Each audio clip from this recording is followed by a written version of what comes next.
Yuto yearned for death, hoping to secure compensation from the Transmigration Management Bureau.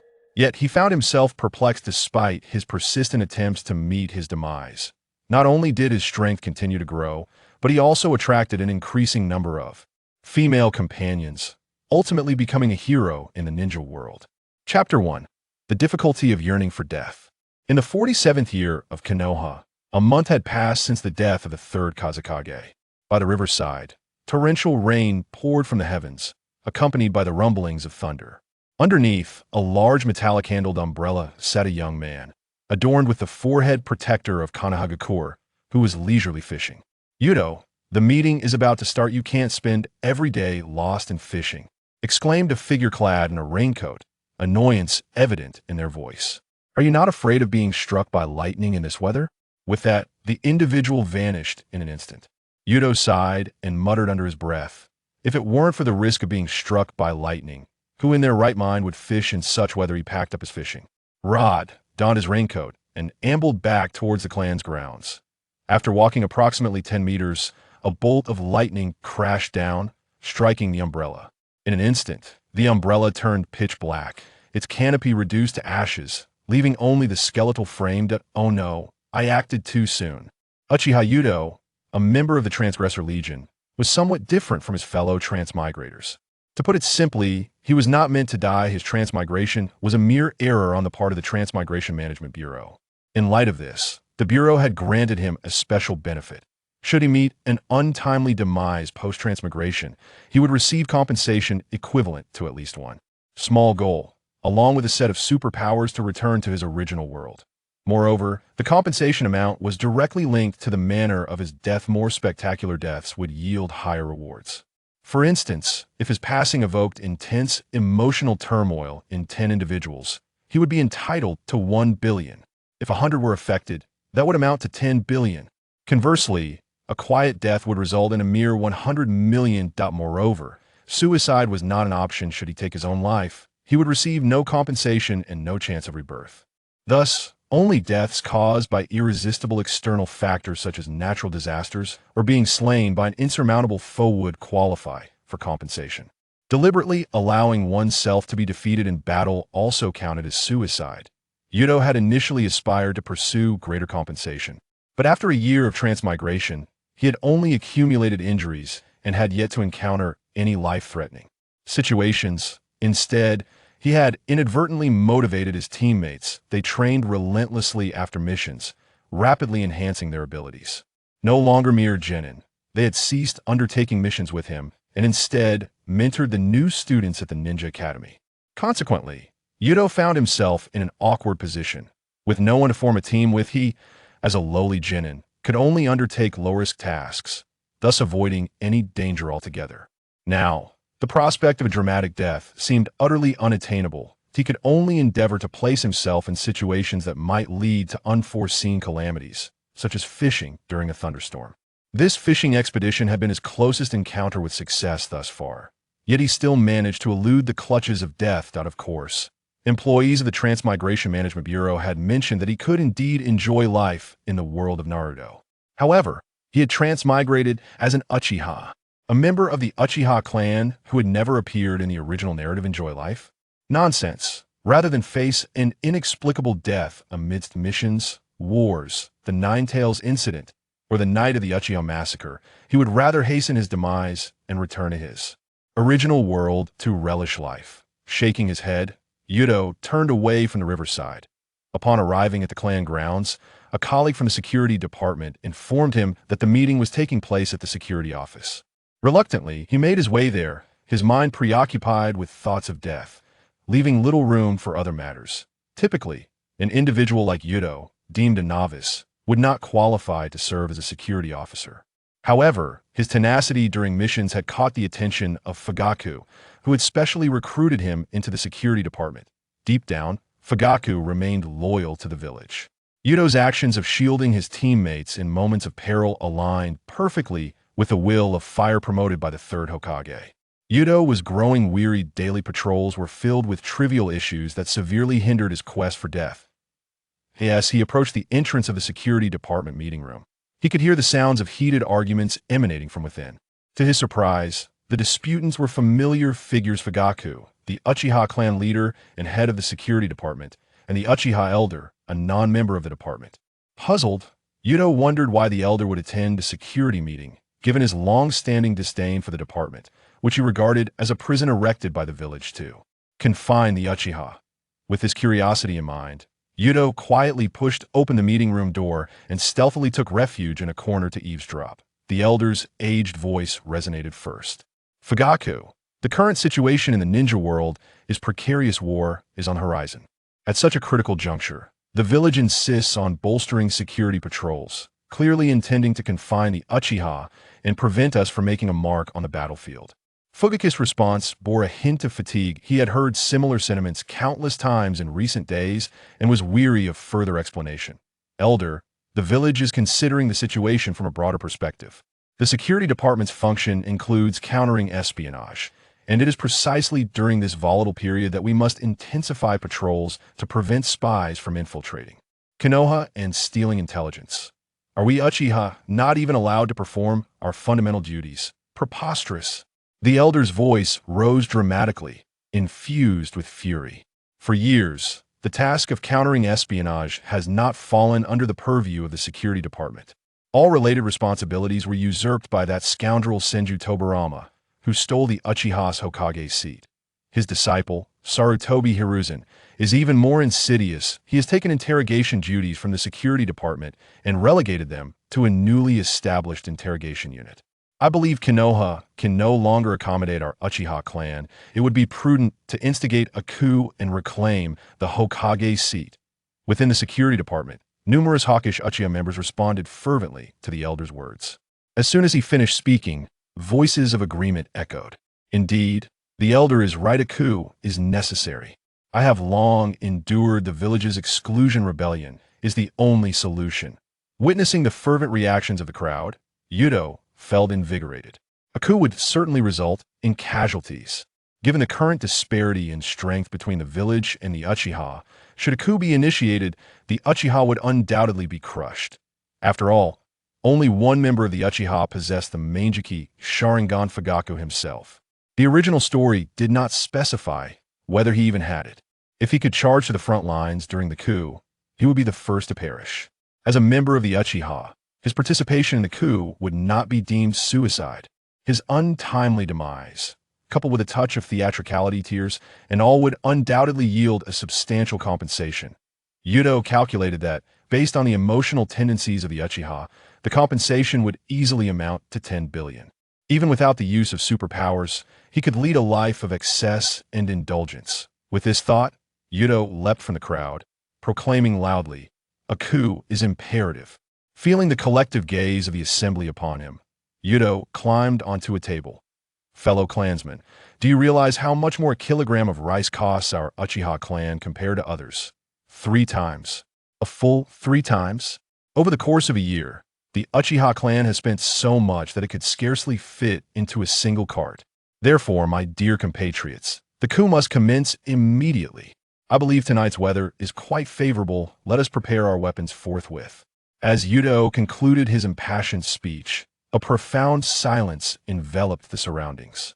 Not a single Uchiha dared to respond to him, but he was astonished to realize that the Uchiha clan was merely a collection of blusterers, all talk of a coup with no action to back it up. Chapter 2. What coup? It's time to go home and rest. Upon hearing Yuto's declaration of a coup, Fugaku fell into deep contemplation. He pondered who could have misguided Yuto, the inheritor of the will of fire, leading him to adopt such a hawkish stance. Given Yuto's previous demeanor, he was undoubtedly a kind-hearted youth who cared deeply for his village and comrades. He should not harbor such rebellious thoughts.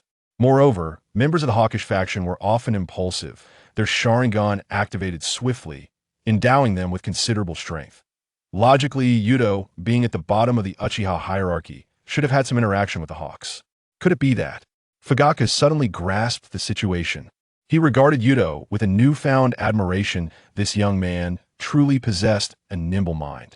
By deliberately tearing off the roof, he had forced the Hawks into an untenable position. Even the most foolish of Hawks would recognize that now was hardly an opportune moment for a coup. The village's strength was overwhelming, leaving the Uchiha clan without a chance. of victory. Yuto was intentionally exacerbating the conflict. The Hawks were both too weak and too fearful to retaliate. This maneuver would undoubtedly extinguish their arrogance, ensuring that this group would refrain from uttering the word coup for a considerable time. What a remarkable youth, so astute. Meanwhile, the elder was also in deep thought. He had never heard of this Yuto, a mere footnote among the Uchiha. If he was unknown, he could not be a hawkish member, which left him as a member of the dovish faction. For a dovish member to utter support for a coup could only mean that Fugaku was orchestrating something. Ah, Uchiha Fugaku, how cunning you are to employ such underhanded tactics. But wait, there seemed to be some misunderstanding here. After careful consideration, the elder discovered a flaw in Yuto's words.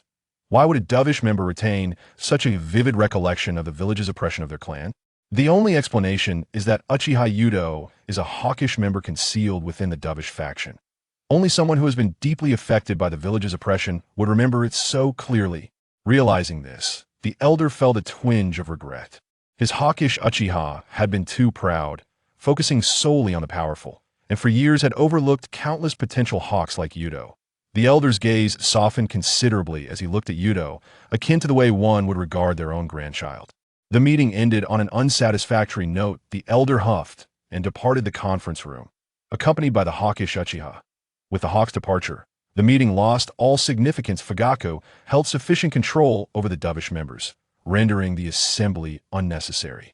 After issuing orders to strengthen patrols, Fugaku declared the meeting adjourned, and everyone began to disperse. Yuto lingered at the back of the crowd, contemplating how to further his grand scheme. Suddenly, a large hand landed on his shoulder. He turned to find Uchiha Fugaku, whose usually stern countenance bore an unexpected smile, sending a chill down Yuto's spine. "Yuto-kun, you are quite the remarkable youth," he remarked cryptically before turning to leave. In the conference room, Yuto scratched his head in confusion. After patrolling all day, Yuto returned home, carelessly tossing his raincoat aside. Being an orphan, no one cared for him anyway. Upon entering, he discovered an elderly man seated in his room. It was the elder. Before him sat a teapot, steam still rising from its spout, indicative of freshly brewed tea. Upon hearing the door open, the elder remarked without turning, "Back already? In this weather, patrolling all day must have been quite taxing. Please have a warm cup of tea to refresh yourself." The elder's tone was unexpectedly gentle, leaving Yuto somewhat perplexed. However, he was aware that the elder was not an easy person to get along with, so he quickly took a seat across from him. As Yuto finished the tea the elder had poured for him, a satisfied smile spread across the elder's aged visage.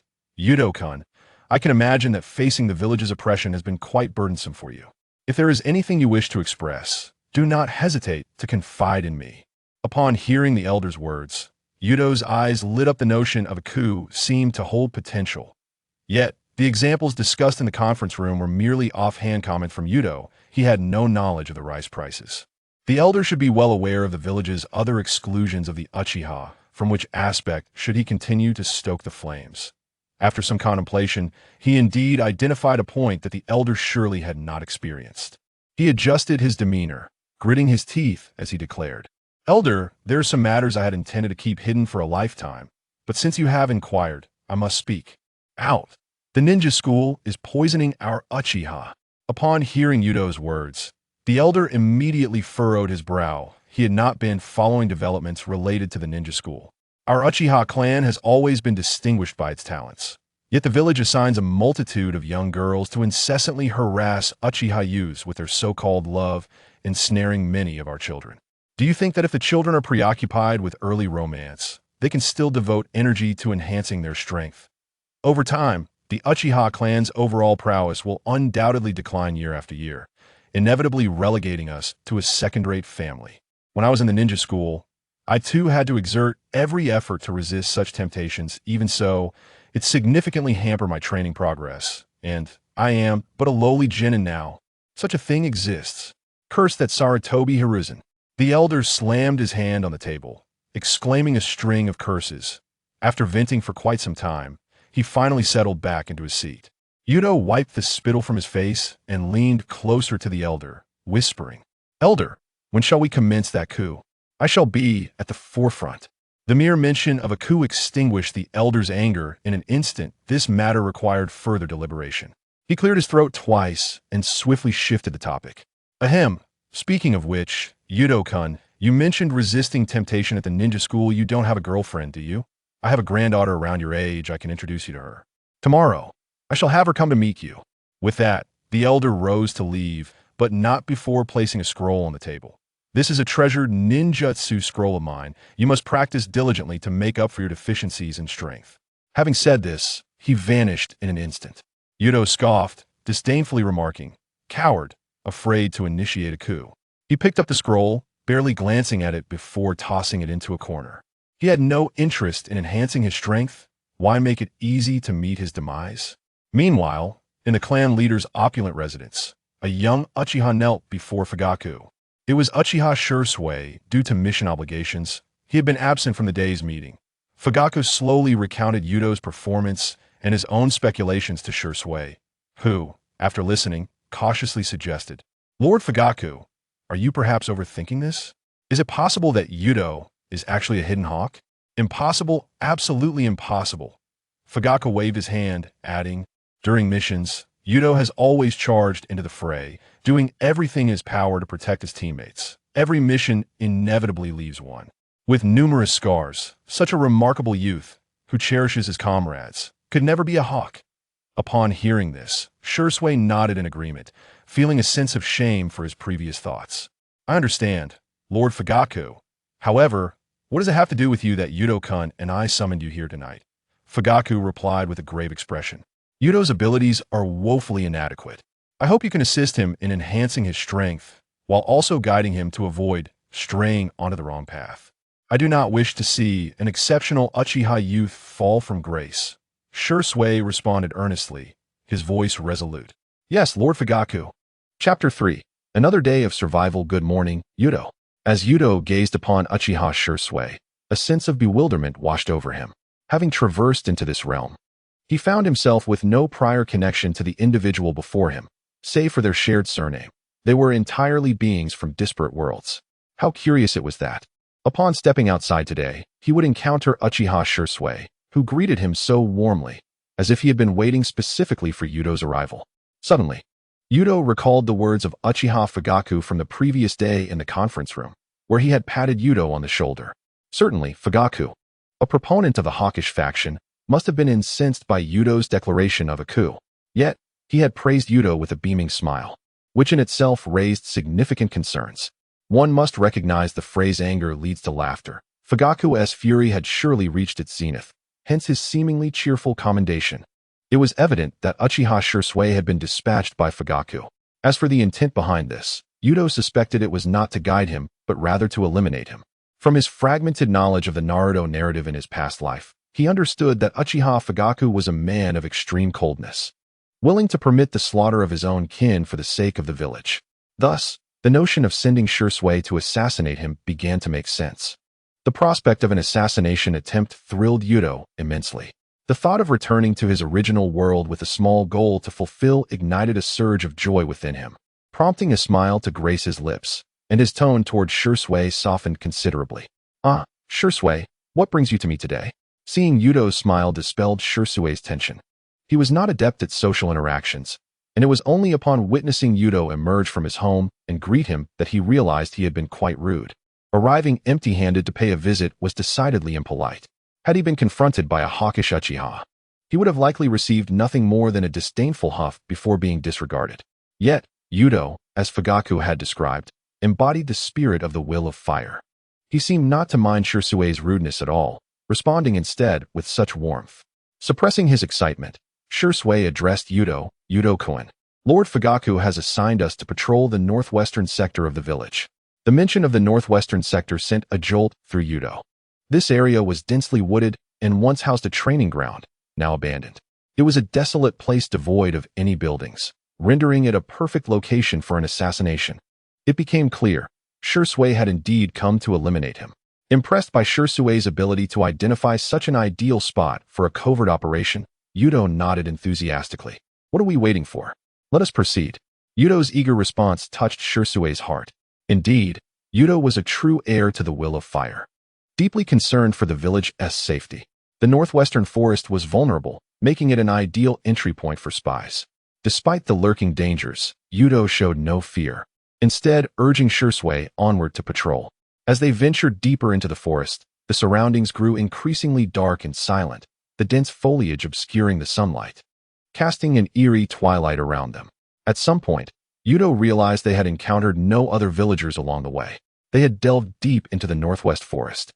The further they went, the more Yuto's smile broadened. "Come on, Uchiha Shursui, hurry and kill me. I am but a mere novice, easily dispatched."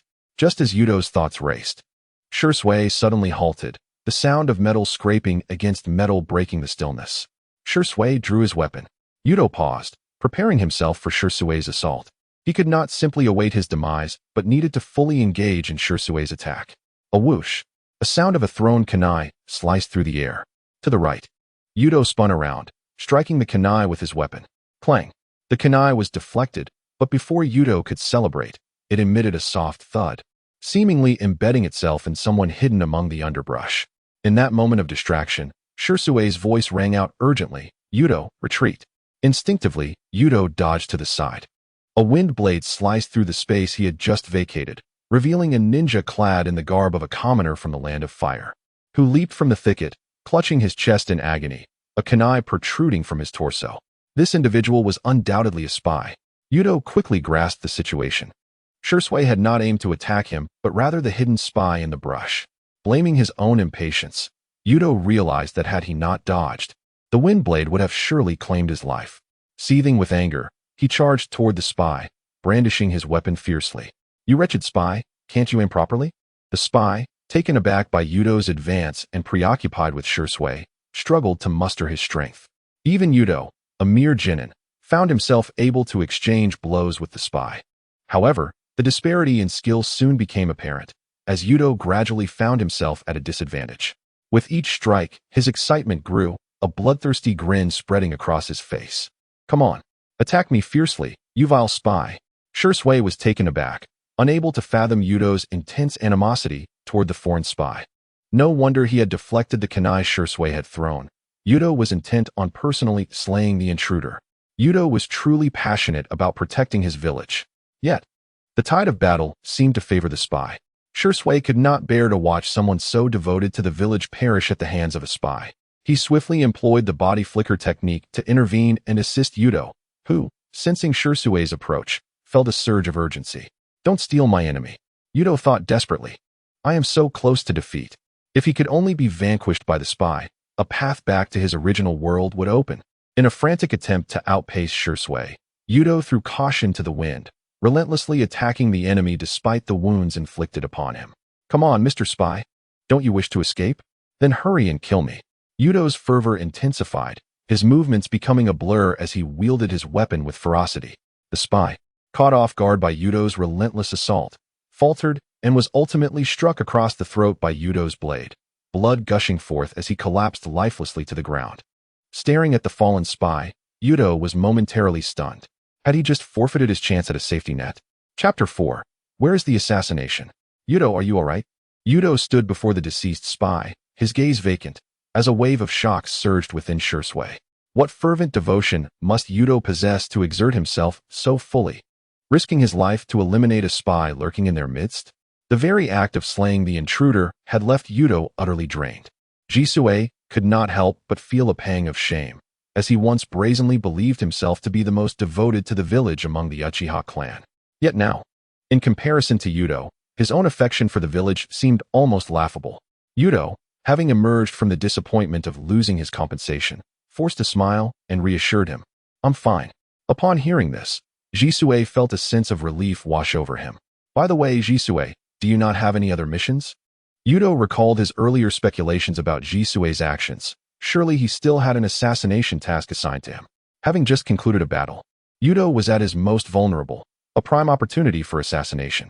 He needed to remind Jisue not to forget the assassination mission that Fugaku had entrusted to him. If Jisue were to eliminate him, then there would still be a chance to claim the compensation. Hearing the excitement in Yuto's voice and noticing the myriad of injuries adorning his body, Jisue let out a long sigh. Fugaku was indeed correct. In his efforts to protect the village, Yuto always ended up battered and bruised. It was entirely his own hesitation that led him to doubt Yuto's intentions, and that moment of doubt had resulted in Yuto's current state of injuries. Jisue was filled with regret as he patted Yuto's shoulder, saying earnestly, "Yuto, let me handle the next matters. Just take care of your wounds. The village needs you." With that, Jisue hoisted the body of the spy and vanished in an instant. Yuto stood there, speechless and bewildered. Was this really the end? What about the promised assassination? What a scoundrel! After a long while, he finally emerged from the depths of his disappointment from yet another failed death attempt and reluctantly made his way to the Konoha Hospital. Konoha Hospital was Yuto's usual refresh point. The process of receiving treatment here was one he knew better than anyone else. Ever since his arrival in this world, he had visited the hospital nearly every day. Sometimes the number of missions he took on led him to visit multiple times in a single day. It was precisely due to his reckless acceptance of tasks that his two teammates could quickly rise from the ranks of genin. Initially, his teammates had expressed grievances over his excessive mission-taking, but his willingness to protect them in times of danger had inadvertently earned their respect. As Yuto entered the hospital, he skillfully registered, queued, and awaited his turn for treatment. The doctor tending to his wounds was a familiar face, the priestess and medic, Nanao. Upon seeing Yuto's face, she sighed softly, expertly retrieving a large bundle of bandages from the bottom of her medical kit. "Yuto-kun, you've thrown yourself into battle again without regard for your safety. Honestly, now that you've joined the Konoha Guard, why do you still push yourself so hard?" Nanao had asked him this question countless times, and Yuto had long prepared a response. He recalled how he had deflected her concern the last time and began to speak. "Hey, you know me. I never hold back against my enemies, just like my father." As he trailed off, Yuto lowered his head, adopting a sorrowful demeanor. This was the 72nd line in his repertoire of responses, of which he had compiled a total of 81. It seemed he would soon exhaust this collection, and it was apparent that he needed to concoct a new set of excuses upon his return. In truth, Yuto had no memories of his parents. They had perished in battle before he could even form memories. Thus, his mention of his father was a mere fabrication. Nanao, clearly taken in by his performance, pressed her lips together and ceased her inquiries. After tying the bandages with a bow, she clapped her hands together and managed a small smile. "All right, Yuto-kun. Make sure to keep your wounds dry for the next few days, and you should recover soon." Yuto nodded gratefully, saying, "Thank you." He was about to turn and leave when the door was flung open, and Jisue rushed in, appearing breathless, evidently having just disposed of the spy's body. "Yuto, have your wounds been treated?" Seeing his hurried demeanor, Yuto's expression turned serious. Could it be that a multitude of spies had infiltrated the village, requiring his assistance in their capture?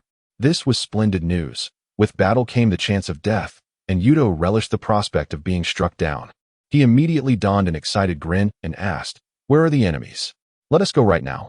Jisue, confused, looked at Yuto, bewildered. "There are no enemies, Yuto.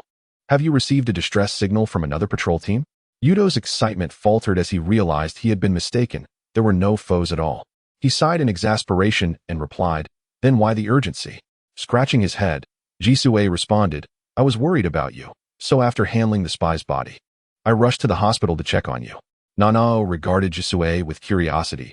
He seemed unfamiliar, as if she had never seen him in the hospital before. She turned to Yuto and inquired, "Yuto-kun, who is this?" Before Yuto could respond, Jisue interjected, "Hello, I'm Yuto's new teammate. We're on our first mission together today." "Humph." Nanao's brow furrowed in disapproval. "Your teammate is rather incompetent. Why is it that Yuto-kun is covered in injuries while you have none?" Yuto-kun truly has poor luck in teammates. His previous companions were the same, always leaving him the only one injured while they remained unscathed. Hearing Nanao's reprimand, Jisue hung his head in shame. Simultaneously, he reflected on his earlier doubts regarding Yuto, feeling even more remorseful. Not only had Fugaku praised Yuto as a boy who cherished his comrades, but even this doctor echoed that sentiment. Coupled with his first-hand observations, it became clear that in comparison to Yuto, he was merely a fool who prattled on about guardianship. Taking a deep breath, Jisue's gaze steadied with newfound determination. "Doctor, from this day forth, I vow to protect Yuto-kun with my life." Yuto was left speechless by Jisue's declaration. "What the hell are you talking about? Who needs your protection? You're so strong. If you protect me, I might as well be doomed." Desperately, Yuto attempted to reason with him, saying, Jisue. It seems we're merely temporary teammates. Perhaps you should go protect someone else. No. Jisue grasped Yuto's hand firmly, his eyes brimming with sincerity. Yuto, I will protect you for a lifetime. Get lost. I don't want to be protected by a man for eternity. Observing their banter, Nanao's face broke into a smile of contentment. Tonight, I'll make a house call to help Yuto-kun change his bandages. Chapter 5. Hawk faction member Uchiha Tsukimi. Throughout the day, Yuto and Jisue encountered not a single spy. Exhausted in body and spirit, he clocked out and returned home, his face a mask of despondency. Upon entering his small yard, he was greeted by a Uchiha girl standing at his doorstep. The girl's long black hair cascaded to her waist, framing a pair of trademark Uchiha black eyes beneath her blunt bangs. She wore a light pink sleeveless top, cinched at the waist with a ribbon bearing the clan's fan emblem, and her legs, clad in ninja shorts, were as smooth as jade. Upon spotting Yuto, the girl beamed brightly, greeting him, Yuto-kun, hello? However, upon noticing the bandages wrapped around Yuto, her expression shifted to one of concern. Yuto-kun, what happened to you? Aren't you working in the guard? How did you end up with all these injuries? Is there trouble with the ninja in the village? Honestly, those Umbu always throw troublesome matters at us Uchiha. Truly, she was the granddaughter of the elder, a pure-blooded inheritor of the Hawk faction's ideology, always suspecting the village first in times of crisis. After silently lamenting within his heart, Yuto finally spoke to explain, Yume-senpai. You misunderstand. During the patrol today, I encountered a spy, and the wounds on my body were inflicted by that spy. Upon hearing this, Yume's eyes widened in realization, and she snorted coldly before continuing her complaints. It's all the fault of those in the Umbu. How could they allow a spy to infiltrate the village? My grandfather had even suggested I accompany you for training, claiming your skills were too lacking to support the Uchiha clan. Training? Yuto had no desire for such endeavors. He felt the need to control his strength, ensuring it did not grow too rapidly. Otherwise, the number of ninjas capable of killing him would dwindle. Just like today, he had effortlessly slain a spy who, by all rights, should have been no weaker than a chunin. Yuto pondered what future opportunities there might be in the village for him to meet his demise. He couldn't undertake dangerous solo missions, and the patrols were unlikely to present any real threats. How troubling. Yume-senpai, I appreciate your kindness, but as you can see, my body is in no condition to train for some time. Perhaps you should return home, and once I have healed, we can train together. Yuto wished to dismiss her, not wanting to complicate matters further. Very well, Yume nodded. Just as she finished speaking, she paused, contemplating, and then spoke again. Yuto's heart raced. He thought, please, just leave. I truly do not wish to train. Yuto-kun, how about I prepare dinner for you? Cooking must be quite troublesome for you right now. Hearing that it was not about training, Yuto sighed in relief. He had no intention of cooking, and even if Yume hadn't offered, he would have opted to go out and buy food. After all, the wounds on his body were indeed quite painful. He nodded and replied, then I would be grateful. Yume-senpai. Yume's face lit up with a smile as she confidently patted her not-so-full chest, saying, rest assured, I have great faith in my culinary skills. Yuto opened the door, leading Yume into the house, before retreating to his room to casually pick up a novel and begin reading. The entertainment options in this world were rather sparse. For most people, reading and watching films were their only avenues of enjoyment. Yuto was no exception. Konoha had no cinemas, so he could only use novels to pass the time.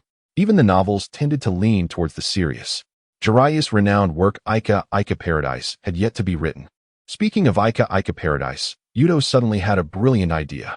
He vaguely recalled that during the research phase, Tsunade had nearly beaten Jiraiya to a pulp upon discovering him. What if he were to conduct his own research and got caught? Would a powerful kunoichi not strike him down in an instant? After all, his own strength was merely that of a genin, and any jounin could easily eliminate him. How clever he was. Tonight it would be.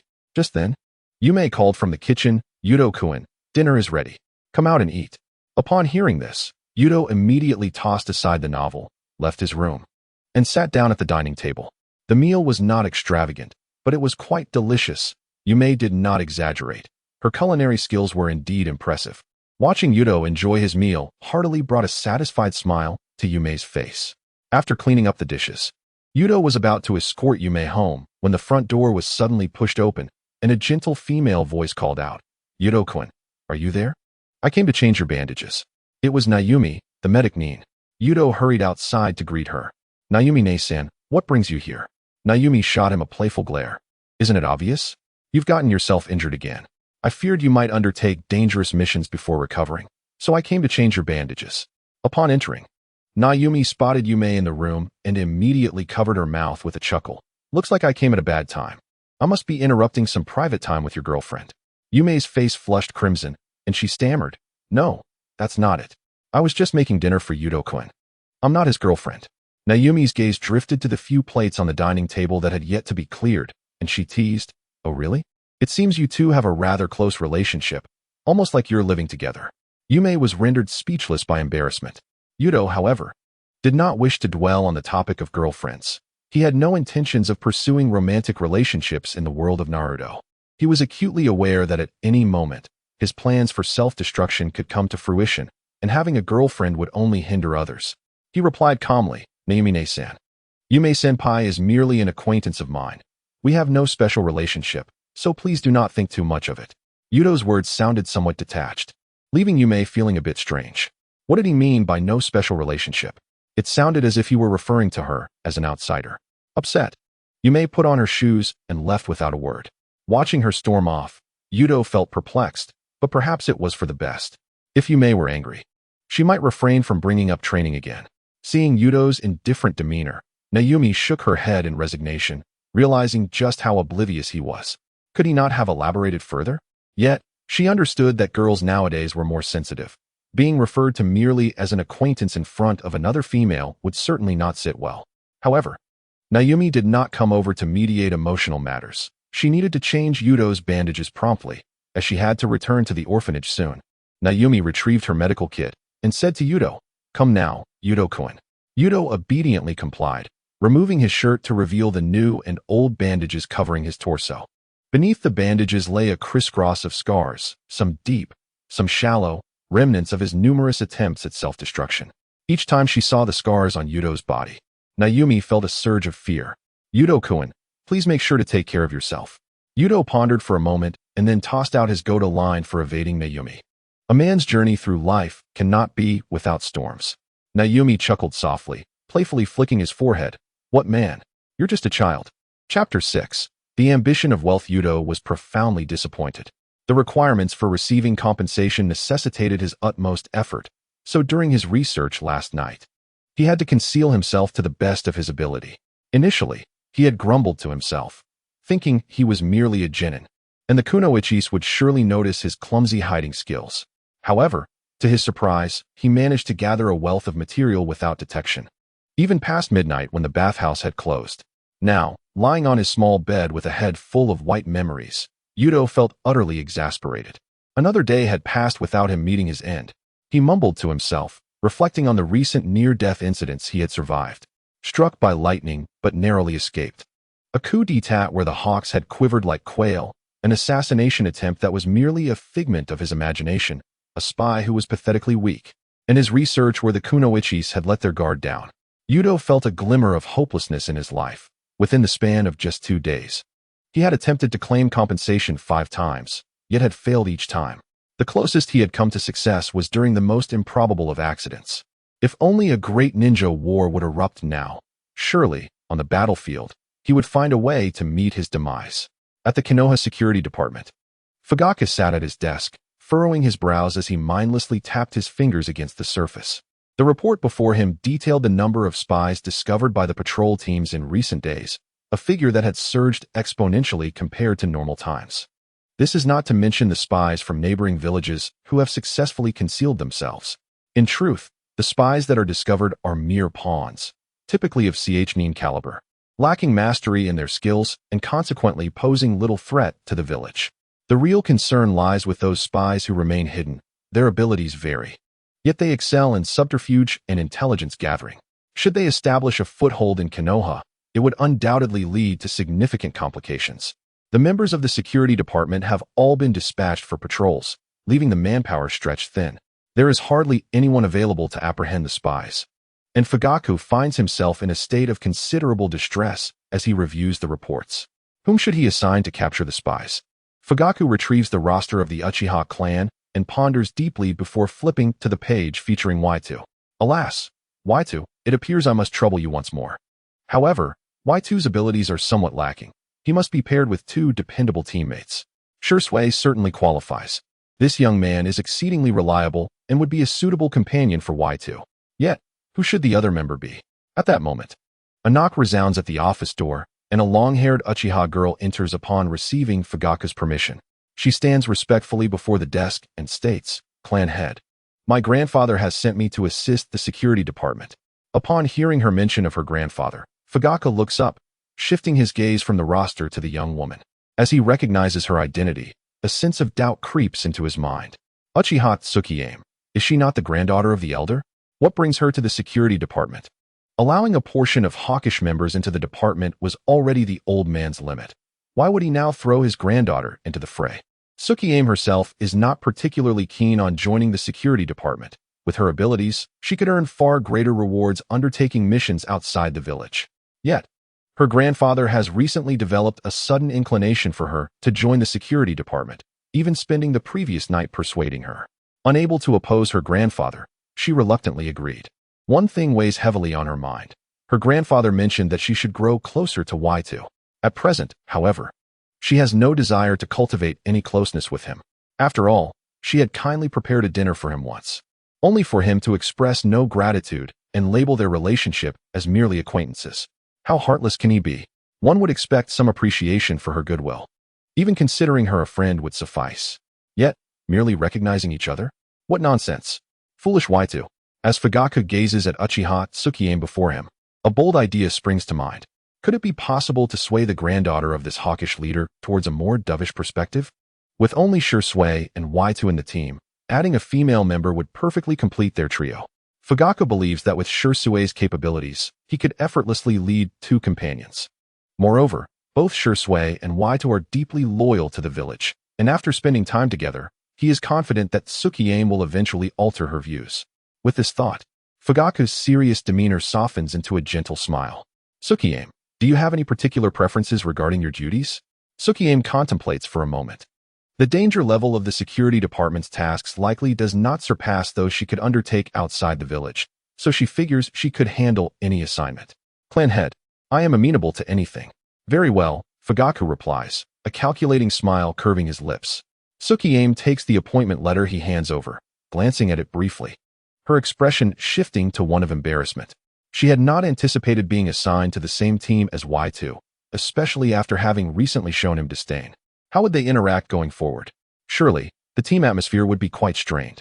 A poor atmosphere would hinder productivity, making it preferable to undertake missions alone. Life is not easy, Tsukiyame sighs. Noticing the fluctuations in her expression, Fugaku finds himself puzzled. What could be troubling this girl? Since she received the appointment letter, she has appeared increasingly conflicted. "What is it, Tsukiyame? Are you dissatisfied with this arrangement?" Tsukiyame quickly shakes her head. She had just declared her willingness to accept any task, and to retract that now would paint her as boastful. The Uchiha clan has always been proud, and as the granddaughter of the elder, she cannot afford to appear fickle. Should word of her inconsistency spread, who knows what others might say behind her back? Tsukiyame exhales deeply. "It's nothing, clan head. This position is quite suitable. If there is nothing further, you may take your leave." Fugaku nods. Tsukiyame pockets the appointment letter and exits the security department. As she walks along the path, Tsukiyame gazes skyward, her mind racing at an alarming pace. What on earth should she do? All of this is her grandfather's fault. She was perfectly content taking on missions for a profit. Why must she be thrust into the inferno of the security department? Upon returning home, Tsukiyame unexpectedly encounters her grandfather. She swiftly hides the appointment letter behind her back and forces a smile. "Grandfather, what brings you home today?" The elder raises an eyebrow and scrutinizes his granddaughter. "What does she mean, what brings me home? He has been retired for many years. Surely, he cannot be expected to continue undertaking missions post-retirement. After all, he is one of the elders from the village's founding era, with his contemporaries long since passed. Even Sarutobi Hiruzen must show him respect, addressing him as elder. Back when the village was established, Sarutobi was merely a child." The elder's gaze swiftly lands on the appointment letter concealed behind Tsukiyame's back. He adopts a stern expression and extends his hand. "What are you hiding? Are you afraid of showing your grandfather?"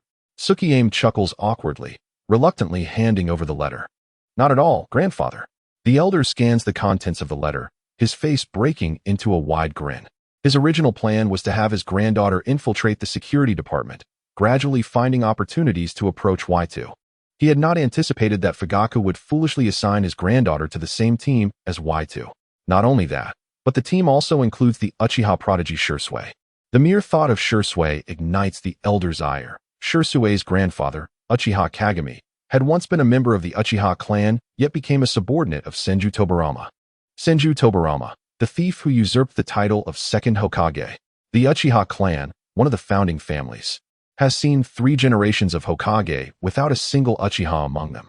Even if Madara had defected, surely there should have been at least one Uchiha to ascend to the Hokage's seat. The elder had once held great hope for Uchiha Kagami, only to see him turn to Senju Tobarama. That alone is unfortunate, but how could he not compete for the Hokage position alongside Sarutobi Hiruzen, who has also served under Senju Tobarama? Even if he did not secure the Hokage title, becoming a high-ranking official would have sufficed, allowing him to influence the village's policies toward the Uchiha.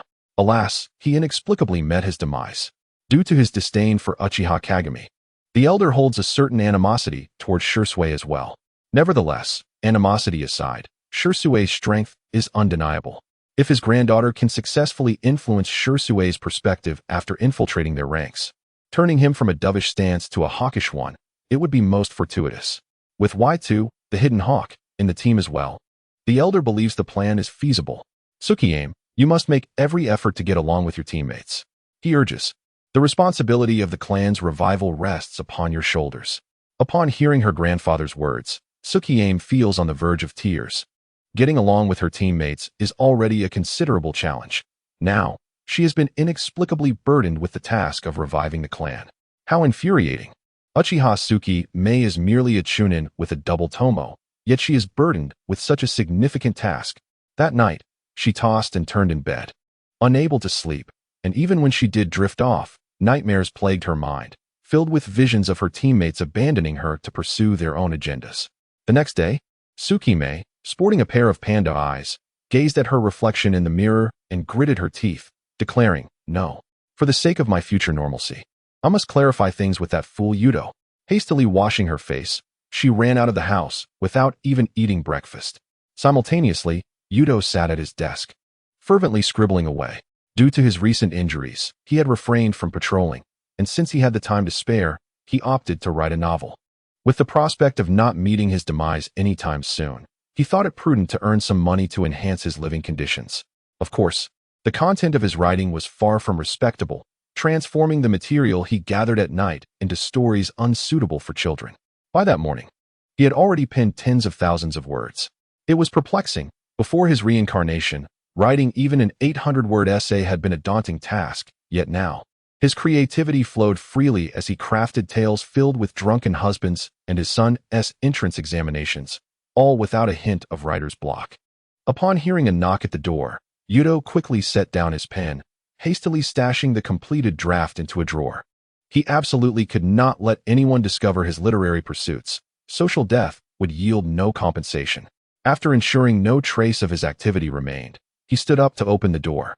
Initially, he thought it might be Shursui, who had been visiting him regularly these past few days. Much to his surprise, standing at the entrance was Uchiha Tsukiyame. What brought her here? Although caught off guard by her arrival, Yuto could not leave her standing outside, so he promptly said, "Tsukiyame-senpai, please come in." Her surprise at his greeting was evident. Tsukiyame had braced herself for rejection, yet Yuto seemed utterly unfazed by the events of the previous night, causing the words she had prepared to vanish from her lips. Okay. Sitting at the table, Tsukiyame felt a tumult of emotions, uncertain how to convey her situation to Yuto. Meanwhile, Yuto was anxious as well. He was eager to continue his writing, fearing that a disruption would stifle his creative flow. Unable to contain his curiosity, he asked, "Tsukiyame-senpai, do you need something?"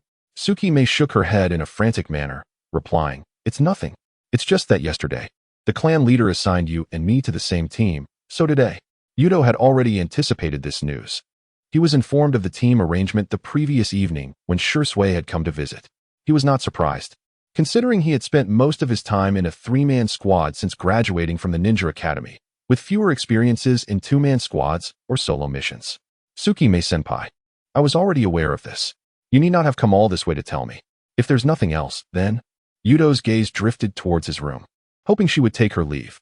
Feeling Yuto's impatience, Tsukime clenched her fists, took a deep breath, and, with determination, declared, "Yuto-kun, that night, I was not angry."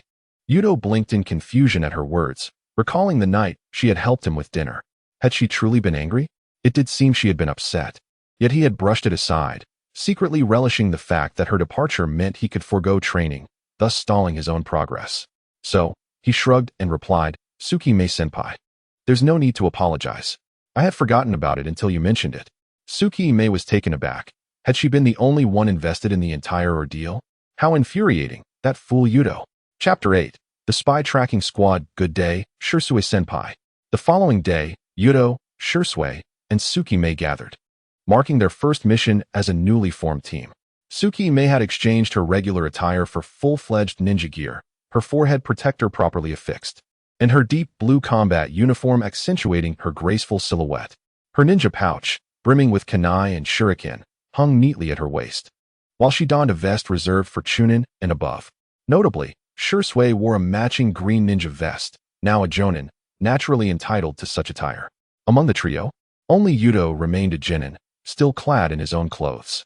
Moreover, he was the youngest. Tsukime was a year his senior, and Shursui was a year older than her, prompting Tsukime to address him as senpai. Strangely enough, Yuto discovered that he was older than Kakashi and his cohort after his reincarnation. Perhaps the world he had traversed had adjusted for Shursui's abilities. It was hard to fathom a child younger than Kakashi and Obito making a name for himself during the Third Great Ninja War. His peers likely hadn't even graduated from the academy yet. Shursui, the team leader, unfurled the intelligence scroll acquired from the security department and addressed his teammates. This mission carries significant risks. The interrogation department has extracted information from a spy killed by Yuto, revealing spies concealed within the village. According to the intelligence, these spies have long operated near the Konoha commercial district, masquerading as merchants. There are approximately 3 to 5 spies, with abilities ranging from chunin to jonin. Upon hearing that jonin were among the spies, Yuto's eyes lit up. It seemed that his opportunity for peril had arrived. If they were merely chunin, he might hold his own for a few exchanges. However, facing a jonin would likely spell his demise. He envisioned himself charging forward only to be swiftly dispatched by a jonin spy. Not only would this allow him to claim compensation, but it would also elicit some tears from Shursui and Tsukime, which would be quite a spectacle.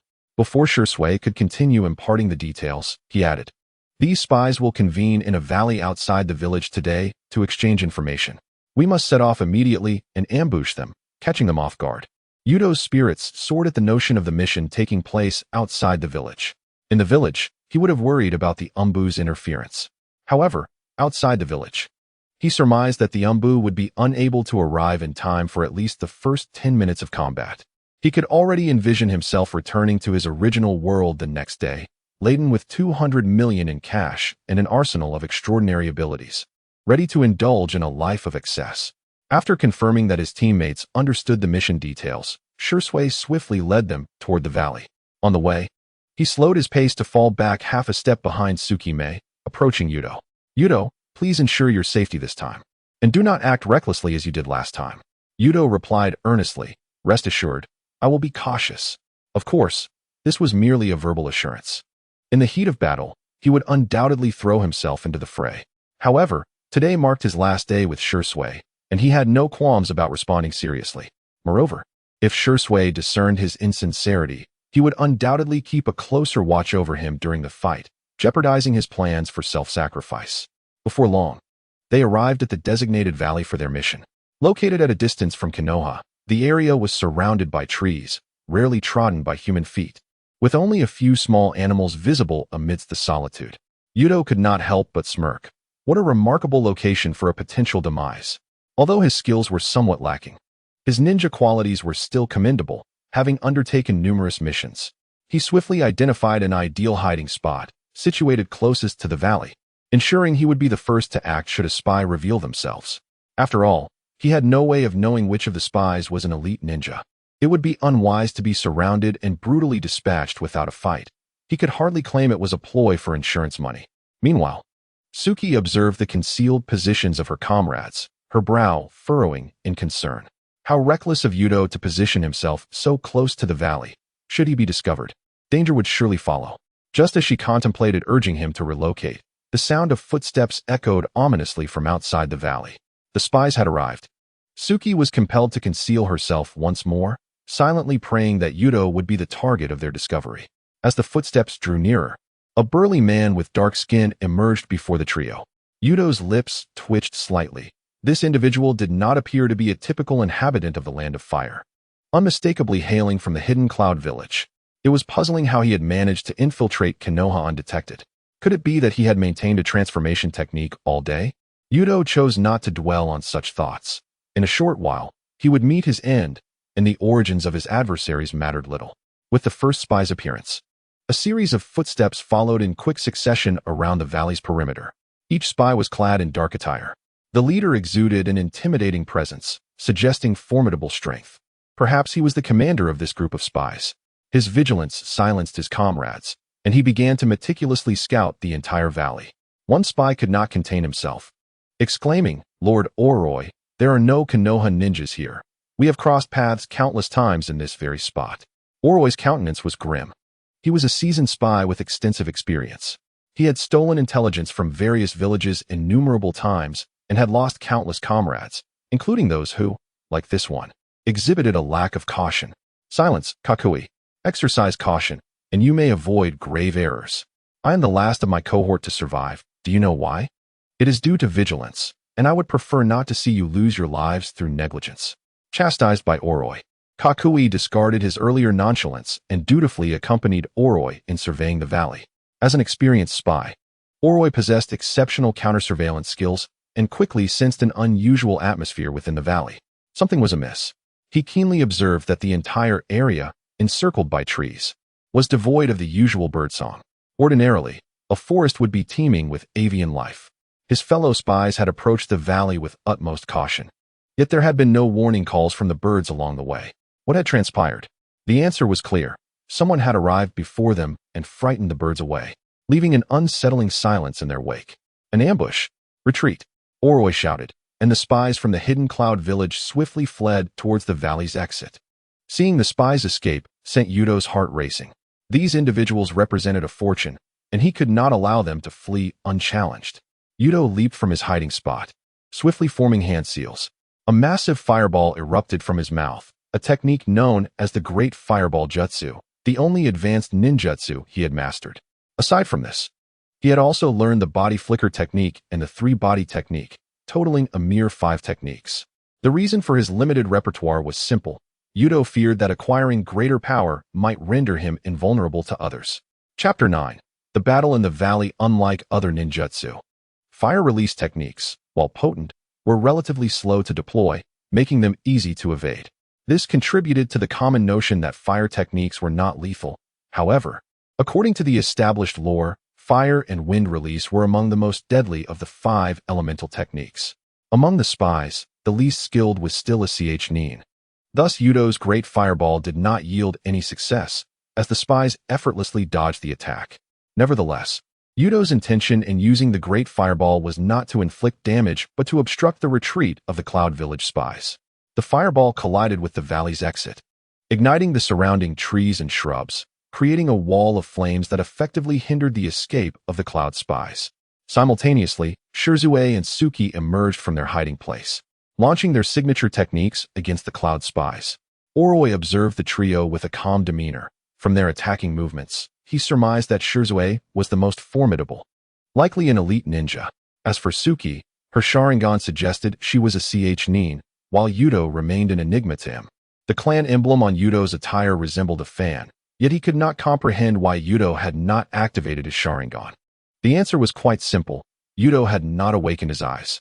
His soul was from a distant realm, and his reasoning was far more rational and composed than that of the Uchiha clan, preventing him from succumbing to emotional turmoil like typical clan members. Furthermore, he had never faced the death of a comrade in battle, rendering ordinary stimuli insufficient to awaken his Sharingan. Oroi contemplated that Yuto was likely not an elite ninja. Thus, he need not pay him excessive attention and could leave him to be dealt with by others. He gestured towards Suki and Yuto, instructing the spies behind him. "You lot, handle those 2 brats." I will take care of the remainder. As Oroi, the strongest among them, charged towards Shirzue, Yuto and Suki were left to confront the remaining Cloud spies. There was no other choice. The enemy's speed was overwhelming, and the two could not keep pace.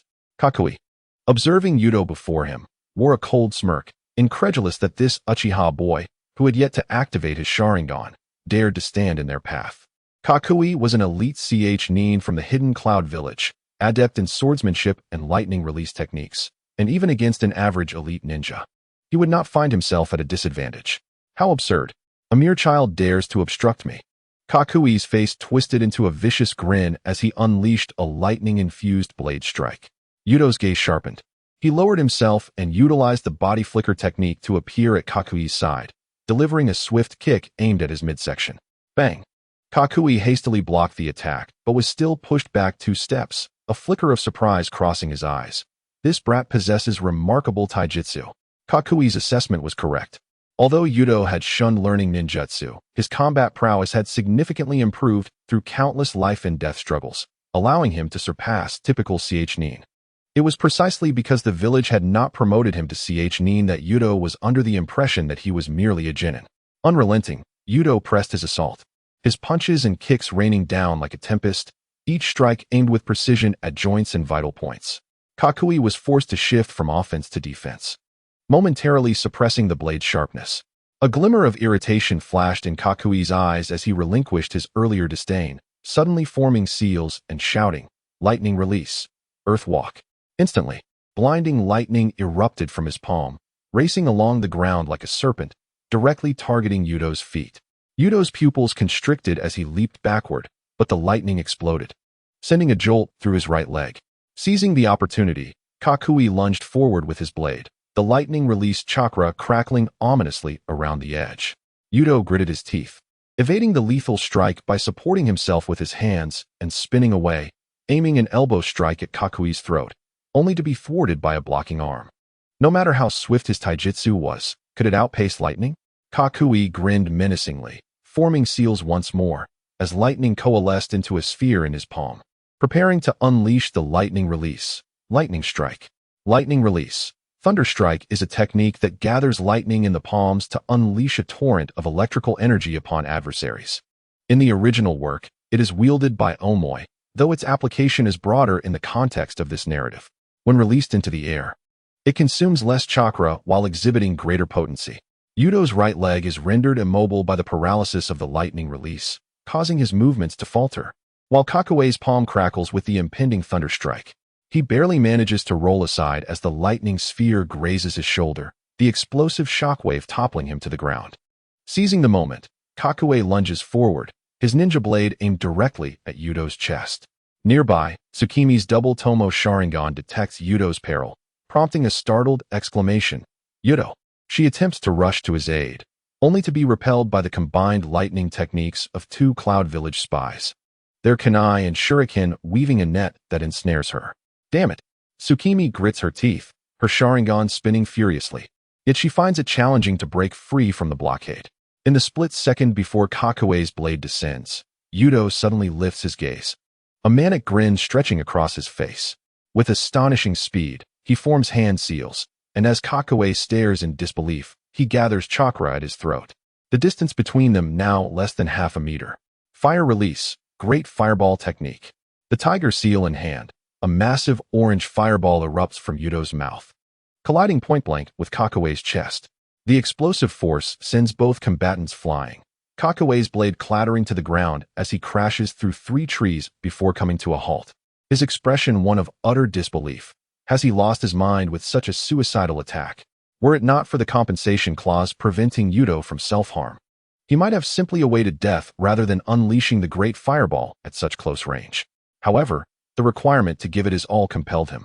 Yet, it matters little now. He has showcased his prowess, and the spies encircling Tsukimi will surely direct their firepower towards him soon. Tsukimi's Sharingan spins rapidly, sweat soaking the edges of her hair. The 2 Cloud spies synchronize their ninjutsu, driving her into a corner against the rock wall. Just as she manages to fend off the 2, 3 more spies launch a sudden assault from the side, their kunai aimed at her ribs. Ugh!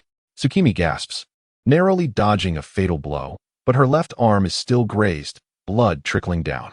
Gritting her teeth, she hurls 3 shuriken to repel her attackers, only to see the 2 spies sneer and pivot towards another battlefield, Yuto's direction. This is bad. Tsukimi's heart sinks. One of the spies is deliberately restraining her while the others converge on Yuto. He had just endured the backlash of a great fireball. Even if Yuto is uninjured now, there is no way he can take on 3 yearned at once. At that moment, Yuto stumbles to his feet amidst the swirling smoke of the explosion, while Kakue rises with a sinister grin, flanked by 2 other spies in a triangular encirclement. Lightning and blades flash threateningly around Yuto. His pupils dilate with excitement, a smile nearly splitting his face. 3 yearned surrounding him? This is nothing short of a divine opportunity. He laughs maniacally, wiping the blood from his lips. Chakra surging within him. Come on. Want to escape? You'll have to kill me first. Chapter 10. The death he longed for is within reach. Shursui catches sight of Yuto besieged by 3 cloud spies, his heart plummeting. He attempts to rush to aid him, but is forced back by Oroi's lightning release, the ground beneath him cracking with charred fissures. Don't lose focus, little leaf brat. Oroi snarls, forming hand seals as a barrier of lightning surrounds him. Your opponent is me. The 3-tomo Sharingan spins rapidly, allowing Shursui to discern the dire situation on the battlefield. Yuto's chakra is nearly depleted, yet he continues to recklessly confront 3 yearned. Tsukimi's left arm is drenched in blood as she desperately fights against the lightning blockade. At this moment, Shursui feels a wave of regret wash over him. He should not have come to capture the cloud spies with only Yuto and Tsukimi. He had been overly confident in his abilities, failing to anticipate the presence of an elite like Oroi among the spies. If Oroi were merely an ordinary yearned, Shursui would have dispatched him without such difficulty. According to the original narrative, Shursui should have realized this, but he is still young, far from the maturity he exhibited while teaching Itachi. Moreover, most members of the security department are engaged in patrol duties around the village. Even if Shursui had foreseen the mission's challenges, he could not rally more personnel. Body flicker technique. Shursui's form blurs, yet in an instant, he is intercepted by a burst of lightning. Oroi's lightning chakra detonates on his skin, causing tiny droplets of blood to erupt. I told you, you can't go anywhere. Boom. A massive fireball suddenly erupts in Yuto's direction, the shockwave uprooting half a tree crown. Shursui's pupils constrict sharply, the Sharingan reflecting the blazing inferno. Seizing the opportunity, Oroi delivers an elbow strike that sends Shursui crashing into the rock wall. Worried about your comrade? Perhaps you should worry about yourself. Yuto stumbles upright from the explosion's smoke, half of his body scorched, blood dripping from his charred skin. He grins through bloodied lips, shouting at the 3 spies, "Is this all you've got? Can't even take down a genin?" Kakue, furious, wraps his lightning chakra around his blade once more. You're asking for death. The trio lunges, and once again, the battlefield is alive with the clash of blades and lightning. Tsukimi, in a state of panic, sees Shursui restrained by the cloud yearned, unable to assist. If this continues, Yuto will surely be in grave danger. Ignoring the injury to her left arm, she forcefully performs hand seals, fire release, phoenix fire technique. Several fireballs repel the spies restraining her, and she leaps towards Yuto, only to find her technique dodged by a substitution jutsu. Thud! A kunai embeds deep into her right leg, and Tsukimi stifles a cry as she kneels. What an opportunity! Yuto thinks to himself. Tsukimi is now in a life-or-death situation. If he throws himself in to support her, it would not be considered suicide. He could surely claim the compensation. Furthermore, if he dies saving Tsukimi, it would surely elicit her tears, and the compensation would rise to at least 200 million. Today, no one can stop Uchiha Yuto from embracing death. As the ninja blade lunges towards Tsukimi's back, in a flash, Yuto uses the body flicker technique to shove Tsukimi aside, the lightning-imbued blade piercing through his own chest. Blood splatters across Tsukimi's pale face as she trembles to catch Yuto's collapsing form, her Sharingan spinning wildly. Why? Tsukimi's voice trembles. Yuto coughs up blood, chuckling softly, because protecting my comrades is my mind. After delivering his final blow in Tsukimi's heart, Yuto's lips curve into a twisted smile. He grips the blade lodged in his chest tightly, and amidst the spy's horrified gazes, he forcefully pulls the blade from his body. Blood gushes forth like a fountain, yet he seems oblivious to the pain. Thud! The blade's tip plunges precisely into the spy's throat, his eyes wide with disbelief. Yuto kicks the corpse aside, the bloodied weapon spinning within his palm as he regains his grip. The remaining 3 spies, shaken by his reckless approach, hesitate to advance. Is this guy a monster? One of them stutters. Yuto's body is already exhausted, supported only by sheer will as he takes staggering steps forward, leaving bloody footprints with each stride. Next, witnessing this scene, Shirsue's 3-tomo Sharingan narrows sharply, his chakra surging like a tidal wave. His form splits into dozens of afterimages in the air, each imbued with lethal intent as they rush towards Oroi. This is his signature technique, the phantom body flicker technique, where the indistinguishable afterimages converge upon Oroi. Oroi's vision distorts as he falls into a state of intense dizziness. However, as an experienced elite J-nin, he bites his tongue to remain conscious, unleashing a blinding burst of lightning chakra surrounding him. His maneuvers against Shikamaru were quite similar to those of Kurenai Yuhi against Itachi Uchiha, both utilizing physical pain to break illusions. Don't even think about it, he bellowed, forming hand seals, lightning release, thunderstorm. Violent bolts of lightning erupted from his elbow, and Shirsue's numerous afterimages dissipated in the flash. However, the real Shirsue seized the opportunity to break through the blockade, racing towards Yuto. You shall not. Oroi's eyes widened in fury. He understood that once Shirsue entered the fray, his subordinates would have no chance of survival. Even if he were to lose his life, he would fight for a glimmer of hope for his men. As a spy from the Hidden Cloud Village, he had long grown weary of daily disguise. Yet he would gladly sacrifice himself if it meant his subordinates could escape this place. Infused with the furious chakra of lightning release, his speed surged dramatically. This was a secret technique Oroi had devised by mimicking the lightning release chakra mode, significantly enhancing his velocity. However, his physical attributes paled in comparison to those of the 3rd and 4th Reikage. Mere seconds into using the technique, his legs would ache unbearably, rendering him unable to continue. Oroi lunged forward, his powerful arms locking Shirsue in place. Shirsue strained against him, summoning all his strength to break free, but he was no match for Oroi, who hailed from the hidden cloud. To provide timely support to Yuto, Shirsue drew a kunai from his tool pouch and plunged it deep into Oroi's back, blood gushing forth. Yet, the latter seemed impervious to pain, his arms remaining steadfast as iron clamps. Blood trickled from Oroi's mouth as he roared at Kakui and the others. Kakui, strike. Eliminate those 2 demons. Upon hearing this, Kakui's eyes flashed with malice, lightning release chakra coiling around his blade as he charged towards the gravely injured Yuto and Tsukimi. Tsukimi gritted her teeth, attempting to form hand seals, but chakra exhaustion blurred her vision, her trembling fingers unable to complete the seals. Stumbling, Yuto positioned himself before her. Bloodied kunai held defensively across his chest. Despite the wound gushing profusely, his eyes burned with madness. Come on, you rabble from the hidden cloud. Come, kill me. Inside, Yuto laughed maniacally, thinking to himself how wonderful it would be to finally die. Blue Star, await my return. I shall be back shortly. At that moment, a kunai wrapped in a special seal shot into the battlefield from afar. A flash of gold appeared, and a handsome young man with golden hair emerged beside the kunai. Unbeknownst to Yuto, who had succumbed to blood loss, he lay there smiling, believing he was about to return to Blue Star with 200 million in cash. Chapter 11. Tsukimi's 3-tomo days prior, Minato received word from the village commanding all shinobi abroad to return. At that time, Minato was on a mission with Kakashi, Obito, and Rin in a foreign land. Having nearly completed the task, he chose to return with his 3 subordinates only after its conclusion. In a bid to save time, he took a shortcut through the valley where the hidden cloud spies were meeting. Upon hearing the sounds of explosions and combat, Minato, realizing how close this was to the village, deduced that the village's shinobi were engaged with adversaries, prompting him to rush to the scene. At that point, Minato had yet to make a name for himself in the shinobi world, so upon seeing the faces of his opponents, the spies did not exhibit fear. Despite knowing Minato was a J-nin of Konohagakure, Kakui felt a twinge of anxiety as he faced the J-nin, but that was the extent of it.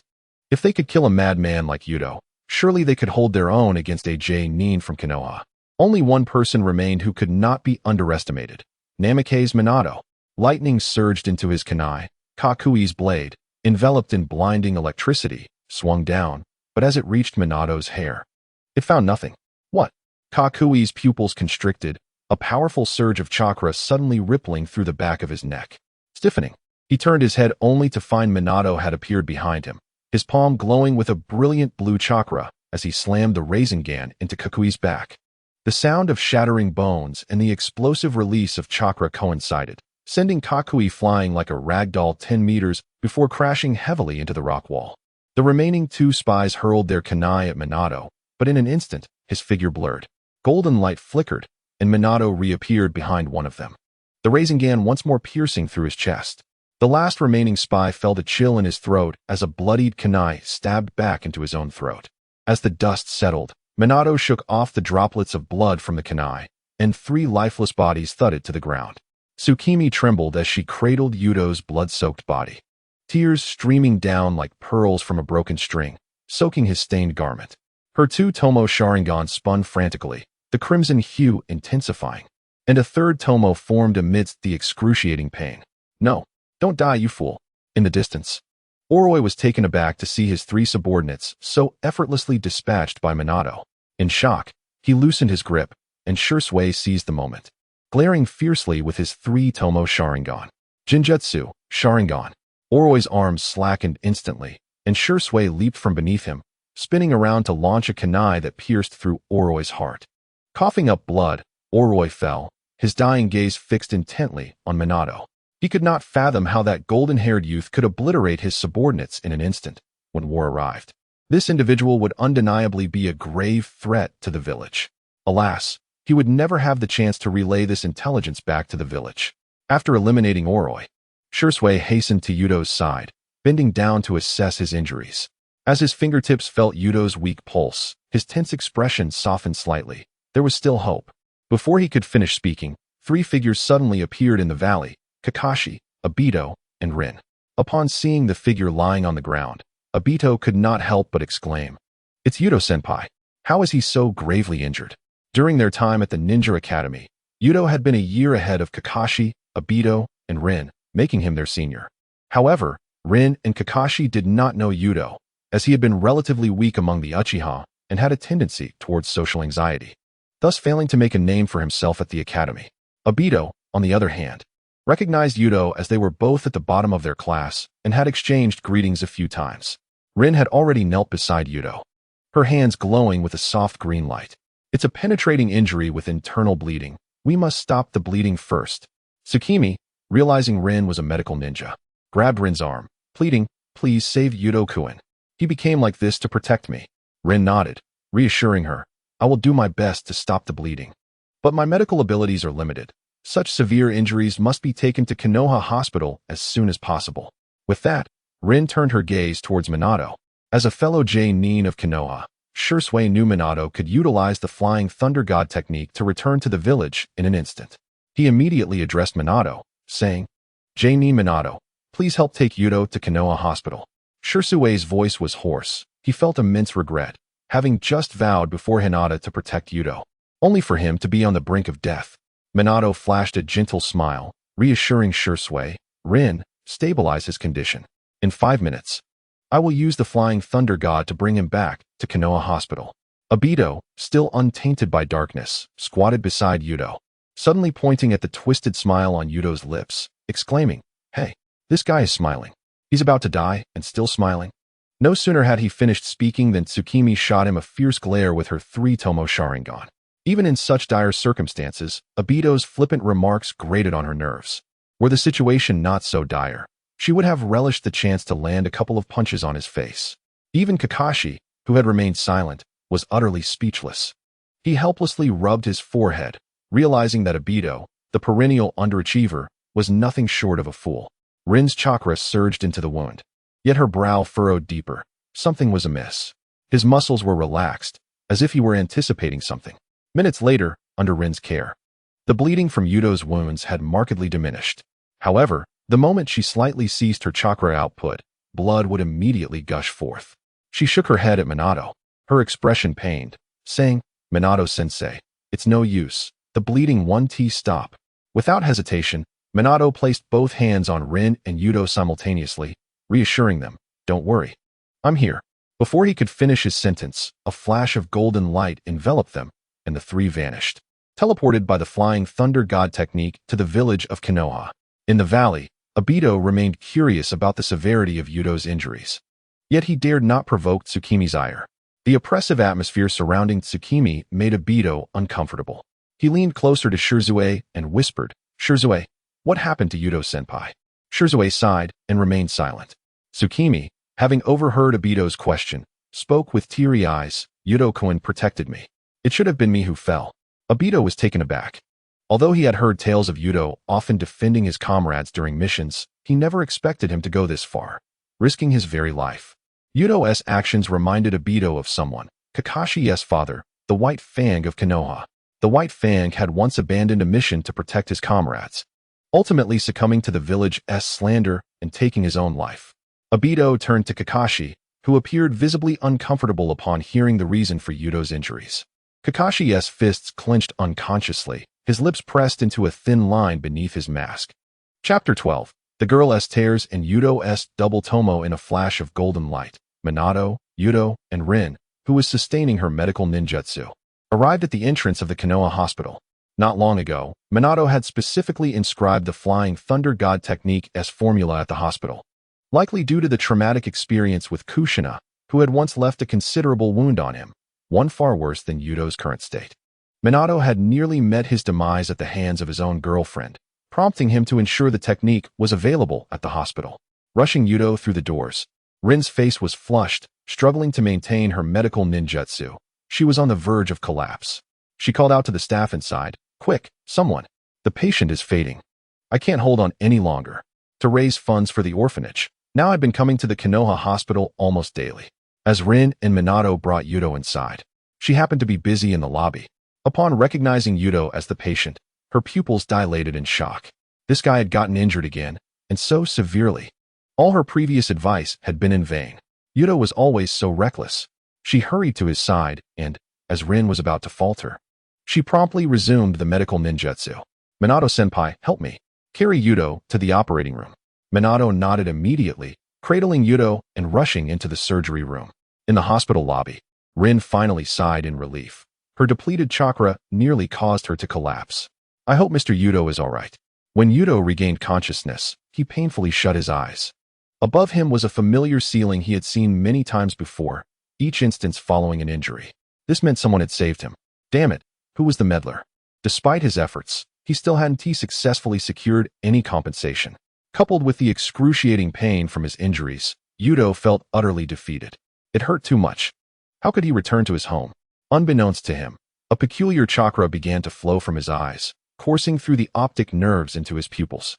If a mirror had been present, he would have seen that his eyes were now the Sharingan, adorned with double tomo. Damn it, Yuto couldn't help but curse hoarsely, startling Tsukimi awake. Since returning to the village, Tsukimi had steadfastly remained by Yuto's side, refusing to leave even when now offered to bandage her wounds. At that moment, Tsukimi, bandaged on her left arm and calf, had her head resting on her arm. Upon hearing Yuto's voice, she blinked in confusion, then exclaimed joyfully, "Yuto, you're awake." After the initial excitement, a wave of fear washed over her. Tears began to well in her large eyes as she sobbed, "You idiot. I thought I'd never see you again." Yuto calmed himself, managing a strained smile. He attempted to lift his bandaged hand to wipe away Tsukimi's tears, but winced as the movement tugged at his wounds. Seeing this, Tsukimi quickly pressed his arm down, tears spilling over again as she anxiously said, "Just lie still, you fool." Yuto hoarsely replied, "Why are you crying? I'm still here, aren't I?" Tsukimi retorted, "If you ever do that again, I'll burn your manuscript draft to ashes with fire release." Yuto's pupils constricted, and the pain in his wounds intensified. When had she discovered that? He had hidden his drafts so well. How could she have found them? Yuto felt a wave of despair. Being discovered for writing such things felt like social death. Thank goodness he was still alive. Otherwise, he would have been disgraced in the ninja world. Upon returning to Konoha, Tsukimi, under Nao's instructions, had gone to Yuto's home to fetch him some clean clothes. It was there that she stumbled upon his drafts. Glancing at them out of curiosity, only to find that Yuto had been writing such peculiar things in secret. Initially, she had considered burning them, but fearing Yuto's displeasure, she refrained and decided to keep them safe instead. Now, those drafts lay neatly tucked in the drawer of Yuto's desk. After the shock wore off, Yuto suddenly pondered a pressing question. Who had rescued him from such dire circumstances? He turned to Tsukimi and asked, Tsukimi-senpai. Before he could finish, Tsukimi, slightly annoyed, interrupted, Idiot. Why be so formal? Just call me by my name. She turned her head slightly, avoiding eye contact with Yuto. For instance, you could just say Tsukimi-chan. All right, Tsukimi. Tsukimi puffed up, glaring at him. This oblivious guy. How much more obvious could she be? Tsukimi, who treated me. I felt like I was on the brink of death.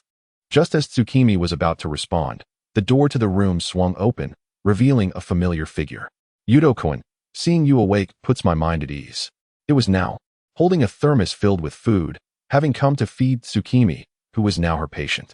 Moreover, Tsukimi had stubbornly stayed by Yuto's side, refusing to leave, fearing he would starve himself. Now brought food for her every meal. Yuto should have realized that now was the one who saved him. He had heard that her medical ninjutsu skills were second only to Tsunade. If not for the orphanage's financial struggles, she would have been living a life of luxury by now. Instead, she continued to lead a humble existence. However, Yuto believed that the other party's impoverished life must have begun in adulthood. Otherwise, the extent of their struggle would not be so profoundly moving. As he raised the small table beside the bed, Yona placed the thermos box on it, surprised that Yuto had awakened so soon. I thought you wouldn't wake until tomorrow, she remarked. I only brought enough food for one person, so you two will have to share. After work, I'll go out and buy you something to eat. Upon hearing this, Tsukimi quickly waved her hands, feeling indebted to Yona for saving Yuto's life, and could not bring herself to let Yona buy more food. Dr. Yona, there's no need for you to trouble yourself. I'm not hungry yet. This food is enough for Yuto. Fearing Yona would insist on buying more, Tsukimi hurriedly opened the thermos and began to feed Yuto. What could Yuto do? He could only obediently open his mouth to eat. Wrapped in bandages, every slight movement sent waves of pain throughout his body. After chewing a few bites, he immediately frowned. Sister Yona, please don't buy food from that shop again. This is simply inedible. If I could sit up, I would surely vomit. Yona's forehead displayed large characters of exasperation. I apologize, Your Highness, for my cooking not meeting your taste. Chapter 13. The awkward interaction between Tsukimi and Yuto. Yona sighed, her irritation fading. As the head of the orphanage, she was generally a gentle person. However, ever since meeting Yuto, she often found herself unable to suppress her anger. This fellow was truly reckless. While she understood his desire to protect his companions, risking his life every time would inevitably leave regrets for his friends and family.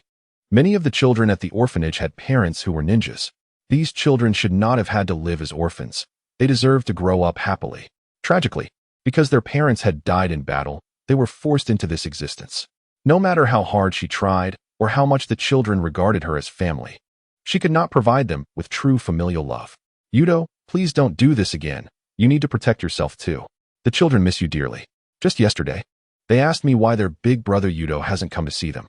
Mentioning the children made Yuto feel conflicted. In his previous life, he too had been an orphan. He couldn't quite understand why, but perhaps he saw a reflection of his former self in them. Since his arrival in this world, he had donated most of his task rewards to the orphanage. Otherwise, given the frequency with which he accepted missions, he would not have had to live in such dilapidated conditions. Each visit to the children, seeing their smiling faces, diminished his thoughts of despair. To avoid the day he would give up on his own life, he had not visited the orphanage in over a month. Sister Yona, I understand. Once I recover, I will go see them. Yona opened her mouth, then shook her head in resignation, knowing that no matter how many times she spoke, he would not listen. Observing her exasperation, Yuto pondered for a moment and then unleashed his 75th excuse. Even the soaring eagle cannot avoid wetting its feathers. Wouldn't you agree, Sister Yona?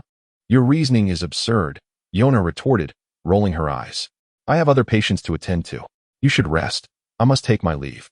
As Yona departed, Tsukimi resumed her task of feeding Yuto. Upon seeing this, Yuto immediately closed his mouth, wondering where Yona had learned her culinary skills, as the ordinary rice tasted bitter.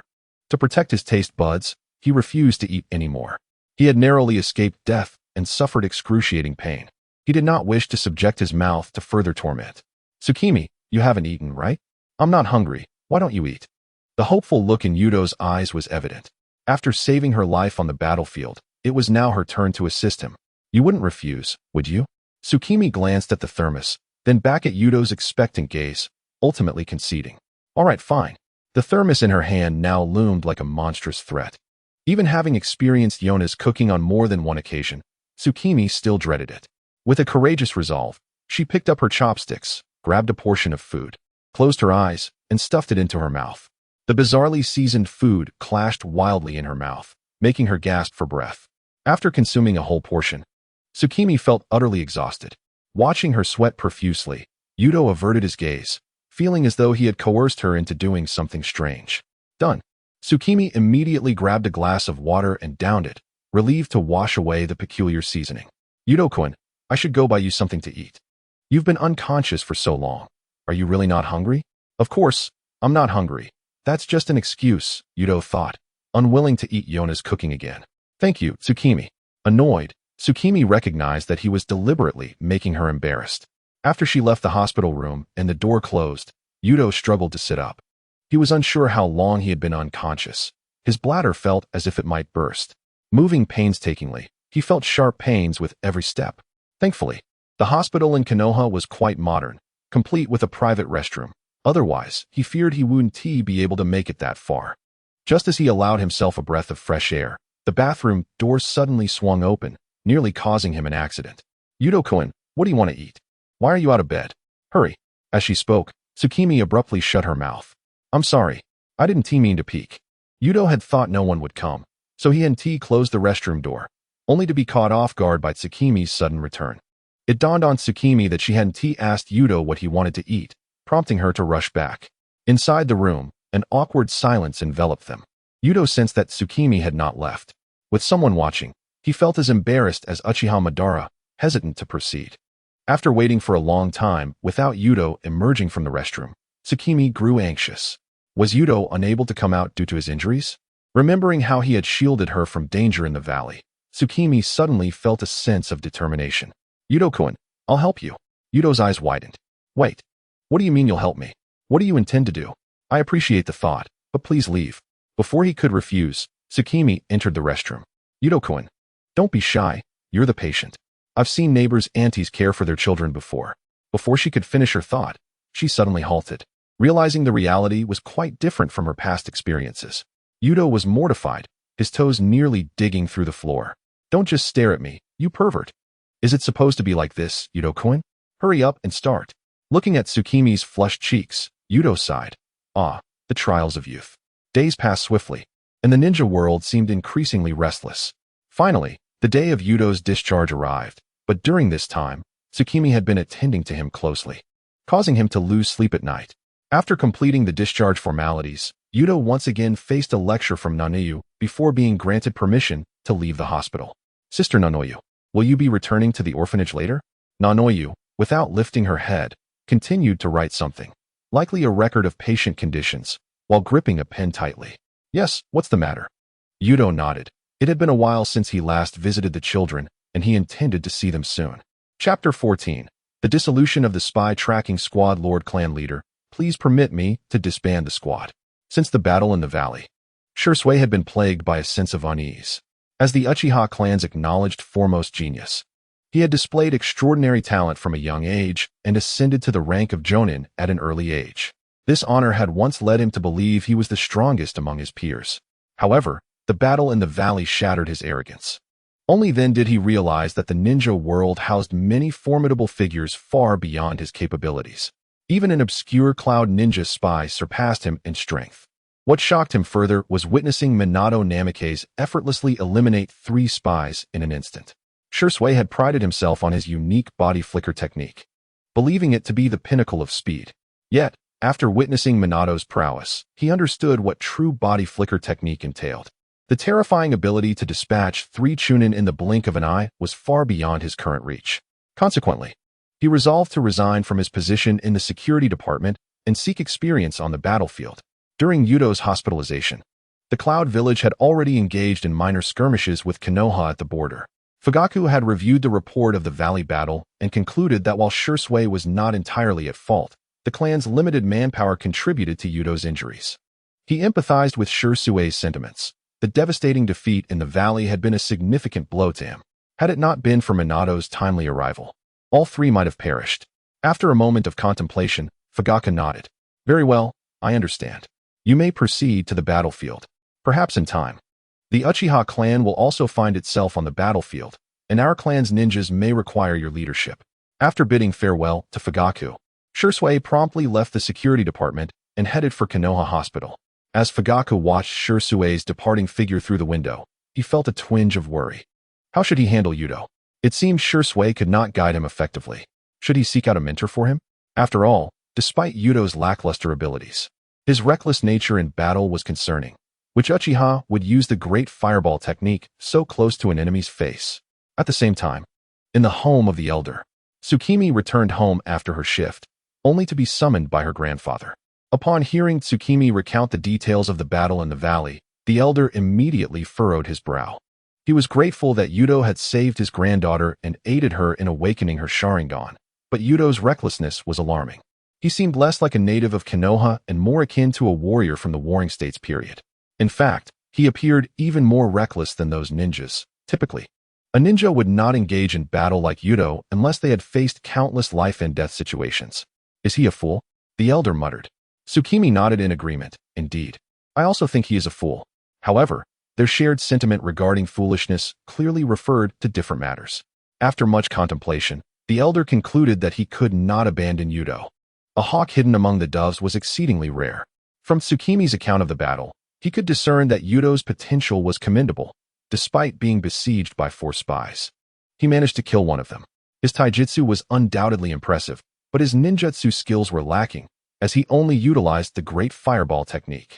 Though it was the Uchiha's signature jutsu, having only this one was insufficient. He should at least learn others, such as the Phoenix Fire technique.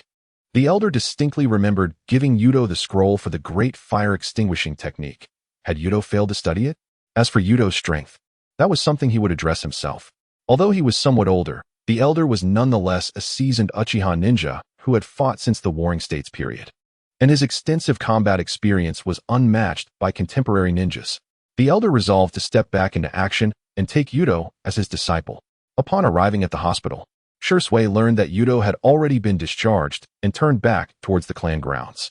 As Yuto stepped out of his home, he bumped into the hurried Shursui. After listening to Shursui explain his decision to disband the squad, Yuto felt a hint of regret. His first encounter with the spy had nearly cost him his life. If he had more opportunities, he could have secured a substantial insurance payout. The sudden dissolution of the squad left him somewhat disheartened. However, Shursui's subsequent words reignited Yuto's excitement. Yuto, during this time, you must strive to enhance your strength. The Cloud Village has already initiated provocations at the border. War seems imminent. Although your rank is currently Genin, I have reported to the village to elevate your rank to Chunin. When the war begins, you will surely be summoned. Whether he was a Chunin or not mattered little to Yuto. What excited him was the prospect of war. What awaited on the battlefield? Flying weapons, jutsu, enemies lurking everywhere, and the possibility of encountering formidable tailed beasts. In the last Ninja World War, even someone of the caliber of the 3rd Hokage's disciple and the grandsons of the 1st and 2nd Hokage perished on the battlefield. Yuto believed that someone of his stature would scarcely survive half a month. When the time came, he was determined to apply for the most perilous missions. With high-risk tasks, he would choose whatever assignments he could. He envisioned himself heroically sacrificing his life, receiving a substantial pension in the Blue Star, and indulging in a life of excess. Seeing Yuto's sudden enthusiasm, Shursui regretted his decision to submit Yuto's Chunin application. This guy seemed intent on throwing himself into battle. While he understood Yuto's fervent desire to protect the village and his comrades, the battlefield was no place for a Chunin to meddle. Clearing his throat, Shursui shifted the topic. By the way, Yuto, you just got out of the hospital and are heading out. Do you have something urgent to attend to? Yuto snapped back to reality and casually replied, Oh, I'm planning to visit the orphanage. I haven't been there in a while. Shursui was taken aback, clearly not expecting such a response. His impression of Yuto was that of a solitary and somewhat reclusive individual. He had no idea he cared about the children at the orphanage. A sense of curiosity stirred within him. So you go there often? Since I have no pressing matters, why don't we go together? Yuto nodded, not thinking much of it.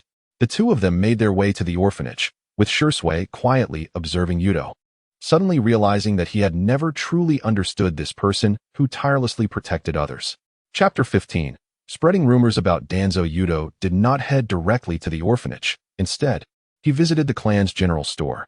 As the largest clan in Konoha, The Uchiha clan's territory resembled Konoha itself. It featured residential areas, commercial districts, and even had its own ninja academy before Senju Tobarama established the ninja school. However, after the establishment of the Shinobi Academy, the ninja school gradually fell into disuse. Similar institutions existed within the Senju clan territory, where even the prodigious Tobarama Senju could not conjure policies merely by whims. The proprietor of a general store within the Uchiha district was, naturally, an Uchiha as well. Yet, he had not awakened the Sharingan. The bloodline of Indra, having diluted over millennia, meant that not every Uchiha could unlock this ocular power. Many Uchiha spent their lives without ever activating their Sharingan, retiring early to pursue other livelihoods. For instance, the owner of the general store, who, Yuto recalled, had once been classmates with Hiruzen Sarutobi. Upon seeing Yuto, the owner greeted him warmly, "Yuto-kun. It's been a while since your last visit. Would you like the usual?" Only then did he notice Shursui standing beside Yuto, promptly bowing respectfully, "Greetings, Master Shursui." The respect shown by the store owner was not solely due to Shursui's noble lineage, but rather a reflection of the Uchiha clan's reverence for strength. In terms of generational hierarchy, the store owner was of Shursui's grandfather's age, hence he could not address Shursui as Lord and resorted to Master instead. Shursui quickly returned the greeting. "Hello. There's no need for such formality." The store owner smiled, said nothing further, and returned to the store's warehouse. Shortly after, he emerged pushing a small cart laden with large bags of rice, flour, and cooking oil. "Yuto-kun, I'll leave the cart here. If you need it, feel free to take it. It would be too arduous for one person to carry it all alone." Yuto appreciated the owner's kindness. Had Shursui not been present, he might have pushed the cart to the orphanage himself, but now, carrying a bag of rice or flour was trivial for a ninja. Yuto politely declined the owner's offer, and after settling the payment, he hoisted a bag of rice onto his shoulder while Shursui adeptly lifted a bag of flour. "Do you always bring this much to the orphanage?" Shursui could not help but inquire. Yuto shrugged. "The children are growing. They eat a lot." Shursui fell silent for a moment before quietly saying, "I was too arrogant before. If I were stronger, you and Suki would not have been hurt." Yuto cast a glance at Shursui. Although Suki's injury was unintended, he felt grateful for Shursui's near success in fulfilling his grim objective. Yuto merely hoped that in future battles, he would have a superior as confident as Shursui to guide him through adversity. As the two traversed the streets of Konoha, the surroundings grew increasingly desolate. Unlike the Uchiha district, which was centrally located within the village, the orphanage was situated in a remote corner of Konoha, seldom visited by anyone. Of course, after the Nine Tails incident, the Uchiha district had also been relegated to the outskirts, much like the elder siblings no longer laughing together. Upon reaching the entrance of the orphanage, Yuto envisioned a warm welcome from the children, yet instead, he encountered an unexpected figure. Even though he had never seen this person since his arrival, Yuto recognized him instantly, Shimura Danzo. At that moment, Danzo seemed to be uttering something that put Nonai-yu in a difficult position, and she looked visibly distressed. The children hid behind several nuns, clearly terrified of the old man. Yuto recalled the plot of Hokage. Nonai-yu had previously worked under Danzo for a period, but for reasons unknown, had withdrawn from the root organization. Perhaps this was why Danzo had devised the tongue-tied seal to prevent further members from leaving. Given Nonai-yu's exceptional work capabilities, Danzo would certainly not wish to lose such a valuable subordinate. Subsequently, after the Third Great Ninja War, the village faced financial constraints, resulting in diminishing funds for the orphanage. Reluctantly, Nonai-yu had to return to her old profession, assisting Danzo in espionage work. At this moment, it was likely that Danzo was once again harassing you. Upon witnessing this, Yuto furrowed his brow and stepped forward to shield Nonai-yu, effectively placing himself between her and Danzo, ignoring the latter entirely. "Sister Yu, I've arrived. Should I place the rice and flour in the warehouse?" Only then did Yuto turn to glance at Danzo with disdain. "Old man, who are you? Don't block the path." Nonai-yu, alarmed, thought Yuto did not recognize Danzo, and quickly grasped his arm, saying, "Yuto-kun, this is Lord Danzo, a high-ranking member of Konoha. Please don't be so rude." Shursui, also familiar with Danzo's identity, hastily greeted him, "Lord Danzo." Afterward, he shot a glance at Yuto, signaling him to pay his respects. If it had been Hiruzen Sarutobi, it would have been one matter, but Yuto held no affection for Danzo whatsoever. He feigned deep contemplation before retorting, "Danzo? Who asked that?" A stray dog on the roadside? Danzo suppressed his anger. Had Shisui not been present, he would have undoubtedly retaliated against Yuto, possibly even resorting to lethal force. However, Danzo had long desired to recruit Shisui, and as one of the few remaining Sharingan users, he was eager to obtain Shisui's 3-tomo Sharingan. Narrowing his single eye, he cast a malevolent glance at Yuto. "You little brat from the Uchiha clan, I am the Hokage's advisor." Yuto feigned surprise, continuing his sarcastic tone. "Oh, Hokage's advisor? What brings you here? Donating to the orphanage?" Danzo's expression darkened, his single eye flashing with a hint of ferocity. He tightened his grip on his cane, his knuckles turning white from the strain. Yet he ultimately found himself unable to refute Yuto's derision. After all, Danzo was indeed lacking in funds. The root organization had only acquired substantial resources after the death of Minato, a decision made by the third Hokage in response to potential assaults on Konoha. "Humph, an ignorant little brat," he coldly muttered before turning to leave. As he passed by Shisui, he deliberately paused and lowered his voice. "Young Uchiha, you should learn to discern who the true pillars of Konoha are." Once Danzo's figure vanished around the corner, Nonayu exhaled a sigh of relief. Her brow furrowed with concern as she looked at Yuto. "You shouldn't have provoked him." Even Shisui advised. "Yes, Yuto, while Lord Danzo hasn't gone far, you should apologize." Yuto remained non-committal to their suggestions, instead cryptically stating, "Do you know why Danzo has always proclaimed himself averse to marriage?" Both shook their heads in confusion. "Because the women he fancies are those much younger, even younger than Obito. Now do you understand why I don't treat Danzo with respect?" A slight smirk curled at Yuto's lips as he fabricated scandalous rumors about Danzo, without a shred of guilt. Chapter 16. The Elder's Coercive Apprenticeship. Yuto's words left Nonayu in a state of shock. In her recollection, Danzo had always sought to summon her back to the root for espionage tasks. However, upon hearing Yuto's assertion, she suddenly had a peculiar thought. Was Danzo's true intention in recalling her related to the orphanage? Nonayu turned to glance at the revitalized children. Their ages seemed perfectly aligned with Yuto's description. If what Yuto said was indeed accurate, she could not return to the root. Once she left, the children at the orphanage would be in grave danger. Shisui, too, widened his eyes. In his mind, Danzo had always been a figure of great respect and virtue. How could he engage in such heinous acts? Nevertheless, Yuto, in Shisui's eyes, was someone who would risk his life to protect the village and his comrades. Likely not one to lie. Just as Shisui sought to confirm his suspicions, Yuto had already entered the orphanage, carrying the bag of rice. In a moment of resignation, Shisui had no choice but to follow. Ahead of him, Yuto's lips curled slightly, as the seeds of suspicion had been sown between the two. This time, it seemed unlikely that Danzo would easily deceive them. Although Danzo had no direct connection to his death wish plan, an innate aversion compelled Yuto to inadvertently disrupt the other's schemes. Moreover, for Yuto, Shisui and Nanoyu had already become his friends. He gently placed the rice bag in a corner of the warehouse, only to be immediately encircled by a group of children. They gazed up at him with eager faces, chattering excitedly and calling out to him as Brother Yuto. One girl with pigtails even tugged at his sleeve, asking, "Did you bring candy this time?" Yuto crouched down and, with a flourish akin to magic, pulled out a handful of colorful fruit candies from his ninja tool pouch, prompting an eruption of cheers from the children. Shisui stood awkwardly to the side, clutching a bag of flour. A shy little boy approached him, staring at the leaf emblem on his forehead protector, and asked, "Big brother, are you a ninja too?" Shisui nodded nervously, at a loss for words, and clumsily retrieved a kunai from his pocket, awkwardly performing a trick. The children gasped in delight, and his ears turned red as he scrambled to meet their requests for another performance. Nanoyu leaned against the doorframe, observing the two surrounded by children, his fingers gently nudging his glasses to conceal a smile. Yuto couldn't help but chuckle at Shisui's awkward yet tender demeanor. He patted the pigtail girl on the head and softly promised, "Next time, I'll bring even more candy." Nanoyu stepped forward and kindly reminded the children, "It's time to prepare lunch."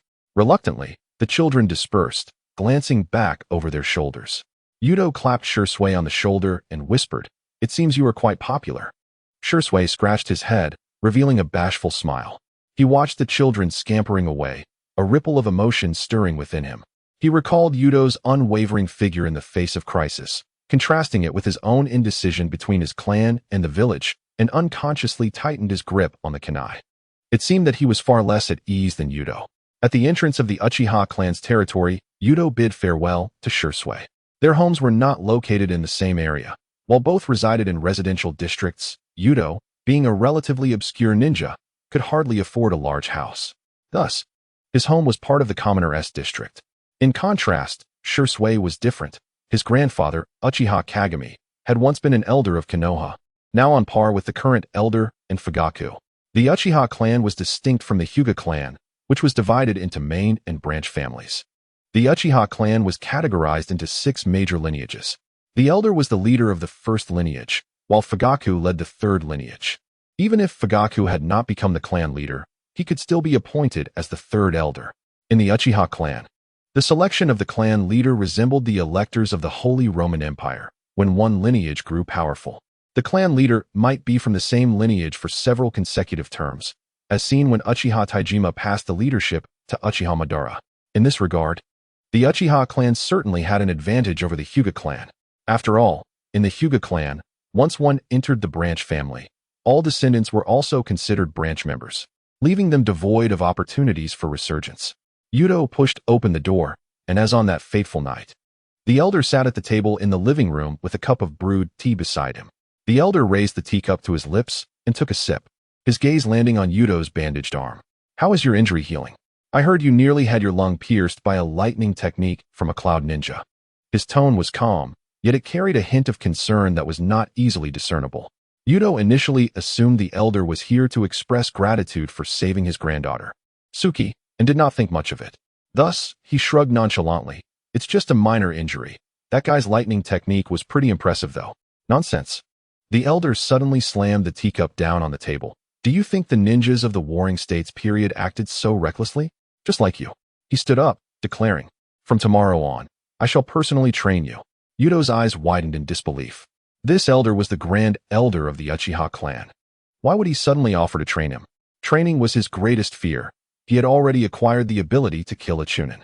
If he were to be taught by the elder, a veteran from the Warring States era, would he not be capable of taking down Jonin?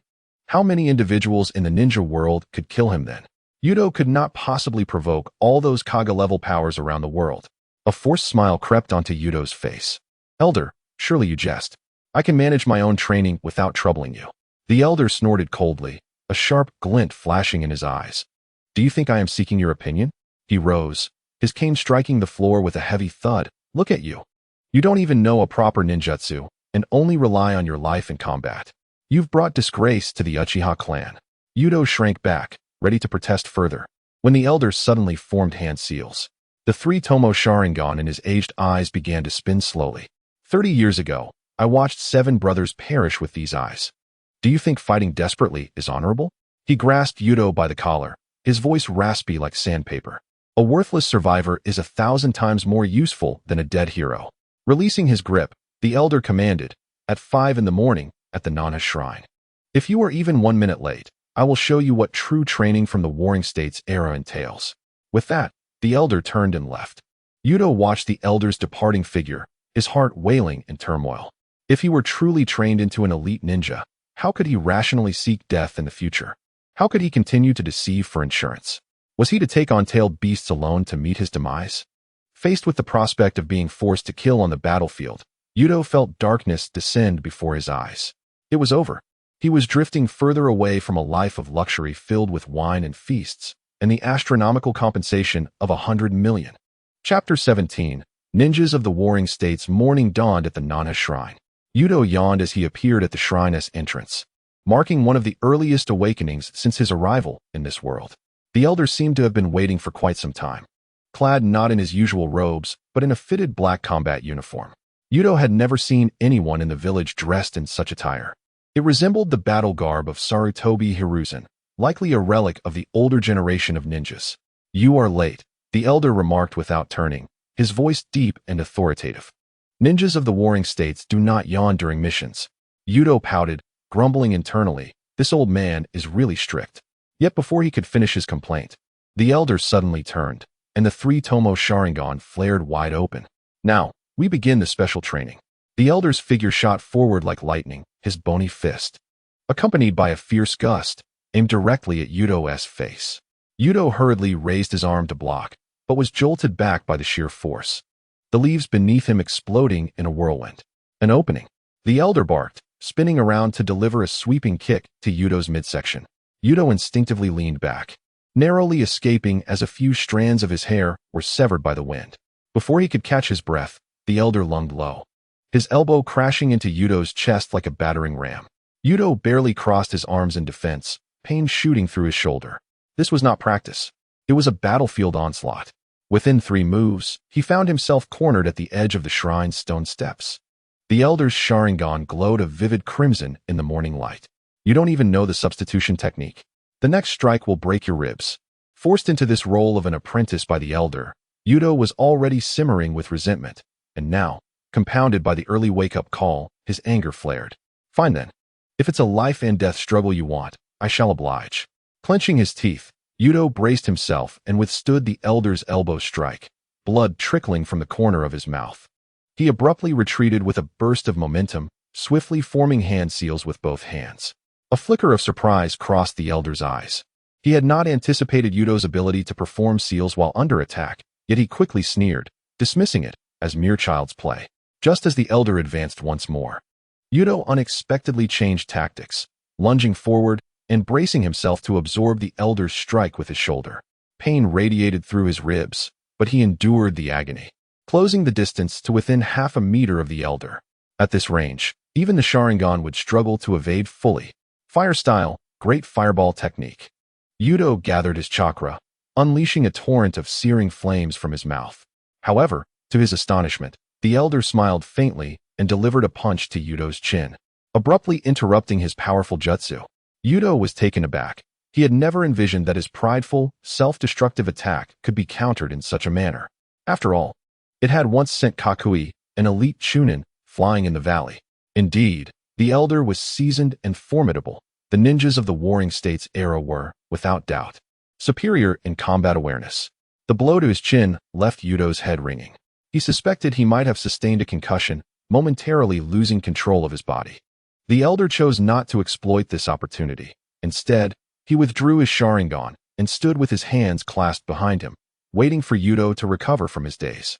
He spoke in a deep voice. In the clash of physical techniques, your chakra flows like a leaking bag. A ninja from the Warring States era, employing the same physical techniques, would require no more than 50% of their chakra. Should you engage in combat with a ninja of similar strength, it would not be long before you succumb to exhaustion and perish. The elder pointed a finger at Yuto's knee from a distance. Your explosive chakra release during evasion is indeed swift, but have you considered the consequences? Rubbing his swollen chin, Yuto found himself momentarily stunned by the elder's words. He had never contemplated such intricacies. He typically charged into battle without a second thought. Now, reflecting on the elder's insights, Yuto recalled his previous fights. It seemed he truly did waste chakra, as if it were pouring from an open dam. Initially, he thought it was merely a lack of chakra, but now he recognized his own squandering of it. Suddenly, Yuto froze, realizing, wait, why am I analyzing this? If I conserve chakra during battles, one tea that prolong my survival, how can I recklessly charge into danger then? No, damn this combat knowledge, get out of my head. While Yuto wrestled with these thoughts, the elder turned and walked towards the shrine's pillars. However, he acknowledged the merit of the great fireball technique, noting that many from the Uchiha clan had achieved victories employing such strategies during the Warring States period. Standing in the courtyard of the shrine with his hands behind his back, the elder addressed Yuto. Now, I shall no longer evade your attacks. Simply strike me. If you can maintain your original speed while conserving half your chakra, you shall have passed. Upon hearing this, Yuto felt a surge of energy. A smirk crept onto his lips. Old man, you've invited me to strike, and you want to evade, will you? Allow me to show you the ferocity of the new generation of Konoha. Yuto executed a body flicker technique, appearing before the elder, swinging his arm in a broad Russian-style punch aimed directly at the elder's face. Yet, to his dismay, his fist did not meet the satisfying impact of flesh. Instead, he found himself airborne, having been kicked away by the elder. After soaring several meters through the air, Yuto landed heavily on the ground, rolling several times before coming to rest against the shrine's wall. Gritting his teeth, he clambered to his feet, clutching his aching abdomen, and shouted, "Old man, you don't play fair. You said you wouldn't evade, yet you retaliate?" The elder snorted dismissively, When did I say I wouldn't counter? I only stated I wouldn't evade. Narrowing his eyes, a glint of mockery flashed in his Sharingan. The speed of that kick matched the speed of your initial punch. If you cannot evade such a basic attack, how can you speak of conserving chakra? After being sent flying multiple times by the elder, Yuto gritted his teeth and rose once more. This time, he consciously restrained his chakra flow, his fist cutting through the air towards the elder's face. Just as impact seemed imminent, the elder's toe pressed against Yuto's abdomen, yet Yuto's knuckles grazed the elder's collar. He had struck. Before he could revel in his success, Yuto was once again propelled through the air. As he tumbled, he heard the elder's derisive snort. Your chakra flows like a flood breaking its dam. Yet at the last moment, it spiraled out of control once more. Panting heavily on the ground, Yuto looked at his reddened hands, the result of repeated chakra surges. After a moment's contemplation, he resolved to abandon the training. Enough of this. Whoever wants to train can come. I, Uchiha Yuto, am done. Chapter 18. Yuto's Sharingan is discovered. Observing Yuto's disheartened demeanor, the elder smiled slightly, forming a tiger seal with his hands, and unleashed a fireball that struck Yuto squarely on the backside, igniting his rear. Yuto rolled on the ground in a desperate attempt to extinguish the flames, finally managing to smother the last flickering ember. Gasping for breath, he shot up and yelled at the elder, "I'm done. This training is nothing but torment." The elder's expression darkened suddenly, his three-tomo Sharingan gleaming ominously. "Do you think this is a game?" Before Yuto could respond, the elder's pupils spun, and Jinjutsu invaded Yuto's very consciousness. Yuto felt his surroundings warp, plunging into darkness, where innumerable crimson eyes opened in the void. Echoing a chilling voice, ninjas of the Warring States era had no right to retreat. A wave of excruciating pain surged through him, as if every inch of his flesh were being torn apart. Yuto collapsed to the ground, drenched in cold sweat, yet he gritted his teeth, refusing to yield. The elder observed him coldly. "You must either continue training or succumb to the Jinjutsu. Choose." Yuto, his vision blurring from the pain, gasped for breath. Though speaking of quitting was easy, the elder's method of punishment was undeniably harsh. He was employing Jinjutsu on Yuto, who had yet to awaken his Sharingan. Was this not outright bullying? Fury ignited within him, and he resolved to fight back. "Fine. I'll train. I'll keep training." Hearing Yuto's words, the elder smiled faintly. The Jinjutsu he had cast on Yuto was not merely physical pain. It included psychological suggestion as well. Yuto feigned exhaustion, slumping to the ground, panting, "Elder, may I rest for a moment?" The elder nodded slightly, turning to walk towards the shrine steps. In that instant, a flash of anger ignited in Yuto's eyes. He leapt up, fists clenched, chakra boiling within him. This old man. His fury blazed like a flame, and Yuto's eyes suddenly stung. The world around him appearing tinted in blood red as the tomo of his Sharingan began to rotate unnoticed. The elder, having anticipated Yuto's reaction due to the psychological suggestion embedded in the Jinjutsu, sidestepped to evade. However, Yuto's fist adjusted its trajectory with astonishing speed, striking accurately at the elder's chest. This attack flowed with chakra far more smoothly than before, devoid of waste, its speed and power undiminished. With a resounding thud, Yuto's fist connected solidly with the elder's defensive arm, the force causing him to stagger back a step. Surprise flickered in the elder's eyes, followed by a satisfied smile. Not bad. That punch was acceptable. Yuto stood frozen, staring at his own fist in disbelief. It was only then that he realized, in his fury, he had inadvertently mastered the precise control of chakra. "When did you awaken your Sharingan?" the elder asked, gazing quizzically into Yuto's eyes. In the elder's memory, Yuto had always been the underachiever, yet suddenly he had unlocked the Sharingan. And not just any Sharingan, but a double tomo. What a curious anomaly. For decades, every Uchiha had begun with a single tomo. Could it be that Yuto was a prodigy? The elder's words left Yuto utterly astonished. Had he truly awakened? When did that happen? Oh no, and a double tomo at that. His power had surged dramatically, which meant more enemies in the ninja world could now threaten him. Would he survive the battlefield? What about my compensation? The elder, witnessing Yuto's comical blend of tears and laughter, felt a twinge of remorse. Had he been too harsh in his training? Although he had never witnessed anyone being trained in such a manner, he believed it was reasonable. Surely, he hadn't driven Yuto to the brink of madness? Yuto-kun. It was Tsukimi's voice. Upon arriving at the Nain shrine with a meticulously prepared bento, She found Yuto slumped on the stone steps, drenched in sweat, with several burn marks on his arms. Her pupils dilated, and she nearly dropped the bento box. Tsukimi hurried to support Yuto's faltering form and turned an angry gaze toward the elder. "Grandpa, how could you train Yuto-kun like this? He has just been discharged from the hospital." The elder cleared his throat and looked up at the sky. "Time flies, it's already noon." Tsukimi bit her lip, her eyes glistening.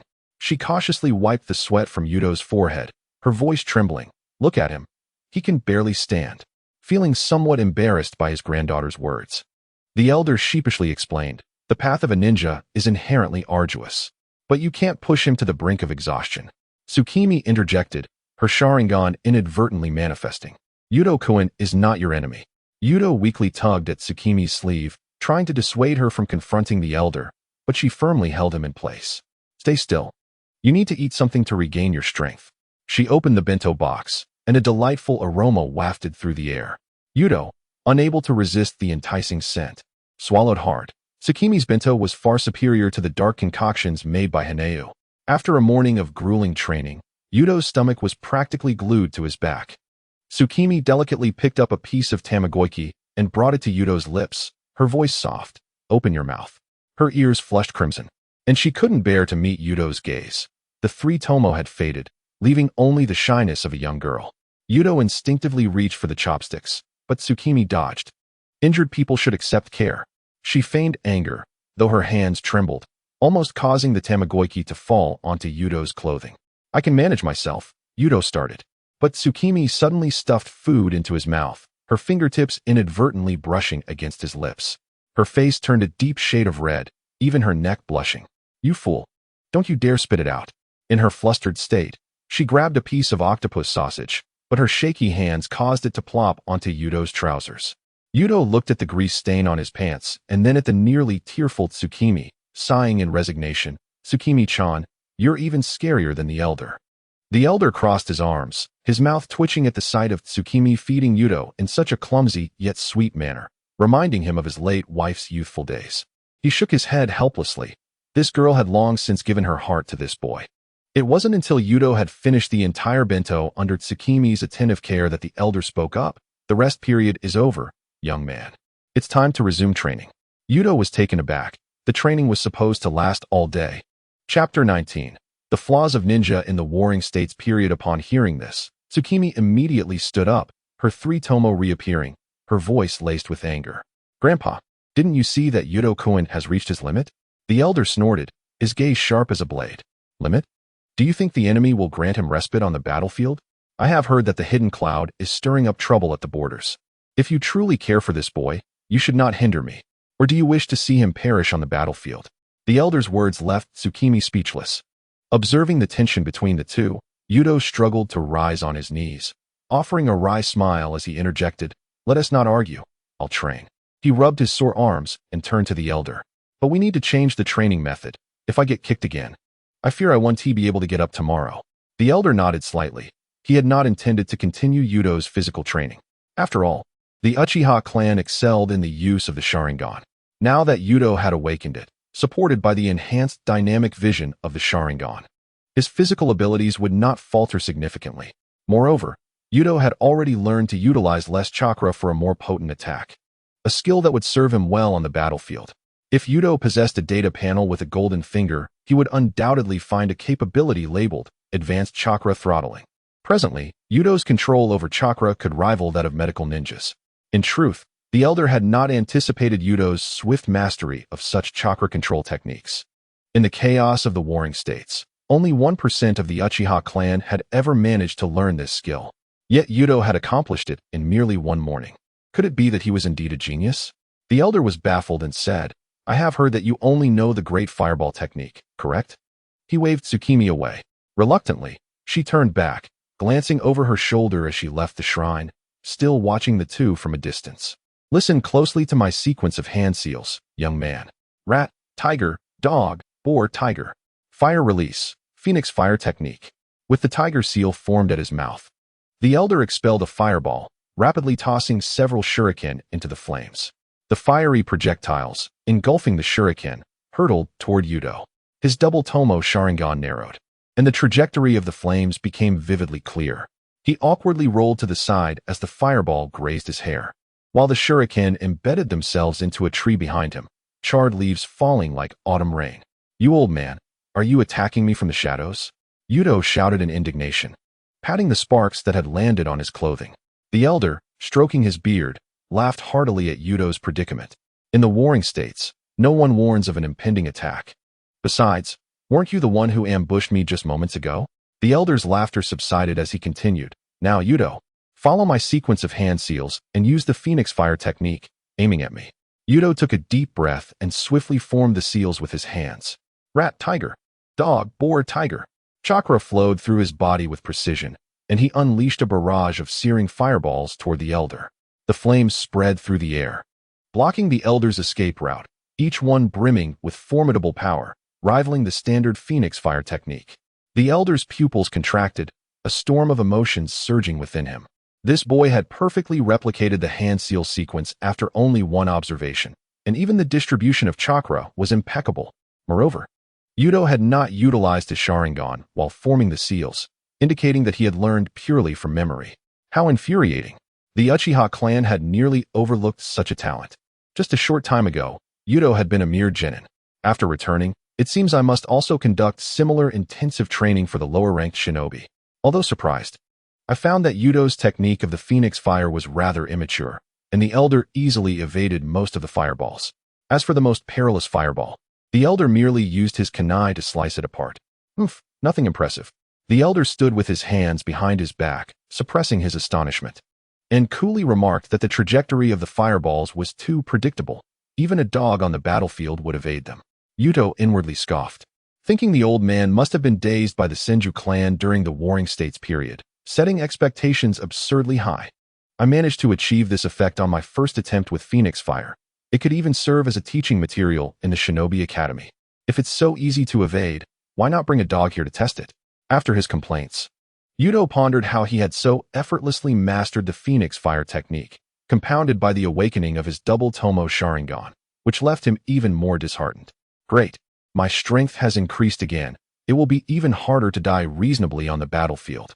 Lost in thought, the elder suddenly barked in Yuto's ear. "What are you dawdling for? Do you think being able to use the Phoenix Fire on your first attempt makes you exceptionally gifted?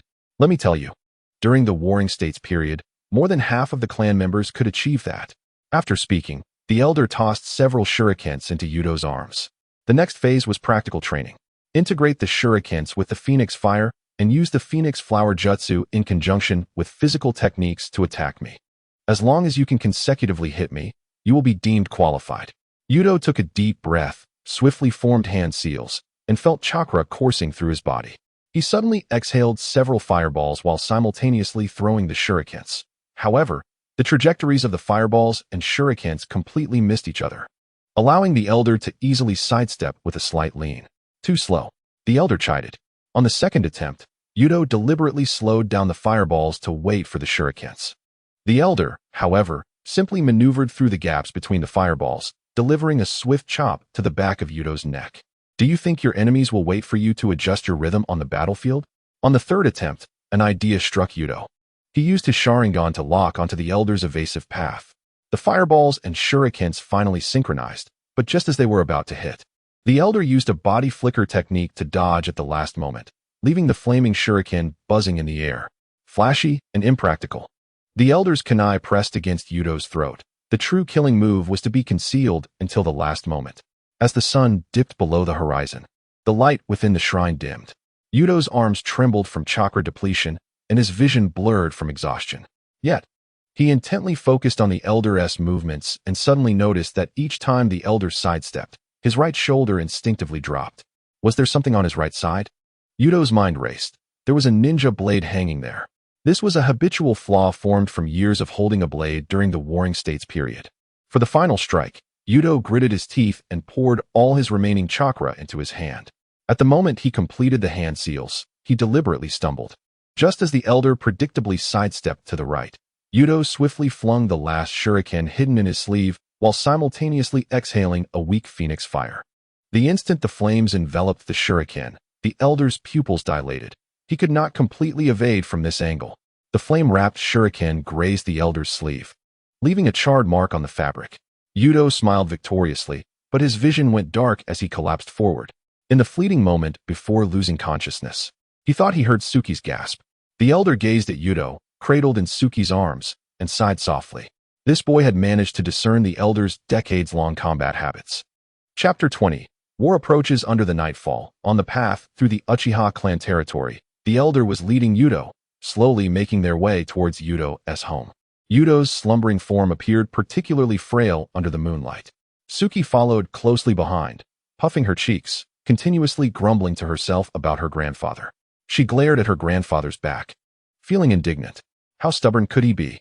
Clearly, Yuto-kun had fainted from exhaustion. Yet he still spoke of how the shinobi of the warring states could go 3 days without sleep. This kind of training was sheer abuse. While Suki internally complained, the elder was also unsettled. His fingertips unconsciously brushed against the charred mark on his sleeve. It was the first time in decades that a lower-ranked shinobi had struck him. The moonlight elongated his shadow, almost merging with the memories of those prodigies from the warring states era. Yet, no one had ever managed to see through his lifelong combat habits as Yuto had in just a single day. Yuto truly was a genius. The elder felt a tinge of relief, grateful that he had taken Yuto as his apprentice in advance. Otherwise, the boy would surely have been overlooked. Upon returning to Yuto's small courtyard, they discovered someone was already waiting. It was Uchiha Fugaku, with his arms crossed and eyes slightly narrowed. He appeared to have been waiting for quite some time. When he heard footsteps, he seemed to awaken and looked at the newcomers with evident surprise. How did Yuto come to be with the elder?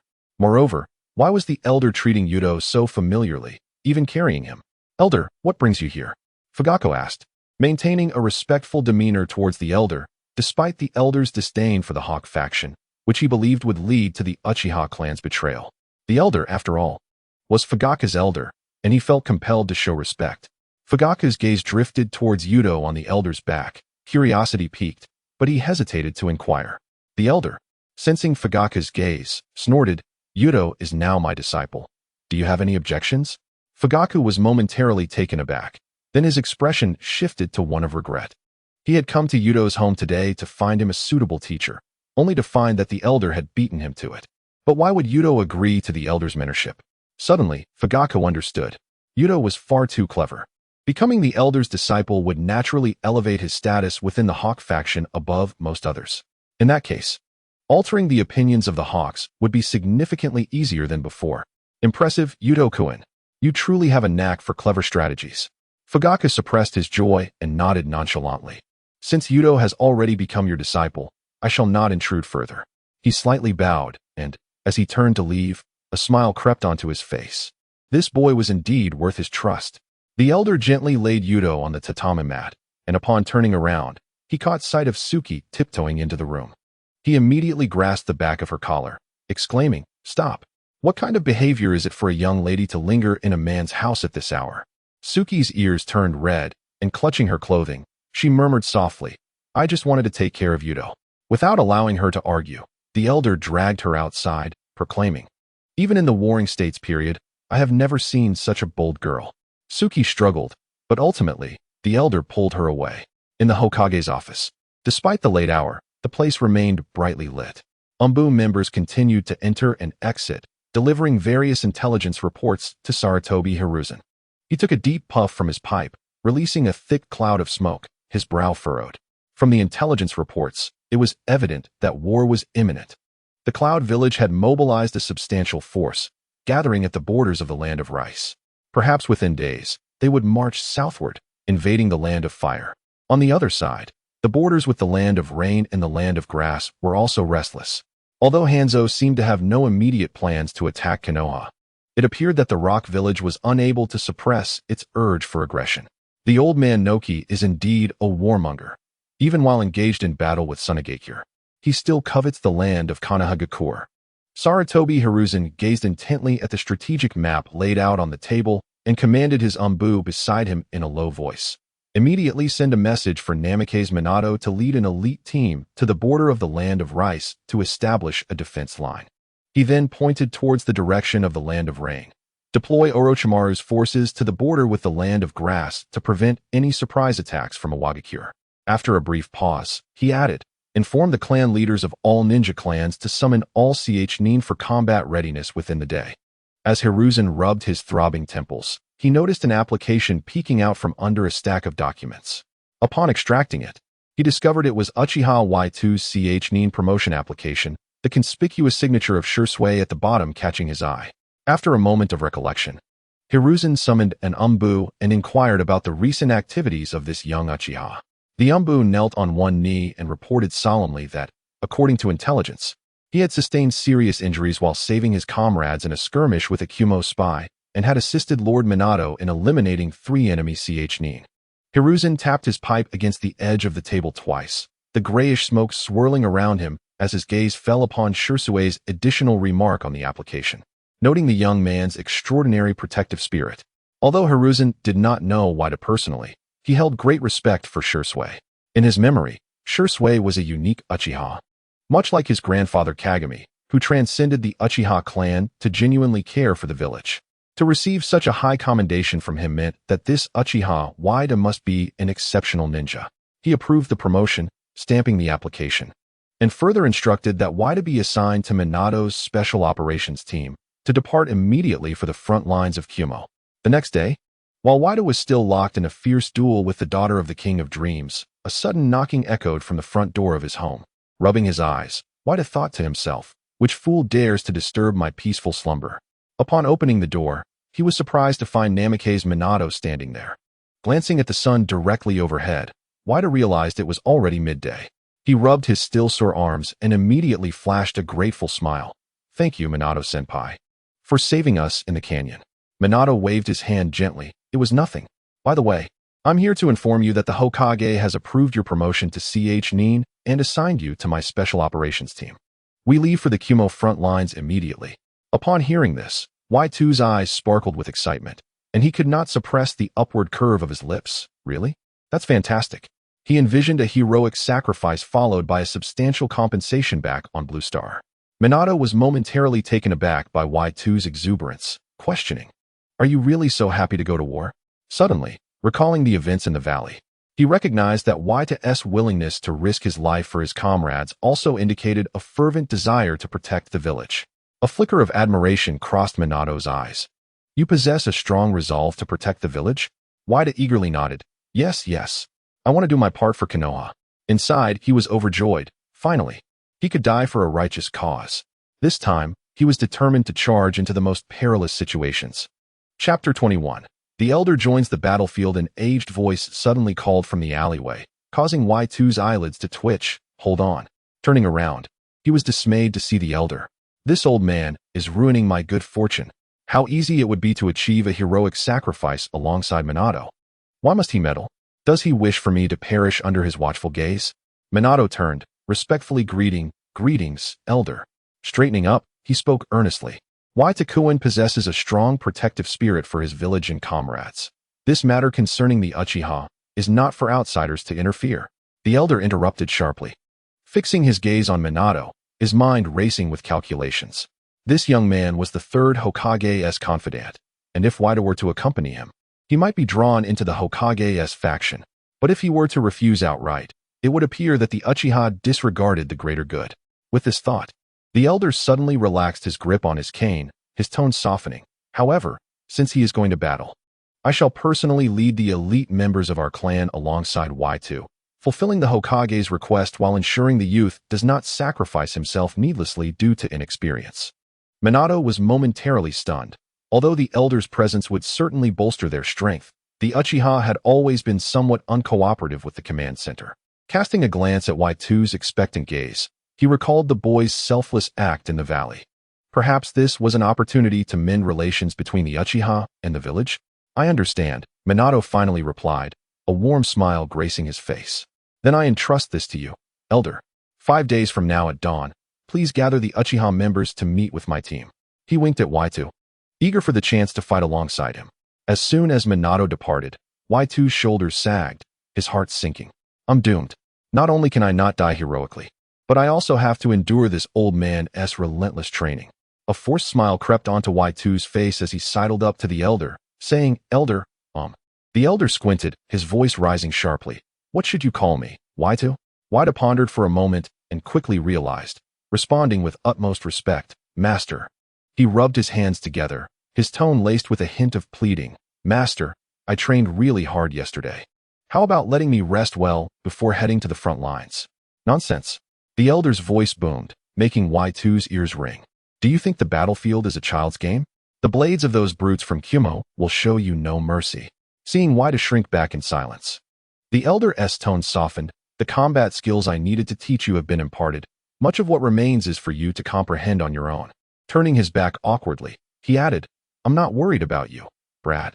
I just don't want that girl, Yumi, to be crying all day long." Wada was taken aback. The elder genuinely seemed to regard him as a disciple.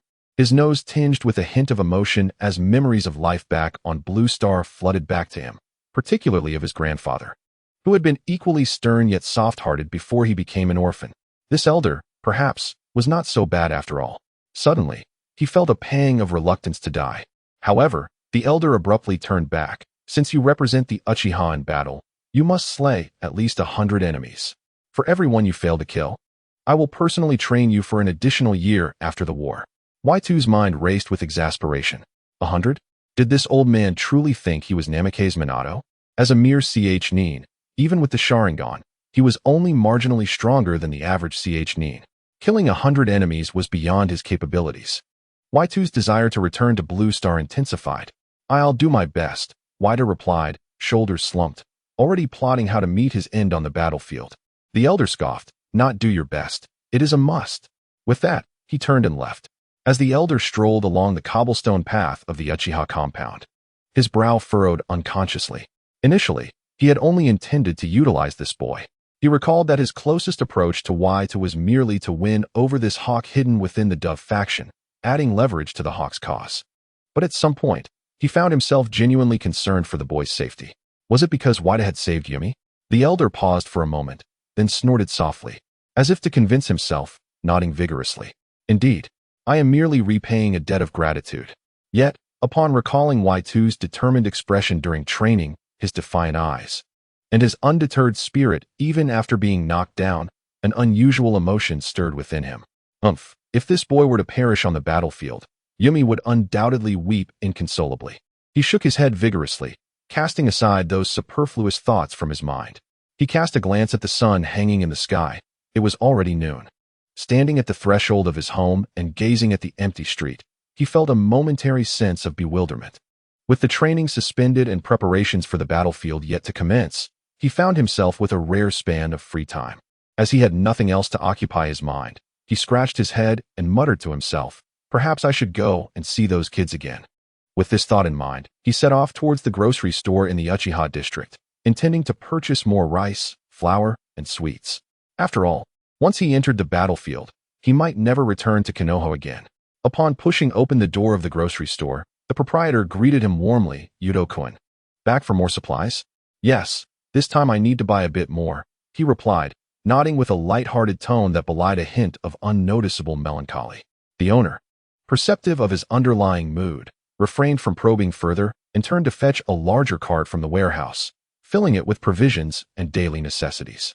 "Is this enough?" the owner inquired with a smile. Yuto surveyed the pile of supplies, a slight smile gracing his lips. "It's sufficient, thank you."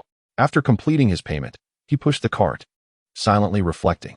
At least before he left, he could bring a touch of warmth to the children. As Yuto walked along the streets of Konoha, the sun shone brightly, yet an inexplicable sense of oppression lingered in the air.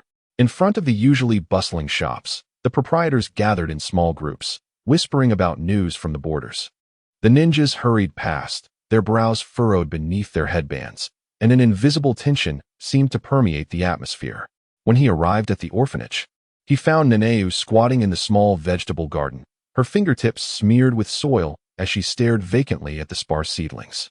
Hearing his footsteps, she quickly looked up, a flicker of panic flashing in her eyes behind her glasses, before she swiftly forced a gentle smile. "Yuto-kun, you're here." Noticing her reaction, Yuto felt a twinge of concern and asked, "Nene, what's wrong? You seem troubled." With a sigh, Naneu lowered her voice. "I received news this morning. The village's war mobilization order has come down, and the budget for the orphanage has been cut by 70%. Her voice grew softer. as the original funding was already insufficient. She recalled the visit from Danzo a few days prior and pondered if it was time to agree to his demands. Yuto's grip on the cart tightened, anger swelling within him at the thought of those despicable higher-ups. He clenched his teeth, forcing back half a sentence before merely squatting down to gently pat the back of Neneu's muddy hand. "Things will get better once we win," he said, instantly regretting the words. After all, was there truly a victor in war?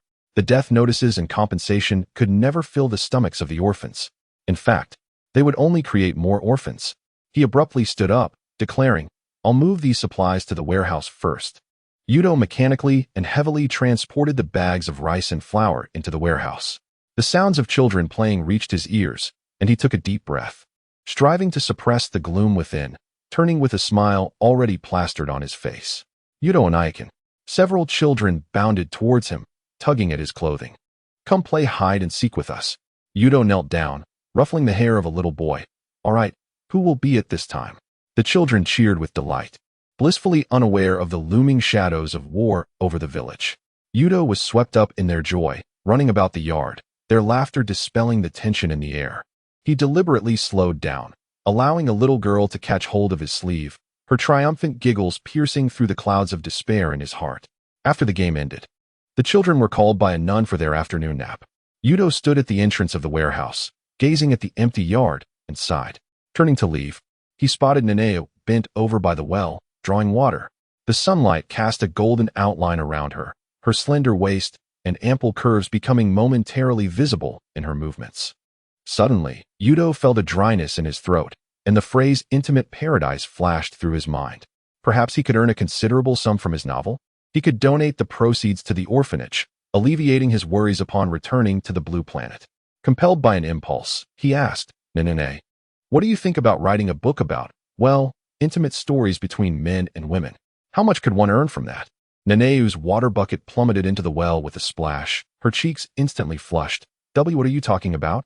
She adjusted her glasses in a fluster but caught sight of Yuto's serious expression, suddenly recalling the popular custom industry in Short Street, her voice dropping to a whisper. "And maybe a lot." Yuto's eyes lit up. 5 days was ample time for him to finish his manuscript. After bidding farewell to Neneu, he returned home and spread out the draft he had prepared earlier. However, his pen hung suspended over the paper for a long while, refusing to descend. His mind was flooded with images of Neneu, her delicate figure tending to the seedlings, her dirt-streaked fingers, and those melancholic eyes behind her glasses. Damn it! Yuto raked his fingers through his hair in frustration. Neneu is my benefactor. How could I possibly write about her? Yet, his thoughts were consumed by her image. A woman of such maturity, her allure was undeniably potent. He cast aside his pen and began to pace in his cramped room. This won't do. Yuto suddenly halted, a flicker of resolve igniting in his eyes. If I'm to write a bestseller, I must gather quality material. As he pushed open his front door, he collided head-on with Tsukimi, who was about to knock.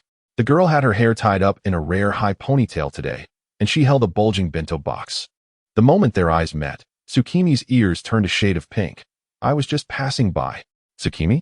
Yuto, feeling a bit guilty, instinctively hid his binoculars behind his back. What a coincidence. Tsukimi keenly noticed his little movement, her gaze falling on the hand concealed behind him. "Where are you headed?" Remembering that he might never return from the battlefield, and that his research was solely to provide for the children, Yuto decided to be honest. "Tsukimi, I'm planning to gather material." Upon hearing Yuto's explanation, Tsukimi's eyes widened in disbelief, and her bento box clattered to the ground. "Pervert. I'm doing it for the children at the orphanage." Yuto straightened his posture, though his voice grew softer. "Writing needs material." She trembled, pointing a finger at Yuto, her eyes glistening with unshed tears beneath her bangs. You actually. Yuto, flustered, scrambled to explain. "All the proceeds will be donated to the orphanage. I swear." Just as Tsukimi's fist was about to strike his face, it froze mid-air inexplicably. The girl's face turned crimson, akin to a ripe tomato, her voice barely audible. At least let me help you keep watch." If the Umbu catch us, the children will truly have no hope." Tsukimi exclaimed, stamping her foot in frustration, yet she didn't dare to meet his gaze, her earlobes nearly bleeding from the embarrassment. "I am not worried about you." As dusk gradually enveloped the sky, Yuto and Tsukimi walked side by side along the path leading to the bathhouse. Tsukimi was so tense she could almost hear her own heartbeat. She frequently glanced around, fearful of being discovered. Hey, why are you walking so fast? Tsukimi lowered her voice, tugging at Yuto's clothing. What if the patrolling Umbu find us? Yuto, initially full of confidence, swallowed hard at her words. Trying to appear calm, he patted his chest. Don't worry, I know this route very well. After turning a few corners, Yuto skillfully led Tsukimi to a hidden corner outside the bathhouse's wall. Tsukimi was surprised to find the view here excellent yet difficult to detect. How do you know about this place so well? Tsukimi's eyes widened in astonishment. Yuto scratched his head, smiling sheepishly. Actually, this isn't my first time here. Upon hearing this, Tsukimi's face turned pale. She clenched her fists, her voice laced with an undeniable jealousy. So you often sneak peeks at other girls bathing? That is not it. Yuto hurriedly waved his hand, recalling that the last time was also for gathering material. Tsukimi's face suddenly flushed crimson. She lowered her head, her voice barely audible. If you truly need material, you could actually look at mine. Yuto was momentarily taken aback. Under the moonlight, he could see Tsukimi's bashful cheeks and her slightly trembling eyelashes, and a sudden warmth surged within him. He gently patted Tsukimi's shoulder and sincerely said, "We are good friends. How could I possibly write you into a story?" Tsukimi abruptly lifted her head, her eyes shimmering with a complex light. She felt touched by Yuto's thoughtfulness, yet a flicker of disappointment accompanied his words of friendship. In the end, she could only stomp her foot in embarrassment and annoyance. You fool, Yuto? Who wants to be your good friend? Just then, a sudden sound of water and girls' laughter drifted from within the walls. The two froze simultaneously, instinctively holding their breath. Chapter 23. Caught in the act of gathering material, Yuto cautiously raised his binoculars, his heart racing as he aimed them through a gap in the wall. Within the misty bathhouse, several indistinct figures could be seen, and the sound of water droplets cascading from hair was clearly audible. He held his breath, his fingers trembling slightly in nervousness. Someone's coming. Tsukimi suddenly tugged at his shirt, her voice lowered to a whisper. The sound of footsteps on the stone floor approached, and Yuto hurriedly stowed the binoculars away, pressing both of them into the shadows against the wall. Tsukimi's back pressed against his chest, and he could feel her rapid heartbeat through the fabric. It's a patrolling Umbu, Tsukimi whispered, her warm breath brushing against Yuto's ear. As the footsteps drew nearer, Yuto instinctively pulled Tsukimi closer, their shadows almost merging under the moonlight. After a while, once the patrol had left, Yuto resumed gathering material. Just as he lifted the binoculars again, a golden-haired beauty suddenly came into view. He instinctively thought it was Nanoyu, as her hair was also golden. Just as he was about to retract the binoculars, his gaze swept past the figure. No, Nanoyu didn't seem to be that tall. Yuto raised the binoculars once more, directing them towards the golden-haired beauty's face, only to be astonished to discover that it was actually Tsunade. Even more terrifying was the fact that Tsunade's gaze was locked onto him. Yuto's breath caught in his throat, cold sweat trickling down his forehead. Through the lens, Tsunade's amber eyes were fixed on him with an intense glare, a dangerous smile tugging at her lips. This is bad, he thought, his throat tightening, his fingers trembling uncontrollably. Tsukimi sensed something was off and quickly tugged at his sleeve. What's wrong? It's Lady Tsunade. Yuto's voice quivered as he fumbled to put the binoculars away. But before he could turn and run, the ground suddenly shook violently. The walls of the bathhouse crumbled, and Tsunade's figure, wrapped in a towel, flickered in and out of sight amidst the dust, her damp golden hair still dripping with water. You little brat. Tsunade cracked her knuckles menacingly, her smile growing increasingly sinister. What price have you thought of paying for peeking at me while I bathe? Tsukimi's legs turned to jelly from fear. Yet she still stood in front of Yuto. Lady Tsunade, we were just... Before she could finish, Tsunade flashed to their side. Yuto felt the world spin as he was lifted effortlessly, crashing through 3 trees before finally coming to a halt amidst the rubble. Lying there, he gazed up at the approaching Tsunade, feeling a strange sense of relief wash over him. At last, he could fulfill his wish to sacrifice himself heroically. However, it seemed a bit premature, as he had yet to complete his intimate rendezvous in paradise. Tsukimi, suppressing her embarrassment, spread her arms to shield Yuto. Lady Tsunade, please let me explain. Yuto-kun wasn't peeking for lewd purposes. Tsunade's clenched fist hovered in midair, droplets of water glinting coldly in the moonlight. Little girl, she squinted. Are you saying you also want a taste of my fist? He is trying to write a novel to make money. Tsukimi cried out, her eyes tightly shut, her ears burning crimson. The orphanage's funding has been slashed by 70%. The children are barely getting enough to eat. Yuto wants to write a bestseller to donate the proceeds to the orphanage. By the end, her voice trembled with tears. If you want to hit someone, hit me instead. I'm his teammate. I should have kept a better eye on him. Tsunade's raised fist slowly lowered, her brow furrowed as she studied Yuto, who lay sprawled on the ground. She snorted derisively. Writing that kind of filthy book for money? Kid, you sure know how to concoct excuses. At that moment, other women from the bathhouse wrapped in towels gathered around, chattering curiously. Lady Tsunade, what happened? Tsunade cast a glance at the disheveled Yuto and the blushing Tsukimi, then suddenly turned to the crowd and waved her hand. You all saw wrong. It was just a wild cat that knocked over the wall.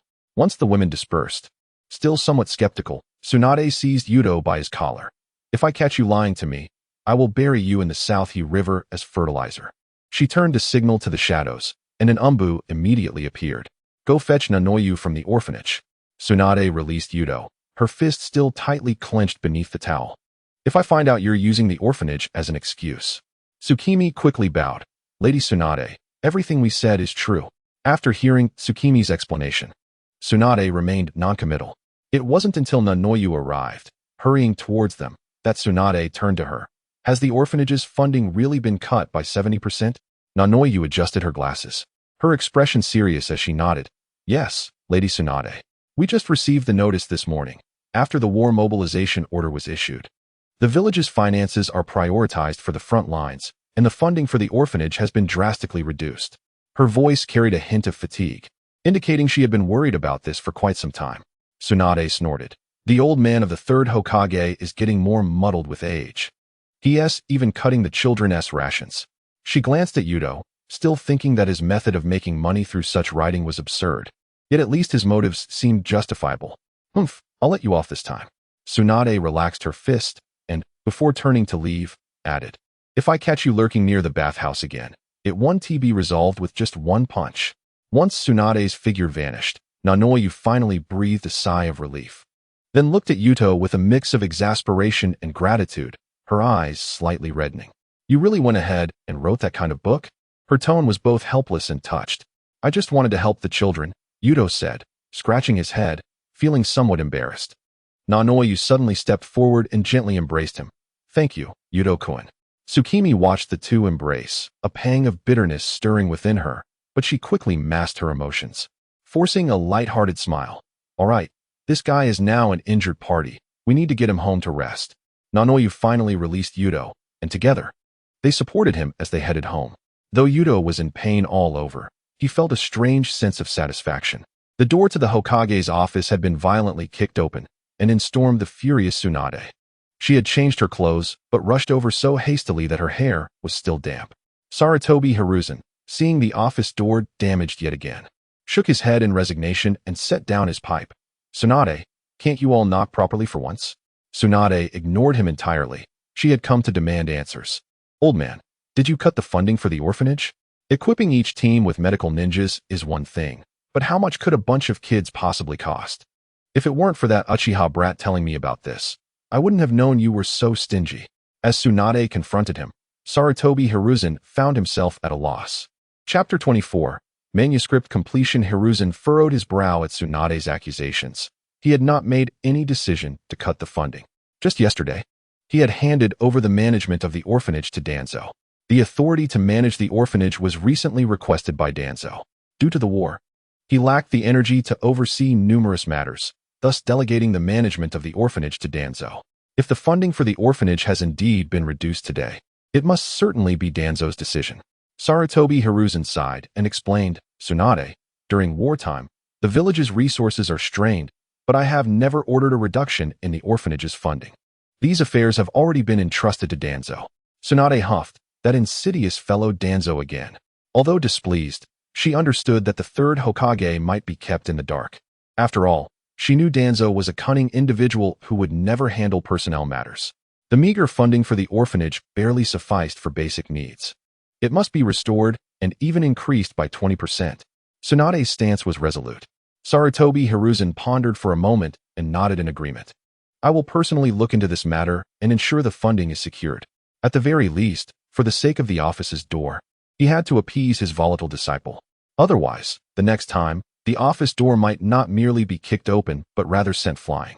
As Tsunade departed, the Umbu entered the Hokage's office with awkward smiles. Sarutobi Hiruzen shook his head helplessly. Well, it's not your fault for not stopping Tsunade. Go summon Danzo. Yes, Hokage-sama. Before long, the Umbu brought Danzo in. He walked slowly into the Hokage's office, his voice low. Hiruzen, what do you need? Sarutobi Hiruzen did not directly mention the orphanage, but instead asked, Danzo, has the root been experiencing financial difficulties lately? A flicker of surprise crossed Danzo's eyes.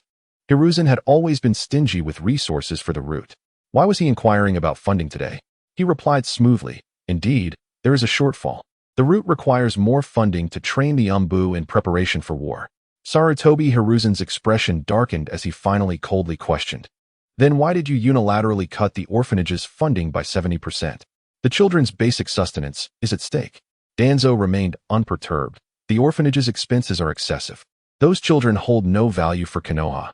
It is better to conserve resources for combat strength. He thought to himself that the funding cuts were merely a means to pressure Yamanaka Ino, the walking priestess, into returning to the root. Preposterous. Sarutobi slammed the table and stood up, fury erupting. Restore the orphanage's funding immediately. Otherwise, I will cut the root's budget by half. Danzo's pupils constricted, his tone menacing. Hiruzen, you are obstructing the root's operations. This is an order. Sarutobi Hiruzen stood firm. No matter how dire the war, innocent children should never be sacrificed. After a moment of silence, Danzo finally snorted coldly. Hiruzen, you will regret this. Enough. I am the Hokage. Danzo stormed out, slamming the door. Watching the door sway precariously, Sarutobi felt a twinge of pain. Meanwhile, at Yuto's home, the young man was fervently scribbling. Having completed his research, he remained unaware of the funding restoration for the orphanage and continued with his writing endeavors. Yuto's pen glided swiftly across the paper, images of the bathhouse lingering in his mind. In the misty atmosphere, hair cascaded like a waterfall, beads of water trickling down a slender neck, pooling at the collarbone. The curves wrapped in a towel were subtly discernible, rising and falling with each breath. Misaki was cornered, her damp hair clinging to her pale cheeks. Failure to complete the task meant facing punishment as Jonin Matsumoto approached with a sinister grin, his fingers roughly gripping her chin. Water droplets slid down her trembling shoulders, splattering against the tiles. At least let me put on some clothes. Her desperate plea was drowned out by the sound of rushing water. Yuto rubbed his sore wrist, a smirk forming at the corner of his mouth. The brutal superior completed the scene. Time passed, and in the blink of an eye, only one day remained before heading to the battlefield. Yuto emerged from his room, sporting dark circles under his eyes and disheveled hair. He had been writing to the point of mental fatigue, moving like a zombie towards the Konoha bookstore, dragging his weary body into the store. His clothes carried a hint of unpleasant odor. The store owner glanced up, frowning as he waved his hand dismissively. Go away, beggar. Don't come in here. Without a word, Yuto pulled out a crumpled manuscript from his pocket and slammed it on the counter. Take a look at this. The owner glanced at the cover titled Paradise of Affection, and as he impatiently flipped to the first page, he was about to mock it when his gaze suddenly fixated on the paper. The more he read, the wider his eyes grew, his fingers trembling involuntarily. This is incredible. I was blind. The owner abruptly knelt, grabbing Yuto's hand, his voice trembling. I will buy out this manuscript for 3 million ryo. No, 5 million. Yuto smirked. What was this owner thinking, wanting to buy it outright? Such books were non-existent in the Naruto world. Even if someone had a similar idea, they could never match his rich experience. After all, the internet environment here was a sea of yellow fertilizer. Every moment, someone was driving. Yuto withdrew his hand, shaking his head. I want royalties. I will take 70% of the sales. The owner, anxious, wrung his hands. That is not the norm. How about 60-40? You take 6, and I take 4? 70-30. Yuto turned as if to leave. I can find another bookstore. It seems there are more than one in Konoha. Seeing Yuto about to leave, the owner panicked, feeling worse about losing money while others profited. Deal. The owner grabbed his sleeve, a beaming smile on his face. You are truly a genius. This book will definitely sell like crazy. Yuto pushed the manuscript towards the owner and stated earnestly, please ensure that all royalties go to the orphanage's director, Yamanaka Ino. The owner looked up in surprise. Why not keep it for yourself? You worked hard to write this. Yuto scratched his head, his voice low. A war is coming. And the funding for the orphanage has been cut. Those children can barely eat. I might not return, at least let them have a few more meals. There was something Yuto did not say. He was prepared to go to the battlefield, knowing he might not come back. The owner's hand trembled slightly, tears welling in his eyes behind his glasses. I see. He suddenly clasped Yuto's hand. I assure you, with the bookstore's century-long reputation, for every book sold, 70% of the royalties will be delivered to the orphanage. Yuto nodded, but inwardly he thought, Konoha has only been established for 47 years. How could this bookstore have a century of credibility? Chapter 25. The initial battle at the front line. Early the next morning, the Uchiha clan began to assemble. More than 30 Uchiha were summoned by the elder, most of whom were hawks, and at the very least, possessed a single Tomo Sharingan. Although Yuto's apparent strength was not particularly notable among them, he was closely accompanied by the elder, presenting himself as a future hawkish leader. Days later, the Uchiha clan arrived at the borders of the land of rice and met with Minato. The elder and Minato met at a temporary command post, standing opposite each other. Minato spoke first, his tone steady. Thank you for the support from the Uchiha clan. He pointed to the maps spread across the table. Currently, Kumobikura has assembled about 500 ninjas at the borders of the land of rice, more than double our forces. Yuto stepped forward and respectfully saluted Minato. Minato-senpai. Long time no see. Minato smiled gently and patted his shoulder. Yuto-kun, I heard you have been promoted to Chunin. Congratulations. Upon hearing Minato's congratulations, Yuto couldn't help but twitch his mouth. He had no desire to increase his strength. Now, instead of being cannon fodder, he had become a cornerstone on the battlefield.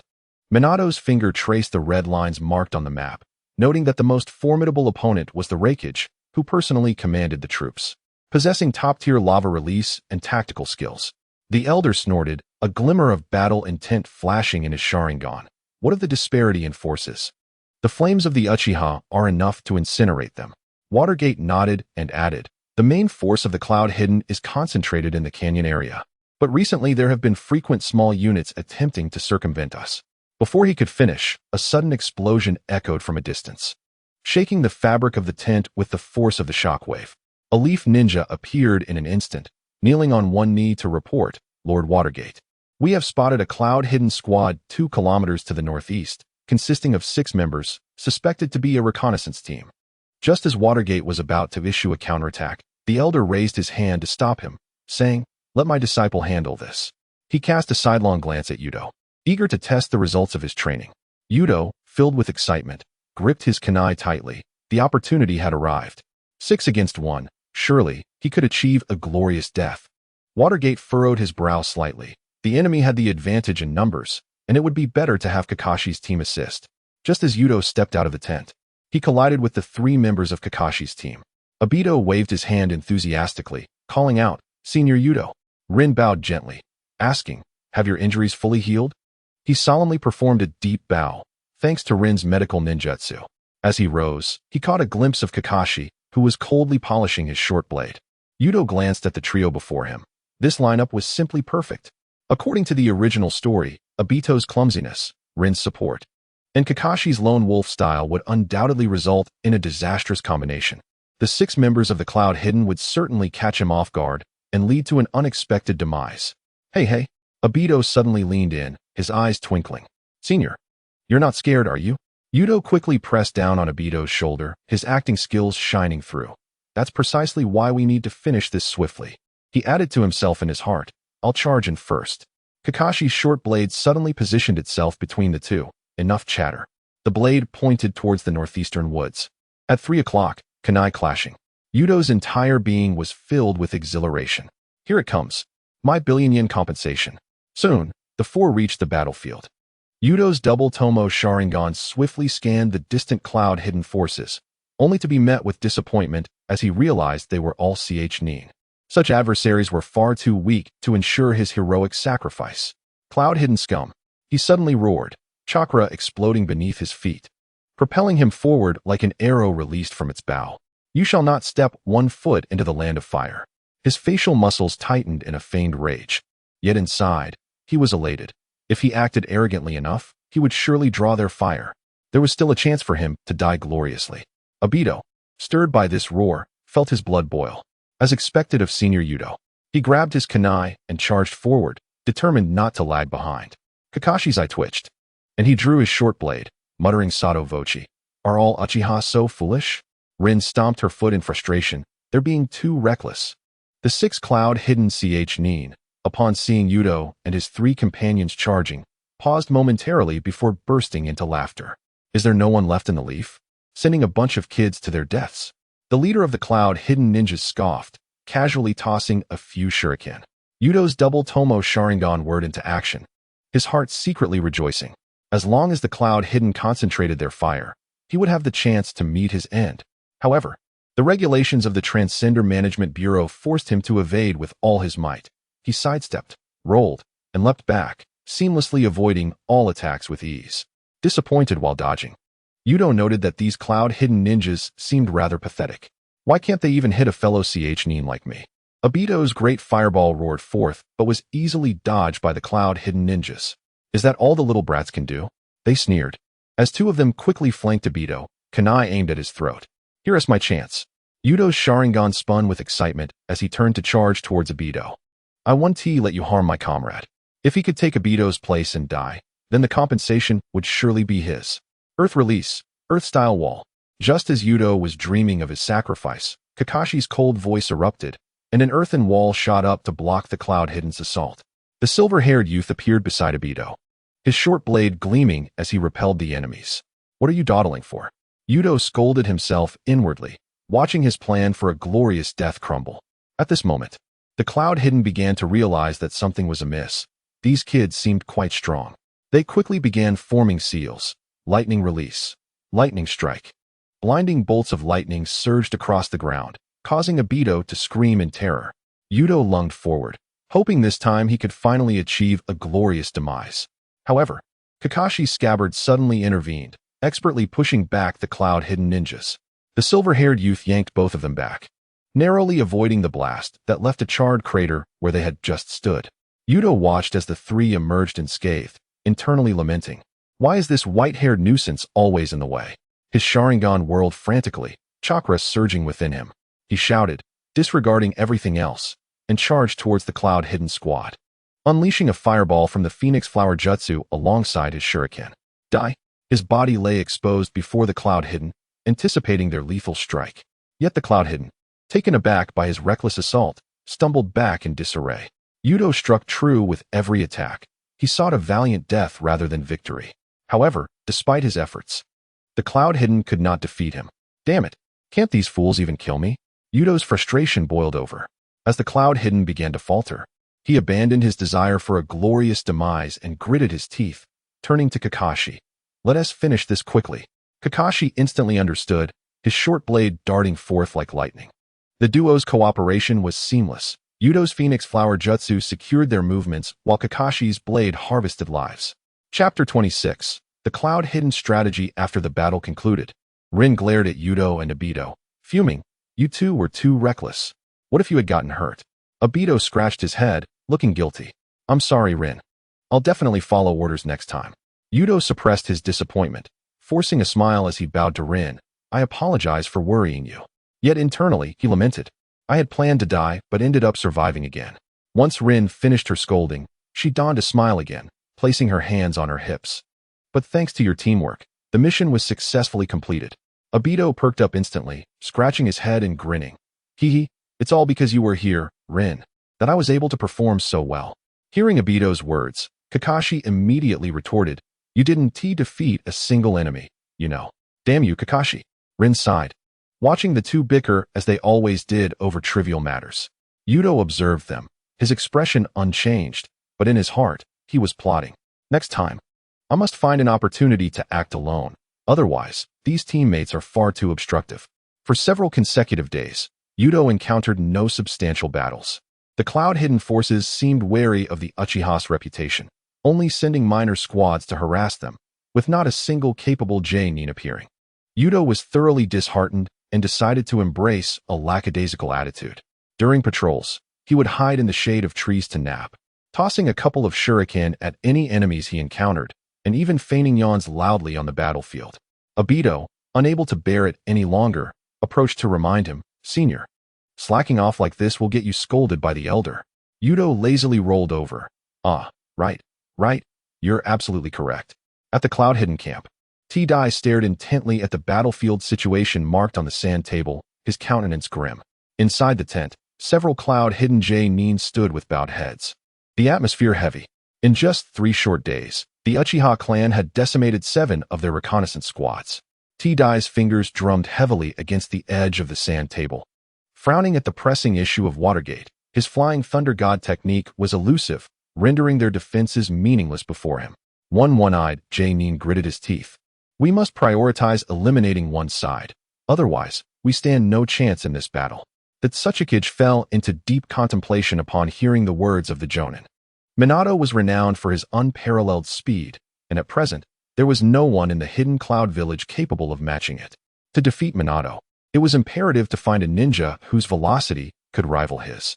Coincidentally, the Raikage candidate, A, was also known for his swiftness. If he could be summoned, then.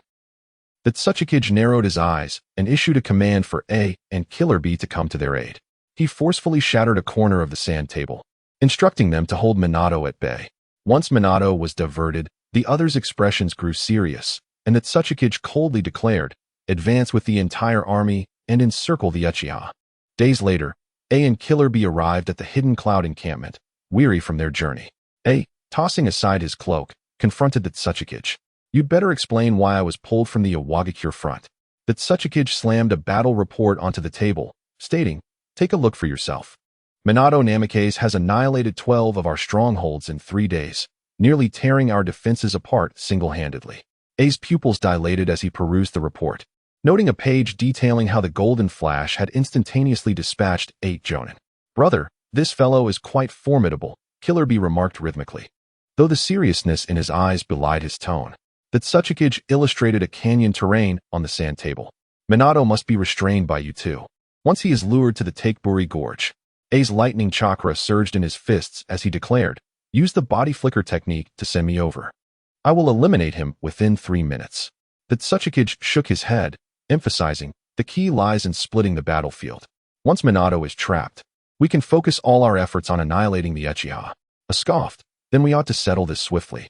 He pointed to the Takeburi Gorge at the border of the Land of Rice, suggesting, "Let us dispatch 3 elite squads to feign an attack on the Konoha flank.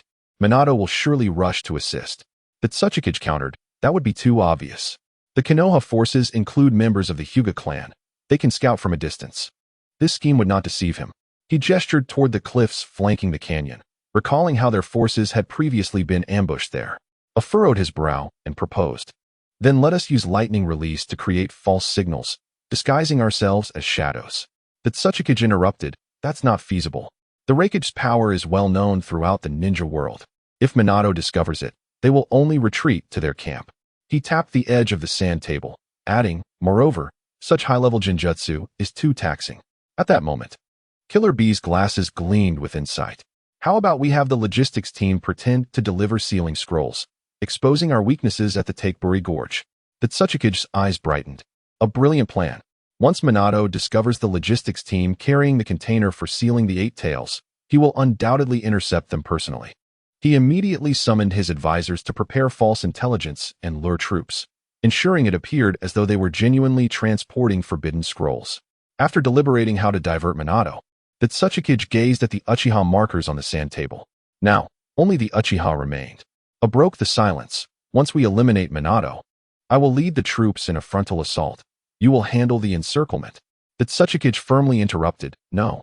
A direct assault would incur excessive losses due to the Uchiha's fire release abilities." He pointed to several charred marks on the sand table, evidencing the recent skirmish. A frowned and suggested, "Then let's use Genjutsu to create visual disturbances and strike amidst the chaos." The Tsuchikage shook his head. "The Uchiha's Sharingan excels at discerning Genjutsu. This tactic would only waste chakra against them." Turning to Killer B, who was fiddling with his sunglasses, he asked, "What are your thoughts?" Killer B tilted his head. "Little 8 suggests we use the tailed beast bomb to obliterate the battlefield." He quickly added, "But it would also blow our own people away." The Tsuchikage fell silent, having expected Killer B to propose a more viable strategy.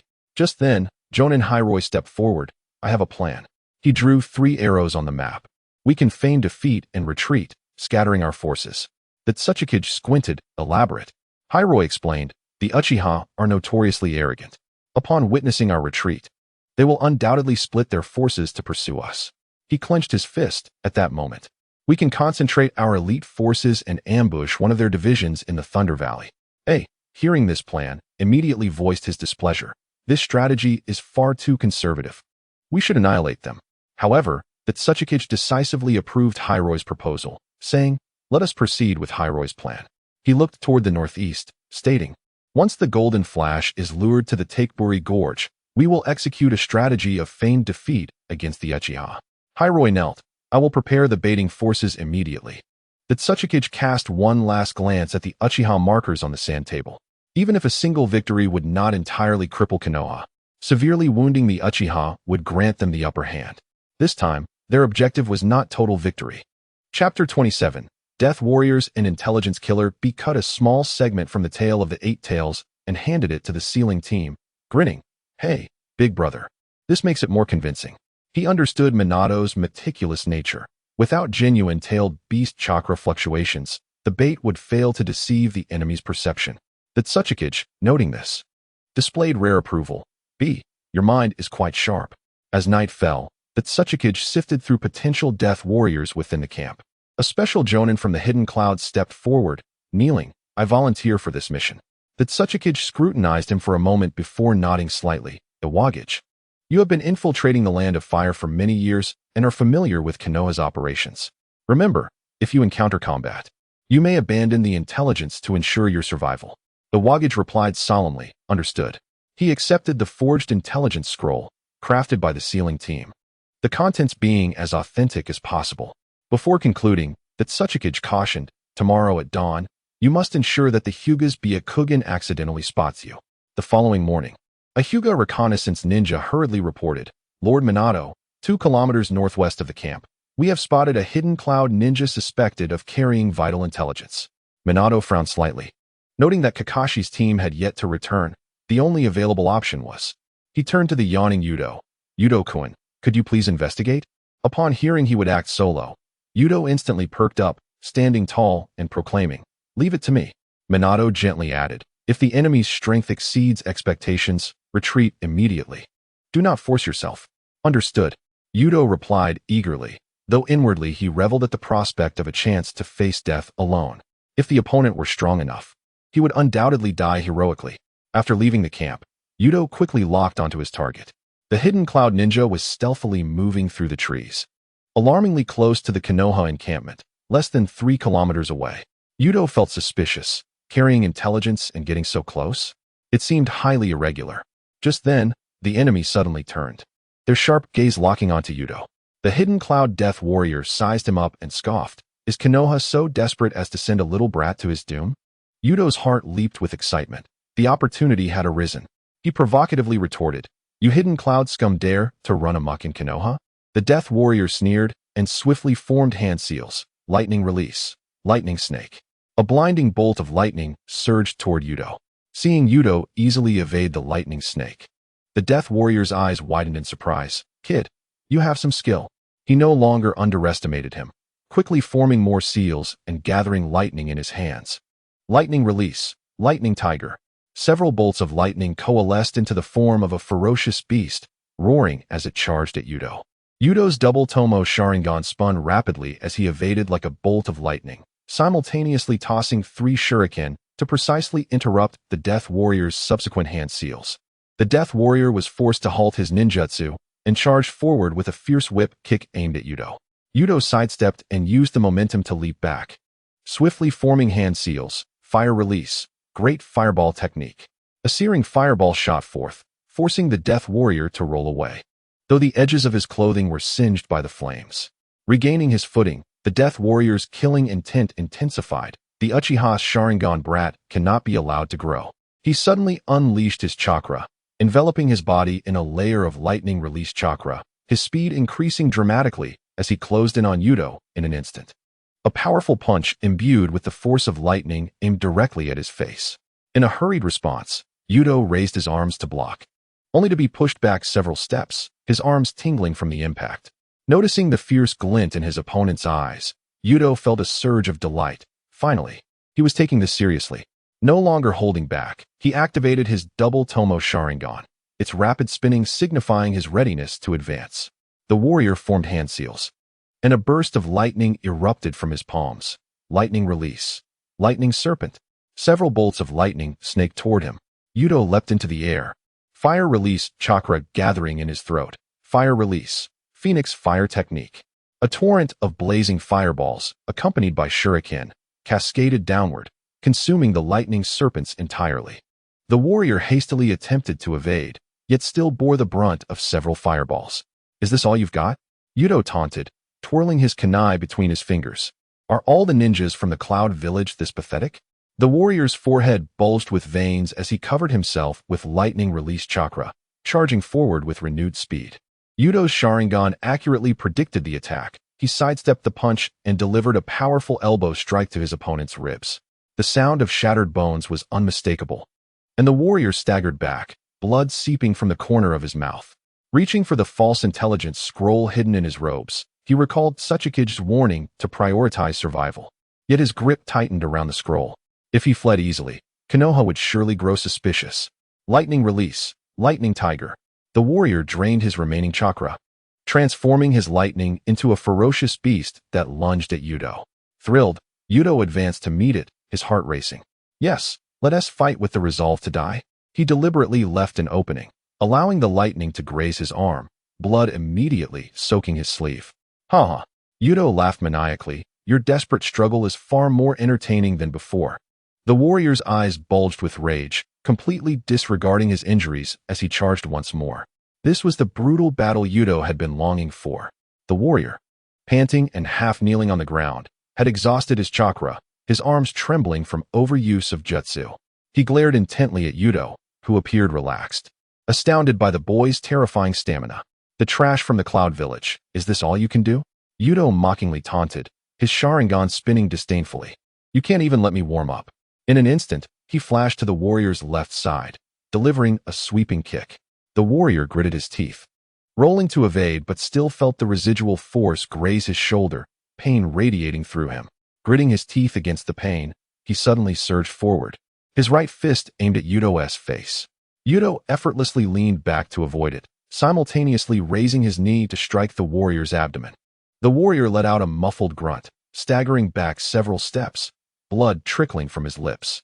The Uchiha brat, the warrior muttered, wiping the blood from his mouth, his eyes brimming with murderous intent. He realized a grave truth. Yuto was a genius, and if he grew, he would undoubtedly become a formidable enemy for the Cloud Village. The discovery of this intelligence on a corpse would lend it credibility. Today, they must perish together. The warrior suddenly bit his finger, forcing out his last reserves of chakra. Lightning release. Lightning tiger. His hands, unable to form seals, nonetheless managed to conjure twisted bolts of lightning, transforming into a mangled lightning beast that charged at Yuto. This jutsu exceeded the limits of his body, his skin cracking under the backlash of the lightning release. The bolt struck Yuto squarely in the chest, sending him flying several meters. The warrior revealed a sinister grin, but suddenly, a sound of displacement echoed from the smoke. Yuto had actually used the substitution technique to escape. In the next moment, excruciating pain pierced through his chest from behind, and he looked down to see a bloodied arm protruding from his torso. With his consciousness fading, the warrior used his last ounce of strength to stuff the false scroll into his shattered ninja tool pouch. A bitter smile graced his lips. At least the mission was accomplished. Chapter 28. Minato, AI, and Killer Bee in the Konoha camp. Yuto handed the bloodied intelligence scroll to Minato. Minato unsealed the scroll and quickly scanned its contents, his brow furrowing in alarm. The information revealed that the Cloud Village was preparing to release the Eight Tails at the front lines. Due to the Cloud's exceptional intelligence operations, Konoha had no knowledge of the Eight Tails being sealed within Killer Bee. Therefore, in Minato's understanding, the Eight Tails was contained within some vessel. As Minato continued to read the intelligence, he discovered that the Cloud-S transport unit was set to pass through the Bamboo Take Gorge today. He immediately decided that they must intercept the Eight Tails at the gorge. It was imperative that the beast did not appear on the battlefield. Noticing Minato preparing for action, Yuto couldn't help but voice a caution. Lord Minato, is it wise to move against the Cloud's transport unit so close to our camp? Could it be a trap? Minato shook his head, a wry smile on his face. Even if it is a trap, we must proceed to intercept. Yuto-kun, you may not fully grasp the power of a tailed beast. Just one tailed beast can effortlessly obliterate an entire city. If it appears on the battlefield, Konoha will undoubtedly face defeat. Understanding Minato's concern about the intelligence, Yuto refrained from further questioning and turned to leave. Once Yuto departed, Minato quickly summoned the elite yearned within the camp. To intercept the tailed beast, nearly all the ninjas would have to mobilize, and even Minato, as the frontline commander, did not dare make a rash decision. Soon, the elite yearned gathered in the tent. Minato slammed the intelligence scroll onto the table and stated solemnly, "The Cloud Village plans to release the 8 tails at Bamboo Take Gorge. We must intercept immediately." The Hyuga clan's yearned was the first to voice dissent. The source of the intelligence is questionable. The appearance of the Cloud's warrior near the camp seems too deliberate. It could very well be a feigned maneuver. The Uchiha elder snorted derisively. A mere-tailed beast is inconsequential before the Sharingan. If the Cloud truly dares to release the 8 tails, I shall personally subdue it. Nara Shikaku furrowed his brow in analysis. If the 8 tails truly appears, the situation on the battlefield will spiral out of control. Yet the timing of this intelligence is too convenient. The Cloud may have set a trap at Bamboo Take Gorge. Akimichi Choza slammed his fist on the table. But what if the intelligence is accurate? If the 8 tails rampages, the entire front will be turned to ashes. Yamanaka Shiki adjusted his glasses. My insects have detected a Cloud team moving toward Bamboo Take Gorge, but the chakra response is unusual. It may not be a trap. As the debate escalated, Minato suddenly called out, "Everyone!" He scanned the room. Even if there is only a 1% chance, we must prevent the 8 tails from appearing. I will personally lead the team. The rest will maintain defensive positions. This is an order. Ultimately, the yearned reached a consensus. Led by Minato, an elite team would swiftly head to Bamboo Take Gorge while the remaining forces heightened their vigilance, ready to respond at a moment's notice. All the yearned in the camp, except for those of the Uchiha clan, joined Minato's elite team. Before departing, Minato solemnly addressed the elder. "Elder, I entrust the camp's defenses to the Uchiha clan while I am away at Bamboo Take Gorge." The elder's Sharingan activated automatically, and he replied, "Do not worry. Any Cloud scoundrels daring to invade will meet their end at my hands." Minato smiled wryly at this. There is no need for total annihilation. Simply drive them away. The elder scoffed, dismissing Minato's words. Weakness. Being merciful to the enemy is cruelty to oneself. The Uchiha will conduct matters as they see fit. Minato, seeing the elder's unyielding stance, chose not to argue further, though he did remind him before leaving. "If you encounter a strong enemy, be sure to await my return for assistance." The elder turned away, non-committal, yet the battle intent flickering in his Sharingan spoke volumes. The Minato team moved swiftly. What would normally take half a day to reach Bamboo Take Gorge was accomplished in less than an hour, as they disregarded chakra consumption. Hidden on the outskirts of Bamboo Take Gorge, a Hyuga yearned activated his Byakugan to scout the distant Cloud forces. To ensure the operation's flawless execution, Suchikage had not informed the transport unit of the plan. The transport unit believed they were genuinely transporting the 8 tails, each member wearing a wary expression.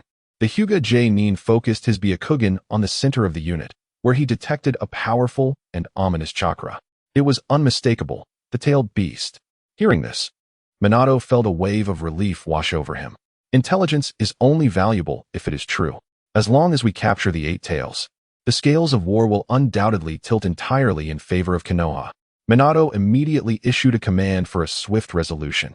After seizing the sealing vessel of the 8 tails, "We must retreat without delay." The order was received, and the ninja leaped into action. In the distance, Killer B and A had been waiting for some time. Upon noticing Minato's offensive, A quickly mobilized his team to block the entrance of the Bamboo Take Gorge.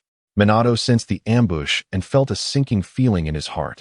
Realizing the situation was dire, his gaze sharpened, and he scattered his flying kunai like raindrops across the battlefield. A surveyed the area, seeing the kunai embedded in the ground, and disdainfully scoffed, "A mere trick. Minato Namikaze, today is your demise." A erupted with a violent surge of lightning chakra, blue electricity crackling around him. He activated his lightning chakra mode, moving so swiftly that he appeared as a mere afterimage, charging straight at Minato. Minato's pupils constricted in a desperate moment. He could only throw a kunai. A's fist, enveloped in thunder, was about to strike Minato squarely in the face. In a flash, Minato's figure vanished, and A's fist struck only air. "What?" A exclaimed in shock, his eyes widening. Before he could react, a sudden rush of air announced Minato's presence, who had instantaneously transported himself to the location of the kunai he had just thrown, aiming for A's back. "Brother, watch out." Just as it seemed all hope was lost, a thick octopus tentacle suddenly intervened between them. Bam!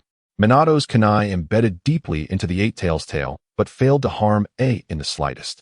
Killer B, eyes glinting with battle spirit beneath his sunglasses, remarked, "Hey, Minato Namikaze, it's not so easy to hurt my brother." Minato glanced at Killer B and thought of his girlfriend Kushina. He said solemnly, "A, you have a commendable partner." With that, he turned to leave. "Minato Namikaze, do you think you can simply talk your way out of this?" A's lightning chakra surged around him, blue arcs lighting up the battlefield. His eyes scanned the terrain, memorizing the positions of every flying kunai. 3 on the northwest tree trunk, 2 in the southeast rock crevices, and 5 on the ground before him. "This time, you can't escape."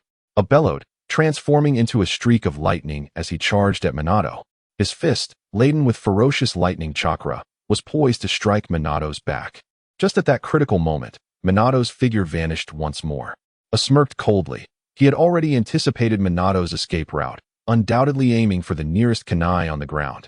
His fist altered its trajectory mid-air, targeting the kunai 3 meters away. However, what? A's pupils dilated in astonishment as the anticipated golden figure did not appear.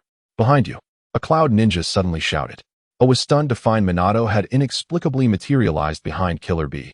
Kunai pointed menacingly at the back of the Jinchuriki's head. It turned out Minato had discreetly left a flying thunder god mark on Killer B's octopus tail. "Be careful." A quickly turned, but it was too late to intervene. As Minato prepared to eliminate Killer B, he realized that Killer B had somehow aimed his ninja blade at Minato's abdomen. If he were to kill B, he would certainly suffer a fatal blow in return. Minato couldn't help but smile. "B, you truly are a natural-born ninja assassin." With that, he used the flying thunder god technique to teleport back to his team. Retreat. Had this merely been an encounter, it might have ceased his pursuit. However, today was an ambush, part of a scheme to exterminate the Uchiha clan. It could not allow Minato to escape so easily. Hearing A's threat, Minato furrowed his brow, alarm bells ringing in his mind. He maintained a calm demeanor, smiling gently. "Lord A, you worry too much. Since I have come this far, I certainly won't leave easily." As he spoke, he discreetly formed seals, leaving a shadow clone behind to continue the standoff while his true self instantaneously transported away using the flying thunder god kunai. The camp was eerily silent, save for a few remaining leaf ninjas. Minato's heart sank as he grabbed a medical ninja, urgently inquiring, "Where are the Uchiha clan?" The ninja replied in a panic, "The elder has led a pursuit against the retreating cloud forces, intending to annihilate the enemy." "This is bad." Minato clenched his fists. The bait at Bamboo Take Gorge, the emptiness of the camp. The Uchiha's pursuit. This was clearly a trap to lure the tiger away from its mountain lair and ensnare the prey. Without hesitation, he immediately pursued the direction the Uchiha had taken. 2 hours earlier, before Minato's departure, T-Dai had already led the main cloud forces toward the Leaf Camp. Less than 10 seconds after Minato left, T-Dai arrived at the outskirts of the Leaf Camp. Standing high above, T-Dai coldly observed the battlefield situation, issuing a firm command, "No need to fight to the death. This is merely a probing attack to ascertain the Uchiha's strength." Even now, T-Dai remained reticent before his subordinates. The cloud forces were still unaware that this attack was a trap aimed at the Uchiha clan. The cloud forces quickly assembled, lightning ninjas gathering chakra at the front, preparing to launch a surprise assault. However, before they could act, multiple fireballs whistled through the air, instantly engulfing several cloud ninjas. The elder led the elite Uchiha out, Sharingan flashing amidst the flames, sneering, "The detritus of the cloud village dares to deliver themselves right to us." YD followed closely behind, elated. A large-scale battle was the perfect opportunity for slaughter. He deliberately positioned himself at the forefront, his double Tomo Sharingan locking onto a cloud Jonin. Taunting, "Come on, let me see what the rakish subordinates are made of." The opponent, infuriated, unleashed a punch enveloped in lightning chakra. YD observed the power of the attack, inwardly gleeful. This blow would be sufficient to injure me. However, the elder's great fire annihilation suddenly swept in from the side, forcing the Cloud Jonin back. YD gritted his teeth in frustration but had no choice but to continue fighting. On another front, the Uchiha clan worked in perfect harmony, intertwining fire techniques with shuriken, forcing the Cloud forces to retreat step by step. A Cloud Ch-nin attempted a sneak attack, but was pierced through the shoulder by YD's Phoenix Flower Jutsu. He sighed in disappointment. Is there not even a decent counterattack? As the Cloud forces began to falter, T-Dai decisively ordered, scatter and retreat. The elder, witnessing this, scoffed with contempt in his Sharingan. Want to escape? The glory of the Uchiha cannot be tarnished. Everyone pursue. YD hastily cautioned. Elder, be wary of a trap. The elder coldly huffed, seizing YD by the collar. Coward. If you fear death, then return to the camp and hide like a turtle. With that, he forcibly led YD toward the retreating Cloud forces. If Minato had not warned the elder before departing, he would not have so easily fallen into the trap. But who is Minato? He is Jiraiya's disciple. And who is Jiraiya? The disciple of the third Hokage. As a staunch anti-Hokage warrior, the elder would never allow himself to heed Minato's commands. YD watched the camp grow increasingly distant, unable to hold back. Elder, we've already chased nearly 10 miles. Before he could finish, he was silenced by a glare. What are you afraid of? Back in the land of rain, I chased the rock ninjas for 3 days and nights without complaint. In truth, even the elder harbored doubts. The terrain was narrowing, the cliffs on either side like sharpened blades. Just then, T-Dai suddenly halted, refusing to run any further. The elder was about to form seals to unleash a fire technique when 5 Cloud Jonin suddenly leaped out from all around, each crackling with lightning. T-Dai slowly turned around. Surrender, there are only 2 Uchiha left. Cold sweat broke out on the elder's back, yet he maintained his bravado. Just you all? He kicked YD back. Get back and report. I won't go? YD shouted loudly, yet internally he was overjoyed. He would finally be able to die gloriously in battle. As he pondered, the world around him suddenly spiraled into chaos. The elder, utilizing the power of his Sharingan, ensnared him in a Genjutsu. Yuto's body moved of its own accord, racing toward the camp. Darkness enveloped him, akin to being confined in a pitch-black room. He desperately struck at the surrounding void, yet not a single echo responded. The old man was ruthless. Gritting his teeth, Yuto attempted to gather his chakra, only to find his meridians bound as if by iron chains. Suddenly, an explosion echoed from afar. It was the sound of battle. Clinging to this lifeline, Yuto fiercely bombarded his ear points with chakra, forcing the sound to pierce through the illusion. A crack appeared in the darkness, and seizing the opportunity, he bit down on his tongue. The pain jolted his consciousness awake. Release. As he dashed back to the battlefield, Yuto's pupils constricted in shock. The elder's left arm hung limply, charred from lightning attacks, yet he continued to defend their retreat with fire techniques. 5 cloud-hidden Jonin surrounded him, and the elder shouted, "Get lost. Don't get in the way." Yuto suddenly laughed, leaping into the fray. "Elder, I am your disciple." He hurled 6 shurikens, each adorned with explosive tags, forcing several Jonin to retreat. The elder paused momentarily, blood staining the corner of his mouth as he grinned. Finally, that training wasn't in vain. Yuto surveyed the 5 Jonin, a bitter smile gracing his lips. He forced himself to stay motivated. His goal was to return to Blue Star, not merely because of the elder's teachings. Chapter 30. The elder severely wounded. Yuto activates the 3 Tomo Yuto infused chakra into his legs and charged into the enemy ranks, his fist enveloped in chakra, aiming for the face of a cloud-hidden Jonin. The Jonin sneered, sidestepping to counter with a lightning-infused hand strike. Just in time, Yuto activated his Sharingan, ducking to evade while unleashing 3 bursts of Phoenix Fire. Boom! The fireballs exploded against the enemy's chest, scorching only their armor. The Jonin had employed a lightning armor technique, enhancing their defenses. Is that all? The Jonin wiped the ash from their face, and suddenly, lightning surged forth. Before Yuto could comprehend the motion, he was struck in the abdomen with a knee, sending him flying. In midair, he twisted his body, landing with a metallic taste in his throat. That force was formidable. If he received a couple more hits like that, it would surely be fatal. Yuto glanced toward the elder, who was being besieged by 3 Jonin. The old man, amidst a flurry of hand signs, unleashed a roaring fire dragon, forcing the enemies to retreat. Suddenly, images from 60 years ago flashed before his eyes. Back on the battlefield of the warring states, he too had used fire techniques to fend off the Senju clan's ambush. But before he could finish reminiscing, molten earth erupted from beneath him, nearly ensnaring his legs in searing rubber liquid. What are you dawdling for? Yuto, shaking off the paralysis from the lightning strike, rushed to assist, unleashing Phoenix fire indiscriminately. However, the 5 Jonin coordinated seamlessly. 3 employed lightning snakes to seal off positions, while the other 2 moved in for the kill. Just as the elder narrowly dodged an ambush from the molten earth, he turned to see Yuto being struck by a lightning-infused kick, blood spewing from his mouth. The ground, now elevated by molten earth, allowed the enemy to smirk. You still have a chance to surrender. The elder, panting heavily, surveyed his surroundings. The crackling of the Jonin's lightning chakra resonated in the rain, while the molten earth slowly encircled the battlefield. To his dismay, he realized that his once proud fire techniques were being utterly subdued by the rain and lightning. Yuto lay in a puddle, coughing blood, a bitter smile forming on his face. This was a dire situation. But as he caught sight of the elder's trembling hand, he suddenly noticed that the old man's right leg had been burned by the molten earth.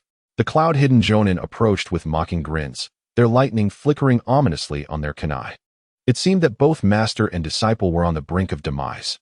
With a sudden burst of resolve, Yuto sprang from the puddle, his double Tomo Sharingan spinning wildly. He swiftly formed hand seals, fire style, phoenix flower claw red. Dozens of shurikens, each encased in fireballs, rained down upon the 4 hidden Jonin. Amidst the crackling lightning, 2 Jonin evaded with lightning body flicker, while the other 2 braced themselves with lightning armor, but the smell of singed flesh filled the air. Seizing the moment, the elder bit down on his finger, unleashing a surge of incredible speed as he elbowed a one-eyed Jonin in the throat. As the enemy knelt, gasping for breath, the elder's hands became a blur. Fire style, grand fire. 3 fire dragons spiraled in a triangular formation, bombarding the rubber high ground where the enemy stood.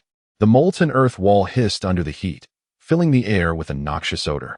Gazing at the battlefield before him, the elder was inexplicably reminded of the battle scenes from the Warring States era. 60 years ago, amidst the rain, the young elder had been cornered by 3 Senju ninjas. It was Uchiha Madara, wielding his fan, who had swept away the Senju like a god, rescuing him. That silhouette, like a mountain, blocking all kunai, now overlapped with Yuto's bloodied form before him. "Get back, you brat!" The elder suddenly bellowed, realizing that the molten earth had begun to encircle them. Yet, Yuto grinned wickedly, meeting the descending lightning blade head-on, allowing it to pierce his shoulder. In that instant, he slapped an explosive tag onto the Jonin's chest. Boom! The shockwave flung 2 of them away, and Yuto crashed against the rock wall, blood spewing forth, only to find another Jonin's lightning tiger bearing down on him. In a critical moment, the elder used body flicker to shove Yuto aside, only to be engulfed by the lightning. Old man. Yuto's vision blurred with rage as he watched blood blossom from the elder's back. The ground beneath them erupted with molten earth, the scorching rubber liquid wrapping around the elder's legs. "Get out of here!" The elder roared, forming hand signs as he expelled torrents of flames. This was a self-destructive fighting technique he had learned from Yuto. The flames rebounded onto the elder's body. Yuto struggled to rise from the pool of blood, rain mingling with the crimson liquid dripping from his chin. He looked up, seeing the elder, half of his body charred by fire, still howling, "Get lost, you brat." Uchiha embers. With each word, blood seeped from the corner of his mouth. The bodies of 2 cloud-hidden Jonin lay nearby. Their charred forms a testament to the elder's last grand flames. Yet 3 enemies remained, and the molten earth had sealed their escape. Yuto wanted to laugh. He had once longed for a glorious death in battle, but now, witnessing the elder on the brink of collapse, it felt as though his heart was pierced by 1,000 blades. Rain splashed against his eyelids. As he closed them, memories of recent experiences flashed through his mind. The elder had guided him in body techniques, shielded him on the battlefield, and his trembling hand when he had kicked him away just moments ago. Opening his eyes once more, the 3 Tomo spun wildly amidst the blood rain. They must not accompany him to the grave.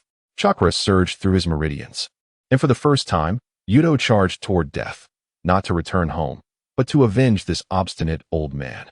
His Sharingan ignited with crimson light in the rain, the 3 Tomo whirling rapidly. The chakra within transformed into lightning nature, blue and white arcs exploding across his body, his speed multiplying in an instant. Lightning release. Body flicker. He became a blur, dashing forward as the one-armed cloud-hidden Jonin failed to react, his throat pierced by Yuto's lightning-infused kunai. Blood sprayed into the rain as Yuto pressed on, spinning to deliver a lightning-infused kick at another Jonin. The enemy hastily raised their lightning armor to block, yet still was thrown back several meters, the ground gouged beneath them. Fire style, grand fire bullet.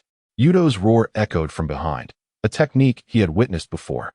Now replicable thanks to the three Tomo. Three fire dragons wove a net, forcing the encroaching Tukadai back. The molten earth wall twisted and warped under the flames. And Tukadai sneered as he formed seals. Molten earth. Protective jewel.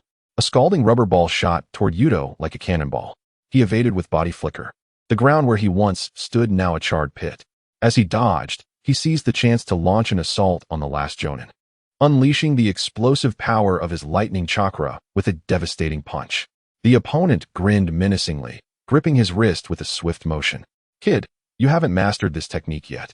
Thunder surged through Yuto's meridians, and the excruciating pain forced him to his knees. The J-Nin raised his lightning blade high, declaring die.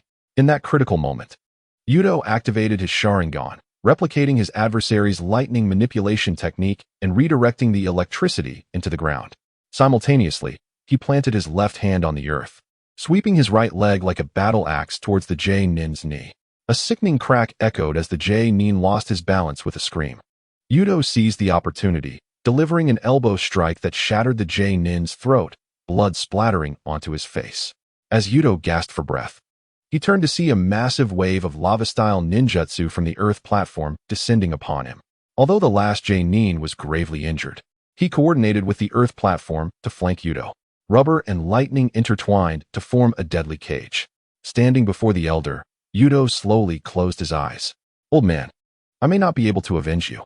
At that moment, a kunai imbued with the flying thunder god technique whizzed into the battlefield. Minato arrived just in time. Chapter 31. Returned to Konoha. Upon seeing Minato, the earth platform leader realized his plan had failed and promptly retreated with the remaining J-Nin. Minato grasped Yuto and the elder's shoulders, activating the flying thunder god technique. The three figures flickered and reappeared in the Konoha camp. Yuto staggered to his feet and immediately shouted for Rin. Hurry, save the old man. Rin knelt beside the elder, her hands glowing with medical ninjutsu. However, after a brief examination, her expression changed. His organs are shattered, and his chakra pathways are scorched by lightning. She shook her head, biting her lip. It's hopeless. Suddenly, the elder opened his eyes, his charred hand gripping Yuto's collar tightly. You little brat. He coughed up blood, yet his gaze was piercing. You may. I leave her to you. Old man, don't speak. Yuto's voice trembled. Listen carefully. The elder's nails dug into Yuto's flesh. The Uchiha must produce a Hokage. His breath came in ragged gasps. You are responsible for teaching her. Before he finished, his hand fell limp. Raindrops pelted the elder's unclosed eyelids, reminiscent of the day 60 years ago when Uchiha Madara saved him. Even in death, the elder did not pressure Yuto to become Hokage, perhaps not wanting to burden him further. Yuto knelt in the mud, staring at the elder's charred face, suddenly feeling as if something had shattered within his chest. He recalled his initial thoughts upon crossing over, consumed by the desire to return home. But now, the old man would no longer scold him or kick him away on the battlefield. When the medical team arrived to collect the body, Yuto pressed the elder's forehead protector into his hands. Actually, He tied the protector back around his head. The three Tomo glimmered faintly even in the rain. In the distance, he heard Rin calling for him to bandage his wounds. Yuto wiped his face, only to realize his hands were stained with tears. At the funeral home, Yuto stood silently before the elder's body, raindrops cascading from his hair. He looked up at Minato, his voice hoarse. I want to take the old man back to Konoha. Minato gazed at the lingering smoke in the distance, contemplating before nodding. Kumogakure has suffered heavy losses and will not attack again in the short term. You may go. Yuto knelt, forming hand seals, and a low growl escaped his throat. Fire release, great dragon fire technique. A searing fire dragon erupted from his mouth, instantly engulfing the elder's body. As he watched the flames, he recalled the elder's words from the Warring States era, where Uchiha clan members would burn their fallen comrades' bodies to prevent desecration by the enemy and to honor their legacy in the flames. Old man, you always said the Uchiha flame would never extinguish.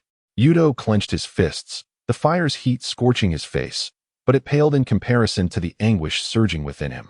When the flames finally subsided, he carefully gathered the elder's ashes, placing them into a porcelain urn he had prepared.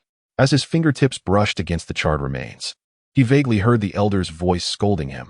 "You little brat, what are you stalling for?" Yuto secured the urn at his waist and turned toward Konoha. The rain soaked the forehead protector, and he wiped away the water stains, his gaze fixed on Konoha. "This time, I will bring you home."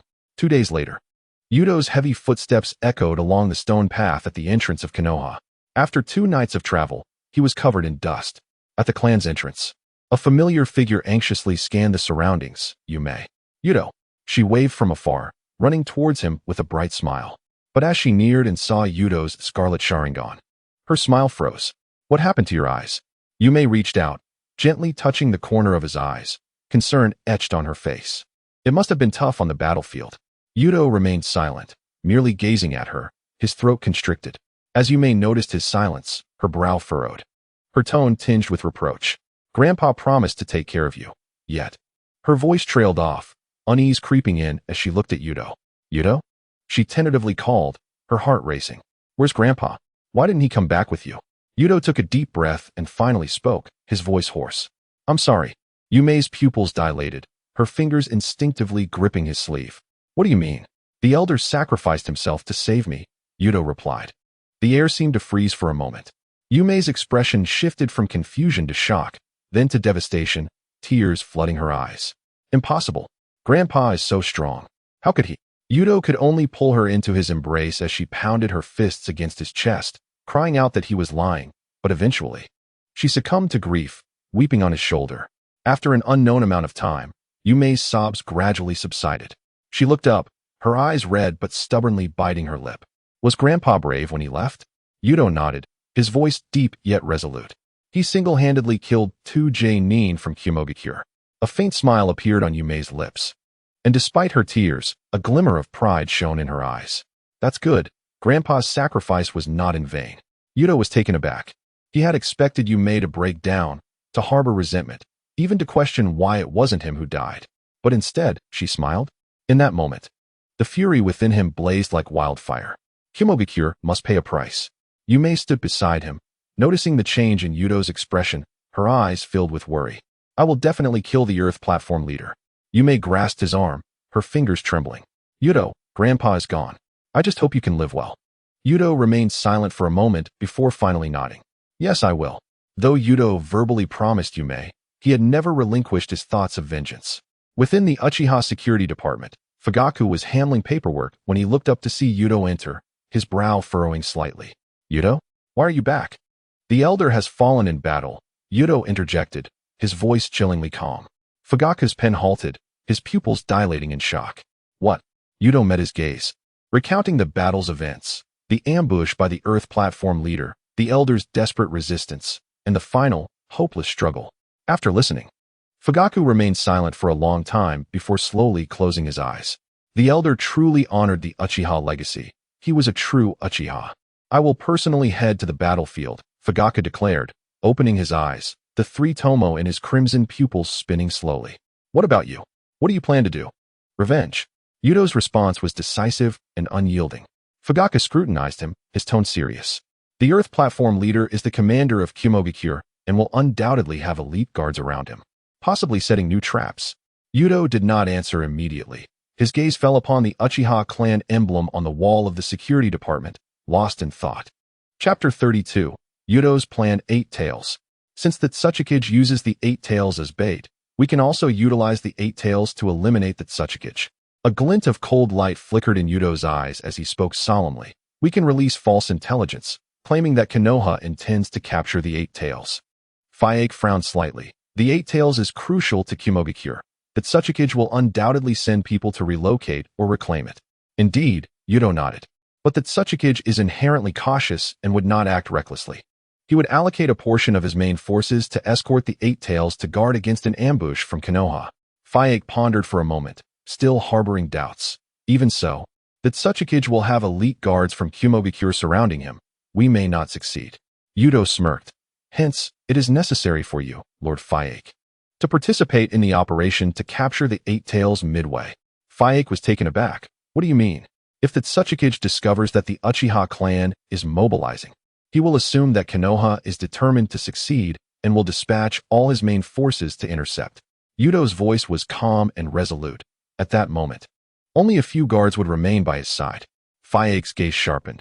But if Konoha's main forces are all deployed, who will be responsible for eliminating the Tsuchikage?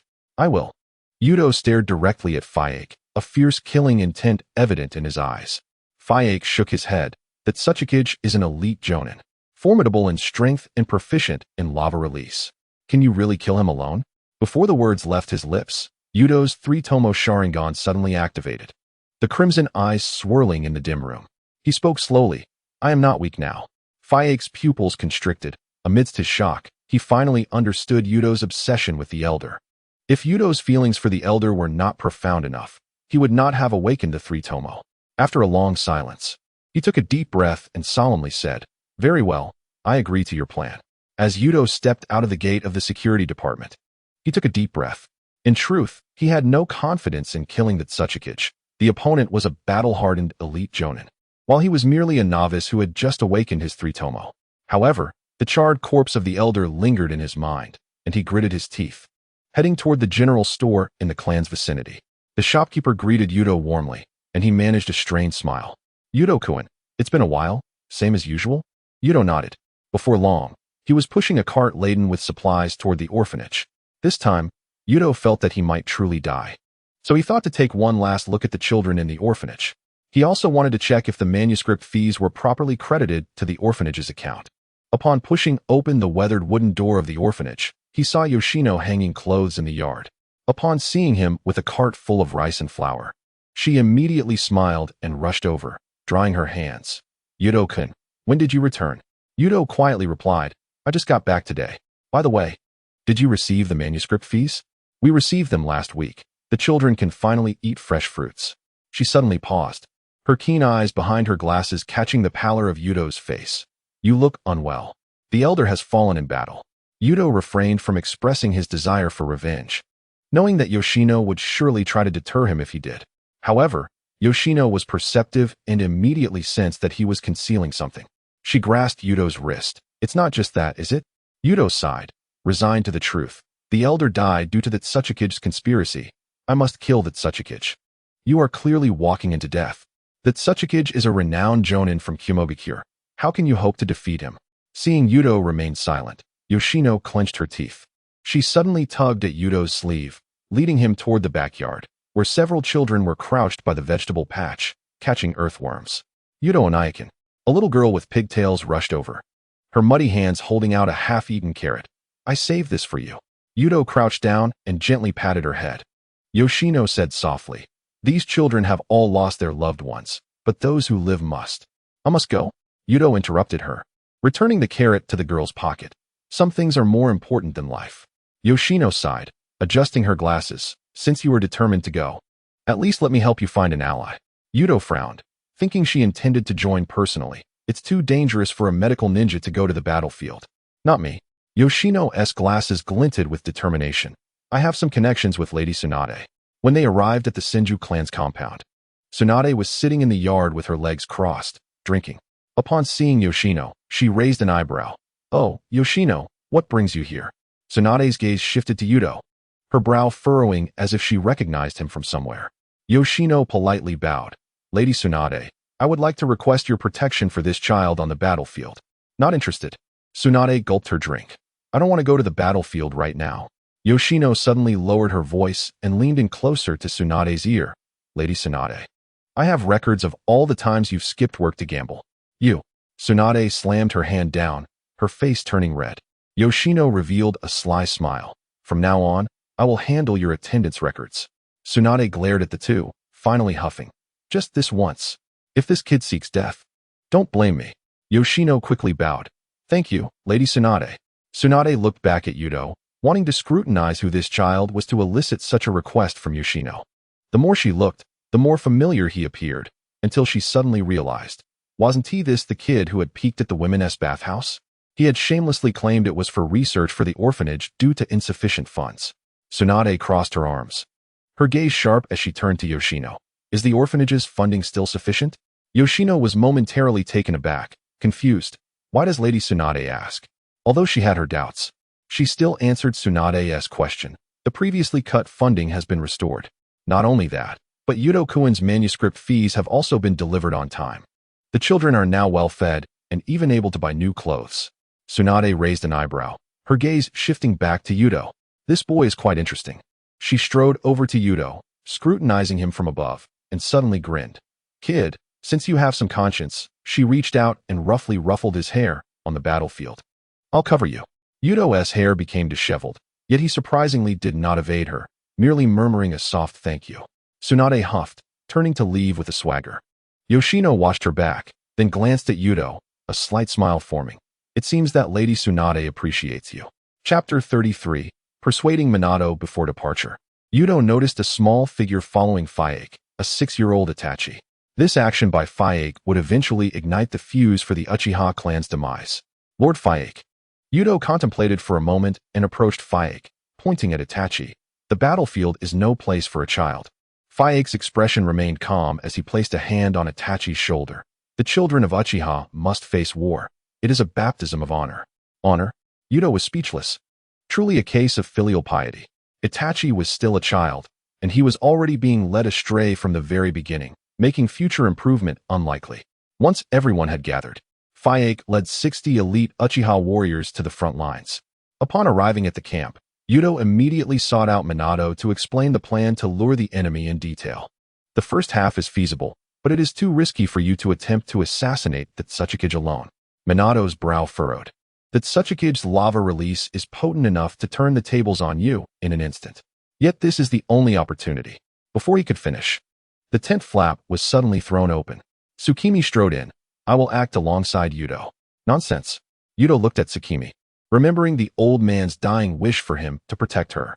Watergate shook his head. You have just activated the 3 Tomo, and your practical experience is insufficient. At that moment, someone entered the tent. Tsunade strode in, hands on her hips, her gaze sweeping across the crowd. Count me in. Watergate was somewhat taken aback, clearly not expecting Tsunade, one of the legendary Sannin, to take the initiative. Lady Tsunade, what brings you here? Yuto tugged at Tsukimi's sleeve and quietly asked, why is Lady Tsunade here? Yuto, equally perplexed, furrowed his brow at Tsunade. Didn't you say you would only intervene once? Tsunade grinned widely, ruffling Yuto's hair with a firm hand. Kid, I've changed my mind. She turned to Watergate, raising an eyebrow. With me around, I guarantee these 2 Uchiha brats will return safe and sound. After considering for a moment, Watergate nodded solemnly. With your assistance, I no longer worry about Yuto's safety. Yuto looked at Tsunade, feeling a sense of confusion. Despite her evident fear of blood, she still agreed to help. Although he did not comprehend her sudden change of heart, he acknowledged this favor. He then turned his gaze back to Watergate, Tsukimi, and Tsunade, suddenly realizing the profound bonds he had formed with this ninja world. The wishes of the elder, Tsukimi's tears, and the smiles of the orphans. Since I am not in immediate danger, let us deal with the Tsuchikage first. Shortly after Yuto's arrival, a spy from the Cloud Village lay concealed in the bushes surrounding the Konoha camp. Suddenly, 2 Uchiha ninjas swept overhead, completely unaware of his presence. Have you heard? The Uchiha are planning to make a move on the 8 Tails, one of them whispered. The spy's pupils dilated, his ears pressed against the tree trunk. Lord Fugaku is leading the team. The operation will commence at dawn tomorrow. Once the Uchiha moved on, the spy quickly shed his disguise and raced towards the Cloud Village camp, determined to deliver this critical information to Lord Tsuchikage before Konoha could act. After the Cloud spy departed, the 2 Uchiha immediately halted their steps. They then dispelled their transformation jutsu. It was Fugaku and Watergate. Fugaku watched the departing spy from a distance and whispered to Watergate, the bait has taken. It remains to be seen if the Tsuchikage will believe it. Watergate smiled gently, confident that if the Cloud made a move, the Hyuga clan's ninjas would detect it in time. Tsuchikage furrowed his brow as he clutched the scroll containing the spy's information. Before he could make a decision, he smashed a wooden table in frustration. How dare the Uchiha set their sights on the 8 Tails? To Karabi was like a blood brother. The thought of the Uchiha targeting the 8 Tails was infuriating. Karabi sat cross-legged atop a weapons crate, showing no fear and even engaging in a casual rap. Perhaps it was because Karabi understood he was the perfect Jinchuriki. Foolish older brother. The Uchiha Sharingan will turn to waste beneath my octopus tentacles. Sachikage glanced at the two and declared, A. B. Prepare for a relocation. A. You will personally guard Kurabi. Upon hearing this, A immediately became displeased. His lightning chakra erupted around him. Let them come. I will personally snap the Uchiha's neck. Sachikage, are you terrified by that old Uchiha? If the information is false and we mobilize a large number of ninjas, the front lines of our village will be at risk.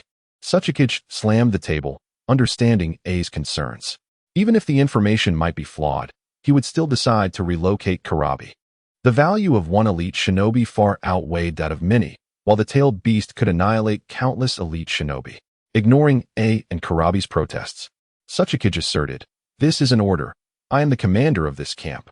A was incensed. He had not anticipated Sachikage's timidity. Sachikage, you will regret this. With that, he pulled Kurabi out of the tent. After braving the cold wind outside for quite some time, A began to calm down.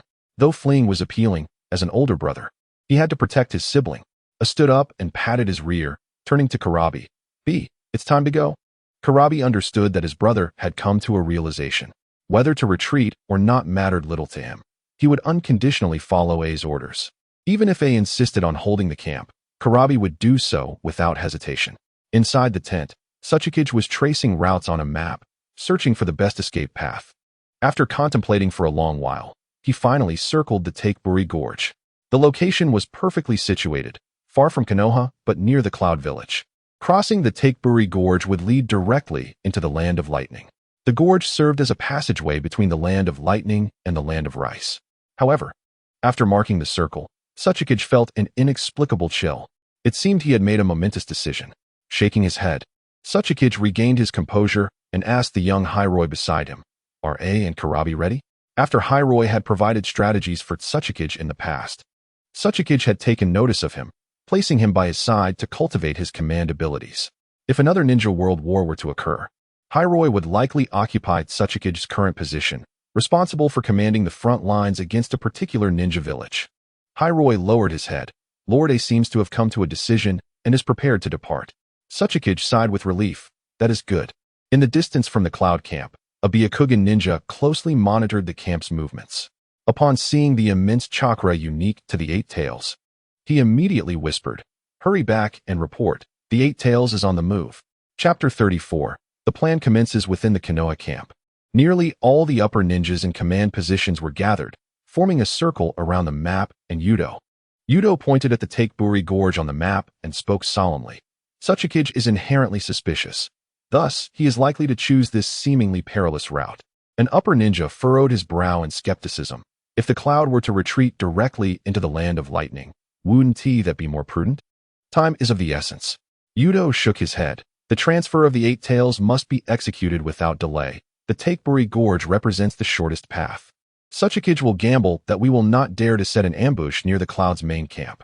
Another upper ninja suddenly interjected, but the Takeburi Gorge has flying thunder god technique markings. Lord Watergate can teleport a team to intercept. This is precisely the crux. Yuto smirked. Sachikage will assume we predict he will avoid the flying thunder god coordinates, and he will exploit the psychology of being safest in the most dangerous place. The upper ninjas exchanged glances.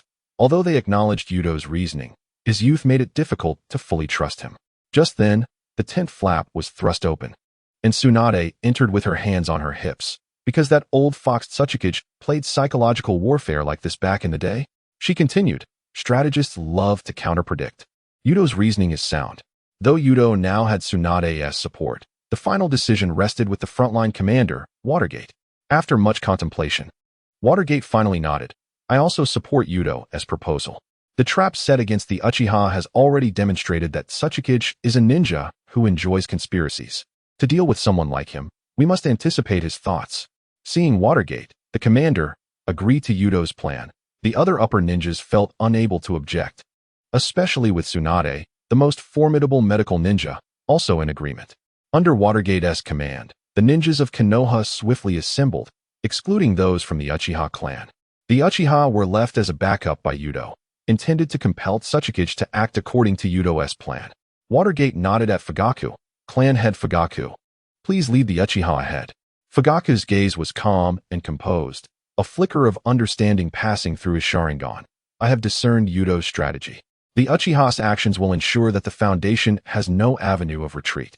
With that, he summoned his clan members, his figures swiftly vanishing into the dense forest. After watching the Uchiha depart, Minato turned to his assembled subordinates and commanded, "All personnel, stand by and await the signal from the Hyuga clan." One of Minato's subordinates could not contain his skepticism. "Lord Minato, if we delay too long, we may miss the ambush opportunity." Minato smiled slightly, gesturing towards the kunai inscribed with the Flying Thunder God technique, and said, "There is no need to worry about the distance." Another subordinate exclaimed, "Is the Flying Thunder God not a body flicker technique? How do we resolve the time difference?" Minato smiled gently, explaining, "The Flying Thunder God is not an ordinary body flicker technique. It is a space-time ninjutsu that allows for spatial jumps through technique markers." The subordinate paused for a moment, then suddenly understood. "Now I see. No wonder Lord Minato can appear anywhere on the battlefield in an instant." Another ninja scratched his head, awkwardly laughing. "I always thought you were simply fast." Minato nodded kindly. "Indeed, even if Fugaku and the others take the initiative, we can arrive at the battlefield immediately upon receiving the signal." The skies above Takagari Gorge were shrouded in dark clouds.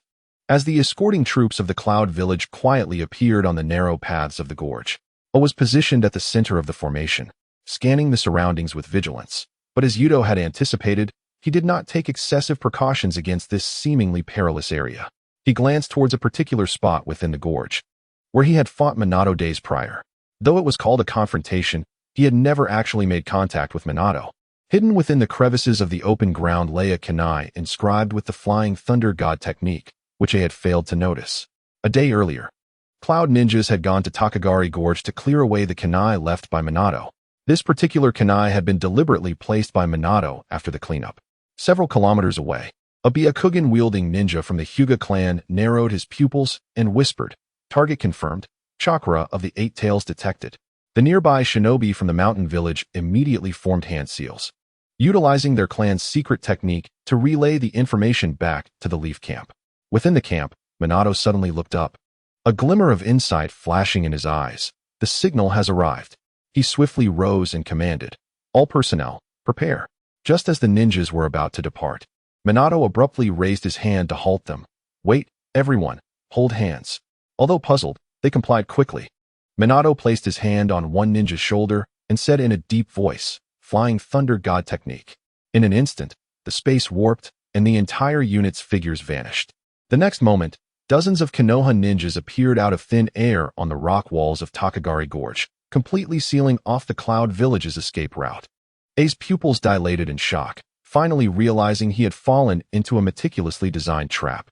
A's urgent signal was transmitted back to the Cloud Camp through the Heaven-Sent technique. And when Toby received the news, his pupils constricted. However, upon hearing that the number of Leaf ninjas was comparable to his own, the tension in his expression relaxed. He scoffed. "Humph, numbers? It seems the Leaf believes they can compensate for the gap in fighting power with the Flying Thunder God." He quickly issued orders. "Relay the message. Instruct Karabi to prepare for a breakout. Since they dare to surround us, let them witness the true strength of the Cloud Village." Toby had already reviewed the reports from the previous encounter with Minato. In his analysis, Minato lacked the capability to simultaneously capture both A and Karabi. If Minato chose to take down A, Karabi would swiftly eliminate the troops Minato brought with his tailed beast transformation. Conversely, if Minato opted to capture Karabi, O would promptly dispatch a multitude of Konoha ninjas using his lightning chakra mode. In essence, Minato could only confront one of the two super ninjas at a time. However, there was one point Toby had not anticipated. The objective of this operation was neither A nor Karabi, but rather Toby himself, deep within the Cloud Camp. From the beginning, Minato had no intention of killing either A or Karabi. Meanwhile, a Konoha ninja stealthily approached Minato and whispered, "Lord Minato, the Cloud has utilized the Heaven-Sent technique. The message has likely reached their camp." Upon hearing this, Minato exhaled in relief. It seemed Yuto had not been mistaken. The Cloud indeed possessed the high-speed movement technique. Had it not been for Yuto's unwavering assertion that the Cloud also mastered rapid information transmission ninjutsu, Minato likely would not have agreed to Yuto's plan. A glared at Minato, lightning chakra surging within him. The Leaf cannot subdue the Cloud. Namake's Minato, If you do not wish for your forces to suffer heavy casualties, retreat at once. Minato merely smiled slightly, scratching his head. Apologies, but there is more than just me in the leaf. No sooner had he spoken, several crimson Sharingans suddenly emerged from the shadows. Fugaka stepped forward, the three tomos spinning slowly, coldly declaring, "The Eight Tails Jinchuriki is mine. The Uchiha clan will teach him the true meaning of ocular techniques." A's expression shifted dramatically, and he immediately signaled his subordinates to send an urgent rescue signal to the Cloud Camp. Chapter 35. Assault on the Cloud Camp. When the news of the Uchiha's attack reached the Cloud Camp via the Heaven-Sent technique, cold sweat broke out on Toby's forehead. He had not anticipated that the leaf still had a trump card. Fortunately, there were ninjas in the escorting unit of the Cloud who mastered the Heaven-Sent technique. Otherwise, one of Karabi or A would surely have been lost. Toby immediately summoned the remaining ninjas in the camp, forming a rapid support unit to prepare for reinforcement at Takagari Gorge. The commander of the support unit was Hiroi, the young ninja who had previously advised Toby and orchestrated the assassination of the elder. Before departure, Hiroi repeatedly urged Toby, "Lord Toby, the defenses in the camp are currently weak. Should we not leave some ninjas behind to guard the camp?" Toby gazed towards the sky in the direction of Takagari Gorge, a cold smile curling his lips. The Leaf's main force is all at Takagari Gorge. They believe they can restrain A and Karabi with the Flying Thunder God and the Uchiha? Ridiculous. He turned to Hiroi and commanded, "The remaining ninjas in the camp are merely fodder and wouldn't dare attack. You take the support unit to Takagari Gorge and ensure A and Karabi's safe breakout." Meanwhile, Yuto, Suki, and Tsunade were racing through the dense forest. A sharp glint flashed in Yuto's eyes. "Toby will surely think we would not dare to split our forces to launch a surprise attack on the Cloud Camp. But he has forgotten that the most perilous tactics often hide the most obvious flaws." Tsunade grinned. "Kid, your audacity surpasses that of everyone else." Suki gripped her kunai tightly, whispering, "Yuto, you must be cautious. If the plan fails, we retreat."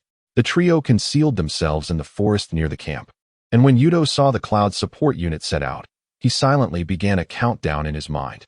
It would take at least 30 minutes to travel from the Cloud Camp to Takagari Gorge.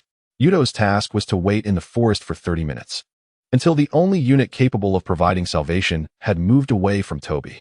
At that moment, it would be Toby's end. The 30 minutes passed swiftly, and Yuto suddenly opened his eyes, nodding to the two women beside him. Yuto and Suki charged into the Cloud Camp, the remaining ninjas unprepared as the searing flames engulfed them. Fire style, dragon fire technique. Yuto formed hand seals, unleashing a torrent of fiery serpents that instantly consumed several Cloud ninjas. Simultaneously, he flickered into the center of the enemy formation, delivering devastating blows infused with chakra, sending foes flying. Suki followed closely, her Sharingan locking onto all enemies as she rapidly formed hand seals. Fire style, Phoenix fire technique. Dozens of fireballs shot out like meteors, precisely sealing the enemy's escape routes. Her movements were agile, kunai dancing in the air, combined with illusion techniques to disrupt, causing Cloud ninjas to fall one after another. Screams echoing throughout the camp. Just as the last of the defending ninjas collapsed, the ground suddenly trembled. The earthbound platform emerged from the shadows. His gaze heavy. How audacious of the young ninjas from Konoha. With swift movements, he formed hand seals, and the molten chakra surged. Molten release. Protective barrier. A high-temperature rubber barrier rose from the ground, obstructing the flames. The platform sneered, his form lunging forward, his right fist enveloped in lightning chakra, crashing towards Yuto's face. Yuto sidestepped, swiftly forming hand seals. Fire release. Great dragon fire technique. The fire dragon roared forth, clashing with the lightning, creating a burst of steam. Moonmei seized the opportunity, her Sharingan suddenly locking onto the target. Jinjutsu, Sharingan. The platform's movements faltered, but drawing on his seasoned experience, he bit his tongue to break free from the illusion. Gathering lightning chakra, lightning release, thunderclap. A sharp bolt of lightning swept across the two, forcing them to momentarily evade. Yuto and Moonmei stood back to back, the battlefield locked in a stalemate. Tsunade observed with crossed arms, her brow furrowed. These two young ones. Why is the battlefield drenched in blood? At that moment, Tsunade realized that she should not have boasted earlier. Her hemophobia rendered her unable to adapt to the battlefield environment. Merely witnessing the blood of their enemies made her legs tremble. Taking a deep breath, she awaited her moment. If Yuto and Munmai's plans failed, she would be responsible for their rescue. Should the platform falter, she would deliver the finishing blow. However, in her current state, she could not assume the role of the main attacker. Once a tank and healer, she now felt like a mere bystander. Yuto suddenly lowered his stance, chakra exploding from his feet as he shot towards the platform like a cannonball. He forsook defense, opting for a pure taijutsu assault aimed at the platform's throat.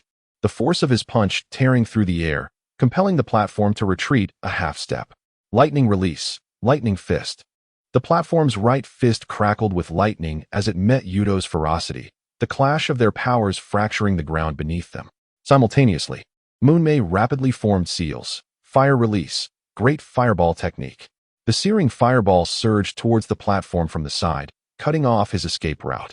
The platform chuckled coldly, his left hand swirling with molten chakra, molten release, protective sphere. The high-temperature rubber sphere instantly expanded, deflecting the fireball, while he leveraged the force to spin and deliver a sweeping kick to Yuto's abdomen. Yuto blocked with his elbow, but was staggered by the paralysis effect of the lightning. Stumbling backward, Moonmei seized the gap, her Sharingan locking onto the platform, attempting to interfere with Genjutsu. But the platform's experience allowed him to break free after a brief moment of contact. The two sides once again distanced themselves, gasping for breath, neither able to gain a decisive advantage. Yuto surveyed the platform, who was evenly matched with them, and found himself at a loss. Although his endurance had improved under the Elder's teachings, surpassing that of the platform, he had only 30 minutes before the support team that had set out might return. If he fell, it would be unfortunate, but he could return to Blue Star with a hefty compensation. Yet, he had promised the Elder to take good care of Moonmei. He couldn't allow her to perish in battle, at the very least. Thus, after a moment of contemplation, Yuto altered his battle strategy. He would employ his most adept technique, close-range ninjutsu explosion. Previously, he had used this technique to eliminate a Chunin before awakening his eyes, and had dispatched 2 Jonin after unlocking the 3 Tomo. Today, he intended to employ this tactic to eliminate the elite Jonin, the platform. Yuto signaled to Moonmei to use Genjutsu for interference. Seizing the moment the platform became distracted by her illusion, he charged towards the platform at a near-suicidal speed. His taijutsu was unreserved, the wind from his punches tearing the air, putting the platform in a precarious position. The platform retaliated with a lightning release, lightning fist aimed at Yuto. But Yuto did not flinch, bracing the impact with his shoulder while gripping the platform's wrist tightly, immobilizing him. "You're seeking death," the platform roared, swiftly forming seals with his left hand as the molten release, protective sphere coalesced, attempting to push Yuto away. Yet, in that fleeting moment, Munmai's Genjutsu activated, her 3 Tomos spinning rapidly, distorting the platform's vision and momentarily delaying his actions. Seizing the brief opening, Yuto smirked coldly, completing his hand seals, his lips nearly brushing against the platform's ear as he whispered, "Fire release, great fire extinguishing technique." What? The platform's pupils constricted as the fierce flames erupted mere inches from him. The terrifying blaze instantly engulfed his vision. A charred aroma lingered between the two, originating from both the platform and Yuto. Yuto's plan had succeeded, severely injuring the platform. However, he himself was also scorched by the rebounding flames, his front clothing nearly ruined. Although the platform was gravely wounded, he still channeled his last chakra into his thigh. Lightning release, wrathful thunder axe. Even in death, he would take Yuto with him. Yuto, unable to evade in time, and with Moonmei unable to assist due to the distance, braced himself. "Yuto!" Moonmei cried out, hoping he could dodge the platform's attack. Aware he could not escape, Yuto closed his eyes, awaiting the arrival of death. After all, he had avenged the Elder. At that moment, Tsunade, who had been waiting in the wings, intervened. Painful heavenly foot.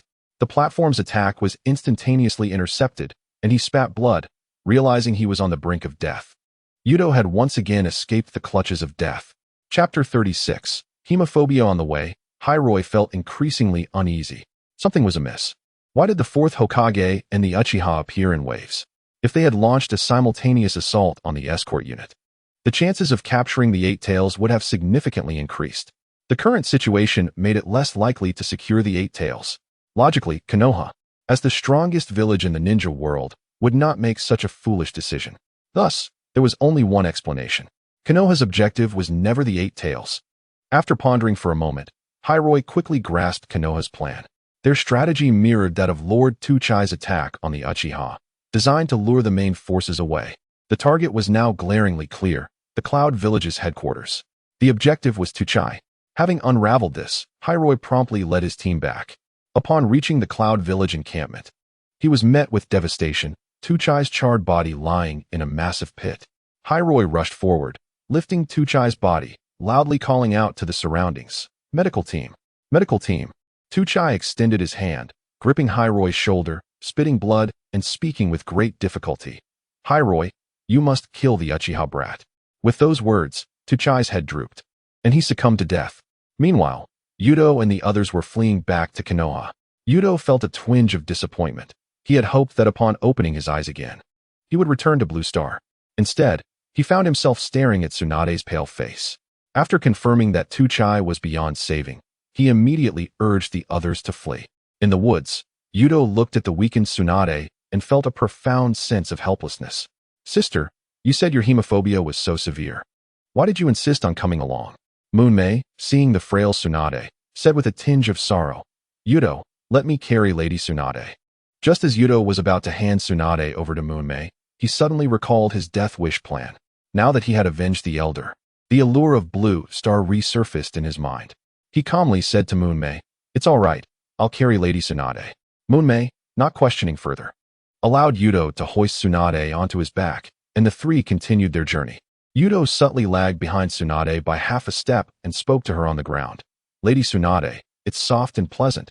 I quite like it. Tsunade's almond eyes widened, and a blush crept onto her pale face as she gazed incredulously at the boy before her. This lad, was he not a loyal and devoted individual? One who cherished his village and comrades? How could he also be a hidden lecher? Oh no, given her hemophobia and frail state, she was utterly incapable of resisting. Yuto, observing Tsunade's bashful expression, felt a twinge of guilt within. She had just helped him avenge himself. How could he now act in such a base manner? Yet, for the sake of Blue Star, he had no choice but to betray his conscience. Taking a deep breath, he resolved that before Tsunade could strike him down, he would draft a will bequeathing all his assets to her. Forgive me, Lady Tsunade, he exclaimed. With that, Yuto's hands were soon enveloped in chakra as he began to guide the meridians in Tsunade's thigh, alleviating any potential lactic acid buildup. As the granddaughter of the first Hokage and a disciple of the third, Tsunade had never experienced such treatment. Her face flushed crimson in shock. You little brat. I'll kill you. Tsunade's threat was considerably weak, but that was precisely what Yuto desired. He redoubled his efforts. Upon returning to the Konoha camp, Yuto cautiously laid the hemophobic Tsunade in the medical tent. Yume, please take care of Lady Tsunade, he whispered. Yume nodded earnestly, rest assured. I will look after Lady Tsunade. Stepping out of the tent, Yuto sought solace in the shade at the edge of the camp, where it was cooler. He gazed into the distance at the battlefield, anticipating the moment when Tsunade would recover and deliver him a swift end. Before long, Minato returned with news of victory. The Shunshin no Jutsu illuminating as he appeared directly before Yuto. The plan was a resounding success. That Tsuchikage acted precisely as you predicted, Minato remarked with a smile, patting Yuto on the shoulder. Thanks to your strategy, we prevailed. Fugaku approached slowly, his eyes filled with approval. Indeed, an exquisite arrangement. It left the strategists of Kumogakure in disarray. Just then, a commotion erupted from the medical tent. Tsunade stormed out, with Yume anxiously trailing behind. Lady Tsunade, please wait. Yet, Yume's pleas were in vain. In an instant, Tsunade appeared before Yuto, shouting furiously, Die! A powerful kick aimed directly at Yuto's face was unleashed. In a split second, Minato activated his technique, whisking Yuto away from danger. Lady Tsunade, what is the meaning of this? Minato queried. Confusion etched across his face as he stood protectively in front of Yuto. Fugaku frowned and stepped forward. Why the sudden aggression towards a hero? Tsunade's face flushed with rage. Her fists clenched, unable to articulate her thoughts. Finally, in the midst of their puzzled gazes, she stomped her foot in frustration. This brat nearly. The words caught in her throat, clearly indicating a reason too difficult to voice. Yuto regarded Minato and Fugaku solemnly. Might I request that you both leave for a moment? I need to converse privately with Lady Tsunade. Minato's brow furrowed slightly, and a flicker of doubt crossed Fugaku's eyes, but they ultimately nodded and departed. Only the two of them remained beneath the tree. Tsunade's fists were tightly clenched, her gaze piercing as she scrutinized Yuto. "What trickery do you intend, you little brat?" However, as she noticed the bandages wrapped around Yuto, her heart seized abruptly. The placement of those wounds was all too deliberate. If she were to strike, Yuto could easily rip open his wounds, triggering her hemophobia. "You." Tsunade narrowed her eyes, carefully observing Yuto. This secluded corner of the camp was devoid of any witnesses. Suddenly, a realization dawned on her, and her complexion paled. "You intentionally chose this spot to a feint." Enigmatic smile graced Yuto's lips as he absent-mindedly brushed his fingers over the bandages. Tsunade's heart raced. She understood all too well what this gesture signified. This madman truly intended to tear open his wounds and use his blood to provoke her phobia. "Do you think this will succeed?" Tsunade feigned calmness. Yet her feet involuntarily retreated a step. She quickly scanned her surroundings for a potential escape route. This cunning boy undoubtedly had a backup plan. Yuto looked at Tsunade, bewildered as to why she had not yet attacked. The thought of soon returning to Blue Star nearly made him laugh. "Hurry and strike, Lady Tsunade. I cannot evade your assault." He added, "If you wait any longer, my injuries will itch, and I will be unable to resist scratching." Chapter 37. After the battle, upon hearing the news of the Tsuchikige's demise, A erupted in rage, lightning coursing through his body, shattering the stones beneath his feet. The Tsuchikige had been his old comrade and a strategist for Kumogakure. Konoha's actions had thoroughly enraged him. Killer Bee, sensing the impending chaos, quickly placed a hand on A's shoulder. He knew that if his brother lost control, the entire unit would suffer. As the Jinchuriki of the Eight Tails, he had to suppress A's fury with the beast's power. Shiroi knelt on the ground, his nails digging into his flesh in frustration.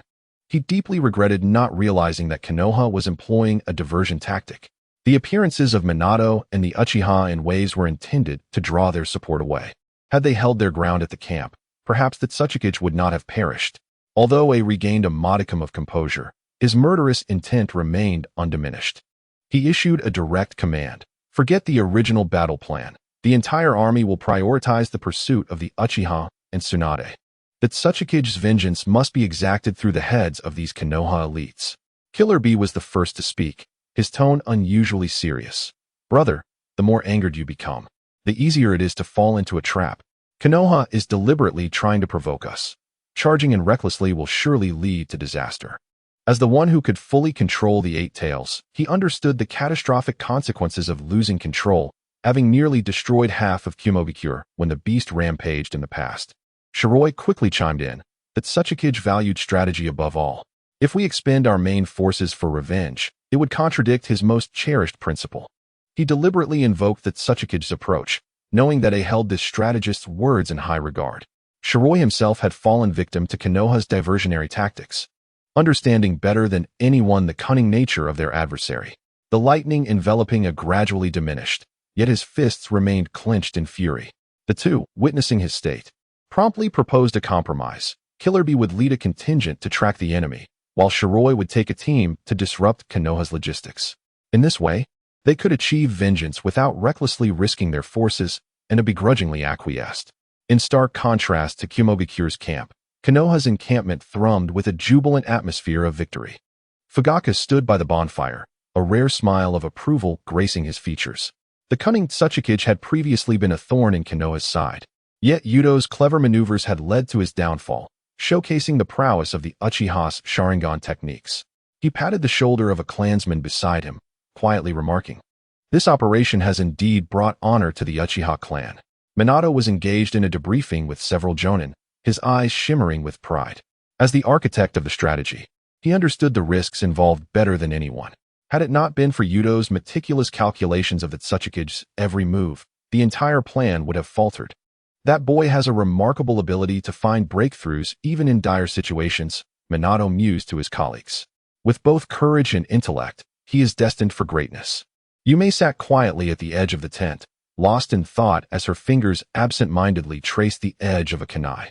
Her mind was filled with images of Yuto's audacious infiltration of the enemy camp and the silhouette of him shielding her from the lightning punch, causing her ears to discreetly flush red.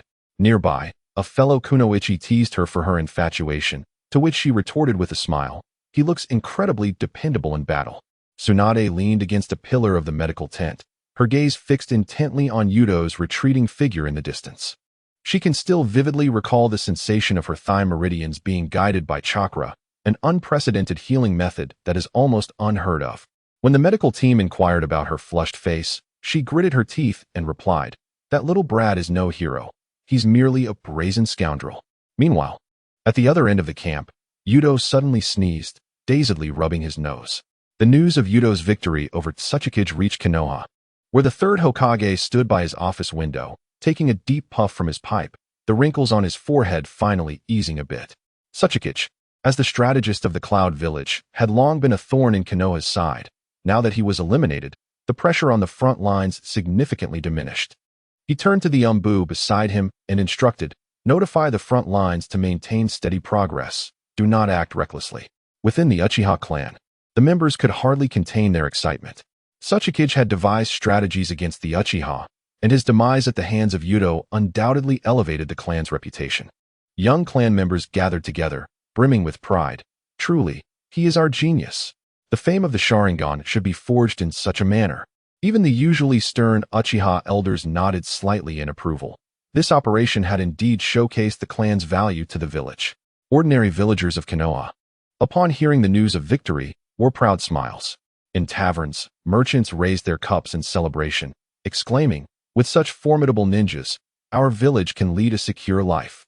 Many began to revise their perceptions of the Uchiha, previously viewing them as aloof and indifferent, now recognizing them as a vital force in guarding Konoha. In the orphanage, Shino gently closed the medical notes in her hands, exhaling a sigh of relief. She had been worried about Yuto's safety on the battlefield, but now, knowing he was not only safe but had also achieved great merit, her anxieties were finally laid to rest. Smiling, she said to the children, "Your brother Yuto has accomplished something remarkable for our village." Meanwhile, in the dim base of the root, Danzo leaned on his cane, a glint of coldness flashing in his single eye. Yuto's performance was too dazzling, and the Uchiha's reputation soared as a result. He quietly instructed his subordinate, "Relay the message to strengthen surveillance on the Uchiha." Such a genius must be utilized for Konoha's benefit. As the battle situation reached a stalemate, the tactics of Killer Bee and Hiroi faced continuous setbacks. The Byakugan of the Hyuga clan, in conjunction with the sensory abilities of the Yamanaka clan, rendered every maneuver of the Cloud Village's ambushes futile. The insect swarms of the Aburame clan further sealed off all covert infiltration routes, causing Hiroi's plan to cut off supplies to fail completely. Standing atop the camp, Killer Bee felt the chakra of the Eight Tails flowing steadily within him. He had intended to leverage the sensory advantage of the tailed beast to find weaknesses in Konoha's defenses, but the Hyuga clan's ninjas maintained a vigilant 360-degree watch. "Brother, rushing in will only waste our troops," he said, unusually dropping his rap persona. Konoha's defense was tighter than anticipated. Hiroi stared at the marked activity zones of the insect swarms on the sand table, his nails unconsciously tapping against the surface. He had previously suggested using lightning techniques for a large-scale attack, but the Aburame's insects could absorb chakra, putting the Cloud ninjas at a disadvantage. A direct assault now equated to suicide. With a grim expression, he told his strategists, "We must wait for Konoha to expose a flaw." In the Konoha Command Center, Hyuga Takuma was monitoring the movements of the Cloud using his Byakugan. Observing their inactivity, he turned to Nara Shikaku and reported, "Cloud supply line has contracted to its limit. They cannot afford to expend resources more than we can." Shikaku rubbed his temples, satisfied with the outcome. Through precise countermeasures, Konoha successfully dragged the vengeful Cloud into a war of attrition. Now, in the central buffer zone of the battlefield, both sides' patrols occasionally faced off from a distance. Yet no one dared to strike. Chapter 38.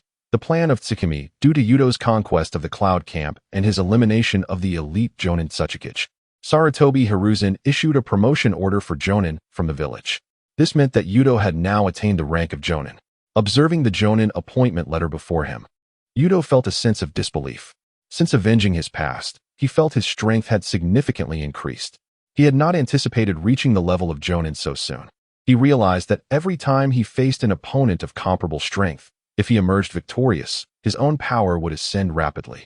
As for the possibility of defeat, he had yet to encounter such a situation. Minato, holding a brand new Jonin vest, solemnly presented it to Yuto, a gentle smile gracing his face.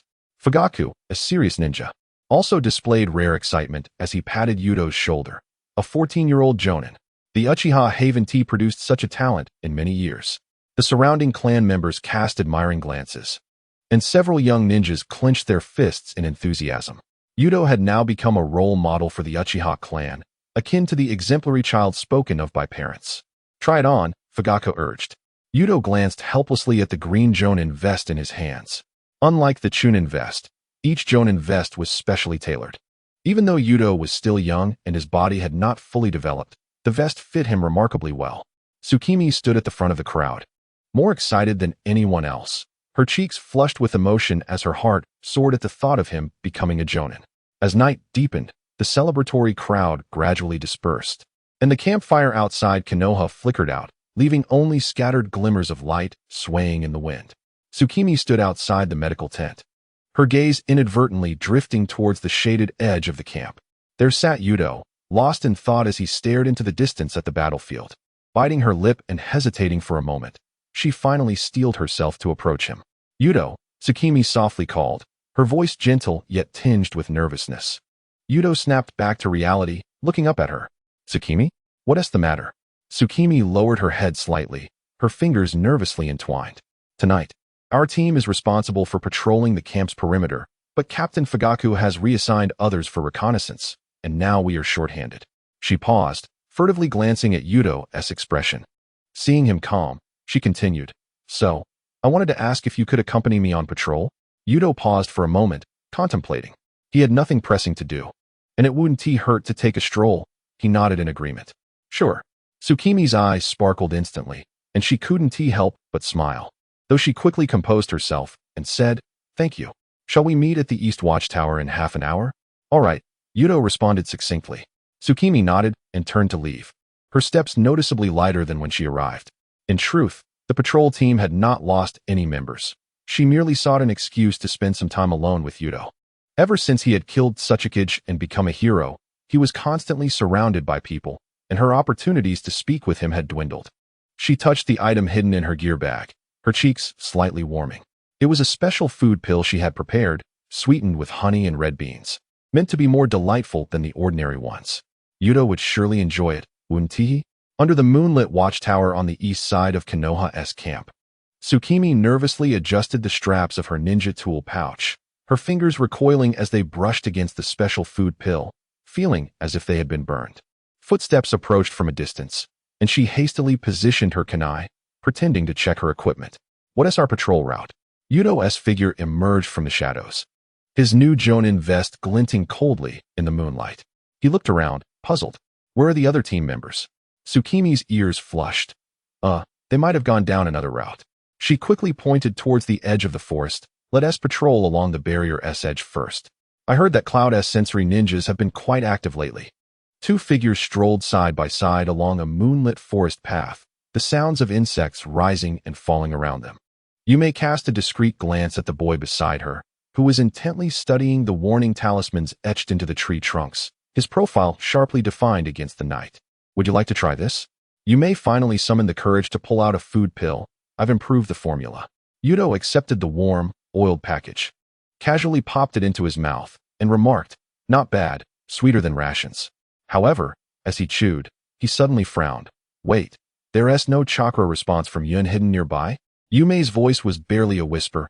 "I wanted to congratulate you on your promotion," her fingers nervously twisting the hem of her clothing, her Sharingan faintly glowing in the dark. "And thank you for saving me last time." "Last time you were saved?"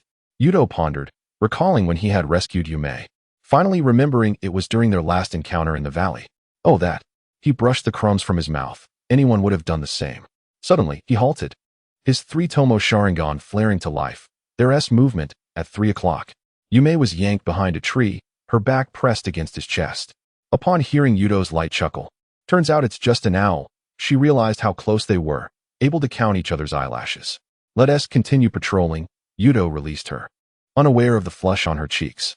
He pointed towards a distant stream, suggesting, "Let us check the water source. That's where ambushes are most likely set." Watching him stride ahead, Yume bit her lip and hurried to catch up, thinking, how can he be so oblivious to romantic cues? As they passed a sturdy trunk, She pretended to stumble. I think I twisted my ankle. Should I carry you? Yuto crouched down, his tone as casual as discussing tactics. When Yume carefully wrapped her arms around his neck, he suddenly accelerated. Hold tight. There really is an abnormal chakra in the southwest. The night breeze whisked away Yume's unspoken confession. She buried her flushed face in his yearned vest, inhaling the faint scent of herbs, pondering. At least this counts as a date, right? Yuto swiftly navigated through the woods, acutely aware that the strange chakra was rapidly approaching. It was not Yun's lightning chakra, but a more familiar fluctuation. Bang! With a loud crash, Tsunade descended from the sky, creating a shallow crater upon landing. She brushed off the dust from her hands, only to freeze upon seeing the sight before her. In the moonlight, Yuto was carrying the blushing Yume, her arms intimately draped around his neck. What is this? I thought it was a Yun spy, Tsunade teased, her gaze flickering between the two. Having experienced a lull in battles recently, she had been wandering near the camp out of boredom when she sensed the chakra. Initially suspecting a Yun spy, she had instead stumbled upon Yume's romantic rendezvous. Yume, feeling like she had been electrocuted, leaped from Yuto's back, only to wince as her twisted ankle throbbed, causing her to stumble forward. Yuto instinctively reached out to catch her, but Tsunade was quicker, seizing him by the scruff of his collar. With one hand, she held Yuto aloft, while with the other, she restrained Yume, warning, "No abusing your position to harass teammates." Her glare at Yuto was pointed, especially towards those who, having just been promoted, had become overly arrogant. In Tsunade's mind, Yuto was a mischievous young man who relished taking advantage of situations. Coupled with Yume's flushed cheeks, she instantly assumed that Yuto had used their patrol as an excuse to engage in misconduct. "Wait, Lady Tsunade," Yume exclaimed, her Sharingan activated in desperation. "I was the one who invited Yuto-kun to patrol." "Impossible." Tsunade cut off Yume's protests, tugging at Yuto's cheek, demanding, "You little brat. Confess now while you still have the chance. Did you harass Yume?" Yuto, with his face being pulled, stammered, "I was really just patrolling." Before he could finish, Tsunade suddenly leaned in closer, sniffing at his collar. "Honey and red bean flavor?" She narrowed her eyes dangerously. "That's not a flavor from the medical team's rations." As she spoke, she reached into his pocket and pulled out half a bag of Yume's special food pills. "I didn't see that coming. You've been making treats to win over girls? With this evidence, it's clear you lured Yume out on purpose." A blue glow of chakra from Tsunade's monstrous strength began to envelop her. "You must face punishment tonight." Chapter 39. Tsunade's curiosity. As Yuto saw Tsunade gearing up for a confrontation, he quickly bit into his own finger, the scent of blood wafting through the air. "You." Tsunade's eyes widened, her face turning pale. She staggered back 2 steps, her legs weakening, that familiar sensation of dizziness washing over her again. She struggled to maintain her consciousness, glaring at Yuto, despicable brat. Before she could finish, her vision faded, and she toppled forward. Yuto reacted swiftly, catching her, and turned to a panicked Yume. "Quick, help me take Lady Tsunade back to the medical tent." Yume nodded hurriedly, and together they supported Tsunade, who, despite her hazy awareness, could sense movement. Anger and fear coursed through her thoughts. That lecherous brat is likely to. Back at the medical tent, Yuto gently laid Tsunade on the bed, his touch tender. He stepped back and said to Yume, "You go prepare some bandages. I'll stay here." Although Tsunade felt weak, her awareness was gradually returning. She kept her eyes shut, her heart racing. Why doesn't he come closer? Is he waiting for Yume to leave? Internally, she resolved that if Yuto dared to touch her, she would give him a painful kick, even if it meant triggering her blood phobia. However, Yuto remained at the foot of the bed, maintaining a respectful distance. When Yume returned with the bandages, he even took a step back. "Yume, you take care of Lady Tsunade. I have blood on my hands, and I'm afraid it might provoke her." Hearing this, Tsunade's eyelashes fluttered slightly. She cracked open one eye, seeing Yuto focused and calm as he wrapped his injured finger, devoid of his previous frivolity. How peculiar. A hint of confusion stirred within Tsunade. He had the chance to take advantage of me, yet he chose the most appropriate approach. Suddenly, she found herself looking forward to seeing that lecherous brat again tomorrow, curious to discover what unexpected actions he might take. This feeling was unfamiliar, yet undeniably quickening her pulse. Early the next morning, Tsunade headed to the command center, deliberately interrupting Narashikaku during the task assignment. "I will personally escort the medical supplies to the southwestern border." She paused, scanning the crowd. That newly promoted J-Neen, Yuto will accompany me. Shikaku raised an eyebrow, noting that Tsunade usually disliked leading missions. Yet today she was actively choosing a partner. Without further inquiry, he stamped the task scroll. When Yuto received the notification while practicing with Yume, he nearly dropped his shuriken upon hearing he would be on a mission alone with Tsunade. Is she still holding a grudge over last night? He muttered under his breath. Yume put away her kunai, hesitating to speak. Lady Tsunade may just want to assess your abilities. She puffed her cheeks, and Yu was clearly reluctant to leave, wanting him to stay a little longer. As they set off, Tsunade moved swiftly, her golden ponytail swaying behind her. Yu kept a 3-step distance, his mind racing with how to handle the impending questions. Suddenly, Tsunade halted in the forest. Why did you act that way after the last battle? Yu's breath caught. The true reason was not something he could divulge. Admitting he had deliberately provoked her, hoping she would kill him, would surely land him in Konoha's mental hospital. After a moment's thought, he awkwardly explained, "It was because I was exhausted from the battle, causing my hand muscles to twitch, fabricating a lie." Tsunade stepped closer, her emerald eyes fixed on him. Yu haven't been frivolous since then. She realized it wasn't the unfairness that bothered her, but his contradictory attitude. Yu leaned against a tree trunk. Tsunade was too close, and he could scent the faint aroma of herbs in her hair. He turned his head slightly. What if I said I found your angry expression quite charming? This was the closest excuse he could muster to the truth. Tsunade's ears flushed, incredulous at his reasoning. She grasped his collar tightly, noticing the fine beads of sweat forming at the nape of his neck. He was nervous. This revelation made her heart skip a beat. His confidence was merely a facade. Little brat, she released him, her tone softening slightly. After this mission, accompany me to the casino. This was not an invitation, but a command. Yu's eyes widened. Tsunade had already turned to continue her journey, leaving him with a parting remark. The money you lose will be counted as yours. The corners of her mouth subtly lifted. She looked forward to seeing him lose his temper. On the first day of the medical supply escort mission, Yu witnessed the legendary prowess of a cash cow. One more round. I'm bound to win it back this time. Tsunade banged on the casino table, causing the chips to rattle. She had depleted the mission funds and was now using the deposit for medical supplies as collateral. Yu stood at the entrance, cradling a sealed box filled with antibiotics, watching Tsunade write her 5th IOU. The casino owner grinned, his eyes squinting. Lady Tsunade, does your subordinate wish to play around? Him? Tsunade glanced back at Yu, whose face was a picture of helplessness. His salary wasn't even enough for the chips. Saying this, she suddenly pulled him to the gambling table, allowing him to test his luck. If you lose, it's on you. If you win, it's mine. Lady Tsunade, I don't gamble, Yu protested. But Tsunade forcibly pressed him down at the table. When the dice cup was revealed, Tsunade stared in disbelief at 3 sixes. The casino owner wiped his cold sweat, smiling apologetically. Congratulations, young man, you're the first to hit a triplet today. Tsunade snatched the dice cup and shoved it into Yu's hands, her eyes shining with excitement. After you rolled 7 triplets in a row, the entire casino fell silent. Tsunade suddenly grabbed his collar, her voice low with incredulity. You said you don't gamble? Yu blinked innocently. I truly don't. But have you forgotten? I possess the Sharingan. He pointed to his eyes, where the dice's landing seemed to play out in slow motion. There was one thing he didn't mention. His chakra control had been honed under the guidance of the Grand Elder, giving him exceptional control. This control was fundamentally different from medical ninjutsu. If medical ninjutsu was like carving flowers on an eggshell, Yu's chakra control was akin to threading a needle in a storm. Through muscle memory and environmental resonance, he transformed chakra into an extension of nerve endings.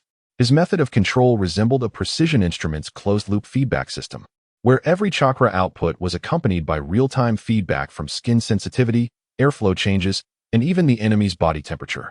This information formed a 3-dimensional network within him, culminating in an absolute mastery akin to an extension of his own limbs. Tsunade's expression froze. Chapter 40. The hunt. The setting sun gilded the casino street with a golden hue. Tsunade clutched a bulging purse, her lips curling into a rare smile of satisfaction. Little brat, I didn't expect you had this skill. She cast a sidelong glance at Yu. If I had brought you along sooner, I wouldn't be in so much debt. Yu, resigned, held the sealed box filled with medical supplies, wondering how he had inexplicably become a tool for rolling dice instead of escorting supplies. Lady Tsunade, we should return to the camp quickly with these medications. Before he could finish, a cold chakra suddenly seeped from the depths of the forest. Yu's Sharingan activated instantly, the three tomos slowly spinning in his crimson pupils. "They're in ambush," he murmured, leaning slightly forward to shield Tsunade. Tsunade raised an eyebrow. She had been too absorbed in her winnings to sense the enemy. However, Yu was now a J-nin. He was likely to be correct. "Which fool dares to block my path?" She cracked her knuckles, the sound echoing as she warmed up her muscles. From the shadows, a raspy voice emerged coldly. "The head of Konoha's Uchiha brat is worth 35 million ryo." Kakuzu stepped out from the shadows, his green eyes gleaming in the twilight, with black threads writhing like living creatures from his sleeves. Tsunade narrowed her eyes at the newcomer. "Who is this guy? A bounty hunter? How unfortunate to encounter me." Kakuzu sneered. "For the right price, I wouldn't hesitate to kill even the granddaughter of the first Hokage." Yu stared at Kakuzu, his heartbeat quickening. This was no ordinary foe. He hadn't expected to draw the attention of Kakuzu, the most infamous bounty hunter in the ninja world. However, it wasn't surprising. His exploits of outsmarting the majority of the Yunin forces, rendering their defenses vulnerable, and personally killing the frontline commander had likely spread throughout the ninja world. Not only did Yunin harbor a deep-seated hatred for him, but other villages were likely wary of this rising star from Konoha, making a bounty on his head entirely plausible. Yet, you couldn't help but scoff at the bounty's amount. 35 million ryo was the same price as Asuma's head in the original story. Had he somehow reached the same tier as Asuma? No, that didn't matter. What mattered was that Yu was now a target for Kaku, who undoubtedly could easily eliminate him. Yu struggled to suppress the almost uncontrollable smirk. This was too wonderful. An unexpected encounter with an enemy of Kakuzu's caliber while merely tasked with escorting supplies. And beside him stood Tsunade, who still had her fear of blood unhealed. Under the influence of her blood phobia, Tsunade's strength might barely reach a tenth of her usual prowess. You could almost see the once unattainable life in the blue star waiting for him, now bashfully anticipating his arrival. Wonderful Kakuzu, wonderful star. However, despite his excitement, Yu felt it necessary to caution Tsunade. It would be best to escape if possible. Although the allure of the blue star life was enticing, Yu did not wish to trade his companion's life for it. He drew a kunai, positioning it in front of him, his three-tomo Sharingan fixed on Kakuzu not far away, and reminded Tsunade, "Lady Tsunade, this guy is Kakuzu, a rogue ninja from Takigakure. Decades ago, he assassinated the first Hokage. You should be cautious." After speaking, Yu lowered his voice further. "Lady Tsunade, your blood phobia isn't resolved yet. You must run if things get dangerous. I will hold Kakuzu off." Upon hearing Yu's warning, Tsunade's beautiful brows furrowed immediately. She had not heard of Kakuzu's reputation, but seeing Yu's earnest expression indicated the information was likely true. Considering that, Kakuzu must now be at least a 70-year-old man. However, to the observer's eye, the individual appeared to be merely around 30 years of age. Could it be that they possessed some secret to eternal youth, akin to my own sealed techniques? While Tsunade was contemplating these thoughts, Kakuzu spoke up. "It was unexpected that the younger generation of ninjas recognized me, Kakuzu. Soon, I will ensure your descent into the depths of hell is not so painful, Uchiha brat." Kakuzu's words immediately irked Tsunade. Who did he think he was? Throughout her life, she had never heard of her grandfather being assassinated. Even if this peculiar man named Kakuzu had indeed attempted to kill her grandfather, it was likely nothing more than a shuriken thrown from 800 miles away. Now, he brazenly claimed he would kill a Konoha ninja, treating her, one of the legendary Sannin, as if she were merely a decorative vase. "Hey Kakuzu, you still have a chance to flee. Otherwise, once I make my move," Tsunade smirked, threatening, "you will be crushed by my fists." Yuto truly did not understand how Tsunade could make such bold threats. He had already warned her that this man had once assassinated the first Hokage. "Sister, do you think you are the Tsunade of the past? You still haven't overcome your fear of blood. Lady Tsunade, please escape. I will hold Kakuzu back." After saying this, Yuto continuously urged Tsunade to leave, his Sharingan beginning to show signs of strain. Yet, Tsunade remained unfazed, her fighting spirit unwavering. Kakuzu sneered. He had refrained from issuing threats to Tsunade because he believed she was already as good as dead before him. "Konoha's slug princess, has your fear of blood subsided? Your bounty is far greater than that of this Uchiha brat. If you are so eager to meet your demise, I shall gladly fulfill that wish." Tsunade's eyes widened. Her fear of blood was a confidential matter in Konoha. How did Kakuzu know? Kakuzu, being the most renowned bounty hunter in the underworld, had access to the intelligence of even the most famous ninjas in the world. After all, how else could he hunt down ninjas for bounties if not through such knowledge? Yuto grit his teeth. Why was Tsunade so stubborn at this moment? He had warned her twice to leave, yet she refused to budge. Given the circumstances, Yuto had no choice but to take action. Fire style, Phoenix fire technique. Yuto's Sharingan spun rapidly as fireballs erupted forth, accompanied by shurikens, hurtling towards Kakazu. Wind style, pressure damage. The high-pressure wind blew away Yuto's Phoenix fire technique effortlessly. However, Yuto was not surprised. The Phoenix fire technique was a control skill, but his strongest asset as an Uchiha was his taijutsu. Uchiha style, Konoha whirlwind. In an instant, as the wind dispersed Yuto's fire, he lowered his body. His leg muscles taut like a drawn bowstring, chakra coalescing beneath his feet to form a cyclone. His new yearned vest rustled as he moved at high speed, leaving a green afterimage in the moonlight. He anticipated Kakuzu's defensive blind spots with his Sharingan, his body twisting in midair like a spinning top, his right leg enveloped in chakra, sweeping towards Kakuzu. This technique, named Uchiha style, Konoha whirlwind, combined the inside of the Sharingan with the Konoha whirlwind technique. Coupled with Yuto's exceptional control over chakra, this move was one that even the third Hokage might struggle to evade, let alone Kakuzu. If the original Konoha whirlwind was a level 3 rocket, Yuto's version was a level 15, impossible to dodge. Yuto believed that aside from those lurking in the shadows, only A and Minato could perfectly evade it, perhaps with the addition of Shursui. As expected, Kakuzu attempted to evade, but he did not succeed completely. Yuto adjusted his attack mid-air, locking onto Kakuzu's position with precision. Boom. The ground beneath Kakuzu was engulfed in a cloud of dust as the immense force of Yuto's attack penetrated through Kakuzu's body, impacting the earth. When the dust settled, Kakuzu appeared unscathed. Yuto's physical attack had been thwarted by the earth grudge fear. Of course, it was also possible that Kakuzu was merely feigning injury, as he was, after all, immortal. Even if he were wounded, he would not bleed. However, Kakuzu's subsequent reaction did not suggest he was entirely unharmed. He suddenly erupted in fury, fragments of white falling from behind him, seemingly remnants of a mask. Kakuzu's green eyes locked onto Yuto, the Uchiha brat. Sensing the shift in atmosphere, Yuto quickly retreated. Kakuzu's sleeves burst open, and countless black threads shot forth like serpents, intertwining in the air to form a grotesque net. The white fragments were drawn back into Kakuzu's body before they could hit the ground. The one that was destroyed was merely a clone of the water mask monster. Forcing out my earth grudge fear, you've earned your place in my bounty book, brat. Kakuzu's voice resonated, intertwined with the hum of chakra, veins bulging on his neck. He rapidly formed hand seals, and the wind mask monster tore free from the flesh of his right shoulder. Wind style, pressure damage.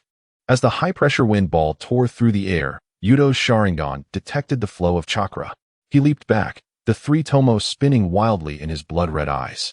The wind ball grazed his yearned vest, cleaving through a row of ancient trees behind him. Tsunade, hurry and go. In midair, Yuto twisted and hurled 3 kunai wrapped with explosive tags, the sparks flying in a crimson arc against the dusk. Suddenly, Kakuzu's left arm contorted grotesquely, the earth mask monster opening its maw. Earth style, earth spear. The explosion smoke was cleaved apart by his rock-solid arm, and as Kakuzu burst through the haze, he found Yuto propelling himself forward, leveraging the debris of a fallen tree. The youth held a kunai in each hand, chakra coalescing into a ghostly blue aura at the tips, a precursor to the Uchiha flow sword technique. Interesting, Kakuzu remarked with a smirk. His earth grudge fears black threads plunging into the ground. Just as Yuto's kunai was about to plunge into his heart, dozens of black spears suddenly shot up from the earth beneath him. In a critical moment, Yuto's Sharingan predicted the disturbance in the chakra below.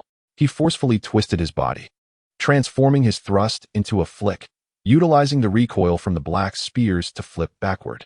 As he landed, his left sleeve bore 3 deep gashes, blood dripping from his forearm. The moment the scent of blood wafted through the air, Tsunade instinctively covered her mouth and staggered back. Yuto caught a glimpse of this and swiftly tore a strip from his clothing to bind his wound. Yet this slight movement was noticed by Kakuzu. So that's it. The weakness of your fear of blood still lingers. Fire style, head fire. Both Kakuzu's true form and the fire mask monster unleashed a torrent of flames simultaneously. engulfing the entire area in a fan-shaped inferno. Yuto hastily formed hand seals and slammed his hands onto the ground. Earth-style, earth flow wall. The rising rock wall barely managed to shield him from the initial wave of flames, though it cracked under the heat. Behind the earthen barrier, Yuto glanced towards Tsunade, who had yet to flee. In fact, she was preparing to attack, but upon seeing the blood on Yuto's left arm, her fear of blood had been triggered. He shouted urgently, "Tsunade, please leave. Don't worry about me." Yuto felt a surge of anxiety. Why was Tsunade still here? He had done all he could. Surely his self-sacrificial spirit had moved her. All that was left was for her to retreat, allowing him to perish in battle, and then he could return to Blue Star. Yet, Tsunade remained resolute. In truth, Yuto was correct. Tsunade was indeed moved by his actions. However, perhaps a bit too much so. Yuto's silhouette gradually overlapped in Tsunade's vision with her late brother, Nawaki, who had once shouted about protection and camaraderie before falling on the battlefield. "Lady Tsunade, please. You must leave." Yuto's voice, hoarse amidst the inferno, rang out, but Tsunade grit her teeth, her hands clenched into fists, knuckles whitening from the strain.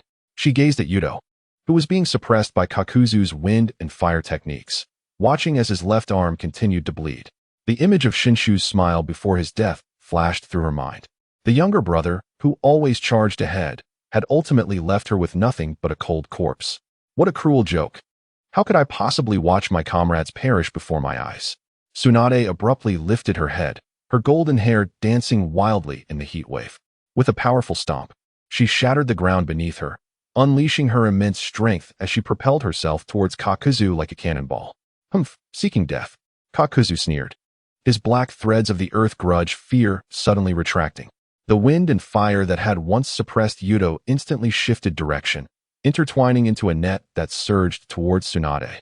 However, her figure twisted in the air with an eerie grace, moving at a speed that even the Sharingan struggled to track, and she struck Kakuzu squarely in the face. Bang! Kakuzu's earth technique crumbled like parchment before her overwhelming force, his head snapping back as his mask emitted a sound of shattering under the pressure. Yet, in the next moment, black threads shot from his sleeve, ensnaring Tsunade's wrist and yanking her sharply. "Your strength is indeed remarkable." Kakuzu's voice was hoarse and chilling. His other hand's lightning mask suddenly flickered with blinding electricity. Lightning release. False darkness. Tsunade. Yuto's pupils constricted at the sight, momentarily disregarding his own injury. His Sharingan whirled into action, instinctively predicting the trajectory of the lightning. In a split second, he hurled a kunai, striking the focal point of the lightning chakra and redirecting it slightly. But Kakuzu's battle experience was vast. He had already anticipated Yuto's intervention. As the lightning veered off course, the black threads of earth grudge fear coiled around Tsunade's neck like a venomous serpent, tightening suddenly. Cough! Tsunade's face flushed crimson as she gripped the threads, attempting to break free, but the deadly fibers sliced through her skin, blood trickling down her collarbone. The metallic scent of blood flooded her nostrils, and in that instant, her pupils dilated as the dizziness of hemophobia washed over her like a tidal wave.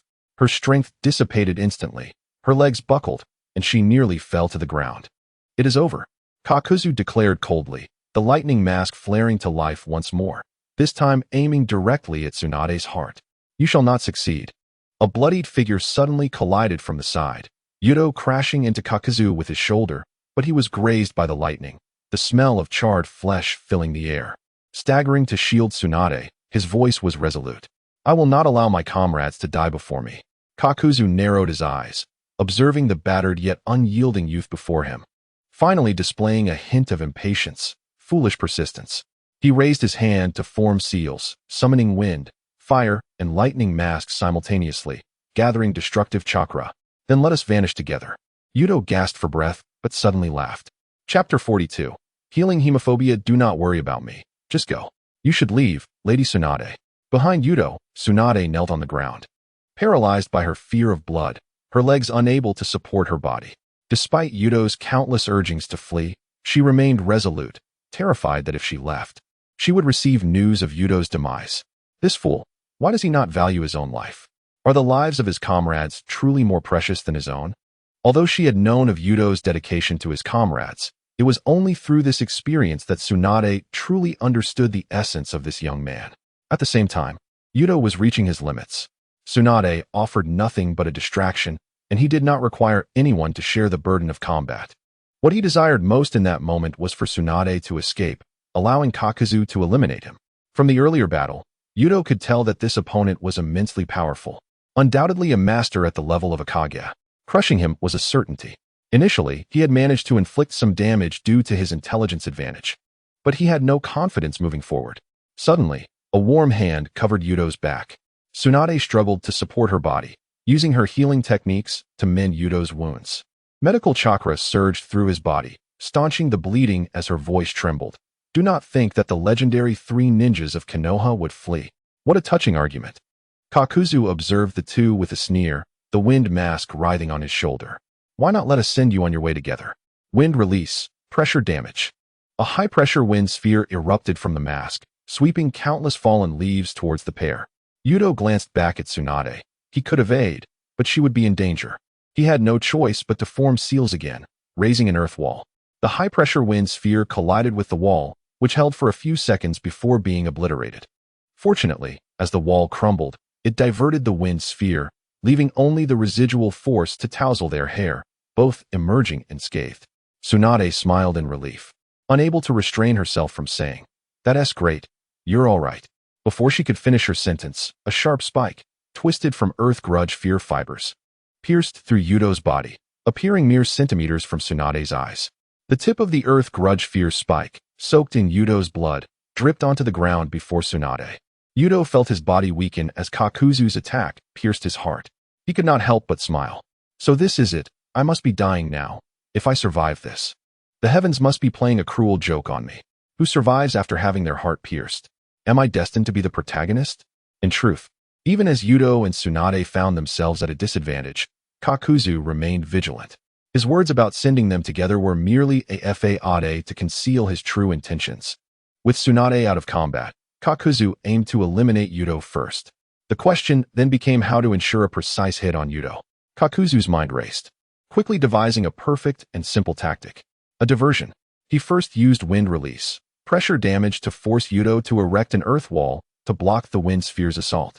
The earth wall not only obstructed ninjutsu attacks, but also blocked Yuto and Tsunade's line of sight. In the fleeting moment they believed themselves safe, Kakuzu struck, piercing Yuto's heart and delivering a fatal blow. Yuto turned to look at Tsunade. At that moment, she was frozen, her eyes vacant, reflecting only the scene of Yuto's bloodied figure pierced by the earth grudge fear spike. The memory of Shinshu's death resurfaced, as she witnessed yet another youth perish before her, this time in a bid to protect her. This cannot be happening, Tsunade murmured. Yuto mustered a faint smile, his final words urging her, "Tsunade, this is the ending I hoped for the most, so please, hurry and leave. I can still hold Kakuzu off for a while longer."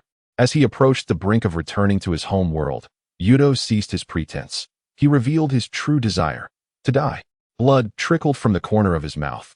Yet with his last ounce of strength, he grasped the earth grudge fear threads piercing his chest, his chakra surging forth like a final flare.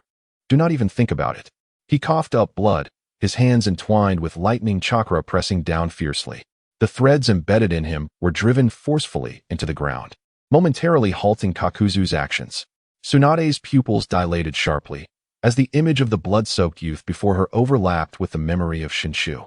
The metallic scent of blood assaulted her senses, yet amidst the dizziness, a more potent emotion surged within her. Not again, not again. She suddenly grasped Yuto's shoulder, her medical chakra flooding into him like a torrent. Blood splattered from the wound, staining her face, and the warmth of it intensified the vivid visions brought on by his hemophobia, the mangled corpse of the rope tree and the gaping chest wound of Kato. All nightmares materialized in this moment. Kakuzu coldly chuckled, attempting to retract his black threads, only to discover that Yuto had somehow ensnared them with his muscles. Seeking death. The lightning release mask flared to life once more, but this time, Tsunade's figure moved faster than he could react. The 100 heal technique activated. The cursed seals of the Een seal crept across Tsunade's body like living creatures, and as she crushed the ground beneath her, the earth within a 10-meter radius collapsed simultaneously. Under the intense emotional stimulus, his hemophobia was miraculously cured. Painful Heaven's Foot. A strike imbued with monstrous strength sent Kakuzu halfway into the ground. Chakra surged around Tsunade, and the splattered blood seemed to congeal upon her skin, no longer inciting any fear. Was she burying her fear under a shroud of rage? Kakuzu suddenly split into 3 earthbound monsters, forming hand seals for all 4 elemental natures simultaneously. Yet, such a desperate struggle only led to silence. Tsunade weaved through the brilliance of the 4 ninjutsu, delivering precise blows that shattered each masked creature. The Earth Release monster attempted to thwart her with an Earth Flow Wall technique, but she smashed through the earthen barrier with her bare hands. When the Fire Release flames surged toward her, she yanked off her burning outer robe and deftly dispersed the fireballs. Tsunade's blood-streaked golden hair gleamed in the moonlight, resembling flames. As her fists descended with a sonic boom, monstrous strength. Boom. The shockwave obliterated trees within 100 meters.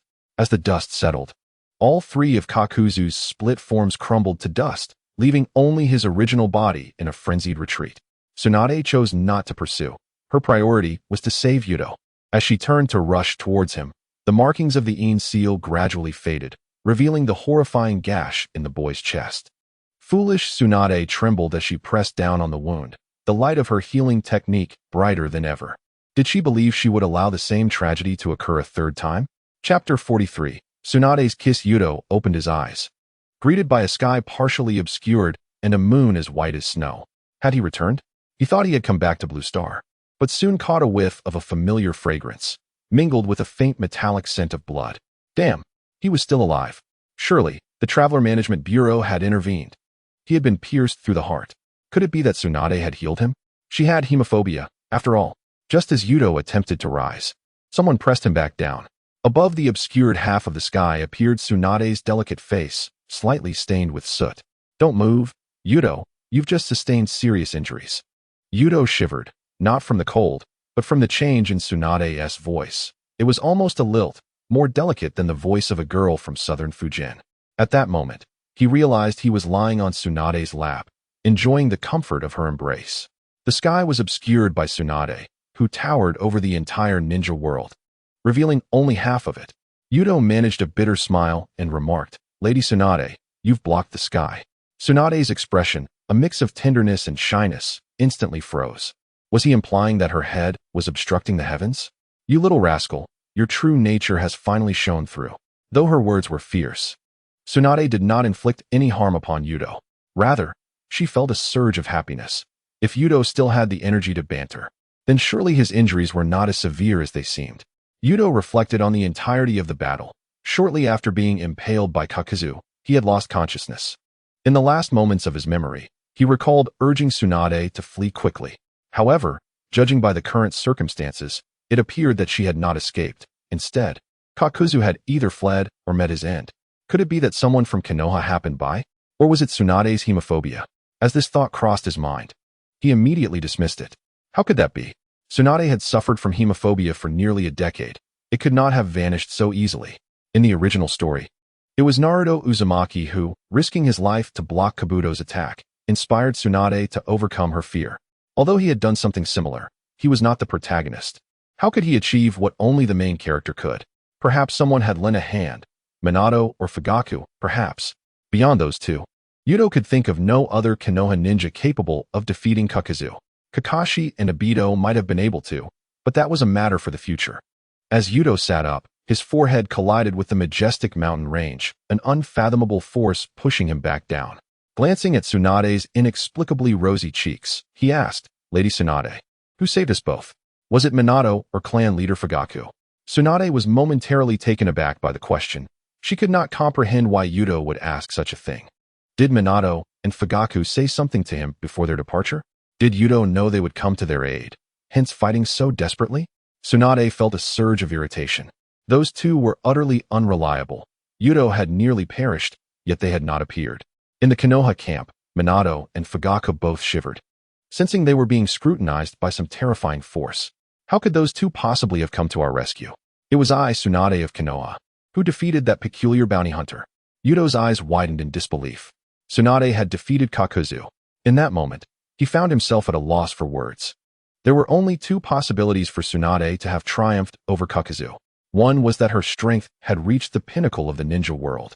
Even under the influence of her hemophobia, she could withstand Kakuzu's onslaught. However, That seemed implausible. If she possessed such power, Yuto would not have had to protect her throughout the battle. Dismissing other options, the least likely scenario turned out to be the ultimate answer. Tsunade's hemophobia had been cured. Yuto felt a tightening in his chest. He was now resistant to any factors that might elevate his strength. The special treatment reserved for protagonists was among them. Such feats were only achievable by Naruto Uzumaki. How could he, Uchiha Yuto, accomplish the same? Yuto's lips quivered, and to confirm his thoughts, he inquired of Tsunade, Lady Tsunade, weren't you afflicted with hemophobia? How could you possibly defeat Kakuzu? Tsunade detected the excitement in Yuto's voice, which irked her slightly. What did he mean by how could you possibly defeat Kakuzu? Did he see her as so weak? A mere hemophobia was simply something she had grown tired of. When the moment called for it, she could easily overcome it. Hemophobia is trivial. I am the strongest medical ninja in the ninja world. How could such a minor ailment possibly hinder me? In her initial response, Tsunade's tone held a hint of dissatisfaction, yet the latter half carried an unexpected touch of bashfulness. Listen, little rascal, you no longer need to append lady to my name. Just call me Tsunade from now on. But don't get the wrong idea. It's merely because you saved my life. On the blood-soaked battlefield, this sudden affectionate address left Yuto momentarily speechless. Lady Tsunade, he tentatively echoed, his tone involuntarily rising at the end. I told you not to add lady. Tsunade suddenly yanked at his collar, only to recoil upon touching the recently healed wound on his body. She turned her face away, golden pigtails swaying gently in the night breeze. For this mission report, I will state that you single-handedly repelled Kakuzu. Yuto propped himself up on his elbows, carefully avoiding the prominent obstacles before him. The wound on his chest had healed significantly, with only the gruesome tear in his ninja vest serving as a stark reminder of the recent brush with death. Suddenly, he realized something. You wouldn't intend to conceal the fact that you've recovered from hemophobia, would you? Tsunade nodded. For battles among ninjas are a contest of intelligence. The reason you were able to contend with that ninja named Kakuzu was precisely due to intelligence, wasn't it? Since the information about your hemophobia had already leaked, it would be prudent to keep your recovery under wraps. Perhaps it could be advantageous in the future, such as catching the enemy off guard. Yuto blinked, seemingly enlightened. Rising to his feet, he stretched his limbs. The wound still ached somewhat, but it no longer impeded his movements.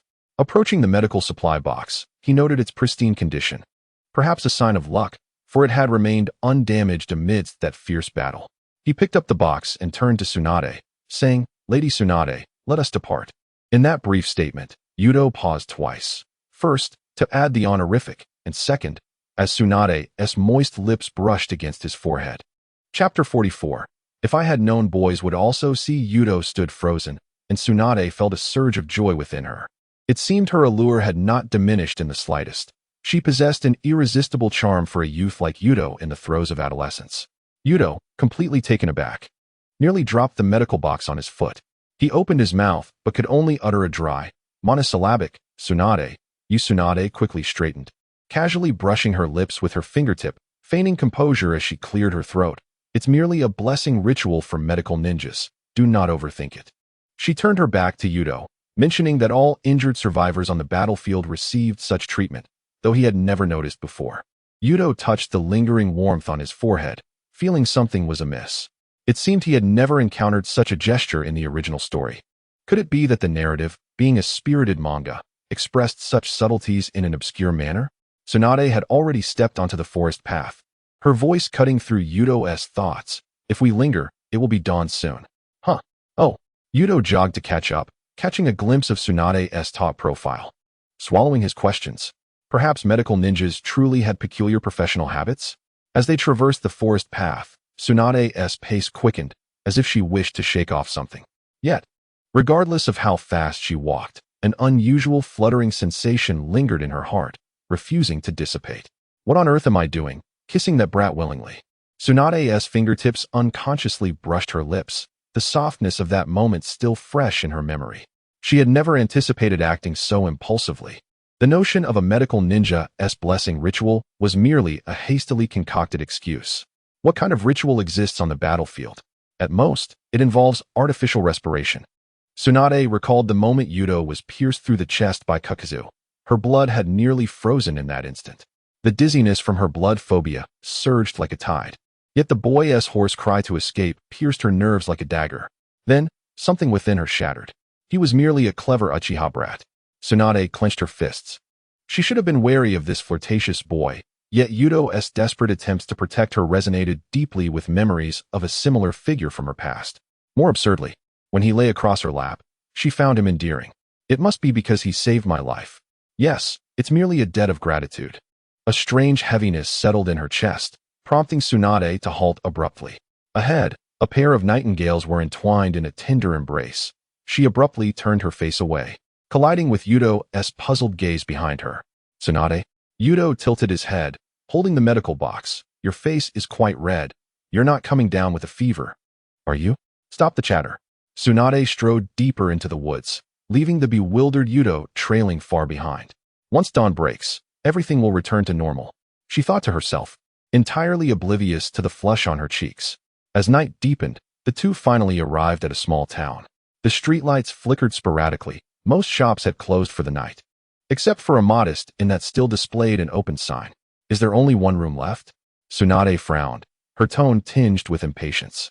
The innkeeper shrank back, unfamiliar with Tsunade, but recognizing her ninja vest from Konoha. A woman capable of commanding a jonin as her subordinate must either possess great strength, hold significant status, or both. None of these were matters a mere innkeeper could contend with, so he forced a smile. My lady, there has been an influx of merchant caravans lately. Rooms are indeed scarce. This one is fairly spacious, and the bed is large enough. Tsunade glanced at Yuto beside her. He was clutching the medical box, his eyelids drooping, clearly exhausted. Sighing, she tossed a few bills. Fine, we will take this room. The room was cleaner than expected, but it indeed contained only one bed. Yuto rubbed his eyes and, without a word, pulled out bedding from the closet to lay on the floor. Tsunade, you take the bed.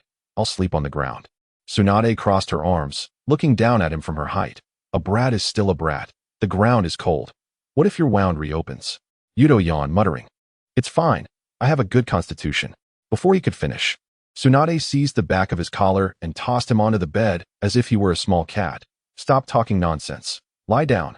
Yuto struggled to rise, but, what? Tsunade arched an eyebrow, deliberately adopting a disdainful tone. Are you afraid of what I might do to you? You are just a little brat. What is there to worry about? Yuto fell silent, ultimately succumbing to fatigue and curled up in the quilt. It wasn't long before his breathing became even and deep. Tsunade sat on the edge of the bed, illuminated by the moonlight filtering through the window, observing his sleeping face. The boy's lashes cast delicate shadows on his face, a faint trace of dried blood still lingering at the corner of his mouth. Instinctively, she reached out, her fingertip gently grazing his lips. What am I doing? Tsunade abruptly withdrew her hand, her heart racing. Taking a deep breath, she attempted to rationalize her actions. This is merely an examination of his injuries. Yes, it's the duty of a medical ninja. Yet in the next instant, her gaze uncontrollably fell upon Yuto's lips. After all, he is asleep. He won't know. The moment that thought crossed her mind, Tsunade's ears flushed with warmth. Clenching the bedspread, she fought a fierce internal battle. Just consider it a token of gratitude. She whispered to herself, almost inaudibly, a single thank you for saving my life is sufficient. Finally finding her resolve, Tsunade leaned down, her lips cautiously brushing against Yuto's forehead. Yet at that moment, as her lips touched his skin, a long-suppressed impulse surged forth. No, I cannot stop here. Her kiss slid downward, ultimately resting upon the boy's lips. Their warm breaths intertwined, and Tsunade closed her eyes, deluding herself into thinking this was merely practice for artificial respiration. Yes, a medical ninja must master such techniques. Yuto, in his slumber, unconsciously let out a soft sound, causing Tsunade to spring back as if awakened from a dream, nearly tumbling from the bed. She pressed her hand to her racing heart, awkwardly retreating to the window, feigning interest in the night view. After a long wait, Tsunade slowly turned her head to glance at Yuto. She exhaled a sigh of relief. Yuto had merely murmured in his sleep, not truly awake. Let it be, she thought, having kissed him already. Tonight, I shall rest well. Tsunade lay at the other end, gazing at Yuto's sleeping visage. Just one last time. Tsunade closed her eyes and kissed him deeper than before. Chakra enveloped the palm, poised to strike Yuto at the nape of his neck. If discovered, he would be rendered unconscious. Chapter 45, The Suffocating Ground Explosion Star. Yuto felt a sense of breathlessness in a hazy state, as though his face were ensnared by something soft, yet overwhelmingly oppressive. He struggled to open his eyes, only to be met with darkness, his nostrils filled with the warm, fragrant essence unique to women. Gasping, he instinctively twisted his body, his hands flailing, only for his fingertips to sink into an astonishing softness. "No, don't." A drowsy murmur from Tsunade above him followed as the arms encircling the back of his head tightened further. He felt as if he might suffocate. Yuto's heels dug desperately into the sheets, finally forcing Tsunade to loosen her grip in the haze. He abruptly tilted his head back, colliding with her chin. "Ouch!" Tsunade winced and released him, allowing Yuto to roll to the edge of the bed, gasping for air, finally seeing the true nature of the perilous object. Tsunade's collar had loosened, now slipping down to her shoulders with her movements, revealing an expanse of alabaster skin. "You little brat." Tsunade's reprimand halted abruptly as she followed Yuto's dazed gaze downward, her face flushing crimson as she hastily pulled the blanket around herself. "Turn around." As they walked back to the Konoha camp, Yuto sensed an inexplicable unease. His mouth felt slightly numb, a discomfort lingering. Beside him, Tsunade noticed Yuto repeatedly rubbing his lips and turned her head away, feeling guilty. After discovering Yuto sound asleep the previous night, she had nearly lost control. It was only at dawn that she finally ceased her activities. Walking in tandem, a subtle silence enveloped them. Yuto occasionally stole glances at Tsunade, noting her unusual quietness, her typically fiery temper subdued. He touched his lips, the peculiar numbness still not completely fading. "Tsunade-sama," Yuto finally spoke. "I think I had a strange dream last night." Tsunade's steps faltered momentarily, but quickly regained their rhythm. "You little brat, even in sleep you can't remain still," she replied, her voice louder than usual, tinged with feigned irritation. "You kept me up all night." Though her words were firm, her heart was riddled with anxiety. What if this little brat discovered something? Her illustrious reputation was at stake. If word got out that she had taken advantage of a young boy, it would tarnish her name forever. The legacy of the legendary Sannin would become a mere joke because of her. Yuto scratched his head, attempting to recall the fragmented dream. He vaguely remembered something soft pressing against his face, accompanied by a faint fragrance. Suddenly, his ears grew warm. Could it have been a romantic dream? Blame it on his body. Being at that tender age, and with a beauty like Tsunade beside him, it was hardly surprising. "I'm sorry, perhaps I was just too tired." Yuto murmured, oblivious to the sigh of relief Tsunade let out. As they continued, the Konoha camp finally came into view. Yuto immediately spotted Suki, who was patrolling the camp's perimeter. Concern etched on her face. She searched every path leading to the camp with her eyes, anxious about the prolonged absence of Yuto and Tsunade.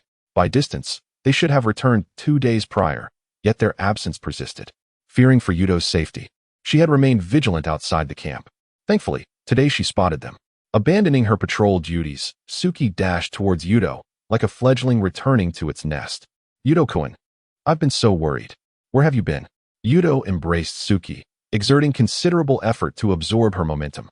Subtly, he wiggled his toes, having just been struck by the medical kit. Tsunade watched the two embrace, feeling a pang of annoyance. She had momentarily forgotten about Suki.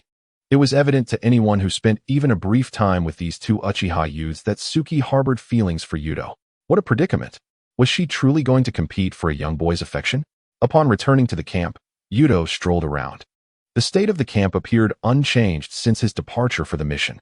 Even the front lines bore no alterations, suggesting that Konoha and the Cloud Village were prepared for a protracted stalemate. However, beneath the surface, the situation was far from tranquil.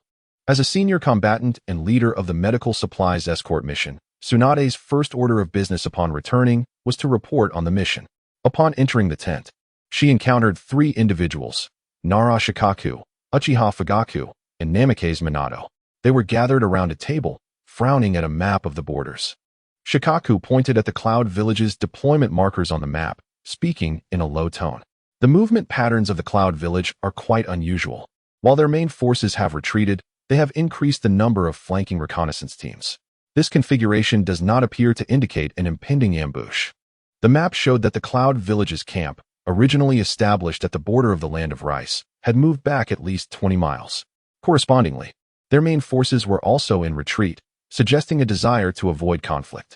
Logically, Such a situation would imply that the Cloud Village was either preparing to conclude the war or repositioning troops for engagements in other nations. Yet, intelligence indicated that the Cloud Village had no such intentions and had instead bolstered their reconnaissance ninja numbers. Acquiring information about them had become significantly more challenging for Konoha recently. Uchiha Fugaku spoke coldly. The northeastern direction has an especially high concentration of cloud ninjas. What could possibly warrant such a cover? To the northeast of the Land of Rice lies the Land of Lightning. Under standard operational configurations, the Cloud Village would not require a substantial deployment of ninja forces there, as doing so would weaken their direct defense against Konoha, potentially leading to failure in war. Unless, of course, there was something unspeakable to protect within the Land of Lightning. Namikaze Minato pondered briefly. There have been no large-scale logistical movements within the Land of Lightning recently, unless they have mobilized irregular forces. At this, Fugaku and Shikaku began to contemplate. Did the Land of Lightning possess irregular forces? It was no longer 30 years ago when shinobi villages were newly established. Any clan of sufficient strength would choose to join a shinobi village rather than act independently. Consequently, these clans would be monitored by other villages, leading to the acquisition of intelligence. Even if certain small families had not joined a shinobi village, their capabilities would likely be insufficient to sway the outcome of a war. Chapter 46. Shall we go together? Tsunade, uninterested in the discussion of military affairs, submitted the mission report and then departed. As night fell, the Konoha camp gradually quieted. Within the medical tent, Tsunade, illuminated by the light of an oil lamp, added a few drops of a transparent liquid into a deep purple potion. The moment the liquid made contact, the potion bubbled slightly before returning to calm. This deep purple concoction was a special healing remedy Tsunade had prepared for Yuto. Having previously suffered a penetrating injury, Yuto had been saved from a state of terror by Tsunade. But the wound was still in the early stages of healing and required further treatment. The transparent liquid introduced into the healing potion was known for its side effects. It induced deep sleep and made awakening difficult. That should suffice, she murmured softly to herself. Outside the tent, the sound of patrolling ninjas' footsteps echoed, prompting Tsunade to swiftly set the test tube aside and nonchalantly tidy up the medicine cabinet. What am I doing? Tsunade sighed, covering her face, not only due to her earlier decision to add a special substance to the healing potion, but also because of her inexplicable guilt. As the head of the medical unit, there was nothing she ought to conceal. In other words, it was rather peculiar for her to suddenly hide the potion. Taking a few deep breaths, she suppressed the tumultuous heat rising in her chest. The image of walking side by side with Yuto during the day flashed repeatedly in her mind. His perplexed expression as he rubbed his lips, the flush on his ears while discussing dreams. Every detail pierced Tsunade's heart like a shuriken. Lady Tsunade. A familiar voice broke through her reverie as Yuto lifted the tent flap, the moonlight casting a long shadow behind him. Were you looking for me? Tsunade's hand trembled, nearly knocking over a vial. Ah, yes, she managed to maintain a calm tone. Your wound requires re-examination. Please sit over there. Yuto obediently settled on the treatment bed as Tsunade feigned an inspection of his scars, all the while casting furtive glances at him. The boy's collarbone peeked through the open neck of his shirt, and the Adam's apple bobbed gently with each swallow, making her throat suddenly parched. How could such a young boy hold such an allure over her? Drink this. Tsunade retrieved a test tube from her sleeve, her voice lower than usual. It will promote wound healing. Yuto accepted the vial without hesitation and downed its contents in one gulp. Ugh, it's bitter, he exclaimed. Good medicine is hard to swallow. Tsunade forced herself to appear composed as she crossed her arms, the fullness of her chest accentuated by the gesture. She noticed Yuto's gaze drift awkwardly away, the corners of his mouth involuntarily lifting. Before Tsunade could finish her sentence, Yuto's eyelids began to droop, and his body lurched forward. Tsunade caught him just in time, feeling the warmth radiating through the fabric, causing her heart to race. Sleep now. She tenderly stroked Yuto's dark hair, watching as he fell into a deep slumber, a trickle of drool escaping his mouth, which she quickly wiped away. You've brought this upon yourself, she murmured, her thumb brushing against his slightly parted lips. The sensations she had deliberately ignored during the day replayed vividly, and as she leaned down, her cascading golden hair enveloped them in a private space. In that fleeting moment when their lips met, she slyly infused a trace of chakra. I am merely employing medical ninjutsu to treat this boy. The unique emerald glow of medical ninjutsu flickered where their bodies intertwined. After all, you want to remember a thing. Her kiss became bolder, her tongue prying open Yuto's unwittingly relaxed jaw, stealing his warm breath. The slumbering boy emitted a vague sound, his brow furrowing slightly. Yet he remained asleep. Tsunade's hand quietly slipped into his shirt, her palm pressing against the scar on his chest. The newly healed skin remained sensitive, causing Yuto's body to instinctively shudder, a soft moan escaping his throat. Even in slumber, you are so restless, she teased, gently biting his lower lip. Her fingertips tracing circles around the scar. Intentionally stimulating the surrounding nerves with chakra, she observed Yuto's eyelashes flutter anxiously, his breaths quickening. Outside the tent was Tsukime. Having skipped her patrol duty during the day, she opted to work overtime that night. Initially, she intended to invite Yuto to join her, hoping to complete their unfinished date. However, upon arriving at Yuto's tent, she discovered he was nowhere to be found. Alone, she had no choice but to patrol by herself. Rustling sounds, accompanied by a suppressed laugh akin to that of a lecher, reached Tsukime's ears. Furrowing her brow, she wondered, so late at night, who could be in the tent? A glance at the tent revealed it to be Tsunade's medical tent, filled with precious medicinal supplies. Could it be that a spy is sabotaging it? Drawing a kunai from her ninja tool pouch, Tsukime stealthily approached the tent, determined to prevent any enemy from causing harm here. Using the kunai to pry open a corner of the tent, Tsukime peered in, illuminated by the moonlight, and gasped at the sight before her. Lady Tsunade is a pervert. Her shock quickly morphed into anger as she lowered her voice. Lady Tsunade, what are you doing? Why is Yuto-kun in your tent? Inside the tent, Tsunade jolted upright as if struck by lightning, her golden hair brushing against Yuto's glistening lips. As their eyes met, they instinctively covered their faces. Tsunade wishing fervently that she were merely under a genjutsu. Wiping the corner of her mouth, she suddenly noticed Yuto's shirt was wide open. In a flurry, she grabbed her lab coat to cover him. An indescribable awkwardness enveloped the tent. I can explain, Tsunade stammered, her ears burning crimson. Feeling like a naughty child caught stealing toys. Tsukime's grip on the kunai trembled slightly, her cheeks flushed with a mix of anger and embarrassment. Lady Tsunade, how could you do this to Yuto-kun?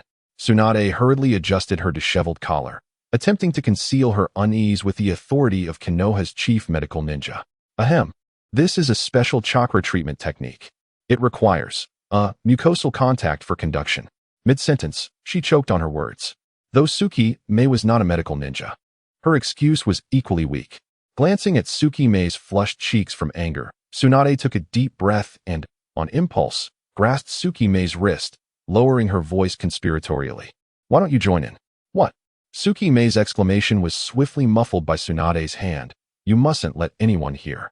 The girl's eyelashes fluttered violently, her gaze darting between the unconscious Yuto and Tsunade, biting her lip in turmoil before finally giving a barely perceptible nod.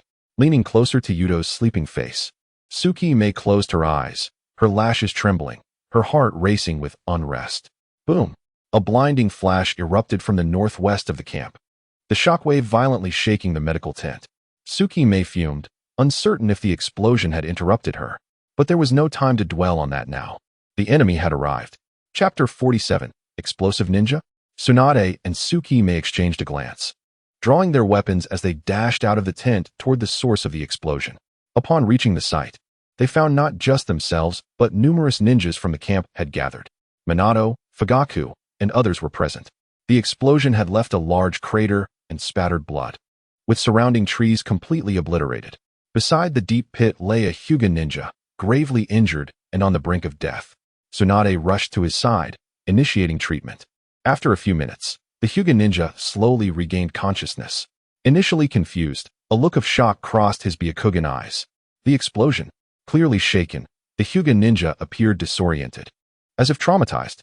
As an experienced medical ninja, Tsunade immediately stepped in to soothe him. Take your time, speak slowly. She gestured to the others behind her, urging them to distance themselves to alleviate the pressure of the crowd on the Hyuga. Tsunade's calming presence began to work, and the Hyuga's emotions gradually settled. At that moment, I was patrolling with my companions. According to the Hyuga, during the explosion, he was with his team. However, something had occurred to his teammates. Their eyes suddenly turned crimson, and their chakra spiraled into chaos, resulting in the explosion. As the closest observer to the blast, he bore the brunt of its shockwave. Thankfully, the Hyuga clan was adept in taijutsu. Otherwise, his body would have been reduced to mere fragments. As the Hyuga ninja spoke, his eyes suddenly glowed crimson, as if under some unseen control, and he staggered to his feet. Tsunade reacted swiftly, gathering chakra in her hands, poised to strike. However, since the Hyuga ninja was a comrade from Konoha, she hesitated to make the first move. "Everyone disperse," she shouted, prompting the onlookers to vacate the scene. Another member of the Hyuga clan immediately activated his Byakugan, veins bulging as he clearly perceived the sinister chakra coursing through his comrade's chakra network. An abnormal chakra surged within him, racing through his pathways. Upon hearing that this individual harbored strange chakra, Tsunade's immediate assumption was that he had fallen victim to a jinjutsu. She promptly infused her chakra into him, attempting to disrupt the malevolent energy, a standard method for dispelling illusions. Yet, to her dismay, it proved ineffective. Without hesitation, Tsunade delivered 2 sharp slaps to the Hyuga ninja's face, believing that pain could also serve to break the illusion. However, this method too failed to elicit any change. The ninja merely shed a few tears without any further response. At a loss, Tsunade signaled to Fugaku, urging him to intervene. As the head of the Uchiha clan, he claimed to be second to none when it came to jinjutsu skills, and none dared to assert otherwise, at least within Konoha. Fugaku activated his Sharingan, and before he even attempted to dispel the jinjutsu, the crimson glow in the Hyuga ninja's eyes dissipated the moment their gazes met. As if he had encountered an overwhelming force, the Hyuga ninja blinked in confusion, unaware of what had transpired. Tsunade observed the entire process of Fugaku dispelling the abnormality. Realizing he had not directly dispelled the jinjutsu, rather, it vanished simply from his fierce gaze. "Fugaku, do you have any insights?" she inquired. Fugaku, retracting his Sharingan, furrowed his brow and responded, "This chakra reaction is unprecedented, akin to some form of parasitic ninjutsu. If the elder were still alive." He paused before continuing. He had the most extensive knowledge of forbidden techniques from the Warring States era. Perhaps he could have identified it. "Speculating is futile now," Tsunade remarked, her gaze fixed on the bloodstains before turning to Shikaku. "What do you think?" Nara Shikaku crouched at the edge of the explosion crater, pinching a handful of scorched earth between his fingers. The chakra surged uncontrollably before the self-detonation, but it bears no resemblance to explosive tags, he noted, gesturing towards the trajectory of the blood splatter. The pattern of the internal injuries seemed peculiar, indicating that they were not ruptured from within, but rather forcefully exploded by external chakra. Suddenly, Minato Namikaze interjected. "Could it have been a ninja from a Wagakure? They possess individuals skilled in explosive techniques." "Impossible," Fugaku decisively interrupted. "I have faced a Wagakure's explosive ninjutsu before. Their techniques do not induce illusions." As the discussion reached an impasse, Minato, as the commander, could only suggest increasing vigilance. Meanwhile, Fugaku resolved to review the elder's notes in search of clues. "Tsunade-sama, what exactly is happening?" As the discussion concluded, Suki approached Tsunade, eager for information. After a moment of contemplation, Tsunade voiced her hypothesis. The enemy has somehow controlled a Konoha ninja, compelling them to detonate without their awareness. Given her experience, Tsunade's deduction was astute. Drawing from the Hyuga ninja's earlier state, she surmised the enemy's method. They were utilizing a combination of blood manipulation and ocular techniques to transform Konoha ninjas into frenzied puppets. This technique, known as Blood Dragon Eye, was a rare ocular ability unique to the Bloodpool clan, which had nearly vanished from the ninja world. The Bloodpool clan had not aligned with any village, having been imprisoned long before the establishment of the 5 great shinobi nations. The very ninjas responsible for their confinement were from the Uchiha clan. This historical episode occurred long before the births of Uchiha Madara and Senju Hashirama, perhaps even before their parents had fully matured. Although the Uchiha clan is now part of Konoha, they originally resided in the Land of Lightning. Once, a woman from the Bloodpool clan married the feudal lord of the Land of Lightning, becoming one of his concubines. Legends speak of her extraordinary beauty, a type that would have left the ruler reluctant to attend mourning court. No portraits remain, but one undeniable fact persists. Shortly after marrying her, the feudal lord met his untimely demise. Following his death, the lord's primary wife, consumed by jealousy, falsely accused the Bloodpool concubine of causing the lord's death. In response, The Land of Lightning promptly enlisted the Uchiha clan to apprehend the entire Blood Pool clan, imprisoning them in the Valley of Hell. The Uchiha clan, motivated by monetary gain, disregarded the Blood Pool clan's grievances and swiftly captured them. Unfortunately for the Blood Pool clan, they faced not only accusations from the Land of Lightning, but also the inherent enmity of the Uchiha clan. None escaped. They were all captured. The Blood Dragon Eye, which they possessed, also had the ability to amplify Genjutsu and was often referred to as the Hypnotic Eye alongside the Sharingan. However, the Sharingan naturally countered the Blood Dragon Eye. Its illusions could be negated by the Sharingan, and its blood manipulation techniques could be automatically dispelled. This was precisely why the Hyuga ninja reverted to normalcy the moment Fugaku activated his Sharingan. Upon hearing Tsunade's conjecture, Suki felt a mix of anger and fear. Fear for her comrades, particularly for Yuto, who might also be targeted by the enemy, and anger at the audacity of such underhanded tactics. Since the onset of the war, Iwagakure had been employing various schemes. Just as Suki's expression fluctuated between worry and rage, Yuto appeared, yawning and appearing somewhat dazed, his steps unsteady. "Suki, what's wrong?" he asked, rubbing his eyes. Suki, gritting her teeth, completely forgot about her earlier mischief with Tsunade. After recounting the events and Tsunade's suspicions, Yuto's eyes brightened with intrigue. Is there such a thing? Being controlled means death? How troublesome.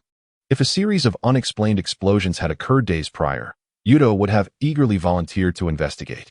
However, the elder's final request to him was to revitalize the Uchiha clan. Thus, any plans for reckless heroism had to be postponed. Otherwise, even upon returning to his own world, sleep would elude him, haunted by the elder's spirit.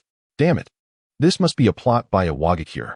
After uttering this curse, Yuto swiftly shifted the topic, expressing concern for Suki's safety. "Suki, are you alright?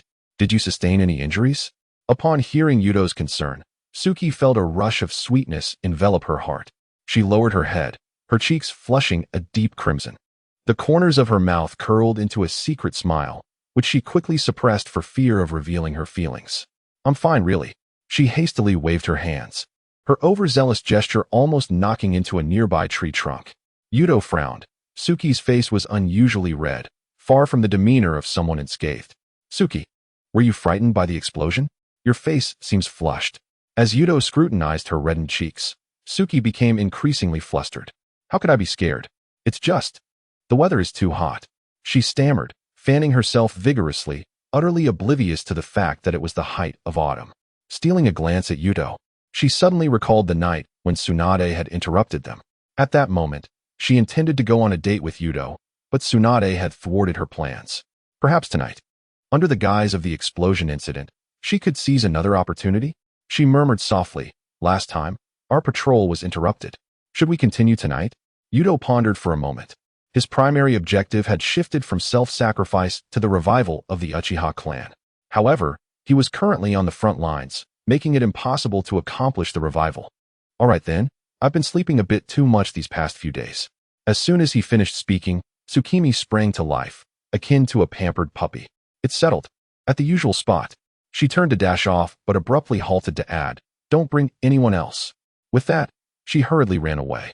Yuto watched her retreating figure, feeling somewhat perplexed. Bring someone else? Who did she mean? Tsukimi returned to her small tent, her cheeks slightly flushed from the earlier conversation with Yuto. Humming a cheerful tune, she rummaged through her storage box for a lunchbox and stealthily made her way to the kitchen tent to swipe some ingredients. After all, as a patrolling ninja, no one would bat an eye at her taking a bit of food. She squatted by the makeshift stove, clumsily chopping carrots without a cutting board. The shapes were bizarre. Some resembled stars, others, well, some indescribable geometric forms. But she paid no mind, smiling as she placed them into the lunchbox. She even selected a few pieces that looked somewhat presentable to set aside for Yuto. "You should be able to eat this, right?"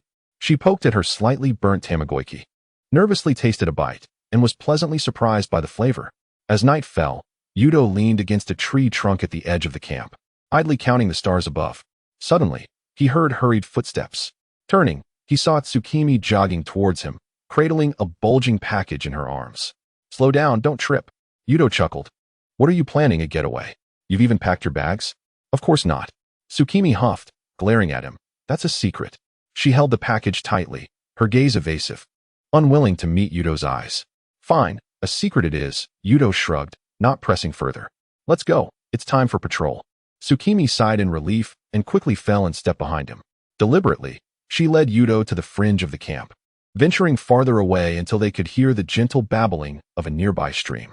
Yuto raised an eyebrow, sensing something amiss. Do you usually patrol this far? Of course. Tsukimi replied, her voice a pitch higher. This is a key area. We need to inspect it thoroughly. Yet, deep down, she knew this was already the farthest point one could reach during a regular patrol. Yuto scrutinized her, but chose not to delve deeper. After a while, Tsukimi suddenly exclaimed, feigning exhaustion as she leaned against a tree. I'm so tired, Yuto-kun. Aren't you tired too? Shall we take a break? Yuto, who had barely broken a sweat, reluctantly nodded. Yeah, I suppose I'm a bit tired. Tsukimi's eyes brightened as she swiftly retrieved the lunchbox from her package, presenting it to him proudly. Well then, I brought food. When the lunchbox was opened, Yuto fell silent. The tamagoyaki had a charred edge, the carrots were cut haphazardly, and while the rice was pristine, it was adorned with plums arranged into a crooked heart. It bore no resemblance to the culinary prowess Tsukimi was known for. Tsukimi anxiously watched his expression, mumbling softly. It might not look great, but it should taste all right. Yuto gazed at the heart for a couple of seconds before breaking into a smile. He reached out to ruffle her hair. Thanks, I really like it. Tsukimi's face turned crimson, and in a flurry, she urged, hurry, eat. It'll taste bad if it gets cold. Beneath the moonlight, the two sat by the stream, one devouring the food, while the other stole glances and grinned foolishly. Tsukimi gazed at the distant lights and the flowing stream, but her heart was less than sweet. Clenching her fists, she thought, why? Where did these guys come from? Her face flushed with anger. After finally finding a chance to be alone with Yuto, this group of oblivious cloud ninjas had to ruin it. You bunch of bastards. She seethed, what do you want? Yuto looked bewildered, huh? Tsukimi, why are you so angry all of a sudden? He did not comprehend why she was upset, as he was yet to realize her intentions for a date. The leader among the cloud ninjas, a burly man with dreadlocks, laughed heartily at Tsukimi's outburst. Two wet behind the ears kids dare to talk tough? He brandished his large sword, mockingly gesturing towards them. Surrender quickly, or I'll have to make a move. A masked cloud ninja beside him added ominously, stop wasting time, just take them out. Tsukimi glared fiercely at the cloud ninja group, her Sharingan activating. Not a single one of you will escape. Initially, the cloud ninjas regarded her with disdain, but upon recognizing her three-tomo Sharingan, their expressions turned grave. Three-tomo? This little brat is a Uchiha elite? One of them scoffed, so what if she is? We have two Jonin here. Furthermore, one of the cloud ninjas grinned wickedly. He whispered to his companion, don't forget we have a secret weapon. With that, his gaze shifted to a middle-aged man standing behind them. Chapter 49. Yuto awakens his pretentious Jin Tsukimi, uninterested in further banter, swiftly formed hand seals. A searing fireball shot forth, prompting the cloud ninjas to scatter in all directions. Despite Tsukimi's three-tomo Sharingan, her youth and inexperience rendered her unable to gain any advantage against two cloud Jonin and several Chunin. However, another presence lingered in the vicinity. Yuto, having survived countless life and death battles, nonchalantly retrieved a kunai from his ninja tool pouch. The dreadlocked cloud Jonin sneered upon witnessing this. Kid, save that toy for peeling apples. Given that Yuto was a year younger than Tsukimi and that females typically mature faster, the Jonin readily deduced Yuto was significantly younger than the three-tomo Tsukimi. His strength was certainly inferior. Even as an Uchiha, it was implausible he possessed three-tomo. He stepped forward, I'll take you down first. Before he could finish his sentence, Yuto vanished from sight. When he reappeared before the dreadlocked Jonin, his once black pupils had transformed into three-tomo. The Jonin felt a surge of terror as his body became unresponsive, akin to a moth ensnared in a spider's web. In the next instant, he felt a chill at his neck as blood began to pour uncontrollably. Remember this in your next life. Yuto's voice echoed in his ear. Do not judge the Uchiha by their age. Clutching his bleeding neck, the dreadlocked Jonin fell to his knees, his face frozen in disbelief. The remaining cloud ninjas collectively took a step back. The masked Jonin's face turned pale beneath his mask, his voice trembling. What a joke. Instant kill a Jonin. Retreat. With a sudden shout, the masked man forcefully pushed the middle-aged man forward. You cover our retreat. The other cloud ninjas immediately turned and fled, their movements swifter than startled rabbits. The middle-aged man stumbled forward towards Yuto, his face etched with struggle. The masked Jonin had already sprinted several meters away when he turned back to threaten. Think of your family. Those words pierced the man's back like a knife, forcing him to close his eyes in anguish before reluctantly raising his hands. Suddenly, the opponent's pupils constricted violently, twisting into a pair of red horizontal slit eyes resembling those of a frog. A genjutsu? Yuto furrowed his brow and immediately assumed a defensive stance. Yet, 3 seconds passed, and the anticipated ocular technique attack failed to materialize. Not only was he bewildered, but the man himself displayed a look of disbelief as he touched his eye sockets. How is it possible that my blood dragon eye has failed? Bastard, you have indeed betrayed me. The Yunin Jonin warned the man. Do not forget that your kin are still in the land of lightning. As soon as he spoke, the man gritted his teeth and recklessly lunged at Yuto. Poor wretch. Yuto sighed softly as his 3-tomo Sharingan began to whirl. The man's advancing movement abruptly froze, as if he were a puppet halted in mid-action. However, just as Yuto surged forward, ready to slice his throat with the kunai, the man's eyes flared with bloodlust, and he astonishingly broke free from the genjutsu. Yet, it was too late. Although he narrowly evaded the kunai, he could not escape Yuto's follow-up maneuver. Yuto twisted in midair, delivering a powerful kick to the man's ribs. The sound of cracking bones echoed as the man coughed blood and fell into the stream. He struggled to rise, but realized he had lost all combat capability. After a moment's contemplation, the man suddenly bowed deeply to Yuto. Please, kill them. Otherwise, my family. Even if the man had not pleaded with Yuto, he would have eliminated the remaining Yunin. There was no other reason. Yuto needed to uphold the profound persona of his love for Konoha. Before he could finish speaking, his figure vanished from sight. The foremost Yunin Chunin had just raised his blade when a kunai pierced through his throat. Almost simultaneously, Tsukime launched her attack, 3 shurikens precisely embedding themselves in another's eye sockets. By the time the Yunin Jonin recognized the dire situation, Tsukime's kunai had already penetrated his hands, and Yuto's blade was thrusting through his chest from behind. The battle concluded more swiftly than anticipated. The middle-aged man knelt in the stream, trembling as he extended his hands. I surrender. Please take me to the frontline, commander.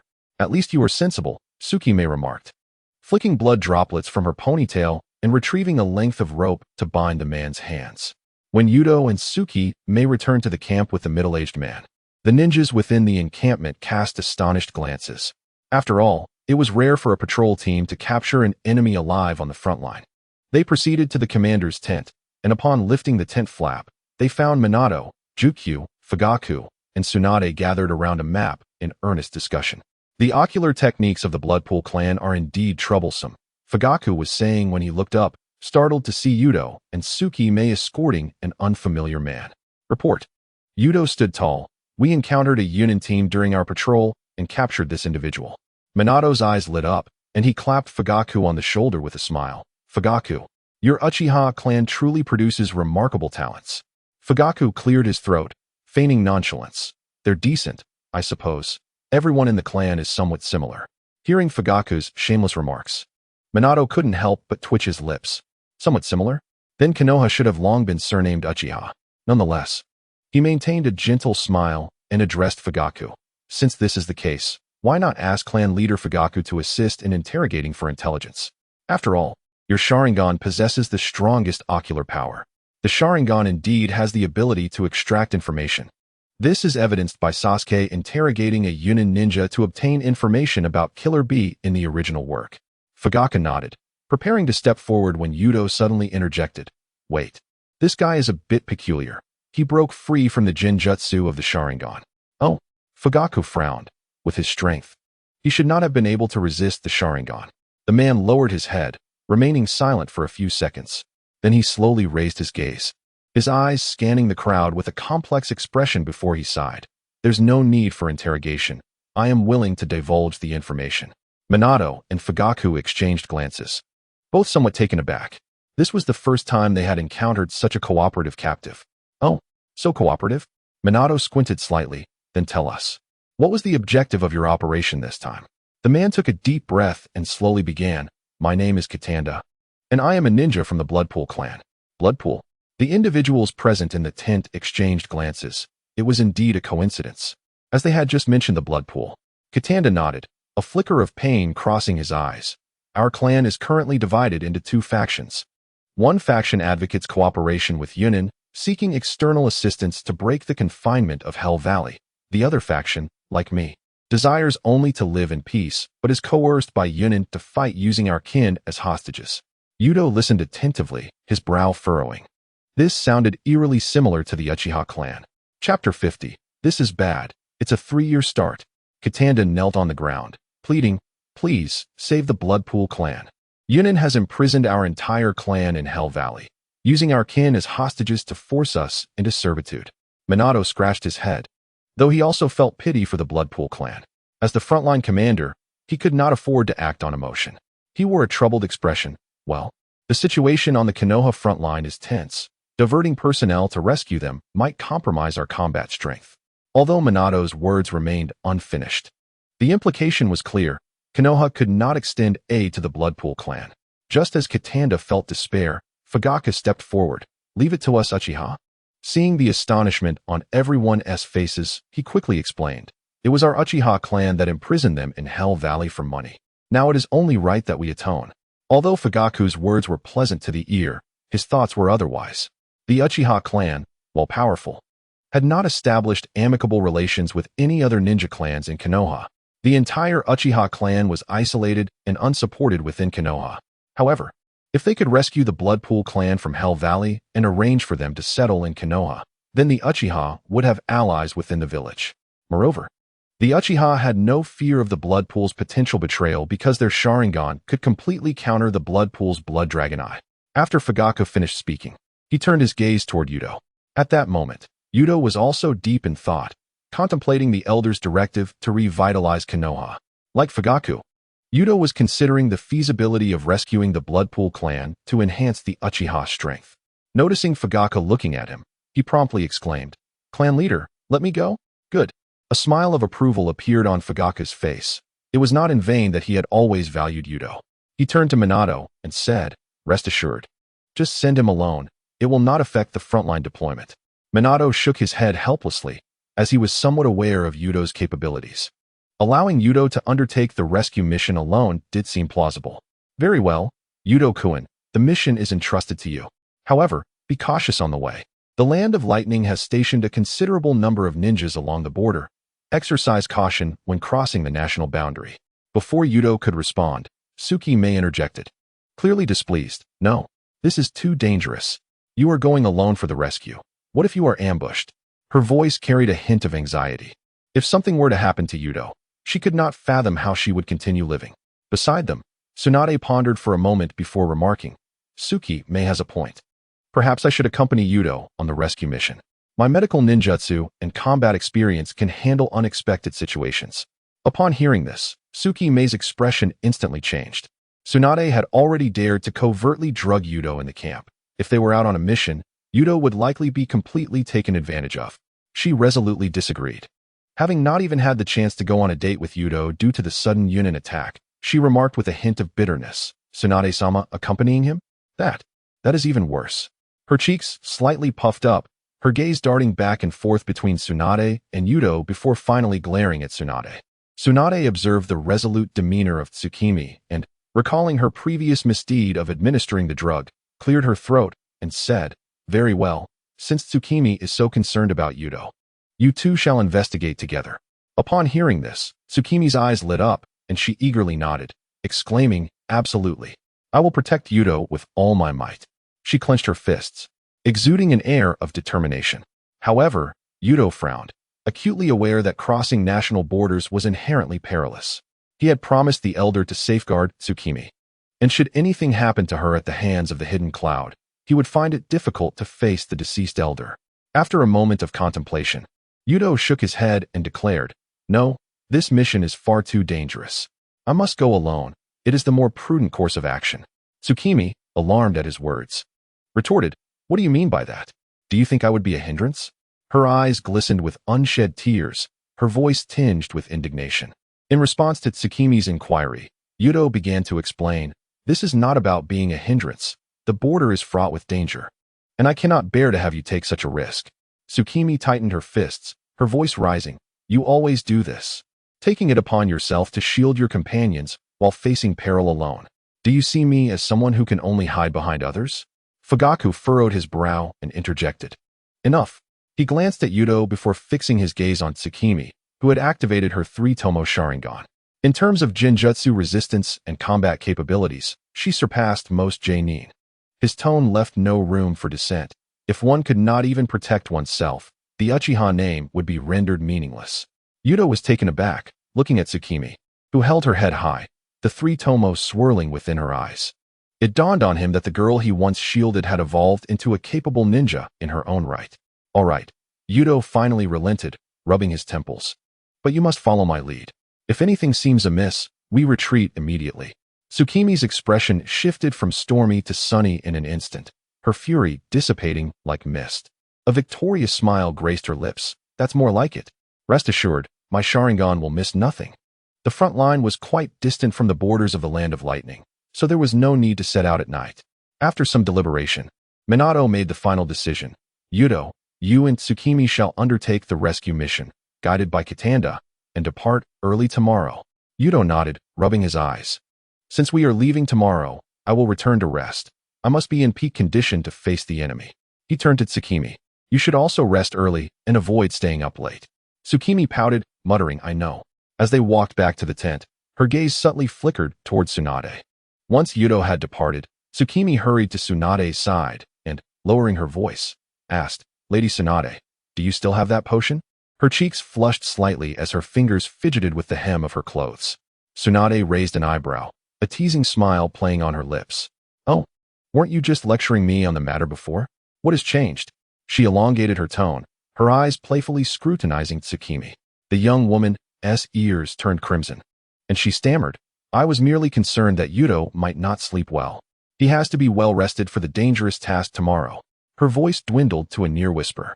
Tsunade chuckled softly, retrieving a small glass vial from her sleeve, the transparent liquid within swirling gently. Here you go. But, she leaned closer to Tsukimi, whispering, don't overdo it. We have important matters to attend to tomorrow. Tsukimi snatched the vial eagerly, stuffing it into her ninja pouch, feigning composure as she straightened her posture. Oh, of course. I am quite serious. With that, she turned to leave, but nearly stumbled in her haste. Back in her tent, Tsukimi added the potion to the prepared warm water, gently stirring before carrying the cup to Yuto's tent. Yuto was sitting on the edge of his bed, organizing his ninja tools, and looked up in mild confusion as she entered. Drink some water. We have a mission tomorrow, Tsukimi said, feigning calm as she offered the cup. Yuto, unsuspecting, thanked her and drank it all in one go. Before long, his eyelids grew heavy, and his body swayed slightly. Strange, why am I suddenly so tired? Before he could finish his thought, he collapsed onto the bed, plunging into a deep slumber. Tsukimi held her breath, leaning in to confirm his steady breathing, and cautiously lifted a corner of the tent to check outside. After ensuring no one was nearby, she blushed and leaned down, gently brushing her lips against Yuto's. However, as she lost herself in the moment, her consciousness began to blur. Tsukimi gasped internally, realizing she had been too hasty and had forgotten that Yuto's lips were still coated with the potion. But by the time she attempted to pull away, it was too late. Her body softened, collapsing atop Yuto, and she too succumbed to sleep. When dawn broke, Yuto awoke to find the sleeping girl beside him, and he gasped in shock. Oh no, this is a 3-year start. Chapter 51. The one with a 3-year start is you. Yuto jolted upright, a cold sweat breaking out on his forehead. Looking down at the sleeping Tsukimi, whose eyelashes fluttered slightly and cheeks bore a faint blush, he noticed disheveled marks around her collar. This is bad, this is bad. Yuto muttered silently, gripping the blanket tightly. He desperately tried to recall the events of the previous night, but all that lingered in his mind was the moment he drank from the cup before everything faded to black. The scene was reminiscent of a dramatic series accident. Cautiously, he lifted a corner of the blanket, relieved to find that both of their clothes remained intact. Yet the next moment, Tsukimi unconsciously rolled over, her arm draping across his waist, startling him to near exclamation. Stay calm, Uchiha Yuto. He internally admonished himself. First, assess the situation. Outside the tent, the footsteps of patrolling ninjas echoed, and Yuto froze like a statue. Once the sounds faded, he gazed at the tent flap, torn between fleeing and remaining. But if Tsukimi woke and discovered him, just as he was lost in thought, Tsukimi's eyelashes fluttered. Yuto gasped, instinctively closing his eyes to feign sleep. only to hear her drowsy murmurs. Yuto, just 5 more minutes. Her warm breath brushed against his neck, igniting a blush in his ears. He dared to crack open his eyes just a sliver, catching sight of Tsukimi nuzzling against his shoulder, a satisfied smile adorning her lips. Yuto squeezed his eyes shut again, deliberately elongating his breaths, yet every muscle in his body was tense. He could feel Tsukimi shift slightly, followed by the rustling of fabric. Tsukimi drowsily opened her eyes, her vision still hazy. Upon realizing she was sprawled atop Yuto, her pupils dilated, and she jolted awake. Her cheeks flushed crimson, and her ears burned with embarrassment. Oh no! Oh no! She mentally panicked, hastily propping herself up and cautiously observing Yuto's sleeping face. Seeing him seemingly still asleep, she exhaled a sigh of relief. But her heart raced uncontrollably. Holding her breath, she began to inch away from Yuto, terrified of waking him. Each movement felt precarious, as if walking on thin ice. Her palms slick with sweat. Thankfully, she managed to slip away unnoticed. Tsukimi glanced back at Yuto, confirming he remained in slumber, and stealthily made her way toward the tent entrance. Meanwhile, Yuto pretended to sleep while discreetly observing Tsukimi, his mind in turmoil. What have I done last night? How did Tsukimi end up in my bed? Was the water I drank last night some sort of potion made from alcohol? Had I overindulged, leading to a tightening of her fingers beneath the sheets, as a multitude of dreadful consequences flashed through my mind? The furious gaze of Tsukimi, the iron fist of the clan leader, and the dreary meals of Konoha prison loomed ominously. No, Uchiha Yuto. A man must take responsibility for his actions. Just as Tsukimi was about to slip out of the tent, Yuto abruptly sat up. Tsukimi, wait. At the same moment, Tsukimi sensed the commotion, her body stiffening as she slowly turned around. Her complexion was ashen, her lips trembling slightly. She had been discovered. He must know I drugged him. They both spoke at once. Yuto, I'm sorry. It was me last night. Tsukimi, I'm sorry. I shouldn't have. The moment the words left their mouths, both fell into stunned silence. Inside the tent, an eerie quiet enveloped them. Yuto's throat bobbed as he broke the silence first. Tsukimi, why are you apologizing? Tsukimi's fingers twisted the hem of her clothing, her gaze wandering. I just shouldn't have intruded upon your rest. Her voice dwindled, her ears burning crimson. Yuto furrowed his brow, his confusion deepening. No, I should apologize. Last night, He hesitated, his tone growing heavy. I may have done something very inappropriate. Tsukimi's eyes widened in shock. Her expression shifted from panic to utter bewilderment. Observing her reaction, Yuto felt increasingly certain of his suspicions. He inhaled deeply and said solemnly, as a ninja of the Uchiha clan, I will take responsibility. After the mission, I will personally address this matter with you. Wait. Tsukimi flailed her hands, her cheeks aflame. Yuto, you misunderstood. Nothing happened. Yuto raised his head, his brow furrowed. But you clearly. Tsukimi, in her anxiety, began to stomp her feet, her conscience and shame waging a fierce battle. Ultimately, she bit her lip, her voice barely audible. Actually, I put sleeping pills in your water. What? Yuto's expression froze. Tsukimi lowered her head, unable to meet his gaze, her fingers fidgeting. I just wanted you to get a good rest, and then... Her voice trailed off, becoming unintelligible. The thought of drugging someone, and then causing them to fall asleep, was something that felt utterly indefensible, even for a woman. The tent fell into silence once more. Yuto's expression shifted from shock to understanding, ultimately settling into a complex sense of helplessness. So, nothing truly happened between us. Tsukimi shook her head vigorously. No. I was affected by the drug too, and fell asleep. Yuto exhaled deeply, collapsing onto the ground. That's a relief. But then he frowned. Wait. Why were you also affected by the drug? Tsukimi's expression froze, her gaze darting around. Well, A bead of sweat formed on her forehead, and then inspiration struck her. Right. We need to execute our mission. Lady Tsunade is still waiting for us. Without waiting for Yuto's response, Tsukimi darted out of the tent like a startled rabbit. Yuto watched the flapping tent curtain, rubbing his temples in exasperation. What on earth is this girl plotting? He stood up, organized his ninja gear, and as he exited the tent, he noticed Tsukimi standing a short distance away, her back to him, her ears glowing red. Yuto sighed, yet a smile involuntarily crept onto his lips. He approached Tsukimi and, adopting a serious tone, said, We will discuss the matter of the drugging in detail after the mission. Tsukimi's shoulders visibly trembled, yet she did not turn around, merely mumbling a quiet Just as Tsukimi was engulfed in embarrassment, Nara Shikaku approached Yuto. He bore dark circles under his eyes and held a map in his hands. Yuto-kun, let's discuss the mission details. Shikaku plopped down on a supply crate, unfurling the map, explaining the two options for retreat after rescuing the hostages. He extended 2 fingers. Plan A, you bring the Bloodpool clan to breach the Yunin defenses. Plan B, you act as bait to draw fire while the young lady leads the others to safety. Chapter 52. The plan. Yuto gazed at the highlighted location of Hell Valley on the map, deep in thought. If he chose Plan A, his position would undoubtedly be secure, as countless members of the Bloodpool clan would support him. However, this was not Yuto's desire. Death would create a rift. He sought the revival of the Uchiha, not to burden them further. The ideal choice would be to bring all members of the Bloodpool clan back to Konoha unscathed. Thus, he could only opt for Plan B. Have you found your answer? Shikaku's face lit up with a smile. The task of bringing everyone back to Konoha will be entrusted to Tsukimi. Suddenly, Shikaku clapped Yuto on the shoulder, just as I thought. No wonder Faik boasts so much. You really are something. With that, he thrust the map into Yuto's hands. After rescuing the hostages, enter the land of hot water. The land of hot water is separated from the land of iron by the sea. You can return to the land of fire from the land of iron. Or you could venture further, through the land of earth or the land of grass. Both routes carry similar risks. Yuto rolled up the map, and Shikaku suddenly lowered his voice. Remember, as bait, don't take unnecessary risks.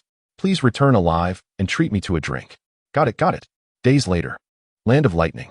On the outskirts of Hell Valley, Yuto spread a simple map of Hell Valley on a rock, while Katanda pointed at the map, beginning to recount the intelligence he had gathered. Yunin had established 3 defensive lines at the valley's entrance, each manned by sensory ninjas. A direct assault was indeed unrealistic.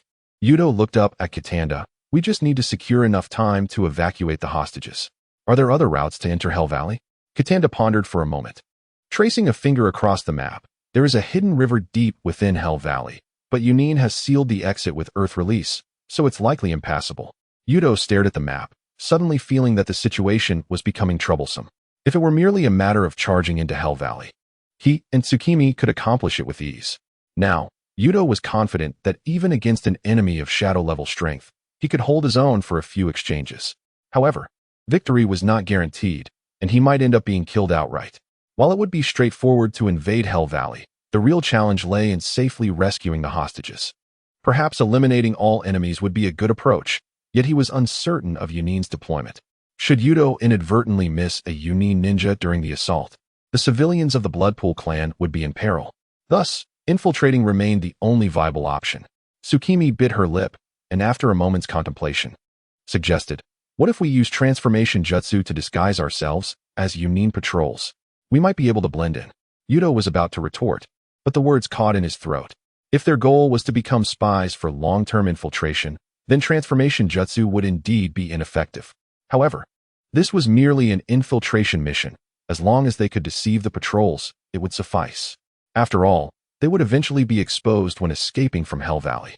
Sensing Yuto's hesitation, Katanda continued to divulge the intelligence he possessed. The patrols changed shifts every 2 hours. Wait, Yuto suddenly interjected. Did you just say the patrols change every 2 hours? Exactly, Katanda nodded. The outermost patrol is led by Chunin, primarily guarding against outsiders. They are less vigilant internally. A glimmer of insight flashed in Yuto's eyes. That's sufficient. We don't need perfect disguises. We merely need to rescue the hostages before being discovered. He pointed to several key points on the map. Tsukimi, you will use Jinjutsu to disrupt the internal guards. Katanda, you'll lead the way, and I'll cover the rear. Tsukimi frowned, but transformation jutsu can easily be seen through. Precisely because this is not an intelligence mission, we need not consider the aftermath, Yuto calmly analyzed. By the time Yunin realizes something is amiss, we will have already evacuated. The crux lies in completing the rescue before their organization effectively intercepts. Katanda suddenly comprehended. So, we merely need to strive for a 2 to 3 hour window? To be precise, while the infiltration time does not require stringent control, it is preferable to manage the evacuation within 90 minutes. Yuto traced a circuitous route on the map. If we evacuate along this path, even if we arouse the guards' attention, we can leverage the terrain to delay them. Yum suddenly recalled something. What if we encounter a traitor from the Bloodpool clan? She remembered Katanda mentioning that the Bloodpool clan is currently in a state of ideological division akin to that of the Uchiha. What they fear now is that the faction that actively joins the Cloudhide will emerge to disrupt the entire plan. That makes it even simpler. Yuto scoffed, asserting that no mercy need be shown to such traitors. A swift resolution would instead serve to intimidate others. Katanda remained silent for a moment, then murmured, "The clan is currently severely divided.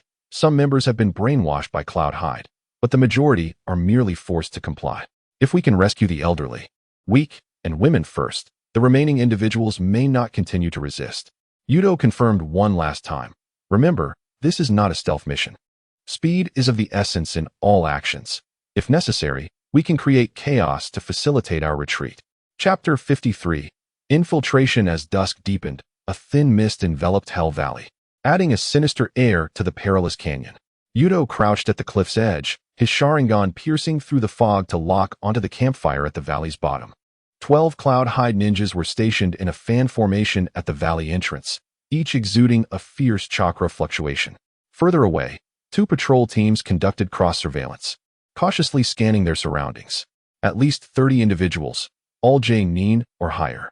Yuto lowered his voice to report back to the 2 behind him, noting that their positioning was meticulously planned, leaving almost no blind spots. Yum slid down the rock wall, a hint of trepidation in her voice. "The sensory barrier, we nearly triggered it just now." She pointed to the ground nearby, where faint purple chakra patterns were barely visible. Had it not been for Yuto's early detection, we would have already been exposed. Katanda slammed his fist into the ground, gritting his teeth. "Just last week, there were only 10 here. Damn Cloudhide, they've increased their numbers." At that moment, Yuto's peripheral vision caught sight of a convoy of bullock carts emerging outside the valley. 3 carts were slowly entering the Cloudhide camp, laden with supplies, accompanied by several ninjas for protection. A slight smile crept across Yuto's lips. "Perhaps our opportunity has arrived." Yum looked at him, puzzled. "Do you intend to hijack the supply convoy?" "No." Yuto shook his head. "As the supply convoy enters and exits the camp, the guards' attention will be diverted," and he pointed to the wooden boxes atop the carts, suggesting that they might contain what they need. Yum's eyes brightened. "Are you suggesting we disguise ourselves as supply personnel?" Yuto nodded. "Supply team members typically undergo minimal scrutiny. If we can blend in." Katanda furrowed his brow. "But the supply team members are surely all Cloudhide ninjas. How do we replace them?" Yuto's gaze fell upon the distant bullock carts as he slowly replied, "That will depend on whether they afford us the opportunity." As night deepened, the 3 retreated to a safe area to refine their infiltration plan. According to protocol, the supply convoy would depart the following morning. We must act during their return journey. Yuto marked a route on the map. "There lies a narrow mountain path that is essential for their passage, where we can set an ambush." Yum pondered, "But to strike directly is too risky. If someone escapes, the plan will be compromised." Yuto extended his finger, tapping the girl's forehead. "Silly girl, we are Uchiha. After all, we can resolve this with Sharingan Genjutsu." He stowed the map, his gaze sweeping over the 2. "Remember, once we successfully replace the supply personnel, we have 2 hours to act. After 2 hours, regardless of how many we rescue, we must withdraw." The next morning, 3 Cloudhide ninjas drove the bullock carts out of the valley's exit. The trio consisted of a squad leader and 2 team members. Halfway through, one of the team members scratched his head and leaned closer to the squad leader, lowering his voice. "Captain Fujita, is your girlfriend really from that valley? Is everything all right?" The squad leader shot him a glare. If this guy can't keep quiet, then he should just not speak at all. He sighed, raking his hands through his disheveled hair.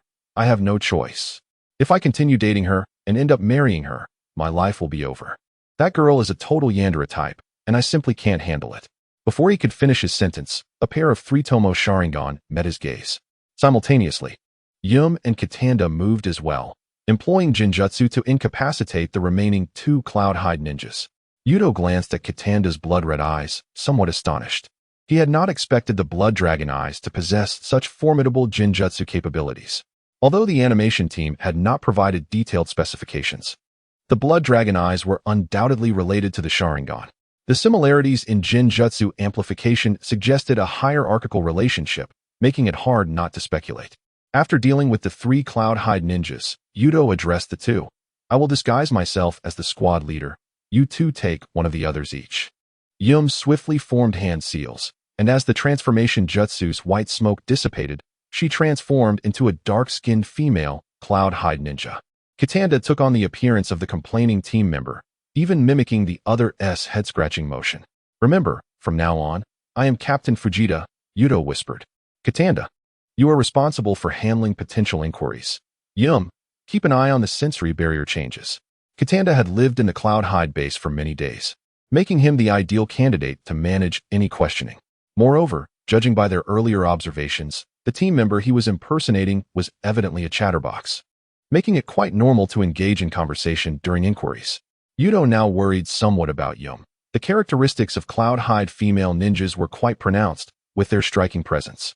He was skeptical about Yum's ability to adapt to her new role. Sensing Yuto's concerned gaze, Yum tilted her head and blinked innocently, not understanding. The bullock carts creaked as they resumed their journey. As they neared the valley's mouth, the guard captain raised a hand to signal them to stop. "Fujita, you're back so soon?" Yuto mimicked the squad leader's demeanor from memory, impatiently kicking the cart's shaft. "Don't even mention it. Logistics just informed us that Konoha ninjas have infiltrated the Land of Lightning, so we have to wait a few days before returning." Yuto's response was a clever maneuver, exploiting a cognitive bias. As infiltrators, the aim is to conceal information, yet he voluntarily disclosed a portion, indicating that Konoha ninjas had appeared in the Land of Lightning. According to cognitive heuristics, the guards would undoubtedly not suspect someone who revealed such information. Additionally, this tactic would prompt the guards to strengthen external defenses, thereby alleviating internal pressure, facilitating Yuto and the others' rescue of the Bloodpool clan. The guard captain's expression tightened, and he immediately turned to his subordinates, shouting, "Enhance perimeter vigilance." He then cast a suspicious glance at the bullock carts. What is loaded in there? Indeed, he was someone capable of attaining the position of guard captain. He stepped out of the trap of habitual thinking and still considered verifying the personnel's unusual behavior. If Yuto and his companions could not specify the types of supplies extracted from the valley, they would undoubtedly be exposed. However, the level of competency was still somewhat lacking compared to Yuto. He had already inspected the supplies loaded in the cart.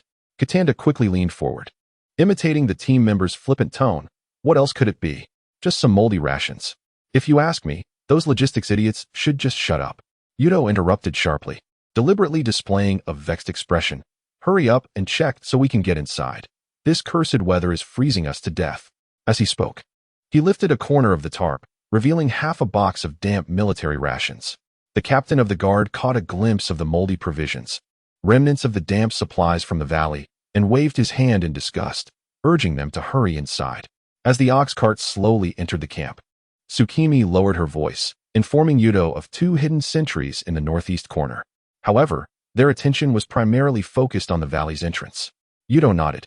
The guard's concentration was diverted towards the mouth of Hell Valley, and if all went well, they could rescue the Bloodpool clan today.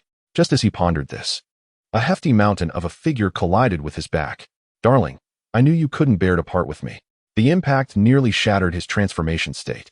Upon turning, he found himself embraced by a stunning dark-skinned girl, her figure almost threatening to tear her clothing apart. Yet, that was not the crux of the matter. The real issue lay in the presence of a blonde, small-tailed Jinchuriki, Yuki, who accompanied her. Chapter 54. Thunderstorm. He quickly steadied his mind, mimicking Captain Fujita's impatient tone. "Hey, don't just leap at me like that." Yuki, Fujita's ex-girlfriend, with reddened eyes, clung tightly to his arm. "You promised to train with me today. Yet you sneaked out early this morning and now pretend not to know me?" Her voice trembled, and her expression hinted at a descent into madness. "Did you go looking for that medical class kunoichi again?" Yuto caught a glimpse of Yuki's cold gaze and noticed several guards drawn to the commotion. If things escalated, their cover could be compromised. Thinking quickly, he grasped Yuki's wrist and whispered, "You idiot, there are so many people watching." He intentionally turned to shield her from the guard's view. Speaking in a tone only they could hear, "I specifically requested a supply mission just to bring you this." He revealed a delicate kunai pendant, slipping it into her palm. This was an ornament that Tsukimi had accidentally left on the cart earlier, which Yuto had carelessly tucked into his clothing. Yuki hesitated, her anger visibly dissipating by half. "What is this?" "A new creation from the craftsman of the Land of Lightning, said to bless ninjas with safety," Yuto fabricated, his fingers subtly scratching her palm. "What do you think? Do you like it?" Yuki's mood lightened slightly, yet her gaze remained skeptical and obsessive, clearly not easily fooled. Clutching the kunai pendant, her fingertips trembled slightly as her voice softened. Really? It's not just to avoid me? Yuto feigned a helpless yet affectionate expression, lowering his voice. If I wanted to avoid you, why would I bring back a gift? He deliberately glanced around, especially towards Yuki, hinting that this was not the place for conversation. Yuki bit her lip and suddenly leaned closer, her warm breath brushing against his ear. Then come to my tent tonight. I won't let you go easily. A chill of sweat trickled down Yuto's back. What was happening? Had he known, he wouldn't have disguised himself as the squad leader. He felt as though he might lose his composure. He feigned calmness, clearing his throat and lowering his voice. I'm afraid tonight won't work. I've been assigned a secret mission. He subtly glanced at Yuki, implying that the task was related to the Jinchuriki. Yuki followed his gaze, her expression shifting to one of complexity. She forced a smile. I see. Well, be careful. With that, she stood on her tiptoes and planted a heavy kiss on his cheek before turning and running away. Tsukimi, standing beside the ox cart, maintained her facade as a Kumo kunoichi, but was on the verge of exploding with rage. She watched helplessly as Yuto was embraced by that dark-skinned kunoichi and even kissed. She could overlook Tsunade, as they were comrades, and Tsunade was the kunoichi she admired. But this Kumo kunoichi was simply unacceptable. That fool Yuto. She gritted her teeth internally. The woman named Yuki practically glued to Yuto, her neckline indecently low. What infuriated her more was that Yuto had even leaned in to whisper to her, giving away her beloved kunai pendant. That was her favorite accessory, a birthday gift from her childhood. Katanda, perceptive to his teammates' unusual demeanor, nudged her elbow lightly. Hey, calm down. If we expose ourselves now, it's all over.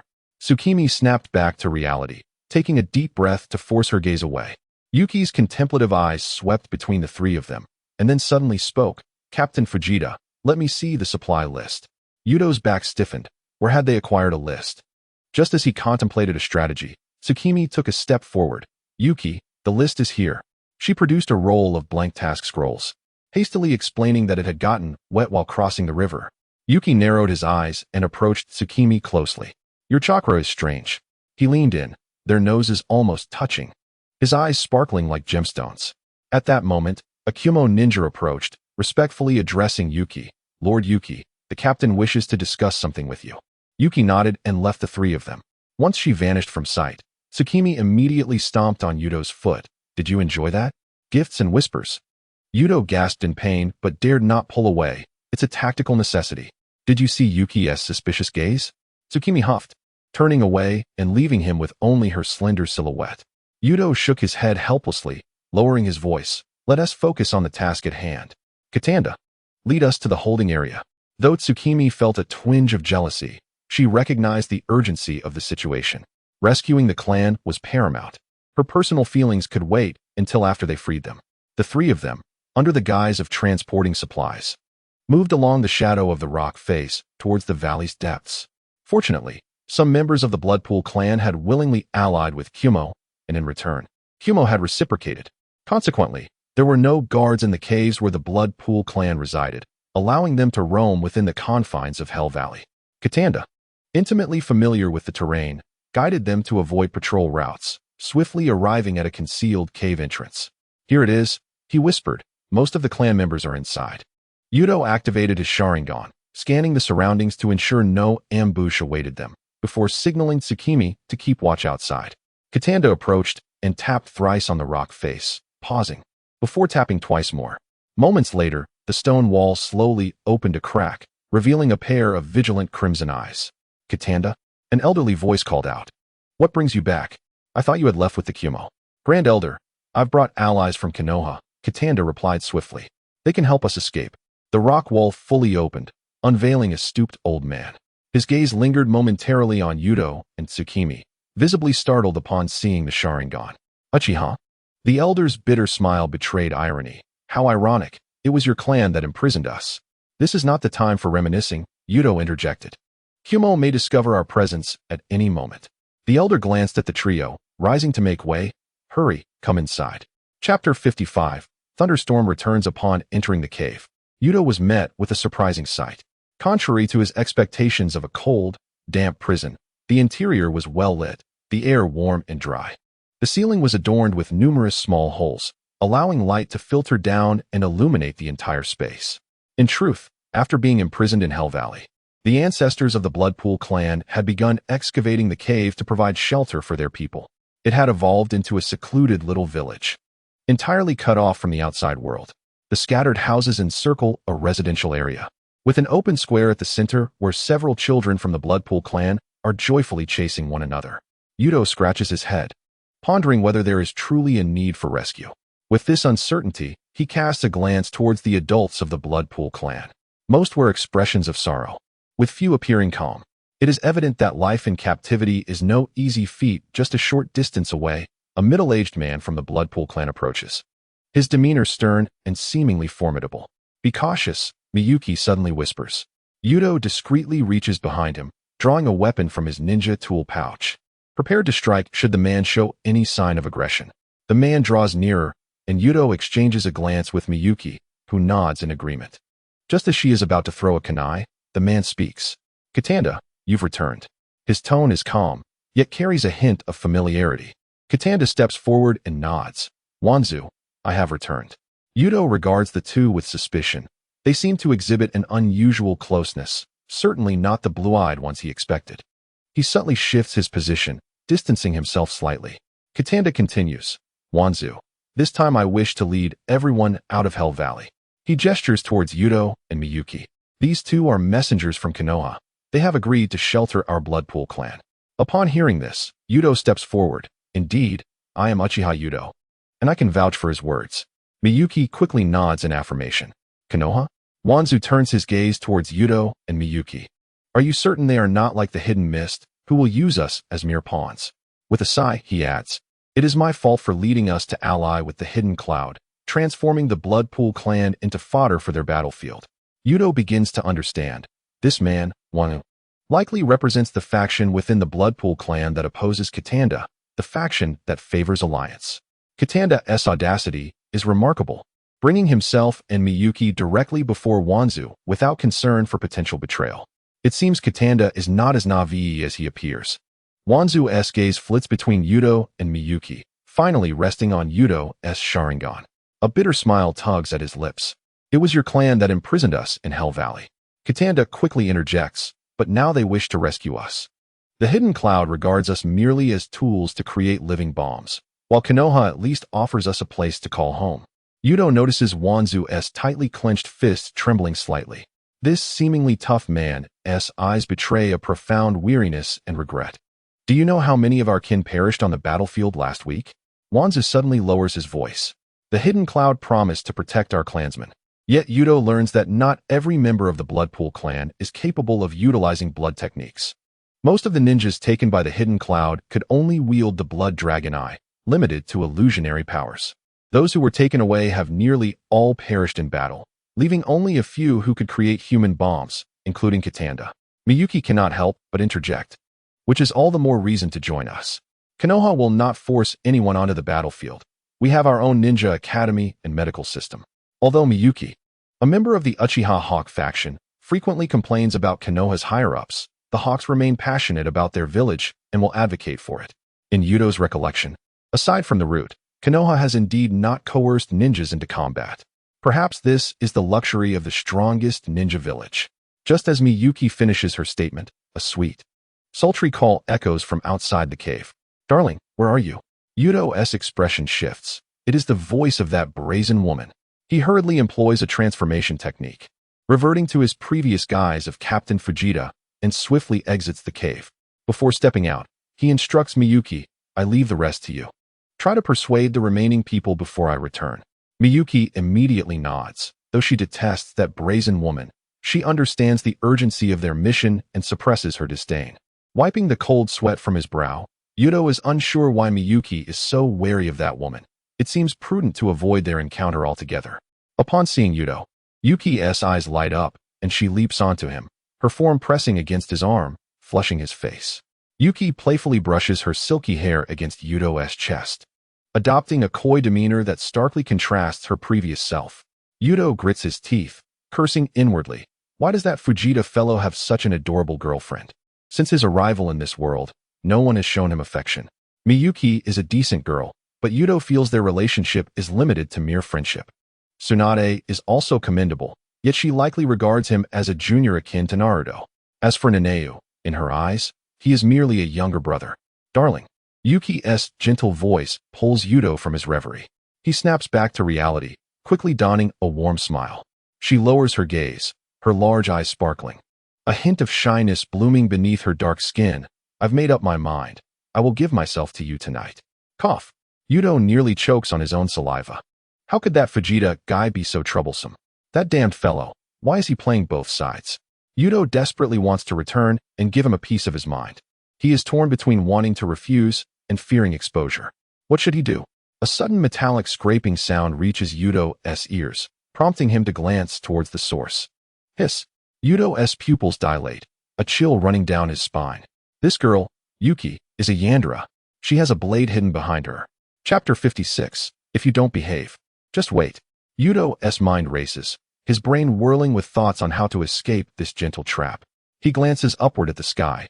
The sun hangs high above, signaling that the time for retreat has not yet arrived. Therefore, should he acquiesce to her? Perhaps it is a good idea. But Yuto resolutely declines.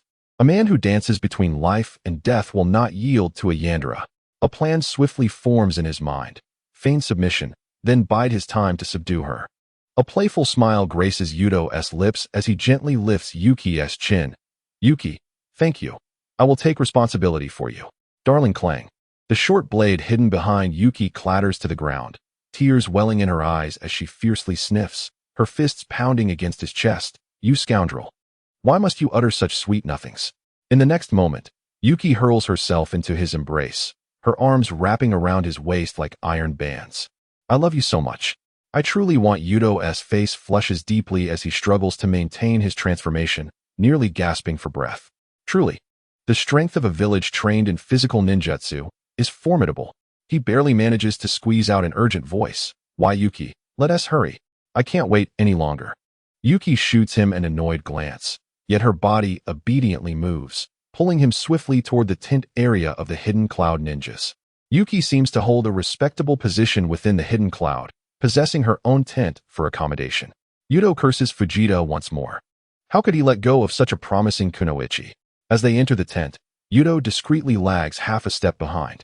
Thanks to the rigorous training provided by the elder, Yuto possesses remarkable control over his own body. With swift precision, he delivered a sharp blow to Yu's neck. The sudden and forceful impact sent her consciousness spiraling, and she collapsed onto the ground. Yuto gently caught her and laid her upon a sleeping bag, carefully zipping it up for her. I apologize. I did not intend to deceive you. My actions were solely to save you. With the dawn still lingering, Yuto recognized that the moment was not yet ripe, so he promptly released his transformation technique and settled cross-legged on the ground. His palms rhythmically struck his thighs, producing a distinct cadence. The sound echoed outside the tent, causing passing male and female ninjas to take a detour. It was still daylight. How audacious of you. How infuriating. Why did that brat, Vegeta, have to meddle? Yuto continued his rhythmic clapping until his thighs were flushed, enduring until the sun sank below the horizon. Just as he was about to revert to Vegeta, a beam of light from the campfire pierced the tent. Someone lifted the flap. Bathed in the campfire's glow, a blonde girl entered the tent, rubbing her eyes as if just awoken. It was the Jinchuriki of the two tails, Yum. As a cat-like Jinchuriki, her daytime slumber seemed somewhat justifiable. Yum, still rubbing her eyes, complained, it's so loud in here.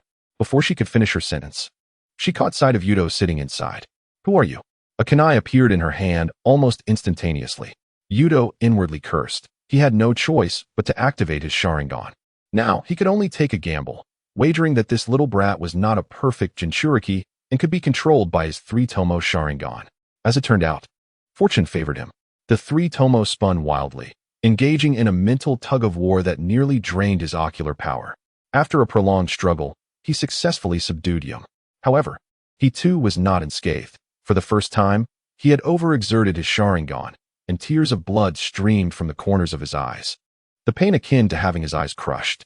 He gasped for breath, taking a considerable time to recover. Wiping the blood from his face, Yuto approached Yum. A surge of anger welled within him as he slapped her slightly raised cheek. Stop running around. 2 tears immediately welled up on Yum's unconscious face. evidently pained by the slap. Yuto swiftly wrapped her in cloth, cocooning her before carrying her on his back. She could awaken at any moment. He had to keep her close and vigilant. Under the cover of night, Yuto hastily returned to the cave where the blood pool was imprisoned. As he neared the cave, he could already hear the muffled sounds of a heated argument within. During his absence, it seemed there had been no resolution to the internal disputes of the Bloodpool clan between Tsukimi and Katanda. Upon entering, he discovered that the squabbling parties were not Tsukimi and Manku, but two young individuals. One was a slender male with black hair, wearing a pair of ordinary glasses. The other was a female with short flaxen hair, her cheeks flushed, giving her a youthful appearance. The bespectacled youth passionately exclaimed, "Yuna, have you forgotten how the Uchiha clan treated us back then?" The lenses of his glasses glinted coldly in the moonlight. "What is the difference between Konoha and Kumogakure? They will treat us as mere instruments of war, just like Kumogakure." The girl, Yuna, clenched her fists, her flushed cheeks becoming more vibrant with emotion. "Yen, did you not see the corpses of our clansmen taken by Kumogakure last week?" She gestured towards the dimly visible Kumogakure camp outside. "If we remain here, we won't even qualify as tools. We will merely become meat shields on the battlefield." It appeared that Yen and Yuna were the heirs of two factions within the Bloodpool clan. If Yuto had a deeper impression of the original Naruto, he would recognize that the male named Yen was the later Uchiha En.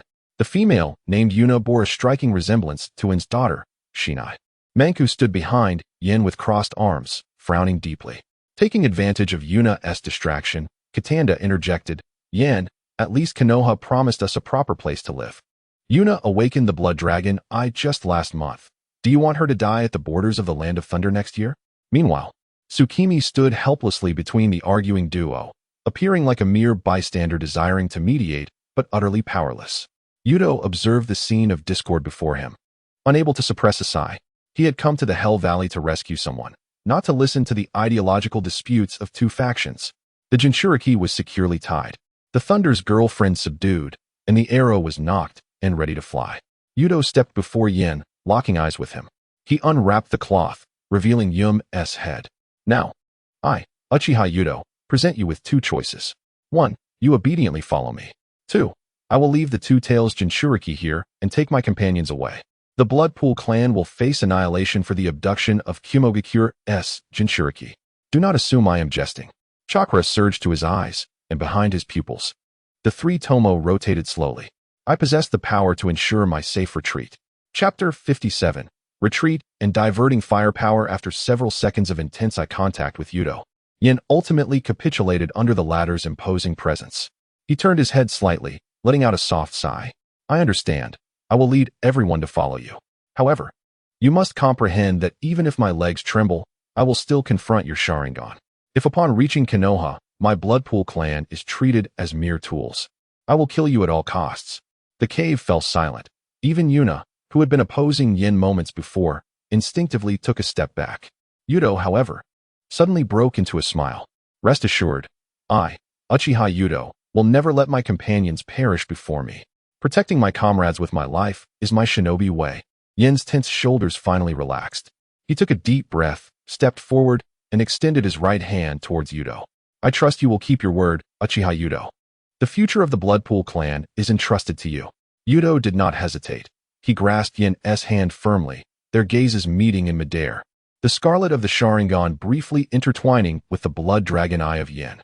"Ah, leave it to me." Yuto grinned, but then lowered his voice, leaning closer to Yen's ear. "Next time you threaten me, remember to hide your trembling knees first." Yen's face instantly flushed crimson, while Yuna stifled a laugh beside them. Manku sighed heavily, while Katanda patted the shoulders of both with a sense of relief. Seizing the opportunity, Tsukimi, who had been like a mere shadow, sidled up to Yuto, poking his back and whispering a reminder. "Yuto, the Two Tails Jinchuriki is drooling on your back." Yuto whipped around, and indeed found Yum in a state of comatose disarray.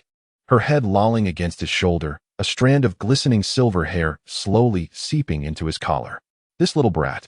After rewrapping the cloth, Yuto retrieved a map from his pocket and spread it against the rock wall. The map had been prepared prior to their infiltration, detailing the retreat route discussed between Katanda and Yuto using a pencil. The escape route did not lead to the exit of Hell Valley, but rather to a steep rock face. Though this rocky ascent appeared perilous, it was relatively smoother compared to other locations. It is well known that in the world of ninjas, there exists a wondrous energy known as chakra. A qualified ninja can coat their feet with chakra, enabling them to climb trees, walk on water, and naturally ascend steep cliffs. However, a new dilemma arose. Not all members of the Bloodpool clan were ninjas, and within the cave, there existed a significant number of ordinary individuals. A century ago, due to their confinement in Hell Valley by the Uchiha clan, the Bloodpool clan seemingly lost the will to fight.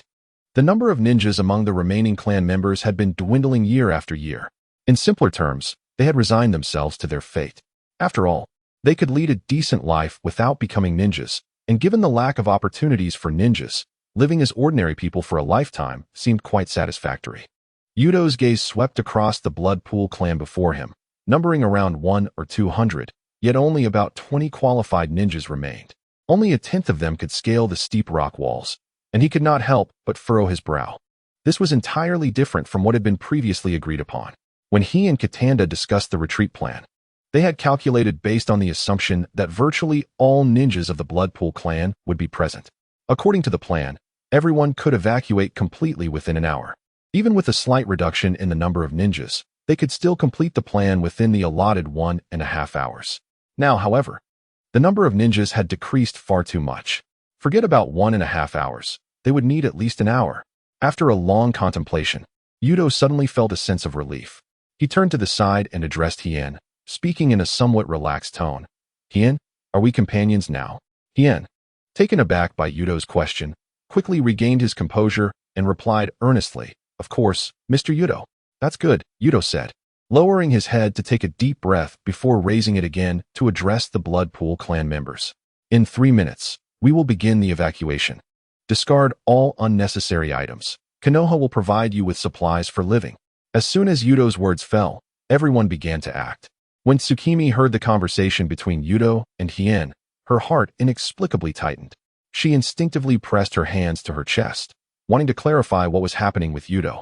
But she feared interrupting him and disrupting the evacuation plan. "Never mind, I'll ask Yuto for clarity after the retreat," she reassured herself. 3 minutes later, the Bloodpool clan's team gathered at the base of the rock wall. Yuto whispered to Hien, "Evacuate in 3 groups as planned, with the elderly and children going first." Over 20 Bloodpool ninjas gathered their chakra at their feet, each carrying 2 or 3 clan members as they began to climb. Katanda took the lead to confirm the route. Yuna supported in the middle of the group, while Hien guarded the rear to ensure no one was left behind.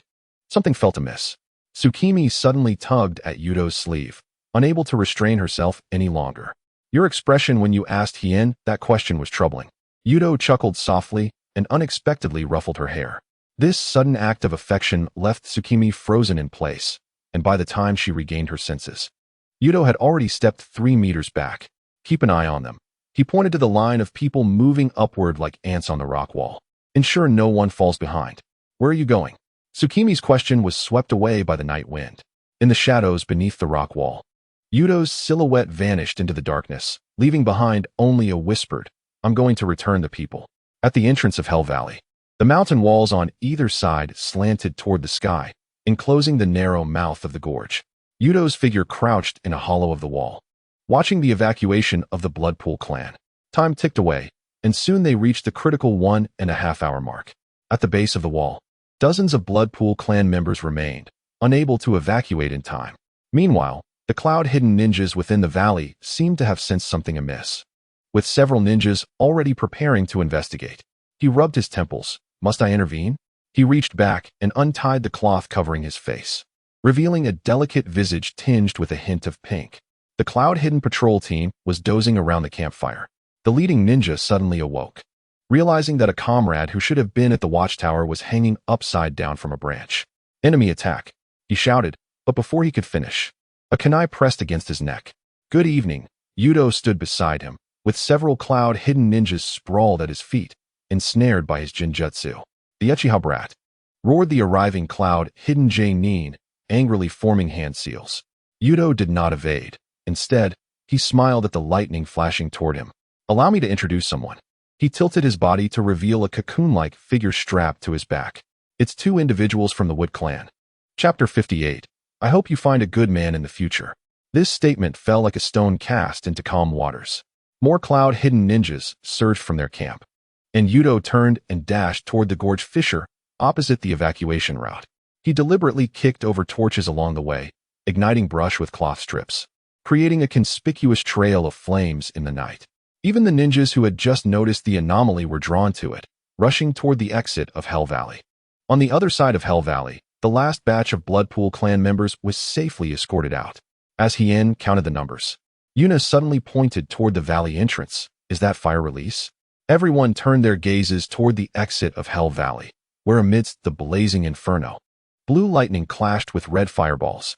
Only now did Hien understand why Yuto had posed that earlier question about being companions. He was now certain that he would be Yuto's companion for life, an unwavering ally.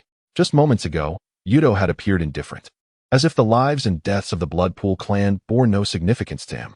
Yet, upon becoming companions, he had immediately resolved to risk his own life. Of course, this was merely Hien's own interpretation. Yuto's strength was not as feeble as he imagined. Tsukimi gazed at the flames, tears unwittingly brimming in her eyes. That fool, still the same as before. Upon hearing Tsukimi's words, Hien stood up resolutely. I will assist Mr. Yuto. Upon hearing this, several other ninjas from the Bloodpool clan immediately stepped forward, expressing their willingness to help. Tsukimi understood better than anyone the precarious situation Yuto faced. He was drawing the full firepower of the Cloud Hidden to buy precious time for the Bloodpool clan. However, she knew that Yuto's strength was far greater than it once was, and he would certainly not fall to the Cloud Hidden's blades. What she needed to do now was complete the task entrusted to her by Yuto. Lady Tsukimi, the voices of the clan members beside her trembled, clearly shaken by the distant battle. Move. Tsukimi turned sharply. Everyone follow me. Do not look back. Hien, lead the first team along the eastern ridge. Yuna, the second team is in your hands. Katanda, you and I will bring up the rear.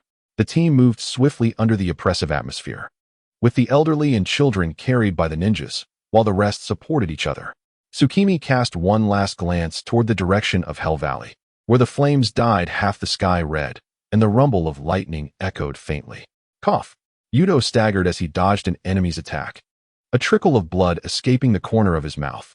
With his abilities, he could easily escape the encirclement of the Cloud Hidden, though their taijutsu was formidable. His Sharingan and the fluid technique of the Elder were no less impressive. He was merely putting forth effort to delay the ninjas surrounding him. Before him, 5 Cloud Hidden Nin encircled him in a fan formation, the leading ninja sneering, Uchiha brat, hand over the Jinchuriki, and perhaps we can leave your corpse intact. Yuto smirked and tightened the wrappings around the cocoon-like figure on his back. You talk too much. He formed hand seals with one hand, flames erupting forth. Fire release, great fireball technique. In his line of sight, the Bloodpool clan members had long since vanished, and he calculated that they had escaped several kilometers away, now nearly out of danger. It was time for him to prepare for his own retreat. The hand seal sequence for the fire release, great fire extinguishing technique was the boar, dog, rooster, monkey, and horse. He completed it in a second. The ample fiery flames enveloped the valley entrance, compelling the Cloud Hidden ninjas to resort to an array of defensive jutsu to counter his assault. In the corner of his vision, a dark-skinned female ninja struggled to defend herself against Yuto's surging flames. He cast her a glance, but ultimately could not bring himself to strike her down. Instead, he created a shadow clone, which, under her vigilant gaze, erected an earthen barrier for her. Why? Yuki was momentarily taken aback, forgetting her offensive intentions as she gazed at Yuto's clone in confusion. The shadow clone smirked, gently lifting her chin. I'm sorry, but I can no longer take responsibility. I hope you find a good man in the future. Before the words could fully dissipate, the clone dissolved into a puff of smoke, followed closely by the sudden disappearance of the raging flames, leaving only the sweltering air to testify to the might of the jutsu. In the distance, Yuto's silhouette grew smaller, almost fading from view. The Hell Valley captain gritted his teeth and shouted to the ninjas beside him, "Pursue." Almost all the ninjas followed his lead, leaving only a handful behind to guard the Hell Valley, ensuring the Bloodpool clan did not escape. To him, the escape of the Bloodpool clan was a minor issue, but losing the Jinchuriki would mean his own destruction at the hands of Lord Raijin. He remained unaware that the Bloodpool clan had already slipped away. Days later, in the land of hot water, Yuto had evaded several assassination attempts from the Cloud Ninjas. He realized that his skills in evasion were quite commendable. In previous battles, he had always fought with full force, never noticing this aspect before. Perhaps it was due to his overwhelming strength that none of the pursuing Cloud Ninjas were of the shadow level, rendering them incapable of defeating him, which also diminished his interest in engaging them. While lost in thought, he felt a sudden tremor behind him. He quickly activated his Sharingan, preparing to subdue the little wildcat once more. Having engaged in numerous jutsu confrontations with Jinchuriki, his ability to identify mental weaknesses had sharpened considerably. Not just mental vulnerabilities, but he could swiftly recognize other weaknesses in his foes as well. No, I want to run away. Yuki quickly closed her eyes, avoiding direct eye contact with Yuto. She realized she could neither fight nor flee and resigned herself to lying on Yuto's back. Over the past few days, she had either succumbed to his Jinjutsu or had been dragged back by her pigtails. She had given up. As long as she remained conscious, that was all that mattered. Although Yuki had grown to be beautiful and strong, at her current age, she was merely a small, immature version of herself, similar to Naruto in his childhood. Without the Bijuu's assistance, a young Jinchuriki was only slightly stronger than an ordinary person. Really not running? Yuto remained vigilant, keeping his Sharingan activated. He would use Jinjutsu the moment Yuki exhibited any unusual behavior. Yuki cautiously opened her large eyes a crack to observe Yuto. Upon seeing the crimson Sharingan, she quickly shut them tight. She shook her head, causing her pigtails to sway wildly. I'm really not running away. Please, just let me stay awake. After scrutinizing her for several seconds, Yuto finally relented. Very well. Before Yuki could relax, he added, if you still harbor thoughts of escaping and act upon them, it won't be as simple as a brief fainting spell, understand? I understand. I understand. Yuki nodded vigorously like a chick pecking at rice. The two resumed their journey. Not long after, Yuki's nose twitched as she caught a whiff of a sour aroma. It was her own scent. Hey, Konoha Ninja, where are we? The land of hot water. Could you take me to a bathhouse? Chapter 59.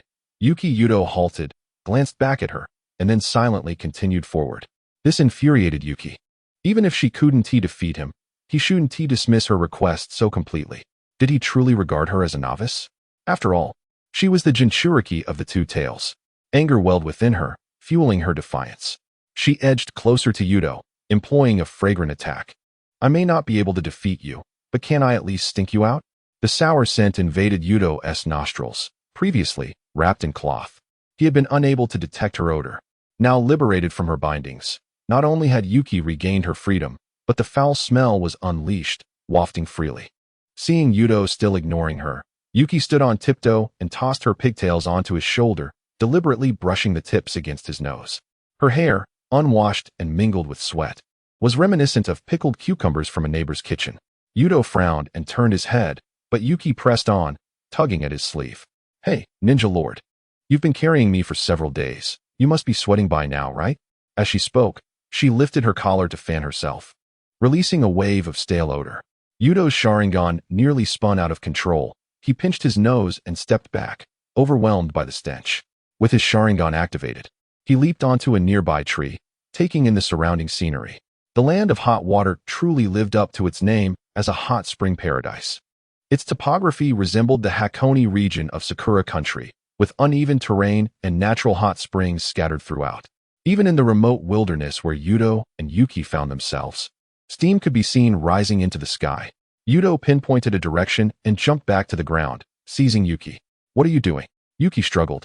But her juvenile form lacked the grace of maturity.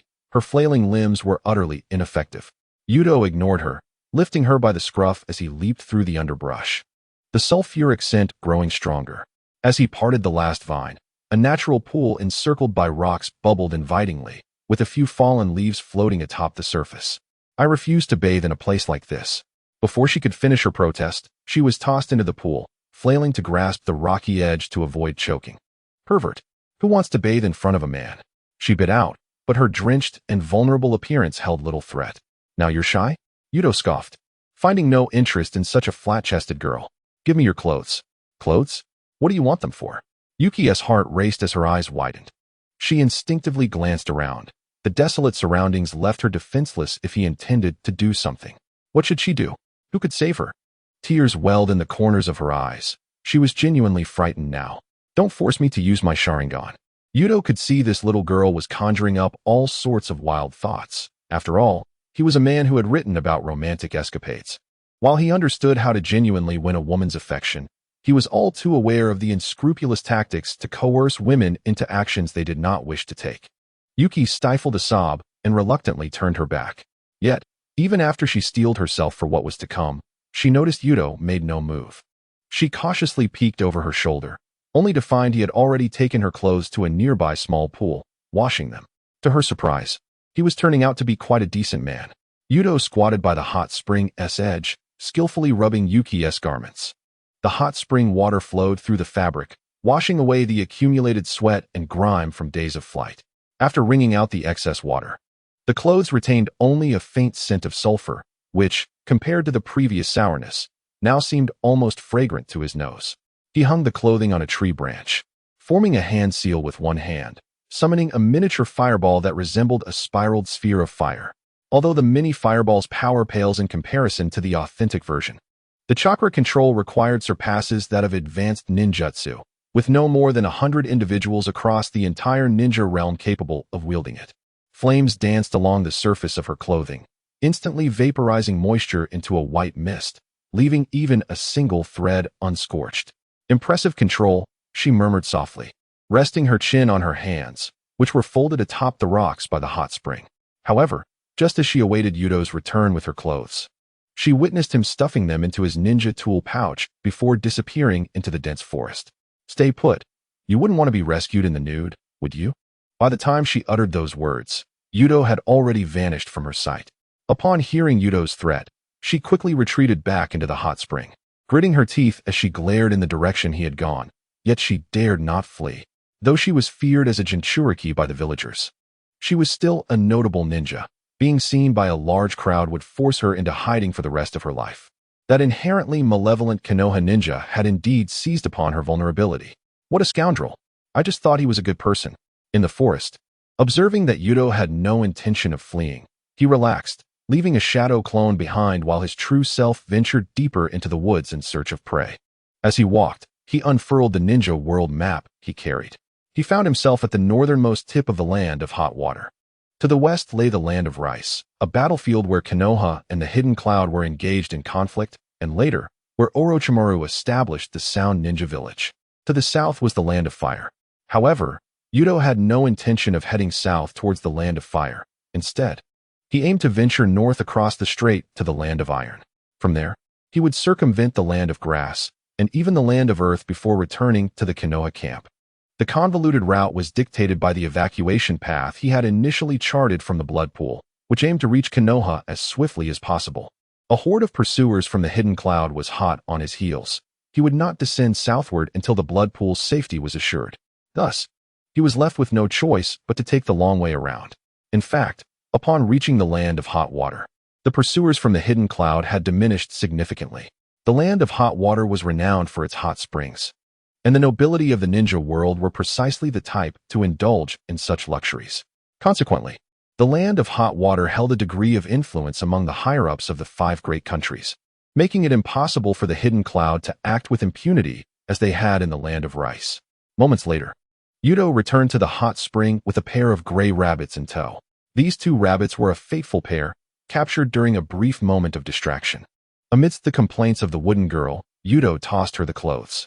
After a rustle, she emerged anew, her flaxen hair cascading down her back. Do you like it? Yuto presented the 2 rabbits before her. Their large red eyes and gently quivering 3-part mouths melted her heart. Without hesitation, she nodded, I love it. She retracted her previous judgment of Yuto. Indeed, he was a decent man for bringing her a gift.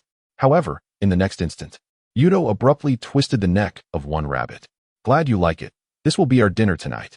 The smile on the wooden girl's face froze instantly, her eyes widening as she stared at the limp rabbit ears. Liar. The fondness she had just felt was abruptly severed like the rabbit's neck. Yuto, skillfully skinning the rabbit with a kunai, glanced up at her. What did I lie about? You clearly just asked if you liked it. She faltered, realizing he had never mentioned giving her a pet. So, was he inquiring whether she liked eating rabbits? Clenching her fists, she thought, if that was the case, he should have made it clear. She was not the type to become paralyzed at the sight of cute creatures. She was a competent ninja capable of taking lives. Yet, this Uchiha was going too far. Why couldn't he just be straightforward from the beginning? Yuto tossed her the other still wriggling rabbit, nonchalantly stating, "This one, you deal with." As she caught the thrashing gray rabbit, its warmth vibrated against her palm. She glanced up at him, then back down at the rabbit, feeling a wave of exhaustion wash over her. The unique psychological afflictions of a Jinchuriki left her momentarily melancholic, living as a weapon of war in her village. Even after being captured, she still had to end lives. When would she ever be carefree like her peers? Noticing her hesitation, Yuto suddenly seized the gray rabbit from her grasp, its struggles ceasing immediately. As the kunai sliced through the rabbit's soft fur, droplets of blood splattered onto her face, causing her to involuntarily shudder. When Yuto presented her with the skewered rabbit meat, she stubbornly turned her head away. Childish. Hearing her mutter, Yuto intentionally waved the golden-brown rabbit leg in front of her, allowing the enticing aroma to waft into her nostrils. Before he could finish speaking, she snatched the rabbit leg and bit down fiercely, the grease mingling with the blood that had splattered onto her chin. "Is it delicious?" Yuto asked with a satisfied smile. Knowing he had prepared it with spices imported from Konoha, he had stored the spices in a sealing scroll kept in his ninja tool pouch. Although it couldn't compare to the elaborate cooking gear some ninjas carried, who would complain about enjoying better food while on a mission. Thus, shortly after beginning his ninja career, he had invested in a small sealing scroll specifically for storing seasonings. Chewing on the rabbit meat, the wooden girl mumbled indistinctly, "Not good, not good at all." Yet, her pace of swallowing quickened, eventually licking her fingers clean of any remnants. By the time she finished savoring the last traces of grease from her fingertips, the sun had dipped below the mountain ridge. Yuto buried the remnants of the campfire with earth manipulation and stood to survey his surroundings. The night in the land of hot water was thickening with fog, the steam that had evaporated from the hot springs during the day now returning as dense mist. It was time to find a place to rest. Yuto formed hand seals, summoning 2 identical shadow clones beside him. Without a word, the clones leapt into the fog in different directions, commencing the search for a suitable cave to spend the night.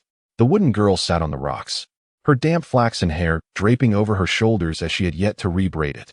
She gazed at Yuto's back and, after a long silence, couldn't help but ask, "So, when do you plan to let me go?" Yuto was about to tell her to be quiet and stop asking questions, but upon reflection, it seemed reasonable to give her something to hold on to. It would also alleviate the burden of constantly keeping an eye on her. "First, my name is Uchiha Yuto. You may call me Mr. Yuto or Lord Yuto.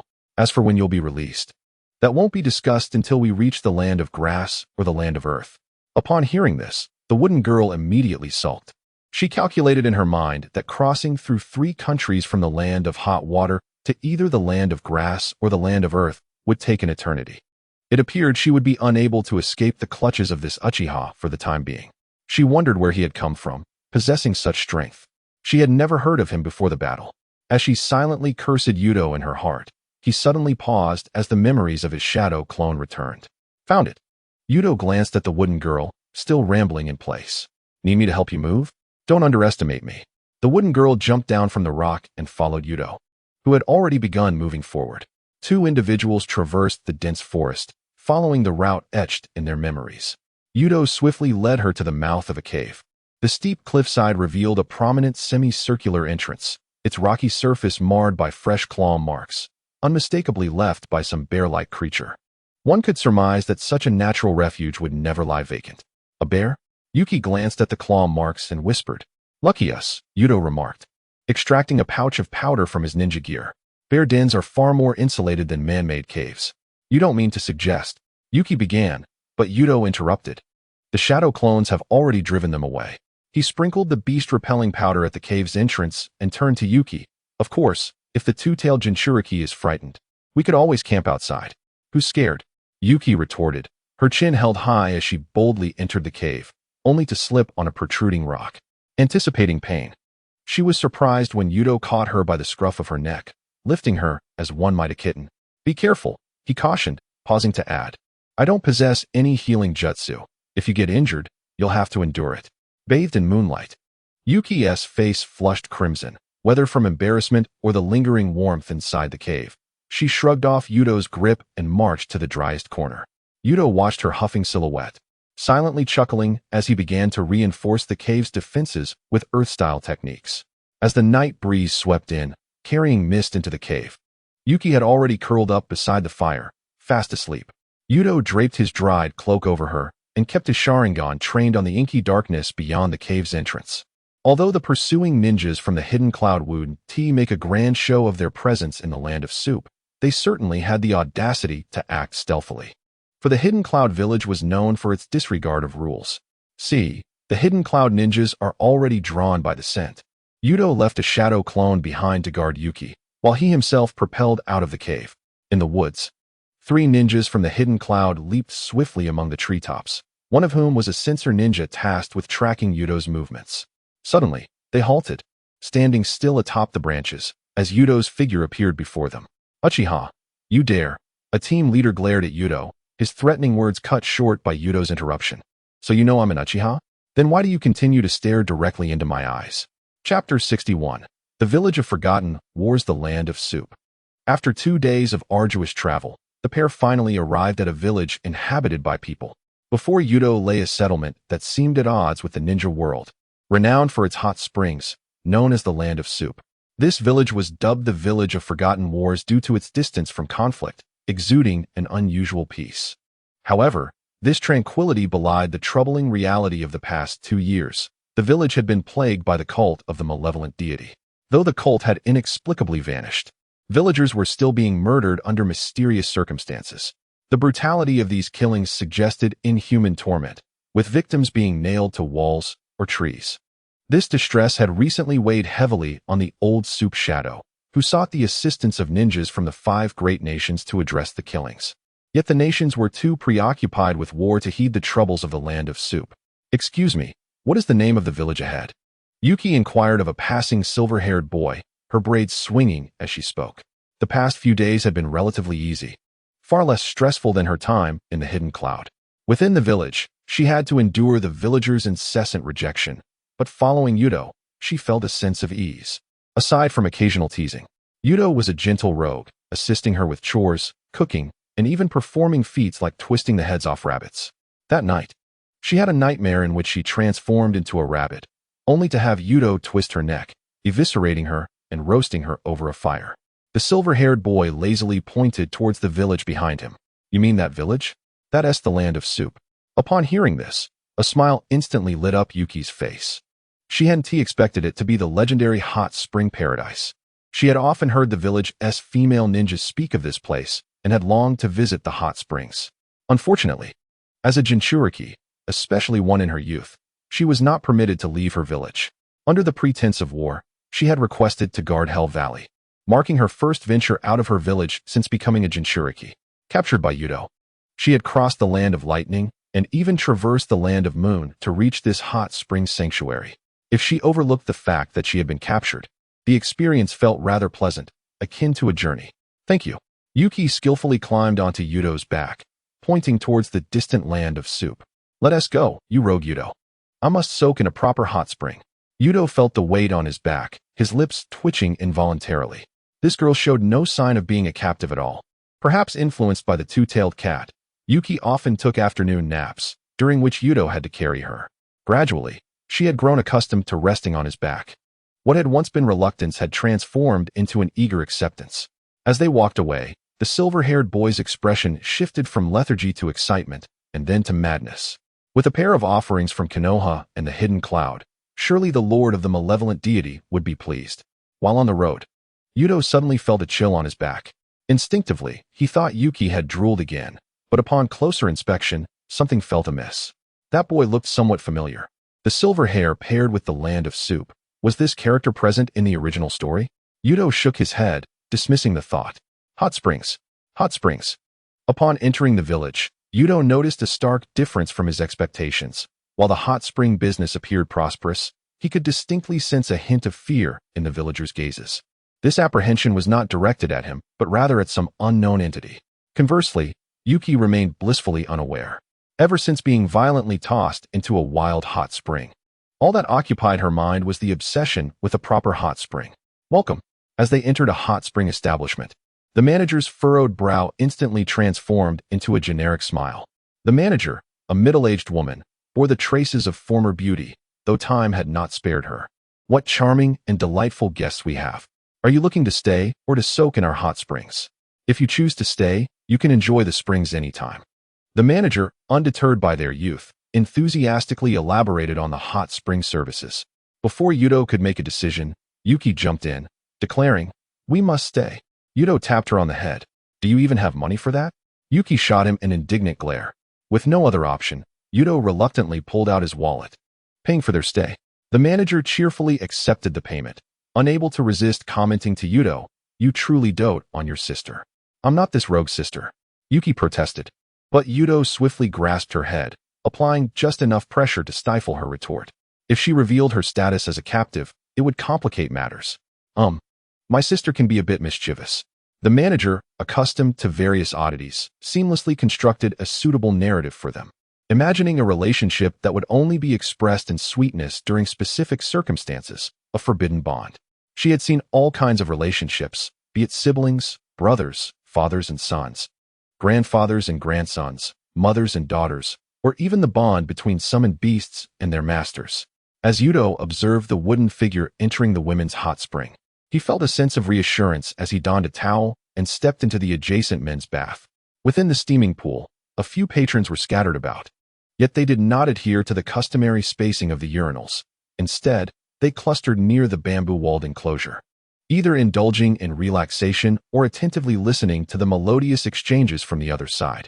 Yuto shook his head in bemusement, reflecting on the earlier days of his life in Konoha, where he had ventured into the women's bath to gather a plethora of images of slender and voluptuous figures. He pondered the well-being of the children at the orphanage, wondering if the impacts of war had left them hungry. Perhaps once the conflict ceased, he could pen another heartfelt narrative. As he regained his focus, he realized he had unconsciously approached the enclosure's edge, where provocative sounds from the neighboring bath infiltrated his ears. "I envy you. Your skin is exquisite," a woman's voice chimed, followed by her companion's response. "No, I envy you. Yours is so voluptuous and beautifully shaped." "Not at all. My shoulders ache. I wish I were smaller." A sudden exclamation, accompanied by a sharp splash, drew his attention.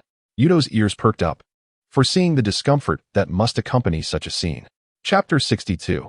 The Murder Mystery at the Hot Spring Inn in the Women's Bath. The wooden figure gazed enviously at the surrounding mature ladies, whispering a quiet wish to grow up someday.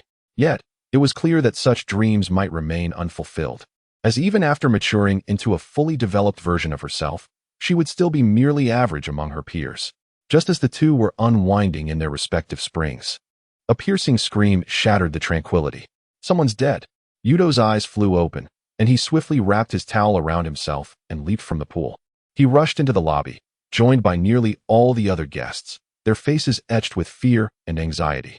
Through their hushed conversations, he deduced that this was not the first occurrence of such grim tidings. "Another death. This is troublesome," he thought. "This hot spring village is no place to linger. At this rate, who knows what might happen to my family?" However, the question of where to relocate lingered in his mind, as all 5 great nations were embroiled in conflict. Shortly after the male patrons fled, the elder women from the women's bath screamed and rushed out, their expressions even more alarmed. Yet, the chatter among the men had vanished, their attention diverted elsewhere, specifically to the gravity-defying attributes of the ladies. The most voluptuous among them futilely attempted to shield herself with her hands, but her ample bosom overflowed, revealing faint handprints, a testament to a cruel slap. In the corner, the sound of fabric tearing echoed as a woman, in her haste to cover herself, found her flimsy towel torn apart by her generous curves. I can't take it," cried a girl at the back, collapsing to her knees, her damp black hair clinging to her pale face. Her youthful yet full features caused several men to swallow hard. "Don't look." The wooden figure suddenly darted forward, resembling a startled kitten, attempting to shield the others. However, her slight frame was insufficient to impede the gaze of the men, who unabashedly fixated on the trembling forms of the mature women behind her. Recognizing the need to act, Yuto activated his Sharingan, 3 tomos swirling around his pupils. His voice, though soft, commanded immediate silence among the raucous crowd. "Ladies and gentlemen, if you wish to avoid a fate akin to the one that elicited that scream," he gestured toward the source of the outcry, "best keep your eyes to yourselves." A few men, caught in their voyeurism, instinctively recoiled. Yuto turned to the ashen-faced innkeeper. Please, lead the way. As they navigated the winding corridors, the wooden figure scampered to keep up, exclaiming, I want to go too. Her hair dripped with water, and her bathrobe hung askew, revealing a bare shoulder. Yuto cast a glance her way, but continued on without breaking stride. The scene of the incident lay deep within the bamboo grove's exclusive hot spring. Upon opening the door, a dense, rusty scent mingled with the rising steam. An elderly man crouched by the pool, examining a body, accompanied by several younger aides. This elder was the hot spring shadow of the village, though he bore the title of Shadow. His prowess was evidently not on par with that of the elite ninjas of the 5 great nations. He merely held the rank of an ordinary yearned. Otherwise, a mere cult would not have plagued the hot spring village for so long. If such a cult had emerged within the 5 nations, it would have been swiftly eradicated by a horde of ninjas, long before the emergence of a being like Haydn. Suddenly, the thought of Haydn struck Yuto, causing him to pause. He recalled a particular youth he had encountered, his silver hair reminiscent of Haydn's. Yet, where Haydn was a loquacious chatterbox, this young man exuded a languid demeanor. Perhaps it was merely a coincidence of appearance? Upon noticing Yuto and his Sharingan, the elder rose to his feet. Are you a yearned of the Uchiha clan? The innkeeper, astute as ever, stepped forward to introduce, Ninja Lord, this is our Hot Spring Shadow. Yuto offered a slight bow. Greetings, Hot Spring Shadow. He then approached the deceased to examine the grim circumstances surrounding the body. The sight was harrowing. The victim's hands were nailed to the wall, hair obscuring the face, leaving the features unrecognizable, the body suspended in midair. The wooden figure approached Yuto, visibly distressed at the sight of the corpse. A sense of dread washed over her, as if she sensed that she might someday face a similar fate. Mistaking her discomfort for fear, Yuto gently placed a hand on her head, sheltering her behind his own body. The hot spring shadow sighed, weariness evident in his voice. This marks the 23rd death. Yuto glanced at him, understanding the implication. He likely wished to enlist his aid in investigating the murders, yet he was no detective, lacking the necessary skills for such inquiries. Moreover, his time was limited. He needed to return to Konoha, as the Land of Water was merely a waypoint on his journey. He was uncertain whether the goodwill he had shown to the Cloud Village ninjas had been acknowledged, as he had spared their lives without killing them. Otherwise, an extra day there would only invite more trouble.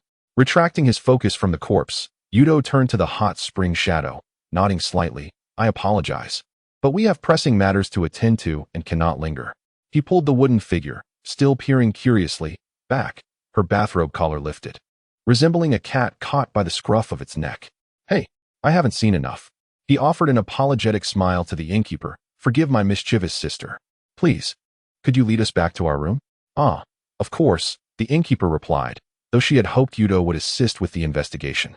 Observing his demeanor, she realized he preferred to avoid entanglement, and thus led them back into the inn.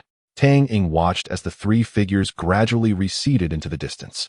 Letting out a helpless sigh, even if he wished to disregard the matter, he ought to concoct a more plausible excuse.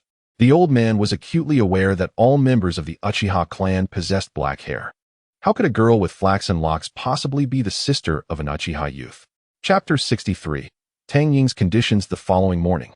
Yuto opened his eyes and immediately checked whether the window and door had been tampered with, confirming that no one had entered. He then pulled the wooden girl from beneath the covers. She was lifted like a kitten, drool trailing from her mouth, still connected to the pillow. Her eyelids were tightly sealed, and her disheveled flaxen hair was a sight to behold. Just 5 more minutes, she mumbled, promptly losing consciousness once more. Clearly having fallen back asleep, Yuto felt a wave of exhaustion wash over him. Was this truly a captive? One might think he was simply escorting a daughter. He longed to return swiftly to the land of fire, eager to return the wooden girl to the hidden cloud. With a resigned sigh, he released the wooden girl, allowing her to burrow back into the blankets as he exited the room. Shortly after, he returned with a basin of water. Standing by the bed, he observed the wooden girl curled up like a cat, refusing to reveal even a single strand of hair. He let out a sigh and placed the basin on a nearby low cabinet, wringing the towel dry. Get up, wooden girl, he commanded, lifting a corner of the blanket to reveal her tousled flaxen head. She immediately emitted a displeased whine, burrowing deeper into the covers as if to evade reality. Yuto grasped the nape of her neck, hoisting her up much like one would a kitten. Finally, she was compelled to open her bleary eyes. her cheeks marked with the imprint of the pillow. "Damn you, Yuto," she protested, her limbs flopping weakly. "Silence. Look up," he instructed, firmly holding her chin with one hand, while the other roughly scrubbed her face with the damp towel. The moment the warm cloth touched her skin, she jolted awake, her sleepiness dissipating rapidly. "Ouch! Are you scrubbing the floor?" she protested, struggling to escape, but was firmly restrained by Yuto. "Move again, and I'll toss you into the street for everyone to witness the lazy jinchuriki of the hidden cloud," he threatened, although his grip softened slightly. He meticulously wiped away the residue from the corners of her eyes, trailing down her petite nose and even behind her ears.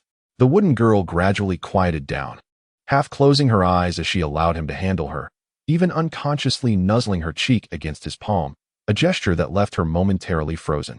"Hands."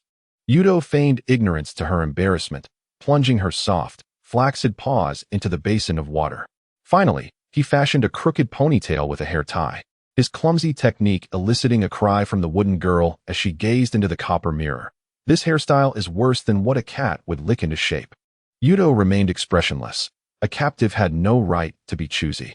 The wooden girl, wearing a face full of resentment, followed Yuto out of the room. As they descended the stairs, the shopkeeper aunt was busy polishing the counter. Upon seeing the two, she cheerfully set down her cloth. "How did you rest last night, dear guests? Were you satisfied with the hot springs?" "Not bad," Yuto replied, casting a glance at the still rubbing her eyes wooden girl. "Excuse me, shopkeeper. Are there any boats from Tang Ninja Village that can take us directly to the Land of Iron?"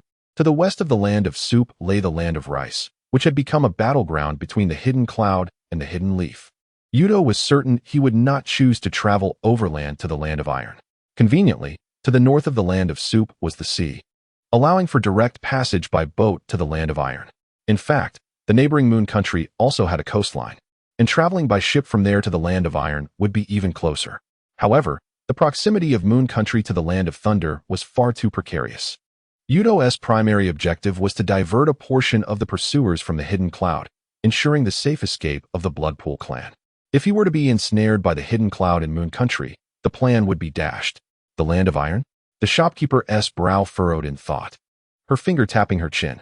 Due to recent conflicts, many merchant shipping routes have been reduced. However, fortuitously, Mr. Fujiwara, the boatman at the east end of the village, just returned from the Land of Thunder 2 days ago. His fleet frequently sails to the Land of Iron, and he may be of assistance.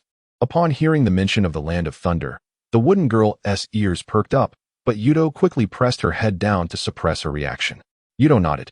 "Could you kindly introduce us?" "Of course." Half an hour later, the two followed the shopkeeper through the misty streets. The boatman's residence was a 2-story wooden house by the sea, marked by a faded ship anchor sign. However, a crowd had gathered around a nearby 2-story wooden house, one of whom was Tang Ying, whom they had encountered the previous night. Yuto's heart sank. Surely, the boatman hadn't met a grim fate as well? His steps faltered slightly, and the wooden girl collided with his back, covering her nose and about to complain, but she followed his gaze to the commotion ahead. Another death? The wooden girl stood on tiptoe to peer, spotting a body nailed to the wall, a wave of discomfort washing over her. The shopkeeper's face turned ashen. "Mr. Fujiwara." Tang Ying was crouched at the wooden house's entrance, examining the corpse. Upon hearing the noise, he looked up, dusting off his knees as he stood and approached Yuto. "Uchiha youth, we meet again." He paused, continuing, "Though we are amidst a time of war, you seem to have the leisure to wander. I wonder if you could assist with a task?" Yuto understood what he was implying. It was simply a matter of helping to deal with the murderer. Moreover, he had already surmised that the killer was likely affiliated with the cult of the evil god, as the Land of Soup was unlikely to harbor a psychopath capable of such a spree. Reflecting on the cult, Yuto recalled that in his past life, the character he despised most was Haydn. Even his motives for killing were driven by profit. Haydn, on the other hand, committed murders solely for sacrifice, with his victims ranging from various individuals to ordinary people he encountered on the streets, any of whom could fall prey to his blade. Yet, Yuto had more pressing matters at hand and did not intend to linger. "Apologies, but I'm not inclined to accept tasks at this moment." Tang Ying remained silent for a moment before lowering his voice. "Ninjas from the Hidden Cloud appeared near the Land of Soup this morning. Surely this young girl beside you must be of significant importance to the Hidden Cloud? If you agree to help investigate the murderer, I can assist installing the Hidden Cloud ninjas." Yuto gritted his teeth, The old man had indeed identified his weakness. After a moment of contemplation, he spoke. 3 days. Within 3 days, I will help you resolve this. Tang Ying let out a breath of relief, about to express his gratitude, but Yuto continued. However, I have other conditions. In addition to the standard task remuneration, I require you to provide a vessel capable of transporting me across the sea to the land of iron. Pointing discreetly at the wooden girl beside him, he added, and during my pursuit of the murderer, you must keep a close watch over this one. Chapter 64. The murderer's rank was simply 2 high files were delivered to Yuto, each containing crucial information. In truth, prior to Tang Ying's commission, the Tang Ninja Village had already begun investigating the murderer. However, the ninjas of Tang Ninja Village were woefully inadequate in skill. Even if they managed to trace the killer's whereabouts, they would quickly be dealt with by the assailant. Yuto picked up a file, which was a map of Tang Ninja Village and the surrounding areas.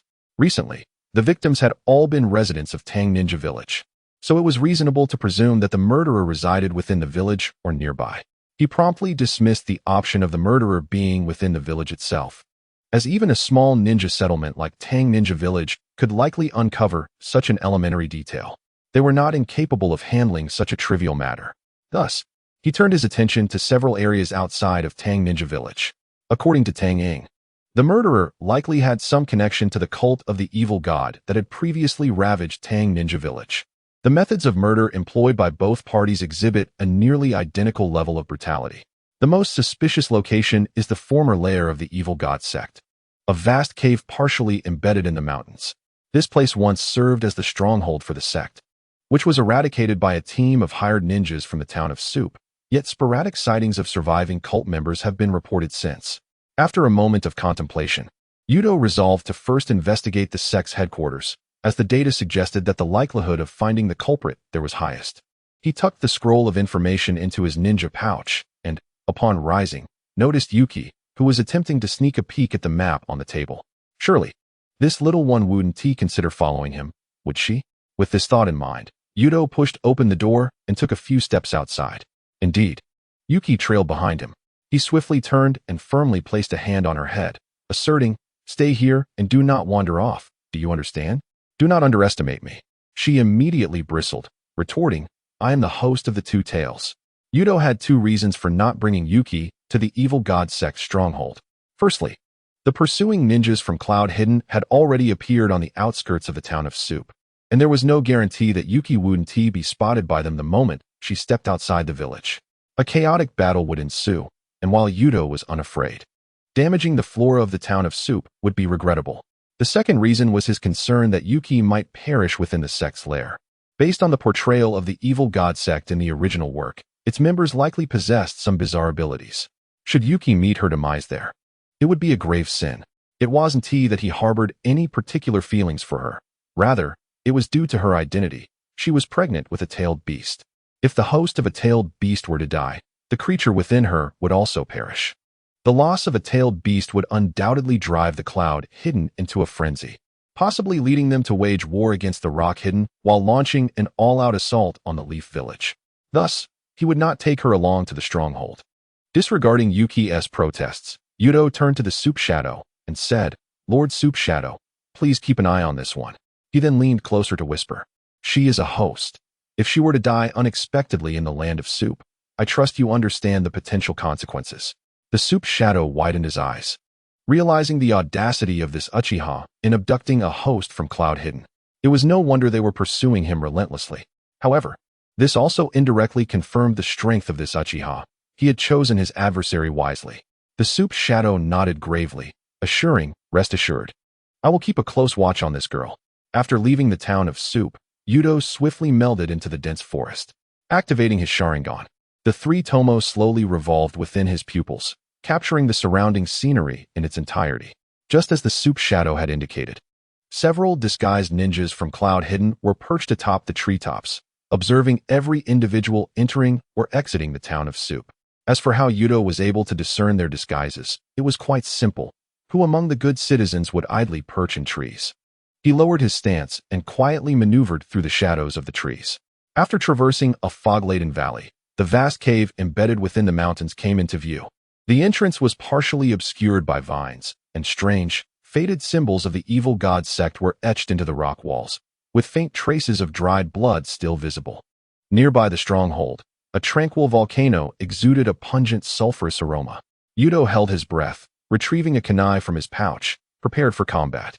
The moment he stepped into the cave, a chilling aura enveloped him.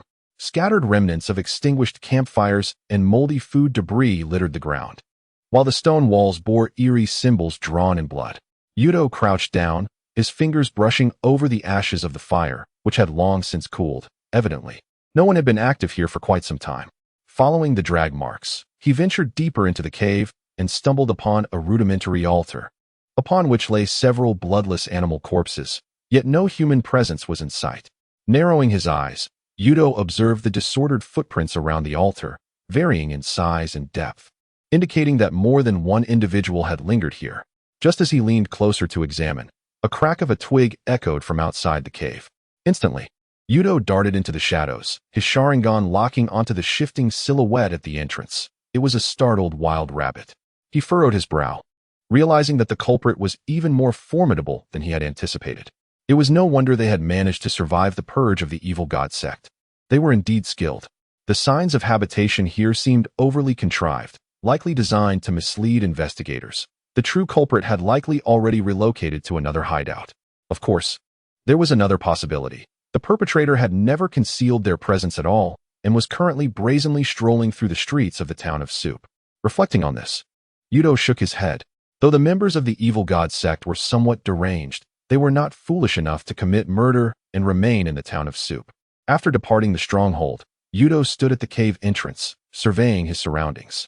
In the fog-enshrouded valley, only the rustling of leaves in the breeze could be heard. He unfurled the map, his gaze settling on several other suspicious locations.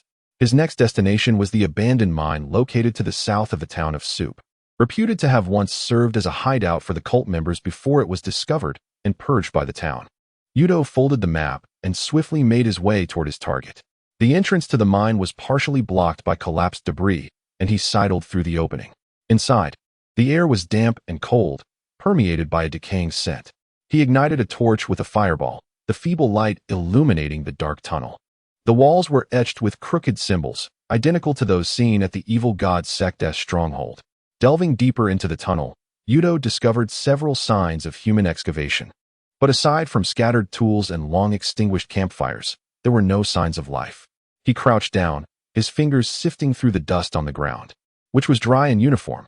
Clearly, no one had visited in quite some time. It appeared to be yet another abandoned hideout.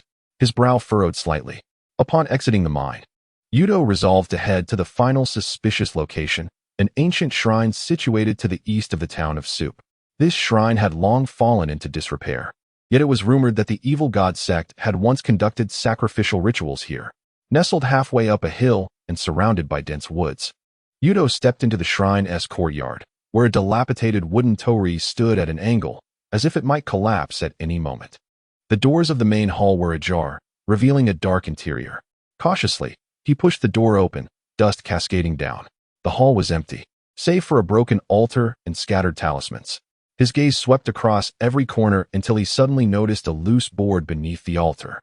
Lifting the board revealed a hidden compartment containing several tattered books. As he opened the books, he found they contained records of the evil god sect's doctrines and ritual processes. However, the pages had yellowed, indicating they had not been touched in quite some time. Yuto closed the book with a sigh. Yet another lead had gone cold. Meanwhile, a silver-haired youth named Haydn, clutching a hot spring egg, squatted by the roadside. He was one of the survivors of the evil god sect and the only disciple to have successfully attained immortality. Ever since the sect's eradication, he had lived in the town of Soup, surviving on 0 yen purchases while occasionally sacrificing a few individuals. Chapter 65. The true culprit turns out to be that fool Haydn. In the town of Soup, the hot spring was devoid of guests due to the murder incident from the previous night. The proprietress, resting her cheek on her arm at the counter, sighed heavily. Lord Soup Shadow, the number of visitors to our village continues to dwindle. Upon hearing the proprietress's lament, the wrinkled face of the Soup Shadow softened into a gentle smile. He approached the counter, producing a packet of honeyed fruits wrapped in oil paper from his sleeve and gently nudging it toward her. Taste this. It is something I specifically purchased from the confectionery shop while passing through South Street this morning. Since its inception, every leader of the hidden hot springs village has been a figure of great respect among the villagers, and the current leader is no exception. He embodies the role of a guardian, watching over each villager as a benevolent elder. The shopkeeper paused momentarily, lifting her gaze to meet that of the leader, a blush blooming on her cheeks. Lord Hot Springs, at my age, please refrain from treating me like a child with sweets. She protested, yet despite her words, she reached out to grab a piece of candied fruit and popped it into her mouth, a satisfied smile spreading across her face. Rest assured, that Uchiha boy will surely resolve the issue. I have faith in my judgment. With such words from the leader, the shopkeeper could only nod in agreement. As the shopkeeper savored the candied fruit, a silver-haired youth suddenly appeared in her peripheral vision. Welcome. Her face immediately donned a formal smile. After waiting an entire day, her hot springs were finally open for business. It was Haydn. Upon spotting him, the leader waved him over, affectionately ruffling his hair. Little Haydn, have you eaten today? Haydn nodded lazily. Yes, just a hot spring egg. The exchange between the elder and the youth caught the shopkeeper's curiosity, prompting her to inquire, Lord Hot Springs, do you know this child? You mean Haydn? The leader turned to her. He is a pitiable child. He was abducted by the cult and only escaped after their demise. Yet he remains without support. There were more words the leader refrained from sharing, such as how he occasionally assisted orphans like Haydn, using his own wages to buy food for them. During the days when Haydn faced difficulties, he had relied on the leader's generosity. Despite possessing immortality, Haydn was only immune to physical harm. Without food, he would still perish, adhering to the laws of energy conservation. Hearing the leader's words, the shopkeeper's maternal instincts surged, her smile becoming more genuine. What a tragic child. Little Haydn, what brings you to Annie's shop? Haydn lifted his eyelids, extracting a crumpled bill from his coat pocket and pushing it toward the counter. One hot spring, please. The shopkeeper looked at the crumpled note, her heart softening as she gently pushed it back, speaking kindly, no need, dear. Today, Auntie treats you to the hot spring. Haydn stared at the returned bill, tilting his head in confusion. After a few moments of silence, he abruptly snatched the bill back and stuffed it into his pocket, turning toward the hot spring without a word of thanks. This child. The shopkeeper shook her head helplessly, but the leader raised a hand to signal her not to mind. Haydn had always been like this. Accepting kindness was already a sign of progress. At the end of the hot spring corridor, two doors were concealed by fabric curtains, one leading to the women's bath, the other to the men's. Instead of entering the men's bath, Haydn walked straight into the women's, where his sacrificial target awaited. At that moment, Yuki was luxuriating in the hot spring, enjoying a rare moment of solitude. With nothing to do, she was determined to compensate for her previous unfortunate experiences in the hot spring. She lay on the rocky edge, her face relaxed and content, almost as if she could float away. Just then, Yuki heard footsteps and opened her eyes to find a silver-haired boy. Startled, she quickly submerged back into the water, splashing everywhere. Hey, this is the women's bath, she exclaimed, pointing to the curtain indicating the entrance. You've come to the wrong place. Haydn tilted his head in the mist, taking a step forward instead of retreating. Did you hear me? Yuki splashed the water in an attempt to scare off the strange boy. Yet, he merely grinned, a smile that sent chills down her spine. Using fire release to create fog, she quickly wrapped her body in a bathrobe. Haydn's indifference irked her. If you don't leave, I'll throw you out. Haydn suddenly charged forward, causing Yuki's pupils to constrict. Gotcha. Haydn's voice turned sharp and excited, a stark contrast to his previous laziness. He had somehow acquired a three-bladed scythe, its edge slicing through the air mere inches from Yuki's ear, severing a few strands of hair. Yuki spun and leaned back, the hem of her bathrobe lifting slightly.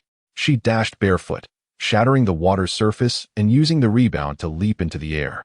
Meanwhile, the leader and the shopkeeper were conversing at the counter when a violent commotion erupted from the women's bath, accompanied by the sounds of splashing water and clashing metal. This is bad. The leader's expression changed dramatically, and despite his age, he surged forward with the speed befitting a Nin, seizing his cane and rushing toward the entrance of the women's bath. The shopkeeper, disregarding decorum, hurried after him, panic etched across her face. By the time they reached the entrance, the curtain had been torn open by a sharp object, and through the mist, they could faintly see Yuki's disheveled figure grappling with the silver-haired boy. Haydn swung his scythe, each motion accompanied by a sharp whoosh through the air. Haydn, stop! The leader shouted, hardly able to believe his eyes. The normally lazy and silent boy now bore a ferocity that transformed his features into a mask of madness. The shopkeeper gasped, "My heavens! What weapon is that child wielding?" Before she could finish her sentence, Haydn swept his scythe toward Yuki's neck. Yuki leaned back to evade the attack, narrowly escaping. Remembering Yuto's warnings before his departure, the leader acted swiftly, forming seals. Water release, water barrier. Waves surged from the hot spring, raising a wall of water in front of Yuki. The shopkeeper seized the opportunity to rush forward and grasp Yuki's wrist. "Come here." Haydn cackled as he brandished the blood-red scythe, shaking off droplets from his silver hair. "Old man, don't get in the way. This is a perfect offering for the evil god." The leader positioned himself protectively between them, suddenly realizing that the corpses nailed to the wall were all the handiwork of this very child. Chapter 66. This is bad. Yuki is in danger. Not far from Hidden Hot Springs Village, Yuto concluded his investigation and began to hurry back. Suddenly, he spotted an explosion and blue mouse-shaped flames erupting from within the village. Alarmed, he immediately recognized it as Yuki's unique technique, a fire-release ninjutsu called Fire Mouse Jewel. The enemy's plot had unfolded right under his nose. In an instant, Yuto understood everything. The perpetrator had deliberately killed the shipowner, though he was unsure how the assailant had discovered his next move. The act of killing the shipowner had indeed obstructed Yuto's progress. Furthermore, the criminal had anticipated that the leader would ask him to investigate the murder, drawing him out of the village, and then seizing the chance to kill Yuki. What a brilliant strategy. Even Yuto had to admire the depth of the opponent's cunning. However, he could not allow the assailant to kill Yuki. Her death would undoubtedly ignite a conflict with the Cloud Village. Though Yuto was not afraid of death, he had friends in Konoha, and he did not want his loved ones to suffer due to his mistakes. With this thought, Yuto accelerated his pace. At the hot spring, the leader was panting from the exertion of battle, while Yuki appeared to be in complete control of the situation. After all, the leader was aging and had not fought in years, resulting in a significant decline in his physical condition. At that moment, the leader realized that he and Yuto shared the same suspicion, believing Haydn to be the mastermind behind it all. However, their motivations differed. Yuto believed Haydn's goal was to eliminate the Jinchuriki of the Cloud Village, while the leader suspected Haydn aimed to resurrect the former glory of the evil god cult. Tang Ying inquired in a subdued tone, "Fei Duan, cease your actions. Your scheme will not come to fruition. The evil god sect has become a relic of the past. Although you led the Uchiha boy astray, he shall return post-haste." Fei Duan tilted his head, perplexed by Tang Ying's words. When had he diverted anyone's attention? He merely recalled his 2 sacrificial offerings after having purchased a hot spring egg. Initially, he noticed only one person in the hot spring, which had troubled him somewhat. Yuto and Tang Ying presumed Fei Duan was on the 5th level, unaware that he had always been on the 1st, concocting no schemes whatsoever. Even the hunt for the wooden puppet was a spur-of-the-moment decision. Fei Duan did not respond to Tang Ying, but continued to brandish his scythe. The wooden puppet retreated, creating distance while hastily forming hand seals, as fiery chakra coalesced into azure flames within her palms. She called out, "Fire release, fire mouse ball." Numerous fiery mouse-shaped projectiles surged forth, hurtling towards Fei Duan. He neither dodged nor flinched, using his scythe to sweep away one fireball, allowing the others to collide with him. He cackled maniacally, "Useless, useless, useless.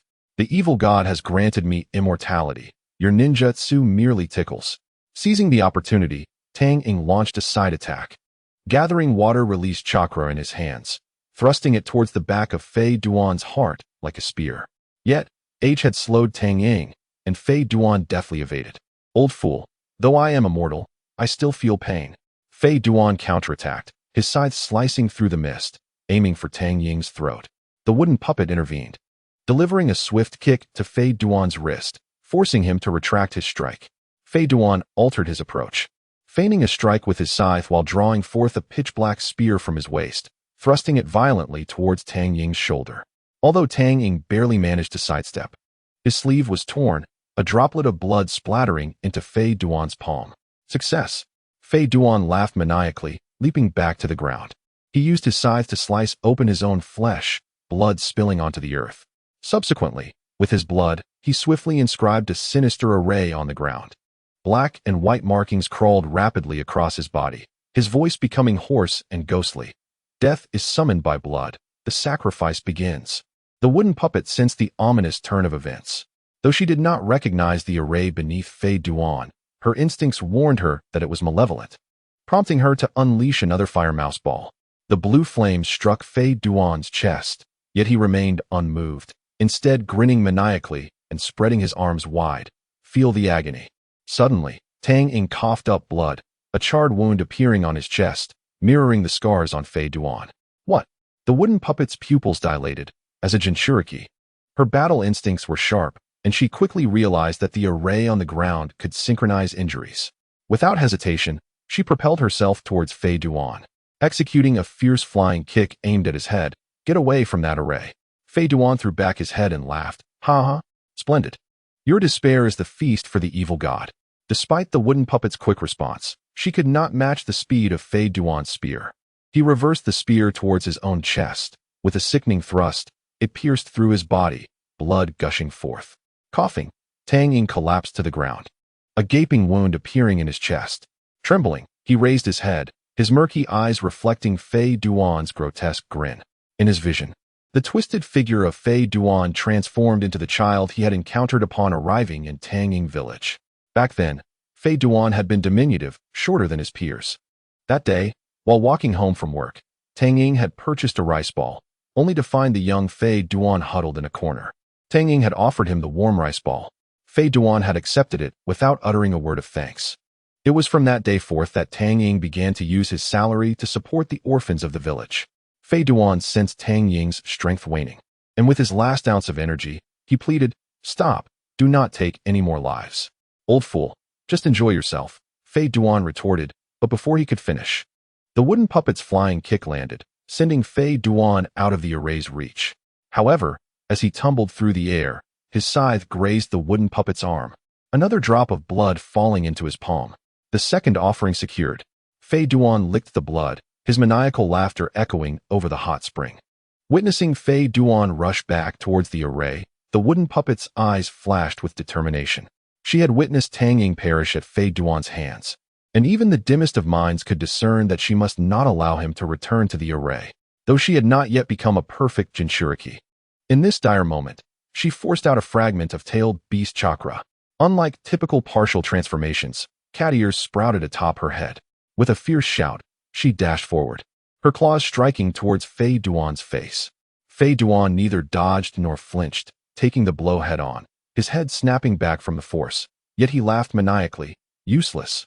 Using the momentum, he flipped backward, his feet landing precisely at the center of the array, the dark spear poised at his heart. The wooden puppet's pupils contracted as she lunged forward to intervene, but it seemed too late. At that moment, a striking figure executed a flying kick that sent Fei Duan sprawling. With black hair and red eyes adorned with the three tomo, it was none other than Yuto, who had returned just in time. He was about to deliver a dramatic line. Did I arrive too late? When he caught sight of the fallen Tang Ying, quelching the words that had nearly escaped his lips. Chapter 67. Damn you, Yuto, coward. Upon seeing the markings on Fei Duan's body, Yuto's long-buried memories resurfaced, and he finally recognized the childlike Fei Duan before him. Even with Yuto's formidable strength as a three-tomo Sharingan user, confronting Fei Duan, who possessed immortality, proved to be quite daunting. Firstly, Fei Duan was impervious to physical attacks. Furthermore, the numerous gruesome scars on his body indicated that Jinjutsu would likely prove ineffective. As Yuto's Sharingan whirled rapidly, he surveyed the battlefield, the hot spring, the residential area. It was evident that this locale was ill-suited for combat. While Yuto had contemplated a reckless charge into battle, he did not wish to embroil innocent civilians in the conflict. Perhaps influenced by his past experiences. Having grown up under the Red Banner, he was merely a somewhat compassionate, ordinary person. Thus, the battlefield must be relocated. He grasped the wooden puppet, glancing at the fallen Tang Ying, whose chest had ceased to rise and fall. The state of his opponent was now worse than his own, which had been pierced at an angle. He was beyond saving. The shopkeeper was absent, likely having fled to safety. As chakra surged into his legs, he leaped away from the hot spring. Fei Duan's expression remained grotesque, his voice laced with madness. Do not think of escaping. Submit and become a sacrifice. He swung his scythe and pursued. In truth, aside from his immortality, Fei Duan's capabilities were rather lackluster, even in his matured state. He barely reached the level of A.J. Nin, Thus, under Yuto's speed advantage, Fei Duan gradually fell behind. Yuto took a brief detour, evading the watchful eyes of the cloud-hidden ninja, skillfully leading Fei Duan away from Tanging village. The two navigated through the forest, and Yuto released the wooden puppet's collar, allowing her to utilize her chakra for travel. Yuto needed to conserve his chakra for the confrontation with Fei Duan. Though he possessed techniques to economize chakra, Fei Duan's immortality ensured that he would be a formidable opponent. At this moment, Yuto contemplated how to eliminate Fei Duan. His disdain for Fei Duan was palpable, and avenging the fallen Tang Ying was a promise he had made before his death. Yuto, that fellow Fei Duan is peculiar. It seems that any physical damage is difficult to inflict upon him.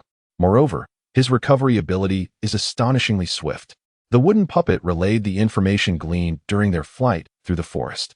The battles among ninjas are fundamentally battles of intelligence, and this statement holds true, at least up until the level of the shadows. Even for a typical shadow, this assertion remains applicable. Not long ago, the third Kazekage fell victim to a surprise attack by Sasori due to his failure to detect the latter's murderous intent in time. A similar fate befell the fourth Kazekage, who was ambushed by Orochimaru. The fifth Kazekage, Gaara, also met his demise at the hands of Deidara. It raises the question, how could 3 consecutive Kazekages be so inept? Yuto nodded, signaling to Yuki that he had received the intelligence.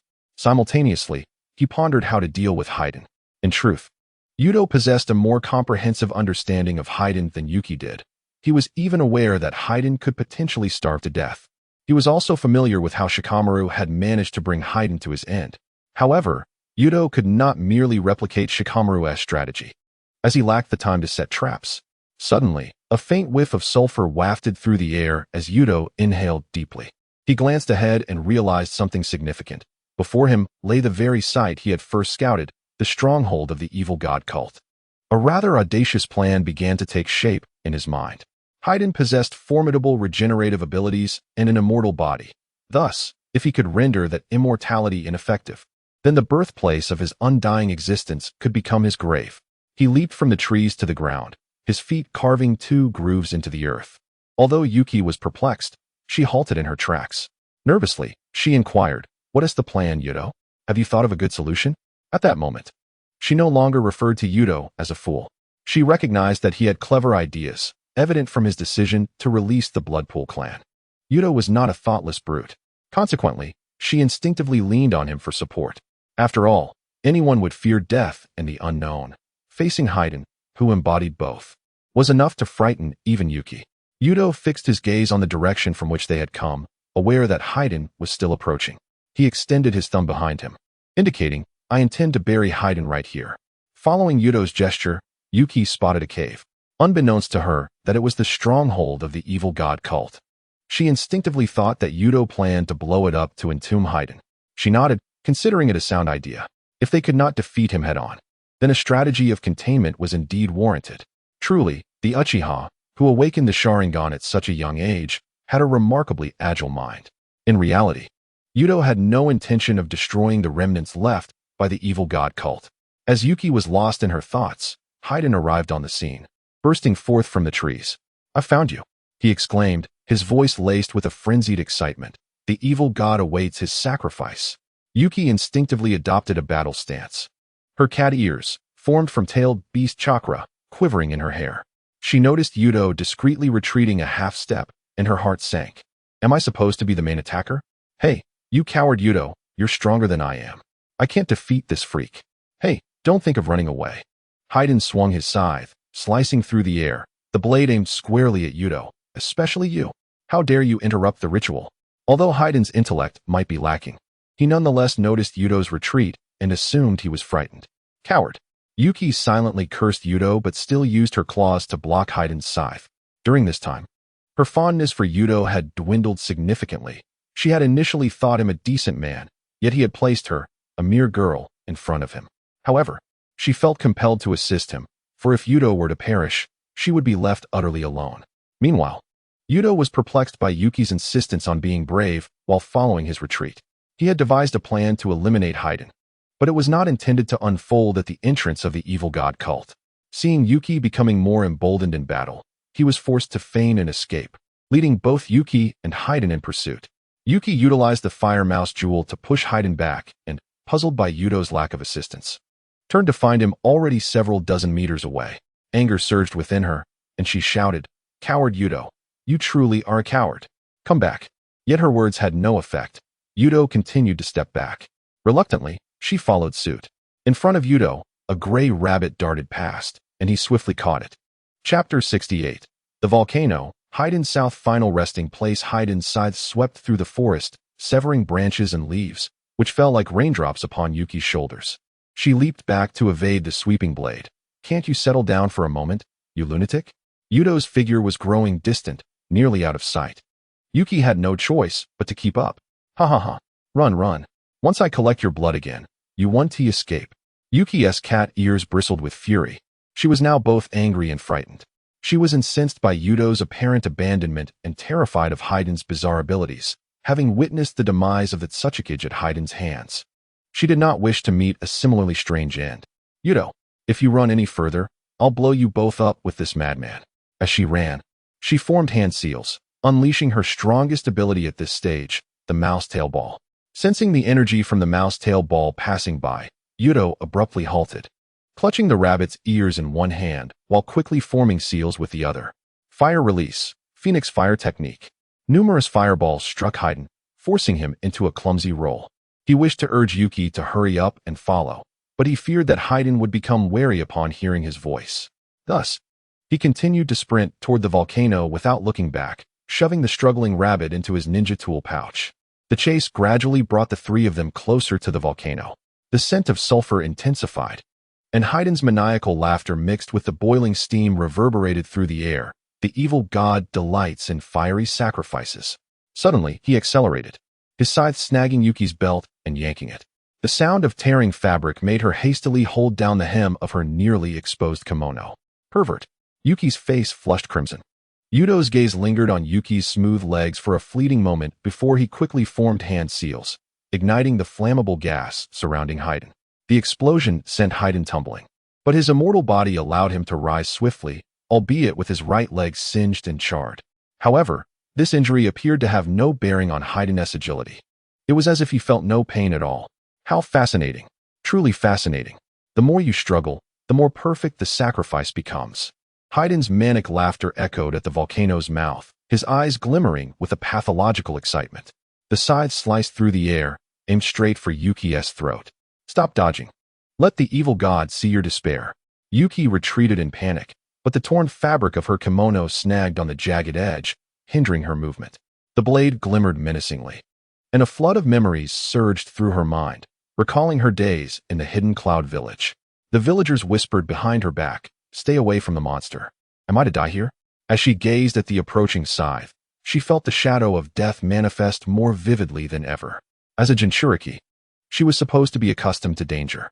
Yet at that moment, she felt as if she had returned to the year when her tailed beast chakra overflowed at the age of 7, trapped in a room filled with sealing techniques.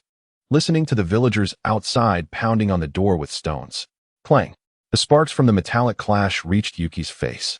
Unbeknownst to her, Yuto had darted to her side, blocking the scythe with a kunai. "What are you dawdling for?" he shouted, though secretly, he felt a surge of triumph. Thanks to Yuki's blunder, his plan had already reached its halfway mark. Yuto deliberately exposed a flaw, and indeed, Faden changed his tactics, his scythe slicing through Yuto's body and causing a spray of crimson. "Ha ha." Faden licked the blood from the blade, dancing madly in delight. What a perfect offering. The blood of Uchiha. He eagerly began to dip his toes in the blood to draw a formation, oblivious to the subtle curve at the corner of Yuto's mouth. Yuki stared blankly at the blood seeping from Yuto's lower back, her previous resentment morphing into a bitter ache in her throat. This bastard, who always loved to tease her, now stood as steadfast as a mountain. Meanwhile, Faden had completed the ritual formation, black and white patterns crawling up his distorted visage. He raised his jet-black spear, his tongue licking the tip, stained with Yuto's blood. "Feel the favor of the dark god." "Stop." Yuki's eyes widened in fury as the tailed beast chakra surged from her abdomen throughout her body. She leaped toward the center of the formation, only to be abruptly overturned by a sudden eruption of molten lava. The dull thud of the spear piercing flesh plunged the world into silence. Yuto clutched his chest. Collapsing in agony, devoid of sound. Yet, no one noticed that as he fell, a faint whimper emanated from the tool pouch behind him. Yuki watched helplessly as Yuto fell, her pupils constricting violently. "You monster!" she screamed, lunging at Faden, her claws aimed for a fierce attack. Faden laughed heartily as he blocked with his scythe. Her rage rendered Yuki's strikes chaotic. She swung wildly, but Faden anticipated her every move. Seizing the opportunity, he swept her legs, causing her to stumble backward until her bare foot landed on the loose rock at the volcano's edge. "Careful now, my dear sacrifice," Faden taunted, lifting her chin with the scythe's tip. "If you surrender now, I can grant you and that Uchiha boy a swift death." Despair washed over Yuki. She felt utterly powerless to avenge Yuto. Her legs weakened, and she knelt before the volcano's mouth. "I surrender." She released her tightly clenched fists, the tailed beast chakra ebbing away like a receding tide. "That's more like it," Faden exclaimed, excitedly retrieving his dark spear, ready to send her to meet the Dark One. Boom. Just when it seemed Yuto was beyond salvation, he sprang up like a cannonball, delivering a fierce kick to Faden's back. The prelude to power. Faden was sent soaring in shock, his three-bladed scythe flying from his grasp. He instinctively reached for the rock wall, only to find he had been propelled too far by Yuto's kick, his arms unable to grasp anything. Descend into the magma, follower of the dark god. Faden's contorted figure plummeted into the volcano, his final scream swallowed by the surging lava. Even with his immortal body and incredible regenerative abilities, Faden could not survive the might of nature. New flesh sprouted from his charred body, only to be scorched again by the molten heat. In an endless cycle where immortality proved futile, Yuki's eyes widened as she beheld Yuto's figure springing up from the pool of blood, as if the entire world had frozen at that moment. "Yu." Her voice caught in her throat, the end trailing off with a noticeable choke. The next second, she pounced on Yuto like an agitated cat, her fists pounding against his chest. "You idiot. You big fool." Yuto staggered back 2 steps from the sudden impact, but steadied himself, catching her. Yuki's fists, once filled with force, gradually softened, transforming into trembling hands that clutched at his clothing. "I thought you were really dead." Her face buried in his chest, her voice muffled, filled with the weight of the cursed formation. Yuto looked down at the frenzied girl in his arms, uncharacteristically refraining from teasing. He gently patted her back. It was the rabbit in the tool pouch. "What?" Yuki suddenly lifted her head, her eyes still red. "The dead god ritual requires my blood as a medium." Yuto reached into the tool pouch and pulled out a pitiful gray rabbit, a small hole in its chest, and bloodstains on its back. But what Faden acquired was actually rabbit blood. Yuki paused for a moment before biting down hard on Yuto's arm. "So you had this planned all along. Why didn't you tell me?" "Idiot Yuto. Coward. Liar." With each insult, she bumped her forehead against his chest, but soon, it was she who winced in pain. She covered her reddened forehead, her cat ears trembling in anger. "If you ever do this again, I will truly blast you away with my tailball." Yuto, observing her indignant demeanor, suddenly reached out to ruffle her hair. All right, next time, I promise I will inform Lady Yuki in advance." Yuki was increasingly resembling the daughter he had raised. He pointed to the sacrificed gray rabbit. "Shall we have roasted rabbit? This time, you won't have to kill it yourself." Yuki initially intended to refuse, but saliva began to trickle from the corner of her mouth. "I want to eat." Chapter 69. Funeral. The day after Faden met his end in the volcano was the funeral of the old Tsuchikage. While he was quite aged, he was not like Sarutobi Hiruzen, who had become a leader at a tender age. As previously mentioned, the Tsuchikage of the Hot Springs village must be a person of great virtue and beloved by the villagers. Hence, every Tsuchikage has a characteristic of advanced age. This Tsuchikage, who was killed by Faden, was the 3rd Tsuchikage of the Hot Springs village. Yuto initially had no intention of attending the funeral, but the village staff insisted, claiming that without those seeking revenge for the Tsuchikage's death, the ceremony could not proceed. The funeral was modest in scale, yet many attended to bid farewell to the village's leader, with nearly every villager present, save for those who could not move. Uncomprehending children were held in their mother's or father's arms, their underdeveloped minds unable to grasp the sorrowful cries of their kin. The funeral took place in the central square of the Hot Springs village. The morning mist had yet to dissipate, but the villagers had already formed a long line, each carrying water scooped from their own hot springs. This was a unique custom of the land of hot water, symbolizing the return of the deceased's soul to the depths of the earth's hot springs. Yuto stood at the front of the crowd, watching as the Tsuchikige's body was placed on a platform made of hot spring stones. The gaping wound on the elderly man's chest had been covered with white chrysanthemums, his wrinkled face appearing to have merely fallen into a deep slumber. The sight of the Tsuchikige evoked memories of the elder, both having sacrificed themselves to save others. The only difference was that the elder had saved the young Uchiha, while the Tsuchikige had saved the Jinchuriki from another village. Yuki stood behind Yuto, one hand gripping the hem of his garment, her anxiety palpable. If only she had been a moment faster, Lord Tsuchikige would not have perished. Suddenly, the sound of a ceramic flute interrupted her musings as several priestesses wearing demon masks walked around, their movements with bronze bells reminiscent of Phaeton drawing the dark goddess formation. The eldest priestess suddenly removed her mask, revealing features similar to those of the Tsuchikige. She was the Tsuchikige's daughter and also a priestess of the hot springs village. My father always said that death is like finishing a hot spring bath. She poured a ladle of boiling water over the hot spring stones and then softly addressed her father. Now you can finally rest well. As the funeral concluded, accompanied by flames, the priestess approached Yuto. Mr. Yuto, after the funeral, you may board a vessel to the land of iron.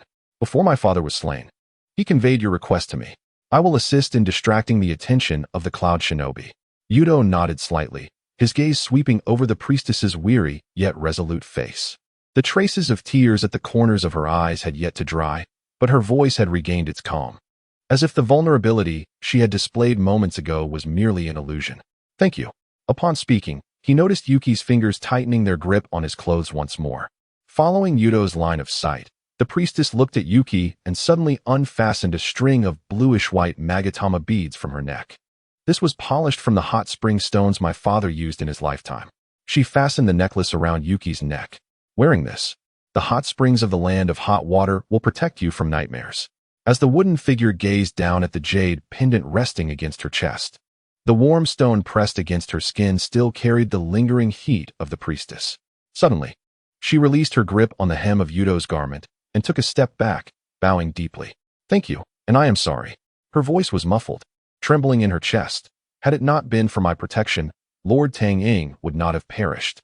The priestess gently pressed her hand on her shoulder, saying, to protect you is perhaps also your father's wish. She turned her gaze towards the distant dock, noting that the ninja from Cloud would soon pass by the southern pier. It would be wise for you to depart at once. Yuto nodded. Having brought little luggage, he was ready to leave at any moment. As the funeral concluded, he swiftly escorted the wooden figure to the dock, boarding the vessel bound for the land of iron. The sea breeze filled the sails, reminiscent of the gentle warmth in the hot springs, soft yet resilient.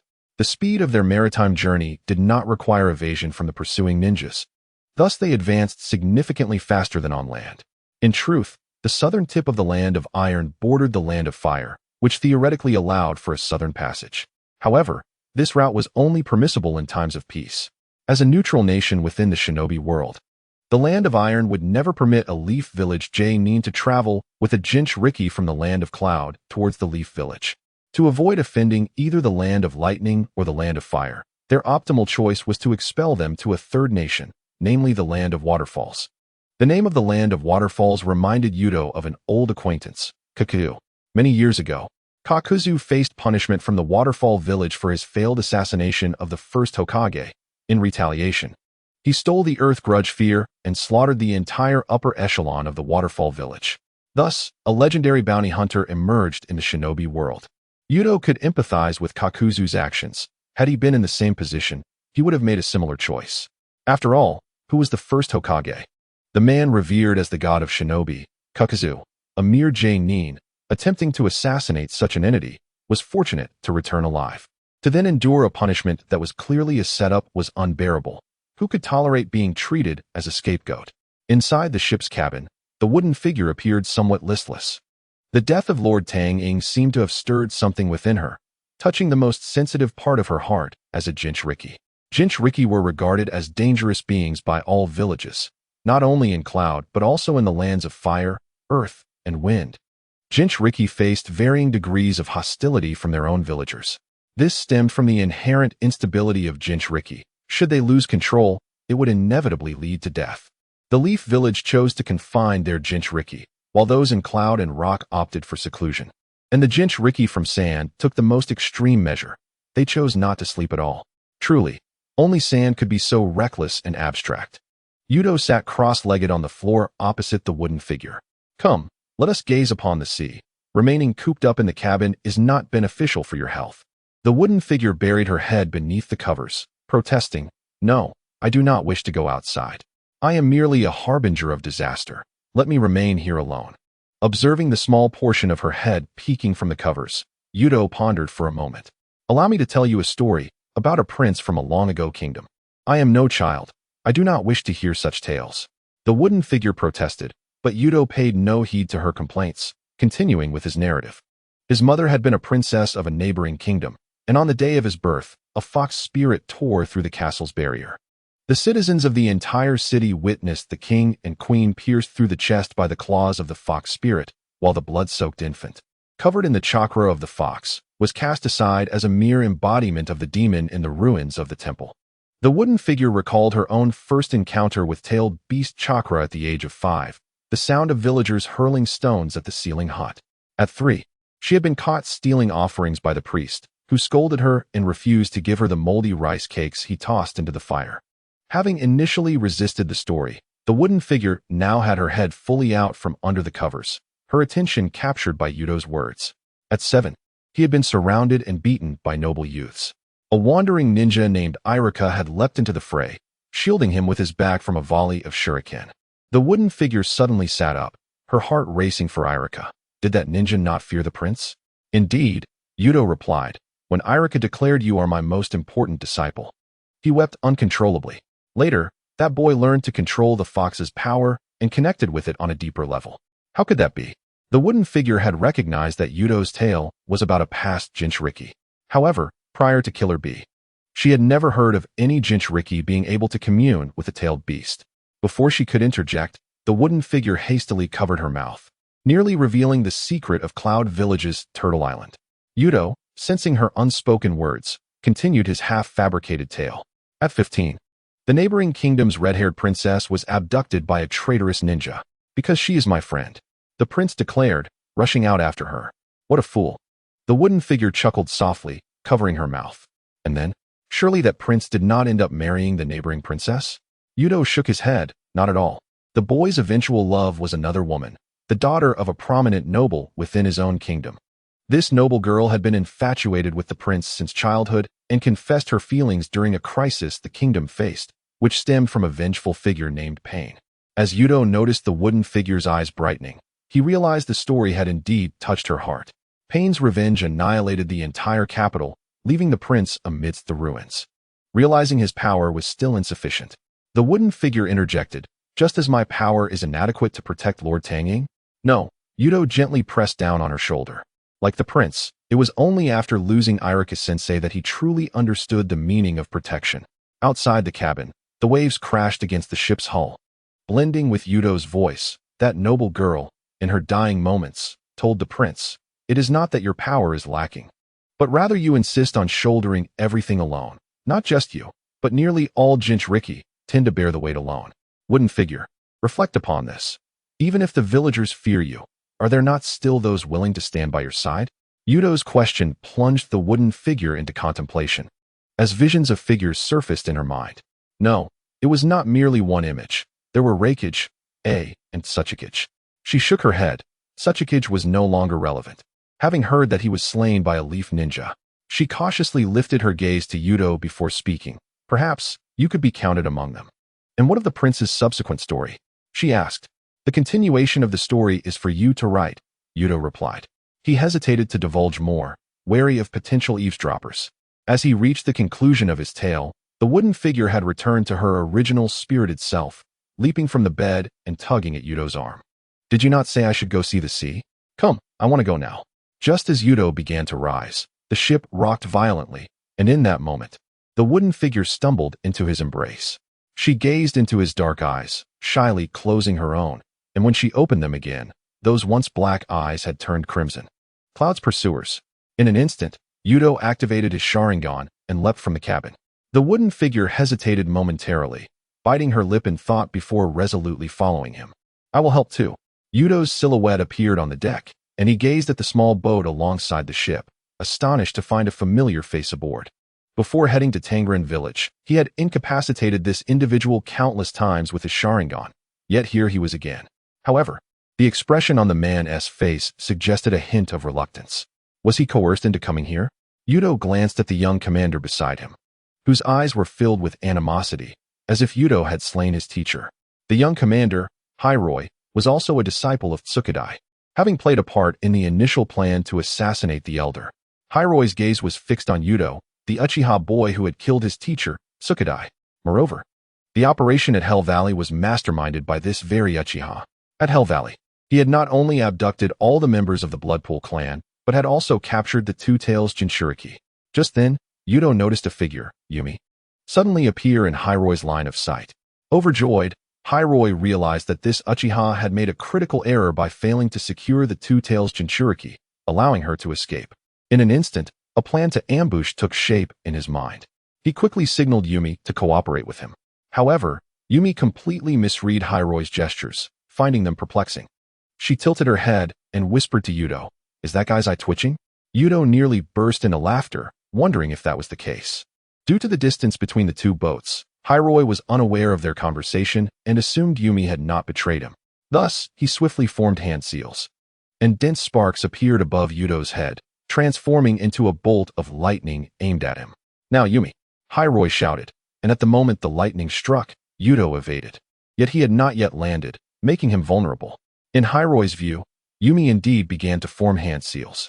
Several explosive shuriken shot forth. Hiroi's lips curled into a smirk, only to freeze as he realized the shuriken were heading straight for him. Chapter 71. Turning the front line, several blue glowing shuriken sliced through the surface of the sea, rapidly enlarging in Hiroi's narrowing pupils. Yumiyu! His furious shout was drowned out by the sound of explosions as the shuriken struck the mast of the Yunin boat, reducing its wooden structure to splinters. Jump ship. The Yunin ninja, whom Yuto had previously incapacitated multiple times, grabbed Hiroi's arm, and just as they leaped into the sea, the second shuriken tore through the boat's bottom. Water surged into the vessel through the gaping hole, twisting the entire ship into a letter shape as it sank at a rate of 5 centimeters per second.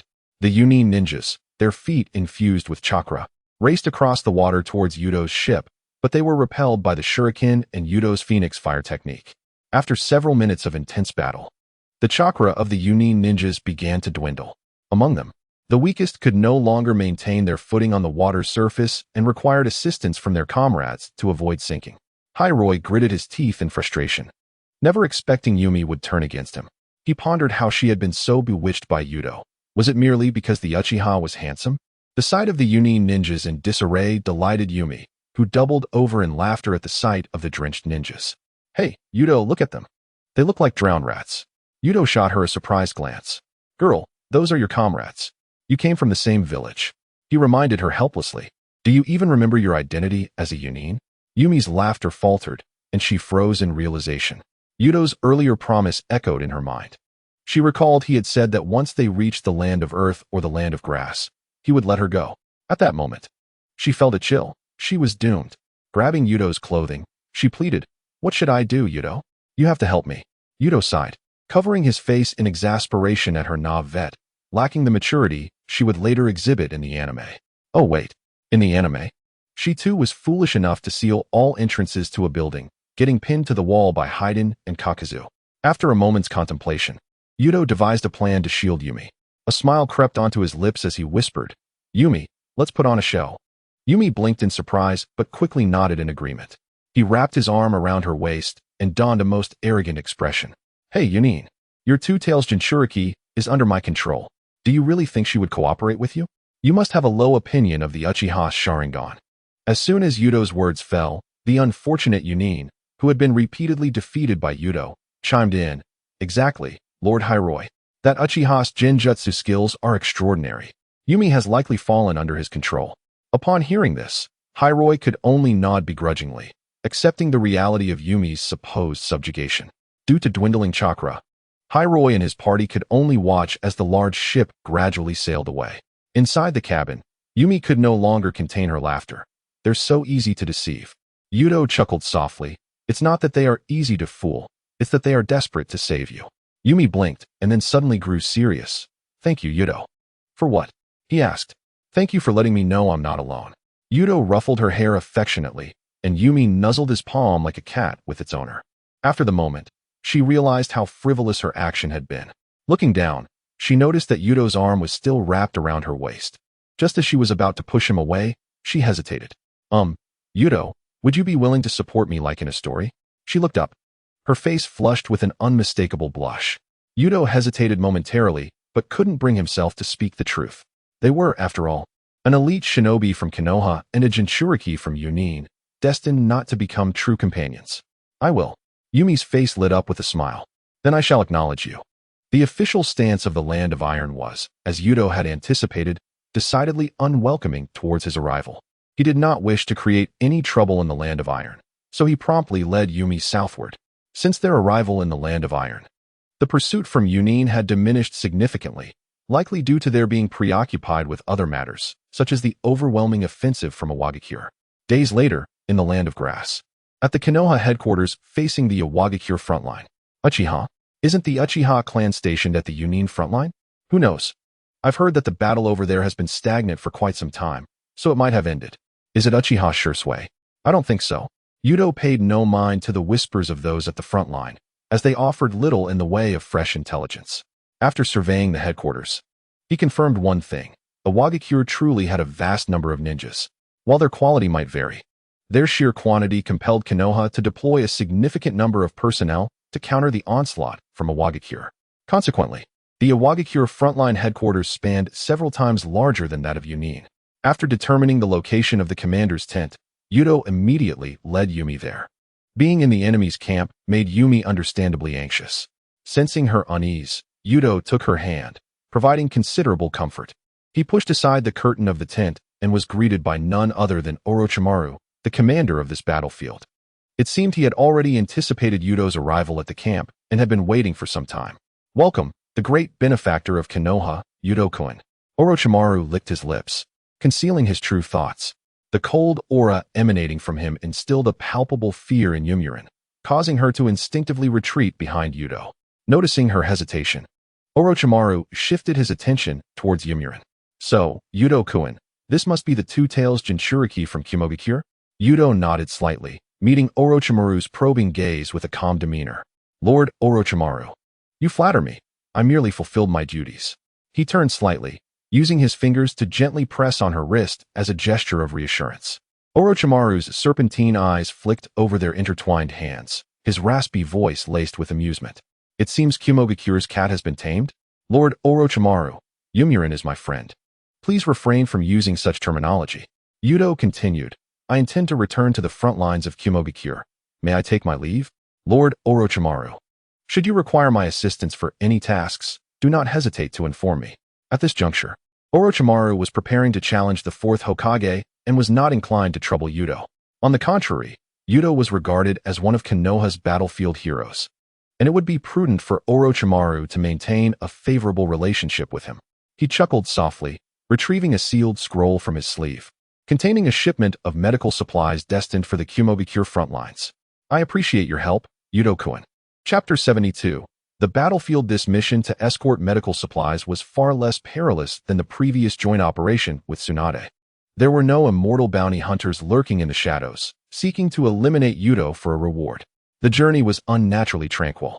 At the entrance of the Kumogakure frontline camp stood two lovely figures, one tall and one petite, Tsunade and Suki. They had long been aware of Yuto's return and had eagerly awaited his arrival at the camp's entrance. Yuto, welcome back. Suki's words caught in her throat, and her instinctive dash into his embrace was abruptly halted as she noticed Yuto holding hands with Yumurin. How infuriating. I arrived first. Why did this outsider get ahead of me? In stark contrast, Tsunade paid no heed to Yuto and Yumurin's interaction, instead giving Yuto a playful wink, silently mouthing, quite capable. Aren't you, boy? Who is this? Yumurin perceptively sensed Suki's hostility. Rather than loosening her grip, she tightened her hold on Yuto's arm. Tsunade took a step back, suppressing a smile to prevent Suki from noticing her amusement. Suki, my Yuto, he stammered, struggling to find the right words. Companion? Senior? These terms felt misplaced on his tongue. He instinctively attempted to withdraw his hand, but Yumurin's grip only tightened. I am Yuto's childhood friend. Suki declared, stepping forward defiantly. Her tone unwavering. Her claims sounded almost convincing, despite their acquaintance spanning less than a year. Yomurin's eyes widened in alarm. This was a crisis. She unconsciously tightened her grip, her fingers extending like claws. Ouch! Yuto gasped, his breath hitching as Yomurin pinched him, while Suki clutched his sleeve with fervor, causing his Sharingan to flare in pain. Having observed enough of the spectacle, Tsunade intervened, placing a hand on each girl's shoulder. You too, if you want to fight, take it to the training grounds. Her formidable strength compelled both to release Yuto. Before they could react, she leaned closer to Yomurin, her formidable presence nearly colliding with Yomurin's face. Control your chakra. Only then did Yomurin realize she had inadvertently drawn on a portion of her tailed beast chakra. She hurried to calm herself, but heard Suki scoff. A Jinchuriki, who can't even manage her chakra? What did you say? Yomurin's temper flared. Sensing another quarrel brewing, Yuto quickly stepped between them, raising his hands in a gesture of peace. Stop. If you keep arguing, you'll bring down the camp. He turned to Yomurin, signaling her to follow him inside. Let's move away from prying eyes. Then, he turned to Suki, raising his hands in a gesture of resignation. I'll explain later, Suki. Although Yomurin felt aggrieved, the gathering crowd of Konoha ninjas prompted her to huff and obediently follow Yuto into the camp. As they passed Suki, she deliberately lifted her chin. Tsunade shook her head at the scene, patting Suki's shoulder. Enough, dear. You can glare at her later. She winked, adding, having a rival can be a good thing. Suki stomped her foot in frustration. Lady Tsunade. Inside the camp, Yuto encountered two unexpected figures. Yuna from the Bloodpool clan and the future fourth Raikage, A. Upon seeing A, Yomurin released Yuto's hand, instinctively distancing herself with a speed surpassing the Flying Thunder God technique. Yuto Dano. Yuna clasped her hands before her chest, her eyes glistening with unshed tears as she gazed up at him. Her voice trembled as she bowed deeply. My family has settled in. I must express our gratitude on behalf of my entire clan. Yuto quickly helped her up. No need for such formalities. You are now my comrades. The rescue was, before he could complete his sentence, A erupted with a thunderous roar. Yomurin. His body crackled with lightning chakra, his eyes fixed intently on the frozen Yomurin. Hey, Lord A. Yomurin stammered, taking 2 hesitant steps back, her hands flailing.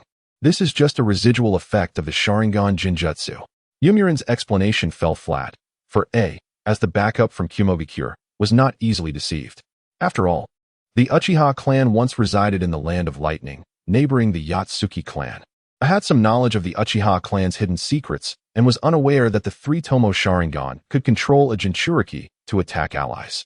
His gaze darted between the two, suddenly pinching Yomurin's cheeks. Do you take me for a fool? Ouch! Yomurin winced, casting desperate glances at Yuto.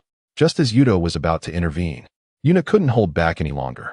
She crossed her arms, her tone laced with sarcasm. Truly befitting of Kumobikure, you certainly excel at bullying others. Her words drew A's frown as he turned his attention to Yuna.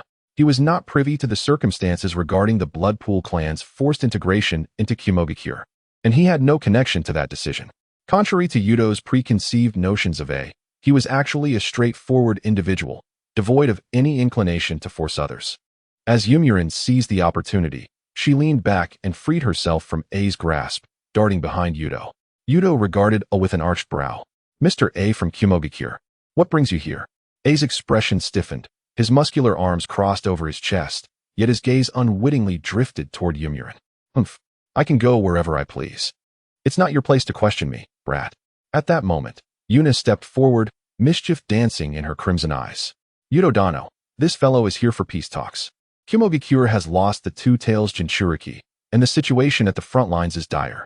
Bloodpool girl, are you seeking death? A's lightning chakra surged, the air crackling ominously.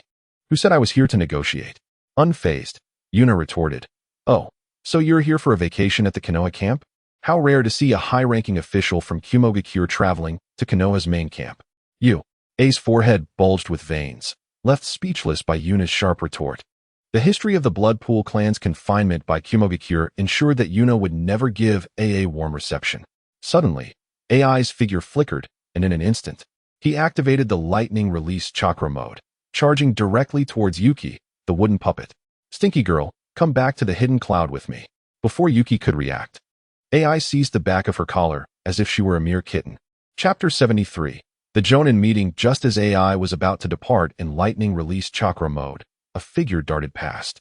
Yuto, leveraging the insight of his 3-tomo Sharingan, barely caught sight of AI's movement and managed to grasp Yuki's shoulder before she could be whisked away. Mr. AI, Yuki is now my captive. Please refrain from taking the spoils of Konoha without permission before formal negotiations. AI was somewhat taken aback, not because of Yuto's challenge, but rather due to the unexpected speed of this Uchiha boy, which was able to keep pace with his lightning release chakra mode. Even though he was not exerting his full strength as he would against Minato Namikaze, he was still employing 50% of his speed. Considering Yuto's age, he appeared to be no more than 14 or 15 years old. In the future, this Uchiha could prove to be an even more formidable adversary than Minato Namikaze. Though AI was impulsive, he was not a fool. With a cold huff, he released Yuki. Yuki, I expect a thorough explanation of your circumstances once you return to the hidden cloud. With that, AI turned to leave. Before departing, he shot a fierce glare at Yuna. Girl from the blood pool, you best pray you do not encounter me on the battlefield. Yuna stuck out her tongue, nonchalantly hiding behind Yuto. Observing AI's retreating figure, Yuki let out a quiet sigh of relief, but soon turned to Yuto with a nervous expression. Did I cause you trouble? Yuto ruffled her hair reassuringly. Don't worry. He won't be coming back for you anytime soon. Yuna chimed in with a smile. After all, the candidate for Raikage can't afford to lose someone like you. Suddenly, she seemed to recall something and excitedly addressed Yuto. Lord Yuto, the Blood Pool clan wishes to arrange a marriage alliance with you as a token of gratitude for saving my life. Marriage alliance. Yuto's voice rose sharply. He was about to refuse, but as his gaze swept over Yuna's gentle visage, he noticed an unusual blush blooming on her cheeks. A sudden realization struck him. Could it be that her husband, N, had perished on the road? That would be rather inappropriate, wouldn't it? His refusal sounded somewhat lacking in conviction. After all, a widow. They had only just met. Yuna stifled a giggle, the tear mole at the corner of her eye trembling with her mirth. Please don't be too hasty in your rejection. Tonight, I will bring the marriage candidate to your tent, and you can decide then. With that, she gracefully bowed and departed, her kimono trailing elegantly behind her. Yuto finally realized he had misunderstood the situation. Perhaps it was due to his sudden return to the Konoha camp that his mind had relaxed, and thoughts of romantic entanglements had resurfaced. Yuki glared at Yuna's retreating figure, unable to suppress a disdainful huff. Humph. Such a pretentious woman. Yuto skillfully guided Yuki into the camp area. His personal tent remained intact and clean, likely maintained during his absence. Nearby were several empty tents, and he casually placed Yuki in one of them. With numerous eyes watching around the camp, he was not worried about her escaping. As Yuto changed his clothes, a Leaf Village ninja burst into the tent. The unfamiliar ninja was not clad in a ninja vest, likely just a genin. Lord Yuto, Lord Minato is convening a Jonin meeting. Please attend. Understood, Yuto replied, and the ninja nodded before leaving.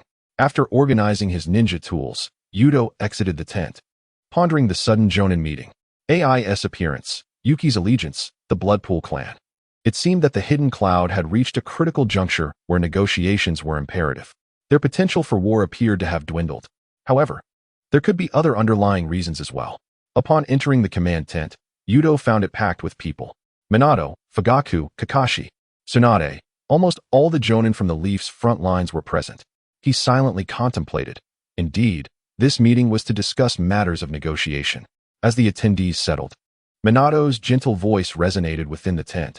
AI's arrival confirms the hidden cloud's desire for peace. According to the village's directives, we will return to Two Tails Jinchuriki and bring this war to a swift conclusion. It went without saying. This was undoubtedly the decision of Hiruzen Sarutobi. If it were Danzo, he would not cease until the hidden cloud was thoroughly vanquished.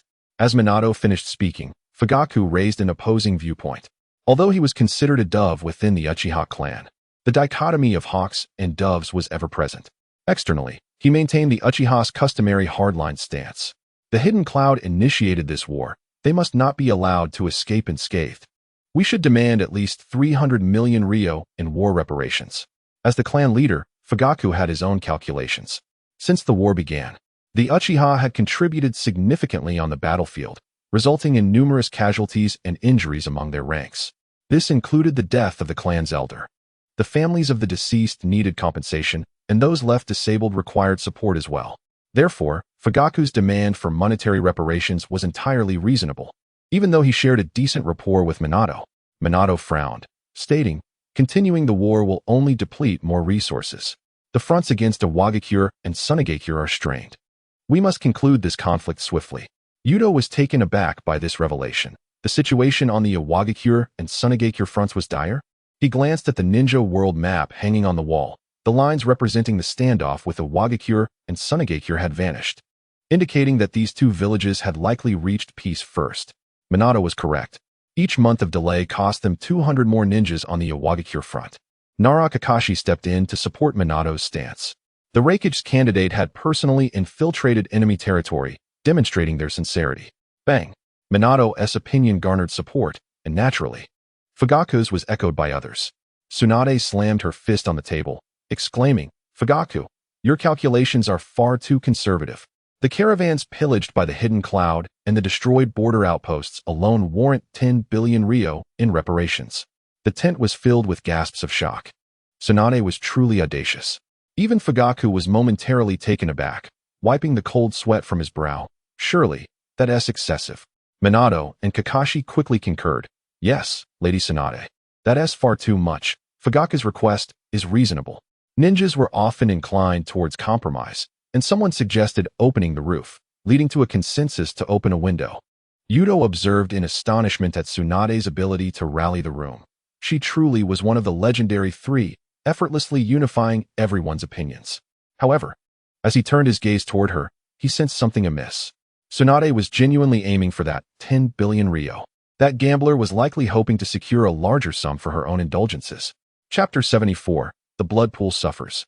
Danzo bears the blame in an effort to quell Tsunade's excessive demands. Minato reluctantly announced a hand vote. Ultimately, Fugaku's proposal passed by a narrow margin of 51, while Tsunade's request for 10 billion ryo garnered support solely from herself. Even Yuto, under the scrutiny of her furious gaze, reluctantly endorsed his clan leader's proposal. As the meeting concluded, Yuto swiftly darted out of the tent. "Hey, stop right there." Tsunade's furious roar echoed from behind him as he fled. Not daring to pause, he unleashed his chakra, sprinting towards his tent without a backward glance. Even amidst the roaring wind, he could still vaguely hear the crack of her clenched fist. Minato observed the scene from the entrance of the tent, a slight smile gracing his lips as he watched Fugaku standing at the tent's door, gazing at the ensuing chase between the two. With arms crossed and a gentle smile in his eyes, Watergate remarked, "Indeed, Yuto and Lady Tsunade share quite a commendable bond."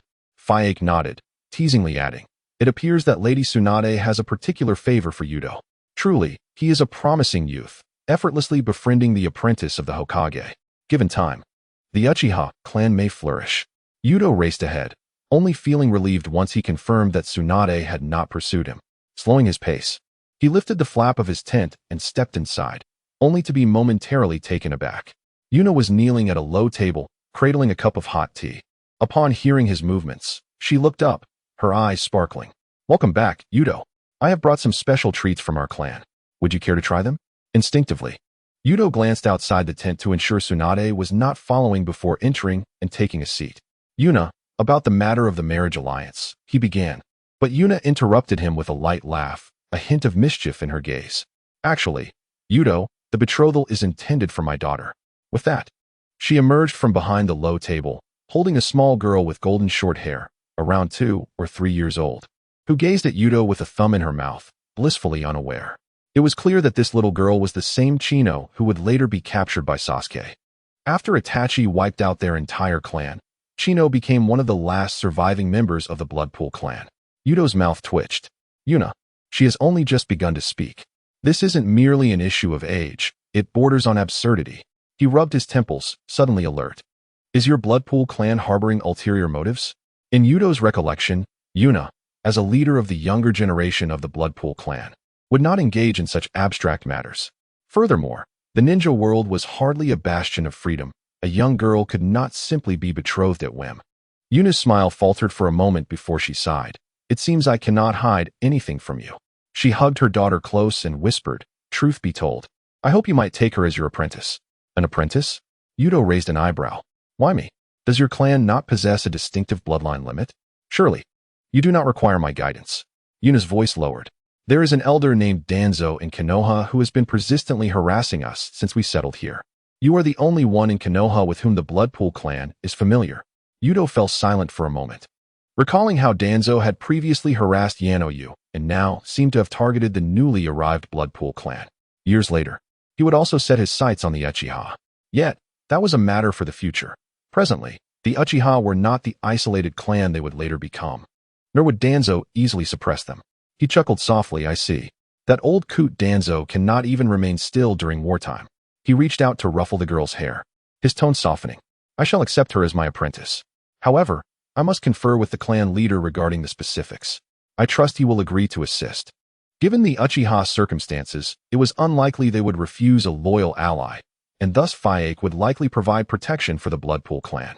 Yuna bowed deeply, visibly relieved and grateful. The progress of the peace talks was remarkably swift. Not only was Konoha eager to shift its forces, but it appeared that Kumogakure shared the same sentiment. However, the process was hardly tranquil, as at least 10 tents had been dismantled, 5 by sheer brute force, 3 obliterated by lightning techniques, and 2 set ablaze. Ultimately, an agreement was reached. Kumogakure would compensate Konoha with 3.5 billion ryo, and in return, Konoha would return the 2 tails Jinchuriki. Ah, Yuto, come save me. Yuno, who had intended to sneak away after the negotiations, found her plan foiled by A, who swiftly apprehended her, lifting her effortlessly while her little legs flailed helplessly. After spending several days together, Yuto considered Yuno a friend. He had initially worried about her facing punishment upon returning to Kumogakure, but A's treatment of her suggested that his concerns were unwarranted. You idiot. The village spent 3.5 billion to ransom you back. You'll spend your life repaying that debt. A shouted mercilessly into Yuno's ear. As Kumogakure's delegation departed, the second pair of peaceful nations emerged from the third Great Ninja War.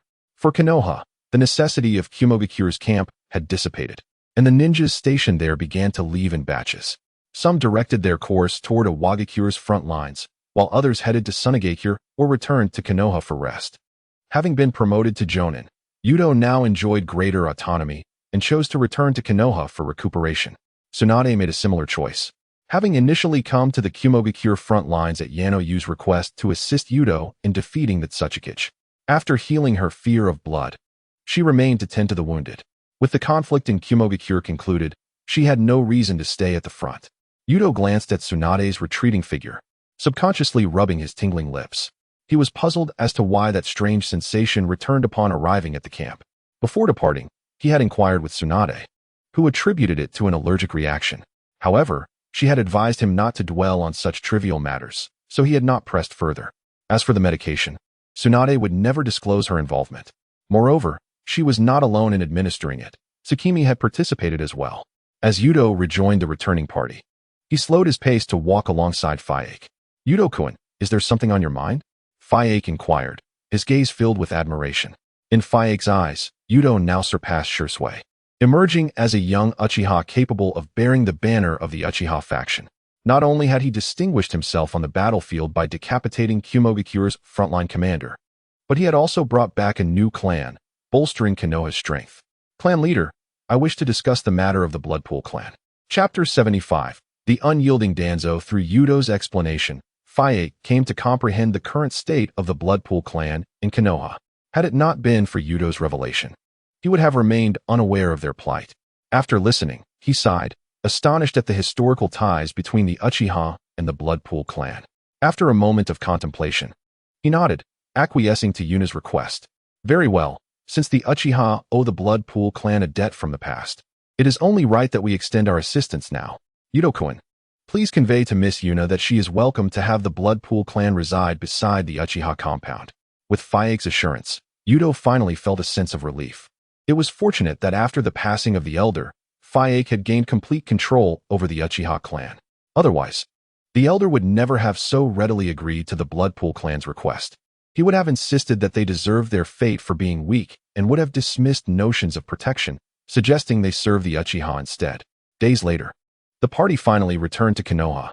During the journey, Yuto's lip-tingling sensation indeed vanished.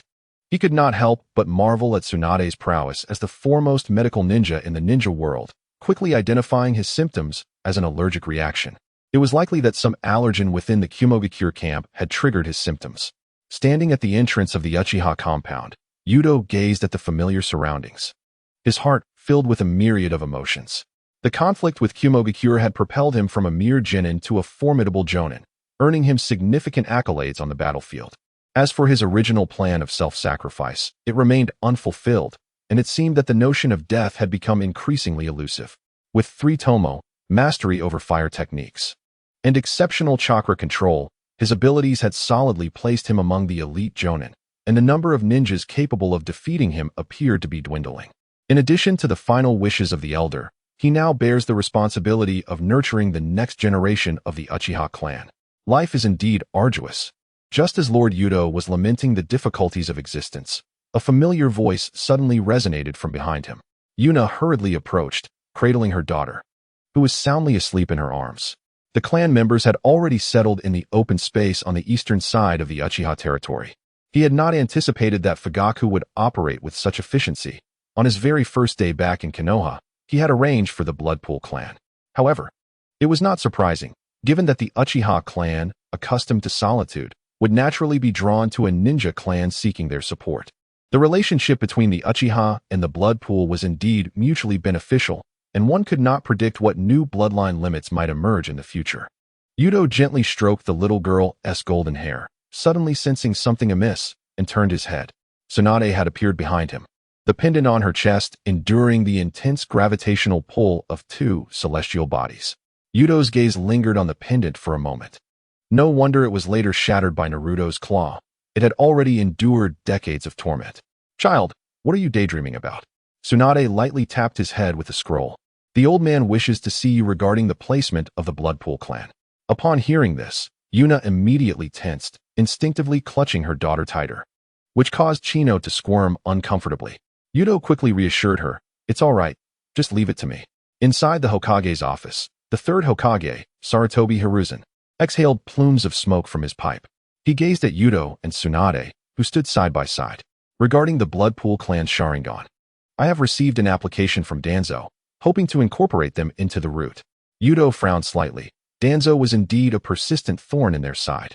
Even though the Uchiha had clearly stated their intention to protect the Bloodpool clan, he still sought to bring them into the route.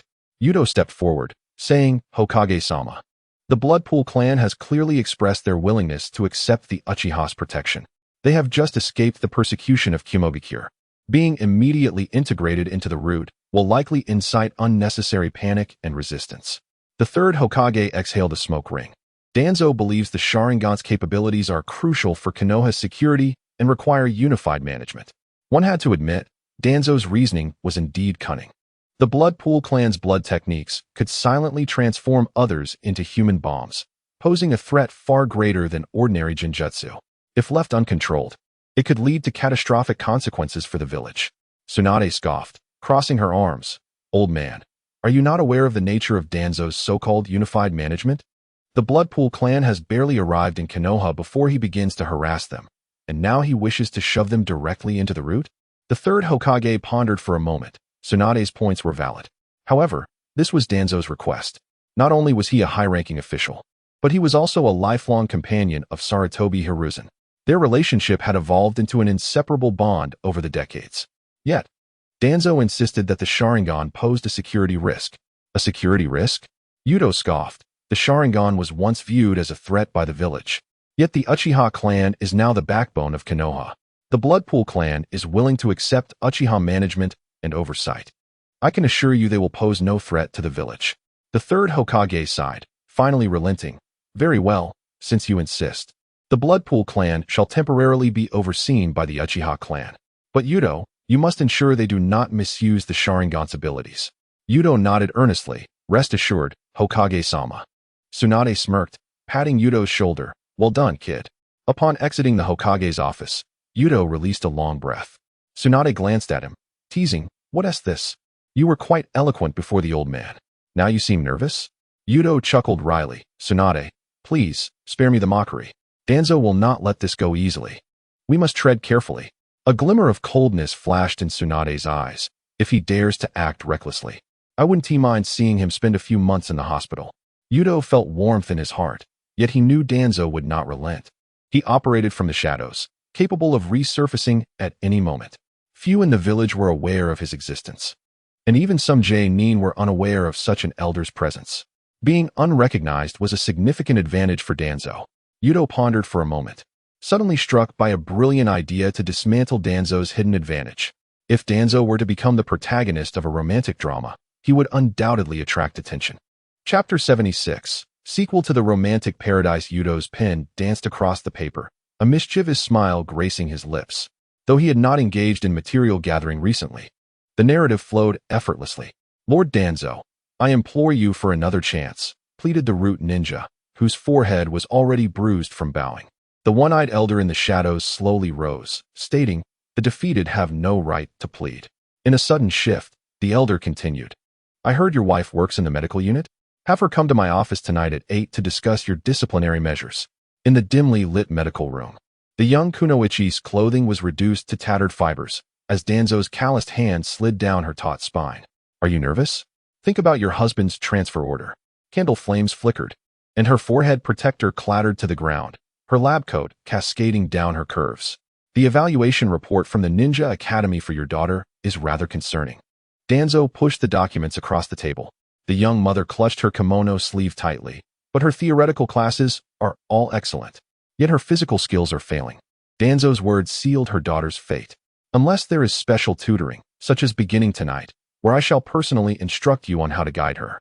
The following morning, the woman stumbled out of the root's doors, the purple marks on her neck barely concealed by her high-collared sweater. Your brother's infiltration mission in the Land of Rain. Danzo paused deliberately, savoring the sudden constriction of the ninja's pupils. The coordinates seemed to have been leaked. What do you want? The elder brother's fists clenched involuntarily. That was his beloved sibling. Danzo's cane abruptly lifted his vest.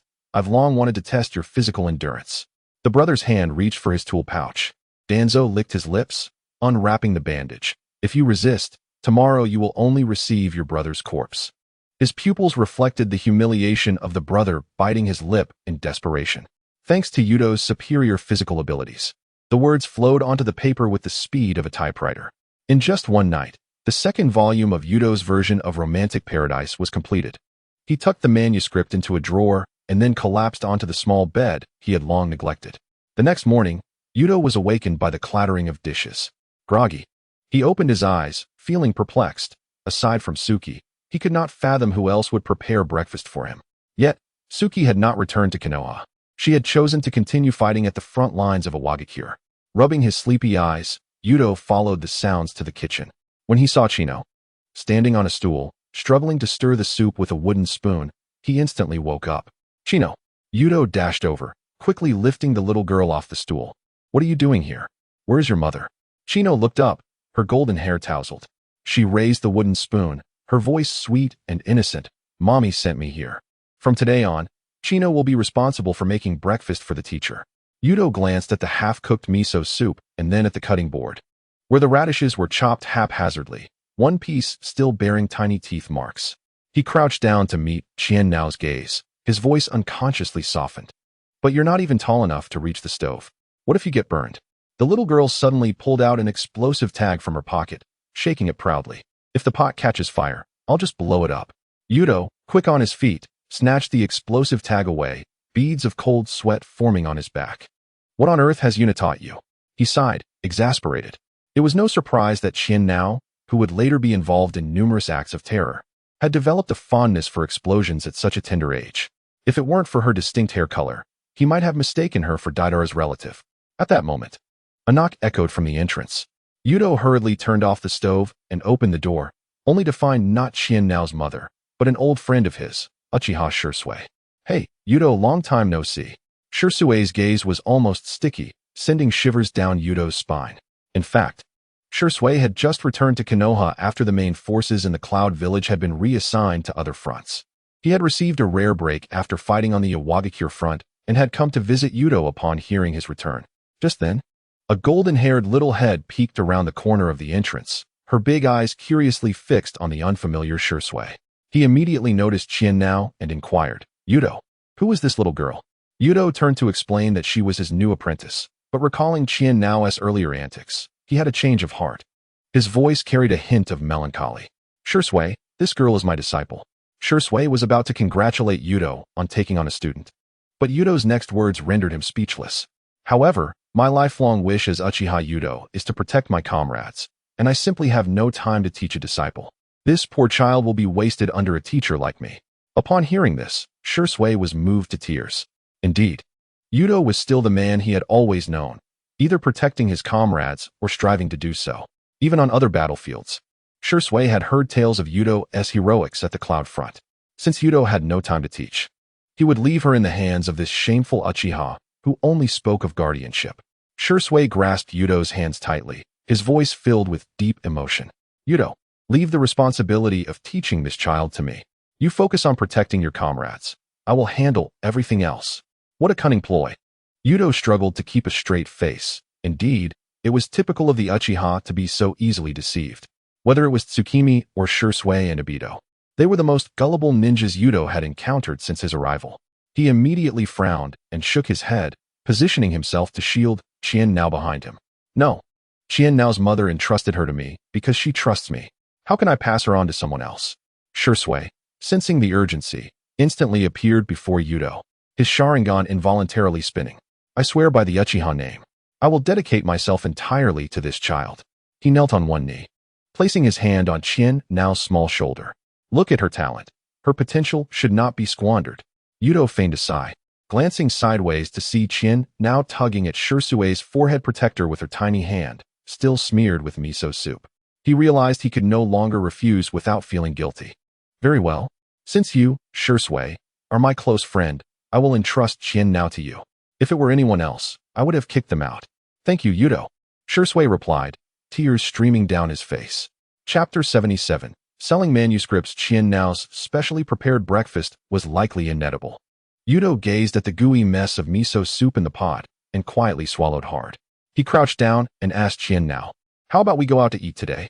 The little girl's face suddenly fell, her golden hair drooping.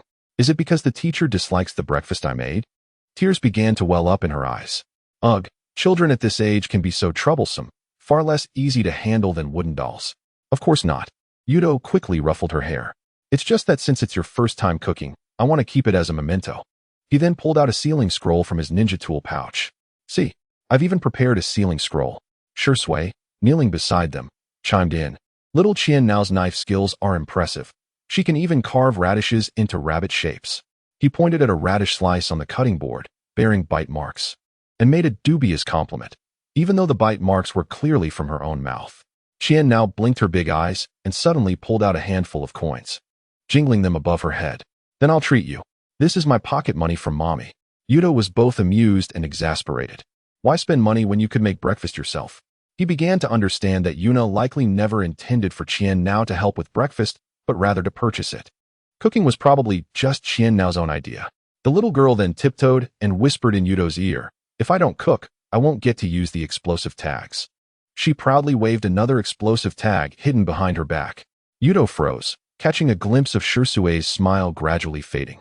Shui was now turning slowly, his pupils trembling as he stared at the dangerous toy in Qian Nao's hand, swallowing hard. Yuto read the despair on his face. Was it too late to back out? To prevent Shui from retreating, Yuto immediately spoke in a deep voice. It's all right, Shui, I understand you. If you are unwilling to teach this child, I will try to make time. Shui felt a flush of heat on his face upon hearing Yuto's words. He clenched his fists, scolding himself inwardly. Uchiha Shui, you claim to want to share Yuto's burdens, yet you are afraid of a little girl? She merely enjoys playing with explosive tags. Compared to Yuto's willingness to risk his life to protect his comrades on the battlefield, your hesitation is nothing. Suddenly, he looked up. Yuto, I was indeed wavering just now. But because of that, I must take on this responsibility. He knelt again, firmly gripping Qian Nao's shoulder, his voice resolute. I will dedicate my life to teaching this child. Whether it's explosive tags or ninjutsu, I will ensure her talents are not wasted. Yuto nodded, feigning deep emotion, but inside he was elated. The plan was working. Before leaving, he casually tucked the draft of the special chapter about Danzo he had written the previous night into his ninja tool pouch. While the three of them were having breakfast at the dumpling shop, Qian Nao was busy poking the glutinous rice dumplings with a bamboo skewer, playing an explosion game. Let the power of my explosion rain upon you. Fishball. After finishing his last dumpling, Shui could no longer contain his curiosity. Yuto, is that document mission intel? Yuto mumbled through a mouthful of dumpling. It's something that can bring more peace to Konoha. Shui's curiosity was piqued. Once Yuto leisurely swallowed his dumpling, he slapped the draft onto Shui's face. If you want to see, just look. 5 minutes later. This is Elder Danzo. Shui's face turned red from his neck to his ears, his worldview shattered. Images of Danzo's sinister face flashed through his mind, contrasting sharply with the descriptions in the manuscript of him personally mentoring and conducting special lessons. His stomach churned. Staring at the content on the manuscript, Shui's voice wavered. Yuto, is this all true? Yuto stroked his chin, feigning profundity. The source is reliable, but the informant wishes to remain anonymous. Shui gasped in shock, his worldview seemingly reset. Elder Danzo is actually like this.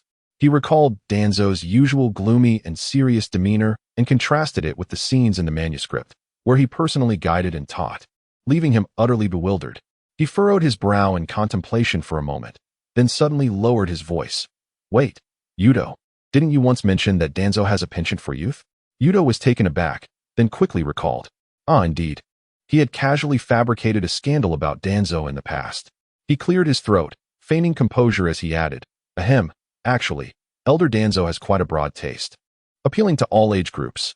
Shui's expression turned even more shocked, as if he had stumbled upon a monumental truth.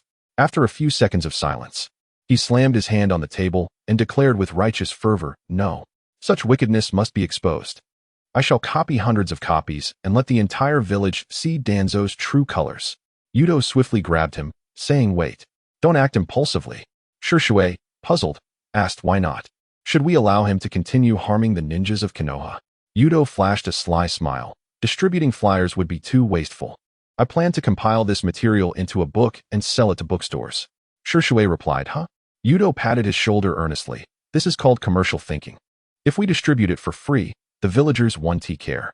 Conversely, a paid publication can expose the truth while also earning some compensation for the victims, a win-win situation. Shui remained silent for a long while, finally raising his thumb in approval. As expected of you, even in revealing the truth, you think of compensating the injured villagers. Yuto, you truly are my lifelong friend. Observing Shui's deeply moved expression, Yuto felt a rare twinge of guilt. Was it perhaps a bit excessive to deceive the innocent? Clearing his throat, he suggested, Why don't we visit the bookstore together? Upon hearing the mention of a bookstore, Chino excitedly raised her small hand. Bookstore? Do they sell explosive tags there?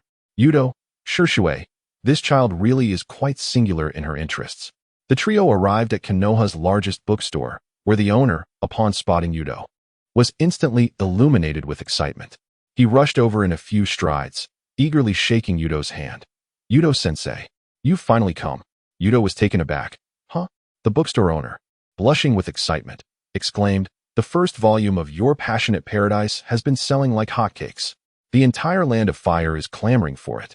And even neighboring countries have people pulling strings to purchase it. Shui looked bewildered. Yuto, isn't this your first time writing a book? Yuto chuckled awkwardly. Ahem. Just a hobby. Chapter 78. The furious Danzo, the bookstore owner, rubbed his hands together, eagerly inquiring, Yuto-sensei, have you come with a new work? Yuto pulled out a manuscript from his ninja tool pouch, smiling as he handed it over. Indeed, I've just completed the second volume. What do you think? The owner accepted the manuscript with zeal, eagerly flipping through it. However, after reading just a few lines, his expression shifted from excitement to shock, then to sheer disbelief, finally causing his hands to tremble. What? The protagonist is Elder Danzo.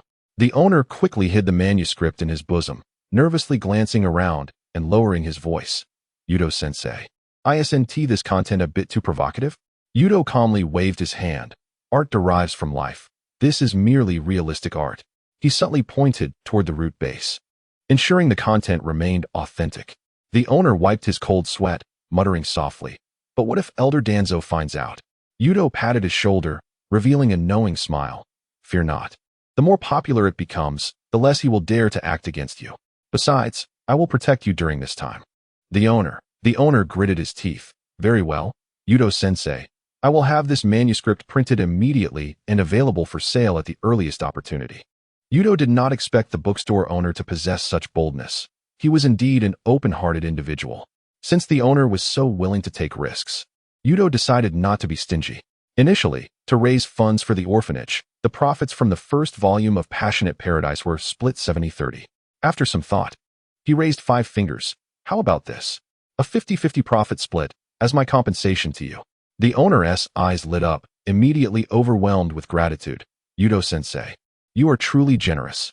Yuto nodded, his gaze drifting toward the distant root base. Danzo, oh Danzo, your reputation shall now be tarnished throughout Konoha. Days later, within Konoha village. Hey, did you hear? Elder Danzo actually show. Lower your voice. Have you read that book? TSK, I never expected him to be this kind of person. Always acting so serious. No wonder the root is so mysterious. It turns out to be like this. In taverns, street corners, and the corridors of the ninja school, villagers exchanged whispers, gossiping. Danzo's reputation plummeted overnight, with some even beginning to suspect. Could the root be a strange organization? Within the clans of the ninja community, an elder of the Yamanaka clan frowned. It seems we need to warn our clansmen not to join the root lightly. The head of the Inazuka clan shook his head. No wonder the root always remains secretive. It appears there are issues. Even the typically neutral Ino Shikicho trio began to discuss privately. Perhaps we should refrain from sending the youth to the root from now on. Inside the root base. Bang. Danzo slammed his hand down, splintering the table, his face ashen. Investigate. Immediately find out who wrote this. He was livid, swiftly dispatching several elite members of the root to the bookstore. At the bookstore's entrance, several root ninjas stormed in with lethal intent, causing the owner to tremble, nearly collapsing to the ground. Is it you selling this slanderous book about Elder Danzo? The lead root ninja coldly demanded, reaching out to seize him. Swish. A figure instantly blocked the owner. Yuto had been anticipating their arrival. He had even thought that Danzo might have been deterred from taking action. It seemed, however, that Danzo's response was rather slow. With his hands in his pockets, he lazily smiled. Oh, gentlemen, here to buy a book? The root ninjas glared fiercely. Uchiha, get lost, or we'll take you down too. Yuto sighed. Alas, must we resort to violence? In the next moment, he did not even need to form any hand seals. His pupils shifted, the 3-tomo glimmering slightly. The root ninjas froze in place, their eyes glazing over, collapsing to the ground, cold sweat pouring down. Is this it? Yuto scoffed. Danzo's subordinates are truly pathetic. With a casual wave, he sent the root ninjas sprawling like marionettes with cut strings, completely unconscious. The bookstore owner stared in awe. Why Yuto-sensei? Yuto turned back and winked at him. Rest assured, with me around, no one can harm you. He hoisted a fallen root ninja over his shoulder and casually dragged him toward the police department. The bookstore owner hurriedly followed, tugging at Yuto's sleeve, whispering, Yuto-sensei, these are Elder Danzo's men. Isn't this a bit inappropriate? What is there to fear? Yuto pointed to the Uchiha clan emblem on his back. The Uchiha maintains order. These individuals are threatening civilians with weapons. He kicked a kunai at his feet. They are caught red-handed, do you understand? Simultaneously, a tremendous crash echoed from deep within the root base. Danzo's single eye was bloodshot. The table before him shattered into pieces. Splinters embedding themselves into the face of the kneeling ninja reporting to him, who dared not move. You Uchiha pup. Danzo squeezed these words through gritted teeth, summoning all available root members in the village to the police department to retrieve the captured. In the police department courtyard, Yuto was tossing the bound root ninjas into the detention room when suddenly, the door was violently kicked open, and Danzo, flanked by over 20 masked ninjas, stormed in. The old man arrived rather swiftly. Yuto brushed off non-existent dust from his hands and promptly activated his Sharingan. Behind him, a dozen Uchiha police officers readied their weapons. No matter who Danzo was, on Uchiha territory, he must comply. Just as tensions escalated, Tsunade descended from the sky, grabbing the third Hokage by the collar, crashing down and creating a spiderweb of cracks in the floor upon landing. Tsunade's timely arrival was entirely due to the plot involving the medical department in the second volume of Passionate Paradise. During this time, villagers had begun to look at the female ninjas of the medical department with newfound scrutiny. She also sought to investigate the author of Intimate Paradise and happened to witness the root ninjas in action. Danzo. She released the dazed Sarutobi, clenched her fists, and led her team to storm the security department. Planning a rebellion? The Uchiha clan unjustly detained elite members of Root. I merely came to reclaim my people. Nonsense. Tsunade interjected, turning to Yuto with a wink, whispering, well done. I've been wanting to deal with that old schemer. Though her voice was low, every ninja present possessed keen hearing. Danzo's face darkened instantly. Sarutobi Hiruzen rubbed his sore neck with a wry smile. Everyone, please calm down. He genuinely did not understand the unfolding situation. For some time, he had been engrossed in paperwork concerning the Iwagakure and Sunagakure front lines, paying little attention to events within the village. The only connection he had to this matter was having secretly purchased a copy of Intimate Paradise on his way home, pondering who dared to fabricate such slander against Danzo. As an old friend of Danzo, he knew well that Danzo was not a man of carnal pursuits. The only plausible content would be the brotherly chapter in the second volume. Hokage-sama. Yuto suddenly produced a scroll, asserting that there was undeniable evidence of root members threatening civilians, based on the testimony of the bookstore owner. After surveilling the bookstore for days, Yuto could not have failed to prepare false evidence. Although his current position in the security department was not particularly elevated, he was the favored disciple of the Hawk faction's elder and the most promising youth of the Doves, Fugaku. Fabricating evidence would surely not encounter resistance from the members of the security department. Conversely, within the Uchiha clan, rumors circulated that he might be the next clan leader. He feigned the intent to unroll the scroll, and they threatened to burn the store. Would you say they should not be apprehended? Tsunade immediately chimed in. Did you hear that? The law enforcement records are quite complete. She shot a sidelong glance at Danzo, implying that if some individuals could not manage their dogs, they should not blame others for stepping in to discipline them. Chapter 79. Regretful/Sarutobi Hiruzen surveyed the tense scene, feeling quite troubled. However, he did not want to punish Danzo in front of such a large crowd, so he attempted to mediate. Clearing his throat, he took on the authority of the Hokage. Everyone, cease this at once. With so many onlookers, what kind of display is this? He gestured towards the throngs of villagers surrounding the entrance. As the citizens of Konoha often position themselves at the forefront of gossip, especially during wartime when the atmosphere in the ninja world became increasingly oppressive, leading to a decline in conventional entertainment activities due to the ninjas' absence from the village. Murmurs erupted from the crowd. How dare they storm the Uchiha security department? They must be courting death. That one-eyed old man is indeed the Danzo from the book. Goodness, he looks even more terrifying in reality than described. No wonder he wears an eye patch. Perhaps he was injured during special training? These whispers slithered into Danzo's ears like venomous serpents, causing his eye to twitch, blood vessels reddening in his solitary eye. Were it not for Sarutobi Hiruzen's presence, he would have shown these ignorant villagers what true darkness in the ninja world entailed. Tsunade, Danzo, and Yuto, Sarutobi Hiruzen began to mediate, suggesting they discuss matters in the office rather than allowing civilians to witness the spectacle. Tsunade and Yuto were in no rush. After all, it was Danzo who was suffering social embarrassment. What was there to discuss? In a fit of rage, Danzo declared that the Uchiha brat must face punishment. Must we Uchiha be punished for capturing criminals as well? Yuto interjected, Elder Danzo. Are you so anxious because you fear I might include details of your personal guidance in the third volume? The statement sent shockwaves through the room. Tsunade had not anticipated that such an unsavory novel was penned by Yuto. She recalled their first encounter, outside the Konoha bathhouse, where she had caught Yuto lurking and apprehended him. At that time, his excuse was that he needed material for a novel to raise funds for the Konoha orphanage.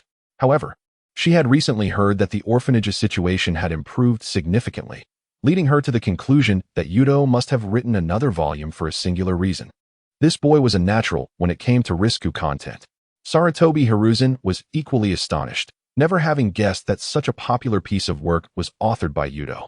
Indeed, Yuto had inherited the will of fire and was a fitting successor for Konoha, even adopting a penchant for lasciviousness. The crowd erupted in excitement. There's a third volume? I want to reserve 10 copies for my relatives. No wonder Elder Danzo was so agitated. This was a serialization. Danzo trembled with rage, his eye patch twitching. Sarutobi Hiruzen, noticing, quickly grasped his arm and lowered his voice. The more noise you make, the better the book will sell. He then turned to Yuto with a warm smile. Yuto? Tsunade suddenly burst into laughter, patting Yuto on the shoulder. Come on, little brat. Let us have the old man treat us to afternoon tea. Yuto had no objections. His ultimate goal in crafting slander against Danzo was merely to address his prying into the Bloodpool clan. As for how it would all resolve, he was indifferent. If he could apply pressure on Danzo through Sarutobi Hiruzen, that would be even better. Danzo was so furious he almost spat blood, and with Sarutobi Hiruzen pulling him along, he was finally ushered into the Hokage's office. Upon arriving in the Hokage's office, Sarutobi Hiruzen closed the door, cleared his throat, and adopted a serious expression as he turned to Yuto. Yuto, you are still young. Writing such material is detrimental. Please refrain from doing so in the future. Yuto immediately lowered his head in acknowledgement, having no reason to clash with Sarutobi Hiruzen over the matter of intimate paradise.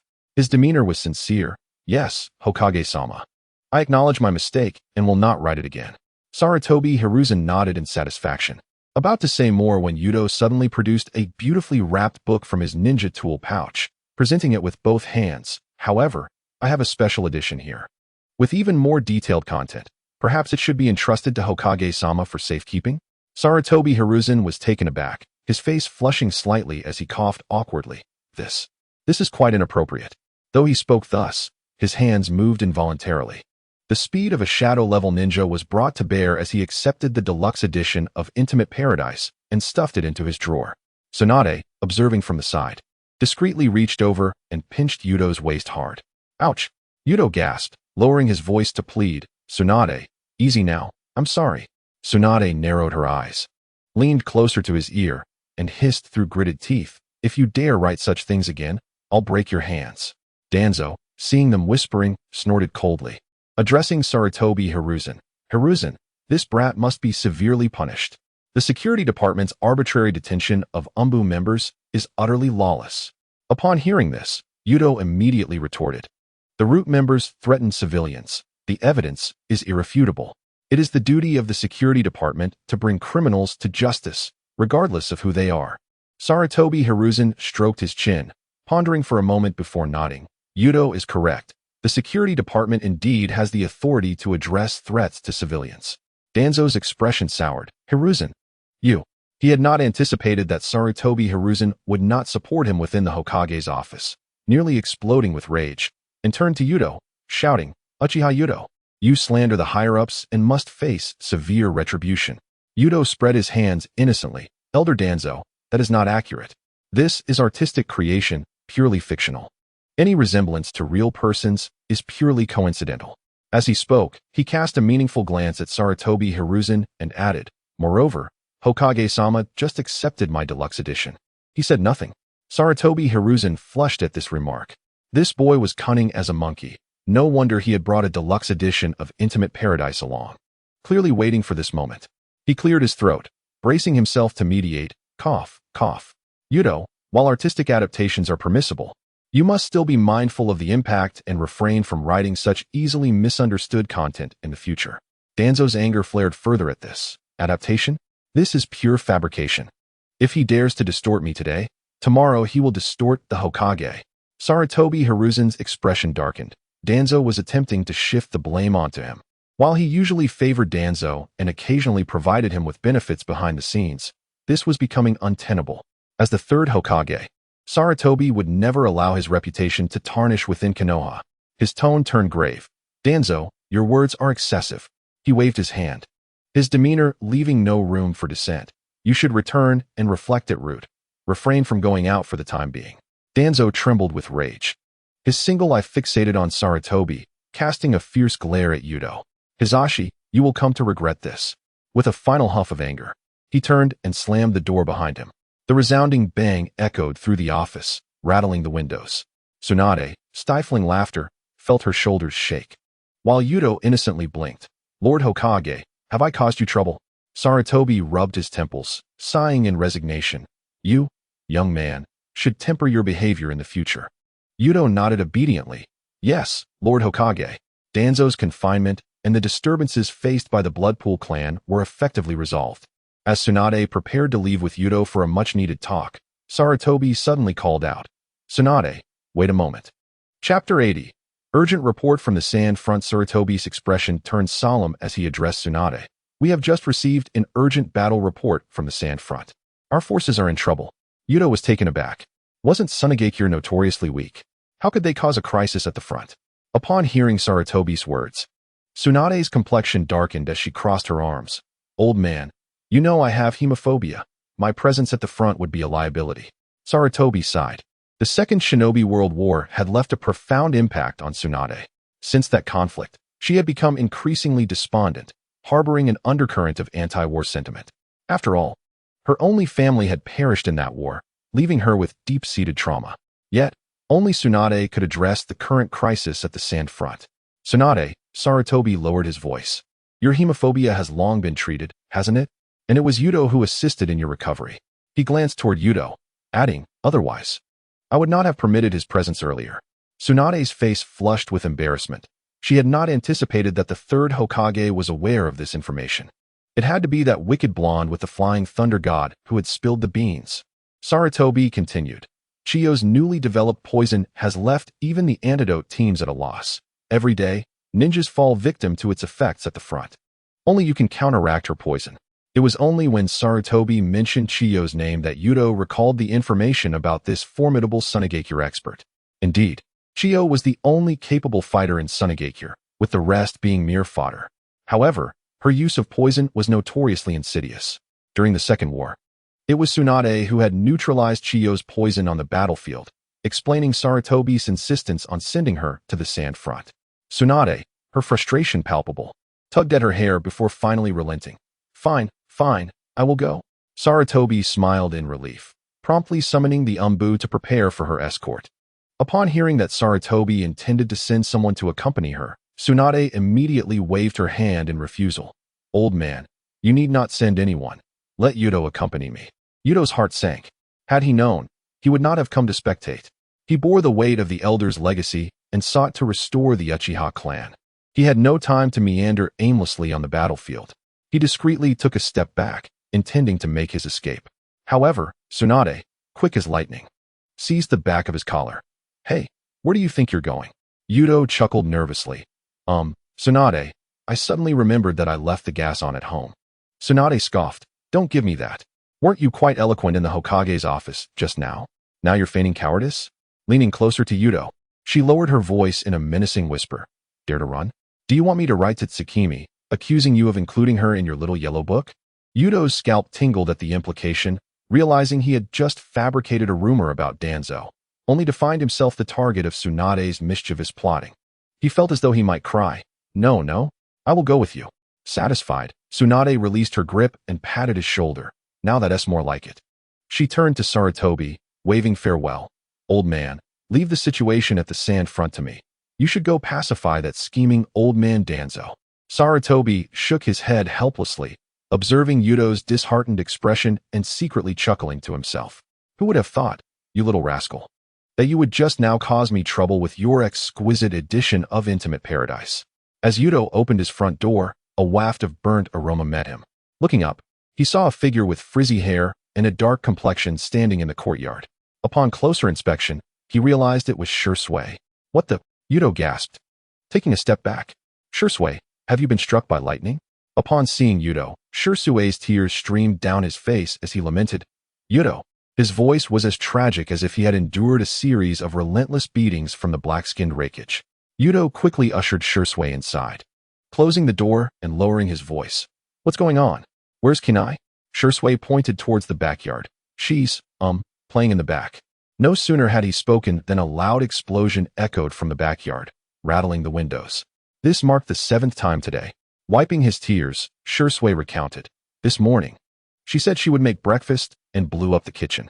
At noon, she practiced shuriken throwing, and while I blocked her, she had tied a stack of explosive tags to the kunai. Just now, she wanted to perm my hair. Peeking into the backyard, Yuto saw Kinai sticking an explosive tag onto a decorative tree, causing it to snap in two. His lips twitched. This was indeed excessive. Shursui clutched Yuto's sleeve. Trembling, not a little excessive. It's downright outrageous. Last night, she stuck explosive tags on my pillow. I almost met the Sage of Six Paths. He lifted his shirt to reveal bruises all over his body. Yuto scratched his head, realizing he had indeed put Shursui in a dire situation. However, he had no time to babysit. He was set to accompany Tsunade to the sand front. I want to go too. Shursui suddenly perked up, insisting that even the danger of the front was preferable to babysitting. Yuto cursed inwardly. This little girl was far too destructive, driving Shursui to the brink of madness. Just as he was about to refuse, a brilliant idea struck him. With Danzo's situation resolved, what was there to fear? All right, Yuto said, patting Shirsue's shoulder, but first, I need to inform Kinai's mother. Shirsue, overwhelmed with excitement, exclaimed, let's go now. He could no longer endure a moment with Kinai, the living bomb. Just as he was about to rush out, Kinai, having entered the house unbeknownst to them, grabbed Yuto's pant leg. Where are you going? Take me with you. Shirsue's face turned pale. Yuto quickly interjected, we're going to buy explosive tags. Kinai immediately loosened her grip, cheering, buy more. The kind that makes noise. The two fled as if for their lives, with Shirsue muttering as they ran. At the front, I will definitely request the most dangerous missions. I'd rather perish alongside Sunagakure. Yuto brought Kinai and Shirsue to the residence of the Bloodpool clan. Upon entering, the members of the clan greeted Yuto, some even kneeling before him. Lord Yuto, you have finally arrived. Thanks to your assistance, we have managed to escape the clutches of the yearned. Yuto was taken aback by the fervor of their reception, hastily waving his hands. No, please rise. He felt awkward, his toes curling in embarrassment. I merely stopped by to check in. Shirsue watched in astonishment, marveling at his friend's esteemed reputation. Kinai, however, was unfazed, puffing out her chest with pride. This is my teacher. The clan leader rushed forward, shaking Yuto's hand with excitement. My lord, we have all read your intimate paradise. Your character is noble, and your talent is truly exceptional. I have already instructed everyone to study your masterpiece. Yuto, Chapter 81. A corrupted eye sees people. Yuto followed the clan leader through a bustling construction site, where the temporary dwelling of the Bloodpool clan was adorned with numerous tents. The clansmen were diligently transporting timber and solidifying the foundation. Several sturdy men, bare-chested under the scorching sun, sweated profusely as they erected the framework of the houses, while women worked alongside them, crafting mud walls. Children frolicked about the site, assisting by handing over tools. The scene was both vibrant and orderly. Yunai was overseeing the construction of the main house, directing the efforts of the clansmen. The clan leader pointed towards a capable woman with a high ponytail not far away. Yunai stood atop a pile of building materials, holding blueprints, occasionally issuing commands. Shift that column half an inch to the left. Yes, just like that. As Yuto approached, Yunai turned and, upon seeing him, her face lit up with a surprised smile. Lord Yuto. She skillfully leaped down from the pile of materials, brushing off the wood shavings from her apron. Yunai? Yuto scratched his head, feeling slightly embarrassed.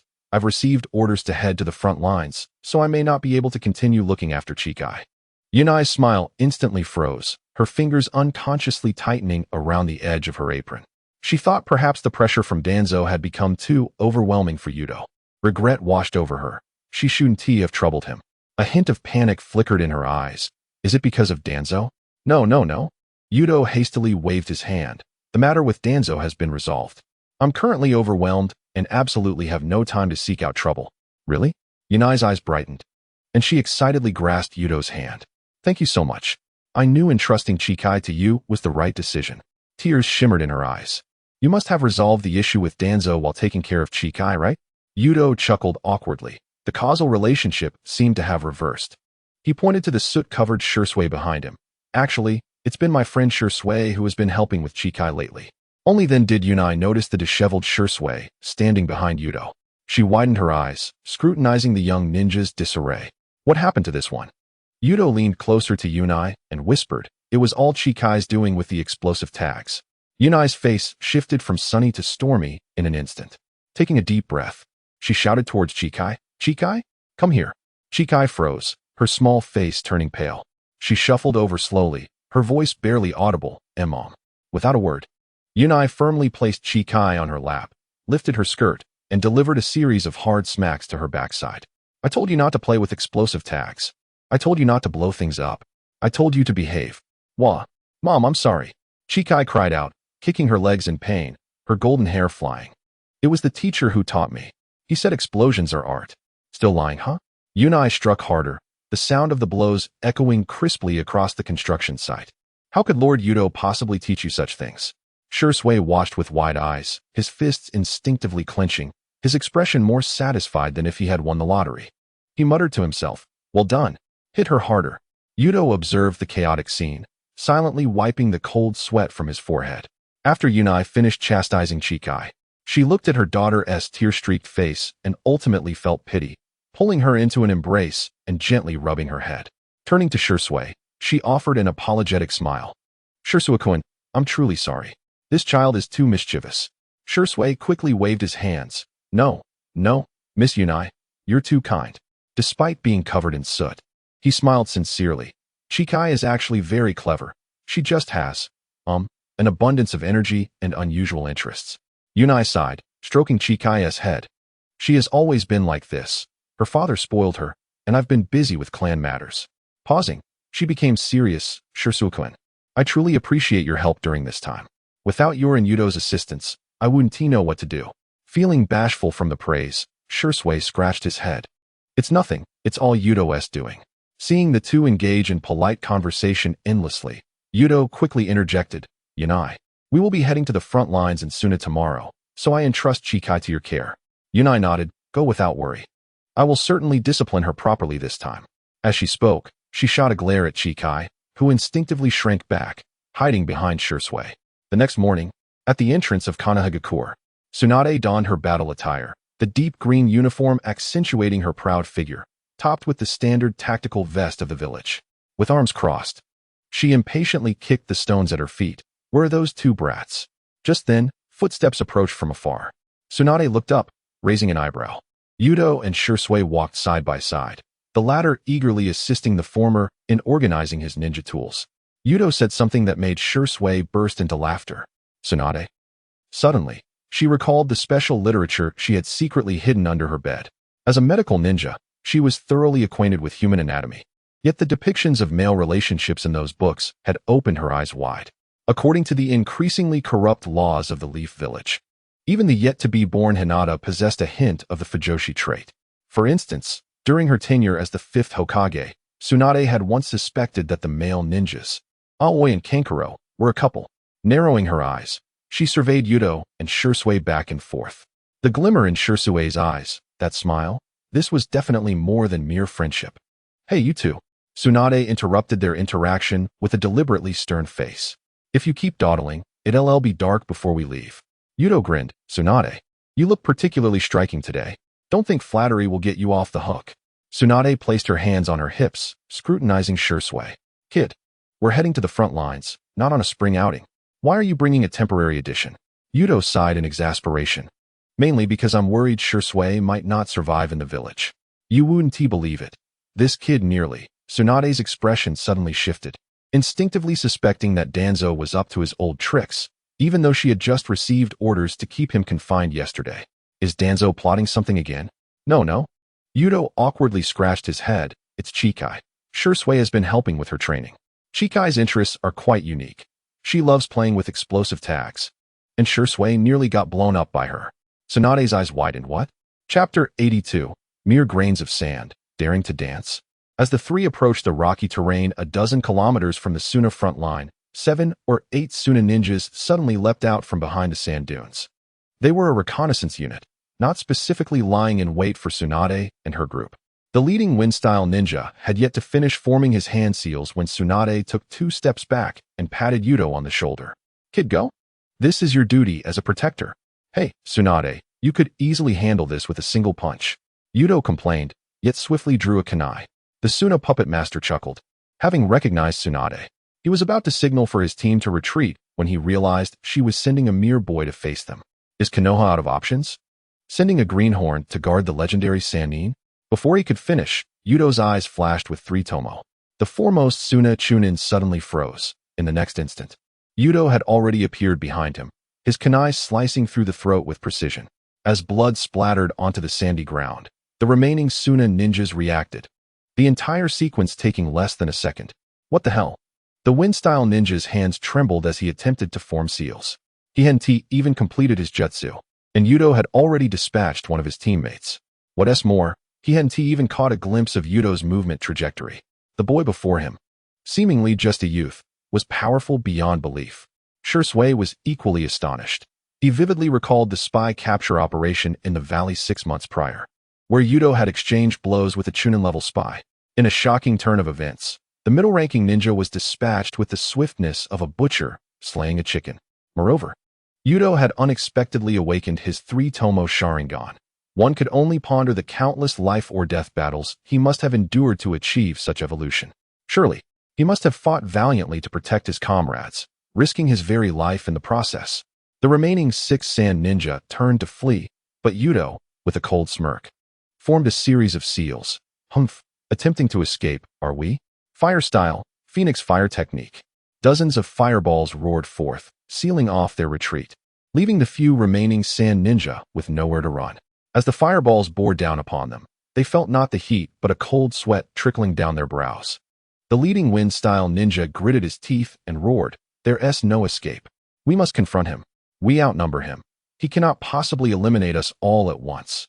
Yuto scoffed, shaking the blood from his kunai. "Confront me? What do you intend to use? Surrender now, and I might consider sparing your lives." The faces of the sand ninja turned ashen. One of the puppet masters angrily retorted, "Do not underestimate us. You think you can crush us simply because of your Sharingan?" The wind-style commander shouted, "Attack together. Do not give him the chance to take us out one by one." Despite his words, his feet moved slower than his comrades, clearly reluctant to meet his end. Damn it, this kid's speed and genjutsu are insurmountable. But if he could just keep him occupied, perhaps they could find a chance to escape. As the sand ninja launched their assault, Yuto couldn't help but smile, amused that these mere fodder chose to confront him rather than flee. Before he could finish his thought, he was already in motion. His first target was the nearest sand ninja skilled in swordsmanship. The opponent swung his blade, but with a mere glance of his Sharingan, Yuto froze him in place. Seizing the moment, he deftly sidestepped the blade, thrusting a kunai into the opponent's throat, blood splattering as he casually remarked, "Too slow." His next target was a ranged ninja in the backline, who frantically hurled shuriken to block Yuto's movements, yet Yuto barely bothered to evade. Did he not know that the Uchiha shuriken technique was renowned throughout the ninja world?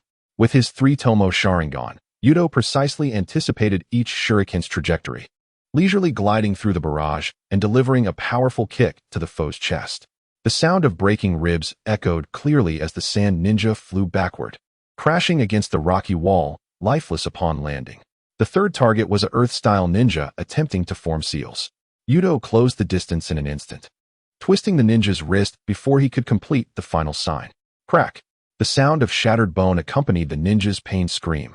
Yuto then pressed his palm against the ninja's face, his Sharingan glowing ominously. "Sleep now." The opponent's eyes rolled back as he fainted, being unceremoniously tossed into a pile of sand. The remaining 3 sand ninja were utterly terrified. One female puppet master trembled and began to retreat, suddenly turning to flee. "TSK, has she already lost her nerve?" Yuto's voice lingered in the air as he appeared before her, his Sharingan gazing down upon her. "Look into my eyes and tell me what you see." Sharingan," she stammered, knowing it was the Sharingan and still refusing to surrender. The female puppet master's legs buckled, and she fell to her knees, her pants dampening in fear. Yuto stepped back in disdain, with such weak resolve. How could you ever take the battlefield? Seeing Yuto's attention captured by the female puppet master, the wind-style commander believed he had found the opportunity to escape. Stealthily forming seals, he planned to use the backlash of a wind-style technique to propel himself to safety. Yuto's peripheral vision caught the wind-style commander's treachery. Igniting his fury, "Damn it! The captain abandons his comrades to flee?" His hands formed seals with remarkable speed, his chest swelling with energy. Fire style, great fire annihilation. Boom! The overwhelming wave of flames engulfed the wind-style commander, who could not even let out a scream before being reduced to charred remains. The heat warped the sandy ground, crackling ominously as the scent of scorched earth wafted through the air. The last sand ninja, petrified with fear, collapsed to the ground, limbs twitching uncontrollably as he cried out in a whimper, "I surrender. Please don't kill me. TSK, mere fodder." Upon uttering these words, Yuto turned to find Shirzue's eyes wide with amazement. "Yuto, your prowess has grown remarkably," Shirzue exclaimed, patting him on the back. That great fire annihilation was nearly on par with the clan leader. Hearing Shirzue's praise, fragments of memories flashed before Yuto's eyes, moments with the elder, his teachings, and the final requests bestowed upon him. Suddenly, Yuto frowned, recalling that besides the revival of the Uchiha, the elder had entrusted him with another task. "Hey!" Tsunade's voice thundered as she kicked a stone that ricocheted off Yuto's backside. How long are you two going to gaze deeply into each other's eyes? If you dawdle, it will be dark. Shirzue pointed at the two captives. What shall we do with them? Without turning back, Yuto replied, let them follow us. If they dare to run, we'll incinerate them. The two sand ninja, trembling, helped each other to their feet. The female ninja, still in shock, quietly asked her companion, did they forget to tie us up? Her companion's face turned ashen. Are you foolish? That monster would love for us to flee, providing him with an excuse to kill.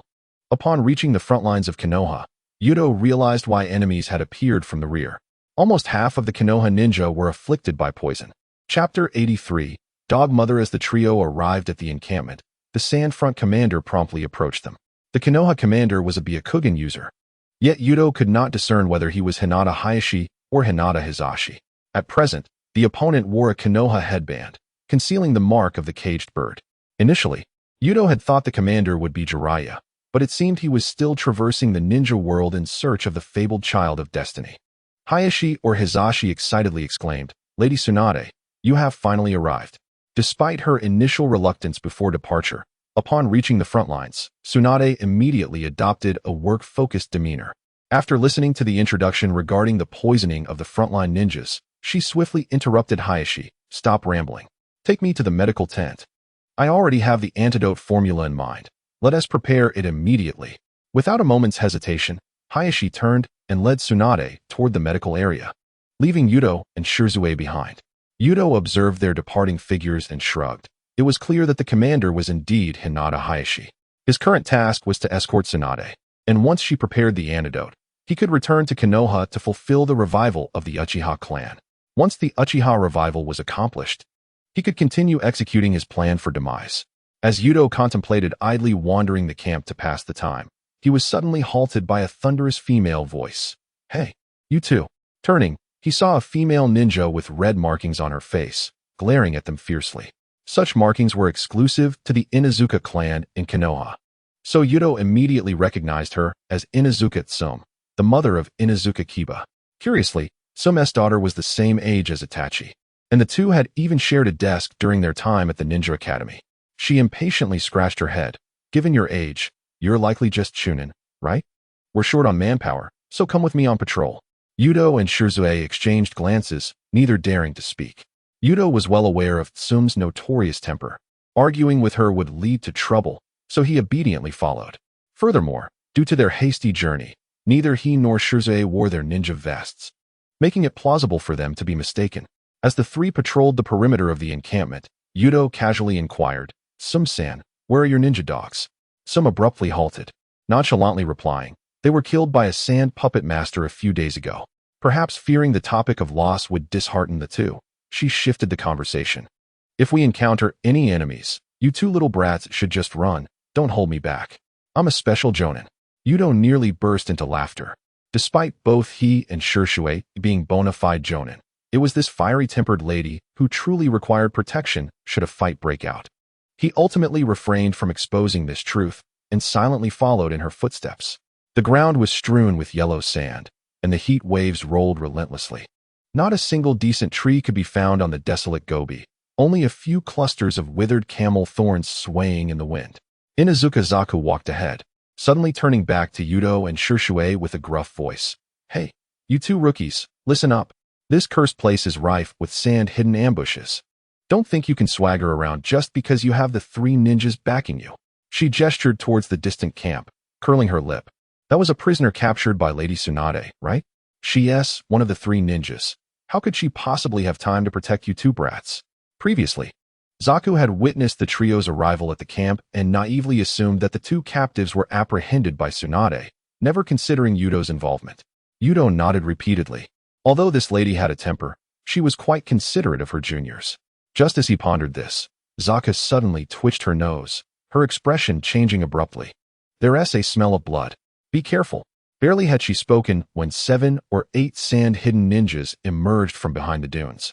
The leader wearing a sand-hidden forehead protector and holding a reconnaissance telescope. Whether it was Yuto's luck or Zaku's misfortune, they had evidently stumbled upon a reconnaissance unit of the sand-hidden. The enemy, taken aback at first upon spotting the leaf ninjas, quickly grinned maliciously and drew their kunai. What luck, we've caught 3 little fish. Seeing that Yuto and the others remained unresponsive, the leading Jonin smirked. Hey, Leaf's little fish, surrender obediently. And you might just leave this place whole. Following his cue, several sand ninjas joined in the taunts. After carefully observing for a moment, Zaka's face suddenly turned pale. She lowered her voice to Yuto and Shishui. This is bad. There's a Jonin-level ninja on the opposite side. You two rookies, listen well, when I say run.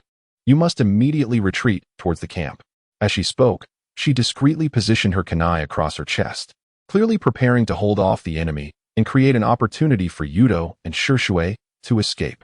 Zaka-senpai, I, Uchiha Yuto, will never abandon any comrade. With that declaration, he and Shishui exchanged glances, drawing their shuriken, ready to take down the few sand ninjas before them. Nonsense. Zaku suddenly erupted, slapping both of them sharply on the back of their heads. I am a special Jonin. When did it become your turn to play the hero? Keep talking, and I swear I'll break your legs. Shishui clutched his head, gasping, while Yuto pouted in grievance. He had introduced himself as Uchiha, yet still felt treated like a burden. The opposing Sand Jonin, growing impatient, waved his hand. Kill them. Just as Zaku was about to charge forward to fight, she suddenly felt someone tugging at her collar. Yuto's voice whispered in her ear. Senpai, this time you truly cannot dictate our actions. Zaku turned back in annoyance, only to widen her eyes in shock. Behind her, the troublesome little boy named Yuto had his Sharingan activated, 3 Tomo slowly spinning within his crimson eyes. 3 Tomo. How old is this kid? She quickly glanced at Shishui, and her pupils contracted once more. Shishui too bore 3 Tomo in his eyes. It dawned on Zaku that she had misjudged. These two were not mere Chunin or Jinin, but rather elites of the Uchiha clan. Before she could gather her thoughts, Yuto and Shishui moved in unison. Their actions were nearly synchronized. Yuto glared with his left eye, freezing 3 sand ninjas in place, their gazes dull. Simultaneously, Shishui's right eye flickered, rendering another 3 enemies motionless, kunai raised as if pressed on pause. Yuto flashed in front of the first sand ninja, and in the instant his kunai sliced through the throat, the man barely escaped the illusion, clutching his bleeding neck as he fell. Shishui, in tandem, shattered another's kneecap with a kick, following it up with an elbow strike that crushed his ribcage. The remaining 4 sand ninjas were so terrified that they trembled, throwing shuriken wildly.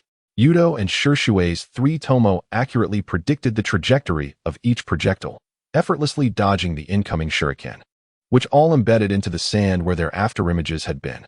After evading the attack, they swiftly eliminated the 2 ninjas who had thrown shuriken. Suddenly, Yuto and Shishui stood back to back, both forming hand seals simultaneously. Fire release, great fireball technique. 2 fireballs, each 5 meters in diameter, converged upon the last 2 sand ninjas who had dared to attack, engulfing them in flames. The scorching heat kicked up clouds of dust, leaving only a fleeting scream in its wake. Zaku stood frozen, staring at the 6 corpses spread out on the sand. The entire confrontation had lasted less than 10 seconds. Were these truly just Jonin? Even elite Jonin would not have handled it so swiftly. Chapter 84. Do you wish to fight? I do not. No, you do. Inuzuka Zaku seized Yuto and Shishui by the arms, rushing towards the center of the camp with fervor, shouting, I must show Hayashi what I've found today. Senpai, slow down. My shoes are falling off. Yuto and Shishui were dragged along, nearly flying back to the main camp. Zaku, undeterred, kicked open the command tent's door, startling Hayashi, who was studying a map, nearly causing him to jump. Upon recognizing the visitors, he was left speechless. Zaku, you were interrupted before you could finish. Zaku pushed the 2 forward, her voice booming. Hayashi, I've discovered a treasure. These 2 boys are more useful than 10 medical ninjas. Hayashi rubbed his temples. Calm down a bit. Since he and Zaku were of the same generation, combined with her extraordinary exuberance, he nearly lost his authoritative demeanor in her presence. Before he could continue, Zaku slammed her hands on the table, shouting, Calm down. 6 sand ninjas, including a Jonin, were exterminated by these 2 in under 10 seconds. What? Hayashi's eyes widened, darting back and forth between the 2, who appeared merely as youths. What are you talking about?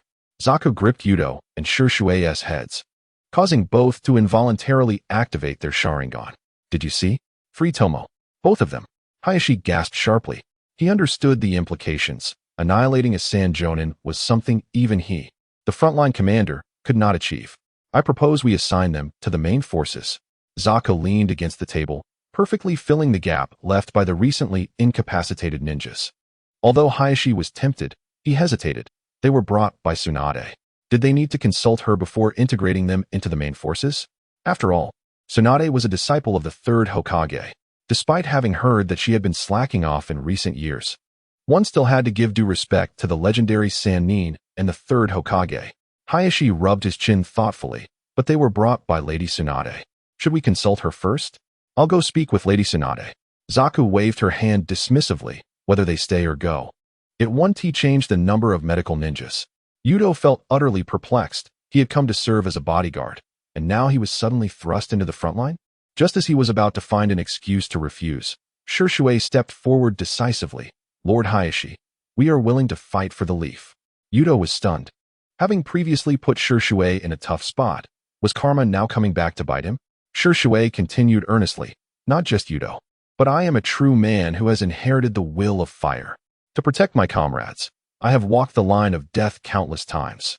Zaku and Hayashi exchanged glances, seemingly questioning the veracity of Shisui's words. Yuto's lips twitched. This damned image of the will of fire. Resigned, he straightened his back. Yes, to protect the leaf is my duty. Excellent.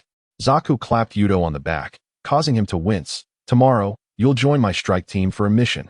After the three departed from the commander's tent, Yuto hurriedly caught up with the spirited Inuzuka. Senpai, we should discuss this matter with Lady Tsunade first, shouldn't we? Zaka suddenly turned around, her eyes gleaming. You're quite eager, aren't you? Are you itching to prove yourself on the battlefield? She laughed heartily, giving Yuto a playful slap on the back that nearly knocked him into the ground. Yes. Yuto coughed from the impact, internally pleading. Heaven forbid Tsunade agrees to this. Inside the medical tent, an array of poisoned ninjas lay scattered about, the air thick with the bitter scent of medicine. Their pallid faces revealed their dire condition, lacking any semblance of healthy color. Orange, yellow, green, blue, and purple dominated the palette. Tsunade was diligently grinding a collection of herbs, beads of sweat forming on her forehead. Zaku, unusually quiet, leaned in and whispered, Lady Tsunade, I wish to have these two young men join the main force. Whatever. Tsunade replied without looking up. Yuto froze in disbelief and quickly leaned in to remind her. Tsunade, I'm assigned to an escort mission. Once the antidote is ready, I still need to escort you back to Konoha. Only then did Tsunade glance at him, a smirk playing on her lips. You won't need to escort me back. I can breach the Sand Village defenses myself. Seeing that Yuto was about to protest, Tsunade suddenly lowered her voice. Having you escort me is merely a punishment for your little escapade with that fanfiction of yours. Do you really think I need a bodyguard? Yuto stood there, mouth agape, realizing he was truly going to be thrown into the front lines as a laborer. With a look of despair, he was dragged away by Zaku. Feeling utterly lost, Zaku led him to a section of tents, proudly gesturing at one. Kid, this is your single room. Finally snapping back to reality, Yuto hesitated. Zaku-senpai, isn't this against protocol? Shouldn't we consult Lord Hizashi first? Zaku grinned widely, revealing her sharp teeth. Consult? Nonsense. I have dirt on him from when he wet his pants as a child. She leaned in conspiratorially. At 7. He was scared so badly during a practical exam that he lost control.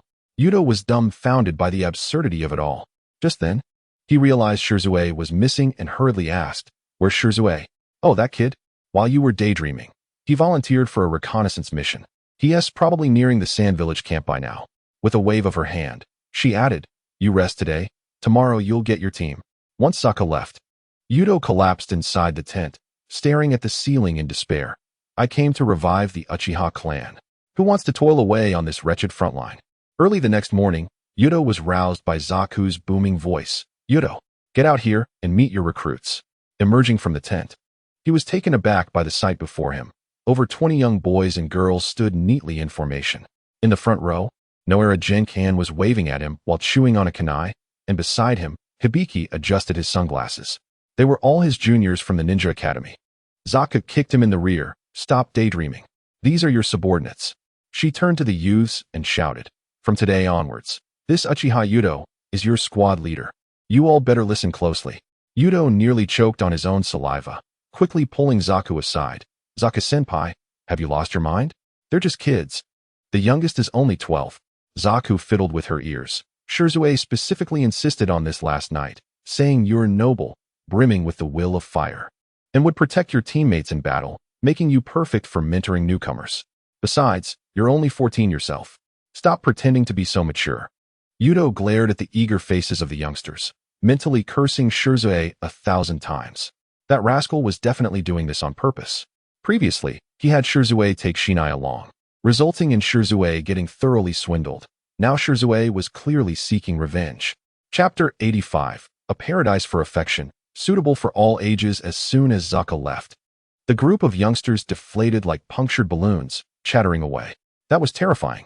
Zaka-senpai's voice is louder than my family's ninja dog, exclaimed a girl with a ponytail. Noara Jinkan, still chewing on a kunai, scrutinized Yuto. Yuto-senpai, I heard you took down their commander on the front lines at the Cloud Village, and even saved the Bloodpool clan in the Land of Lightning? Yuto was taken aback. These kids were surprisingly well informed, even about the events at the Cloud Village front.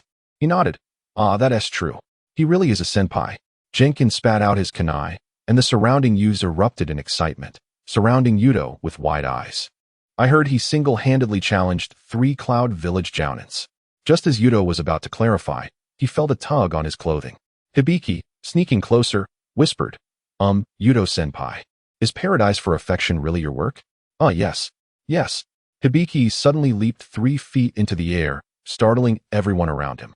He frantically pulled out a notebook. I knew it was you. Can I get your autograph? The latest volume on the daughter's education is absolutely phenomenal. Yuto facepalmed, pondering if this perverted kid would even be suitable as a teacher when he grew up. Silence. Jenkins suddenly asserted, Yuto-senpai, what's our next mission? This question caught Yuto off guard. He had just been coerced by Zaku into this role and had no idea what was next. He replied, bewildered, how would I know? Zaka-senpai just shoved me into the main force yesterday. As they were speaking, a young ninja wearing goggles rushed over. Uchiha Yuto-senpai? After receiving Yuto's confirmation, he handed over a scroll. The command center orders. The 5th squad is to immediately occupy the number 7 frontline base. Yuto unfurled the scroll, his brow furrowing in concern. The map showed Konoha's defenses had entirely contracted. The number 7 base was one of the last 3 remaining strongholds. How strange, he murmured. The Sand Village has lost their leader, yet Konoha is on the defensive? The goggle-wearing ninja offered a wry smile. You'll understand once you see the medical tents. Too many of our comrades are poisoned. We don't have enough standing to organize a counterattack. Yuto suddenly recalled the colorful faces of the poisoned ninjas from yesterday, and it all clicked into place. Closing the scroll, he snapped his fingers at his team. Let us go, rookies. I'll take you to the front lines for some sightseeing. Eh? A chorus of groans erupted, but only Hibiki excitedly asked, Captain, is there a changing room for female ninjas at the base? Yuto nearly stumbled. Could this team actually fight? Yuto led the group of youngsters towards the base. Along the way, these recent graduates from the Ninja Academy chattered away like they were on a field trip. Hey, quiet down. Yuto glared back at them. This is a battlefield, not a school outing. The group immediately fell silent, though a few girls blushed and whispered among themselves. Yuto-senpai looks so cool when he's angry. I wish I could date him. Yuto's ears perked up, nearly bursting into laughter at their infatuation. He sternly warned once more, listen carefully. Once we reach the perimeter of the base, no one is allowed to act on their own. Yes, they all replied in unison, but their eyes betrayed their excitement, as it was their first time on the battlefield. Just then, distant sounds of explosions and metal clashing echoed. Yuto's expression changed, and he raised his hand, signaling everyone to halt. Hide. Though inexperienced, the young ninjas swiftly scattered behind nearby rocks and bushes. Lowering his voice, Yuto instructed, stay here, I'll check the situation. With that, he vanished in an instant.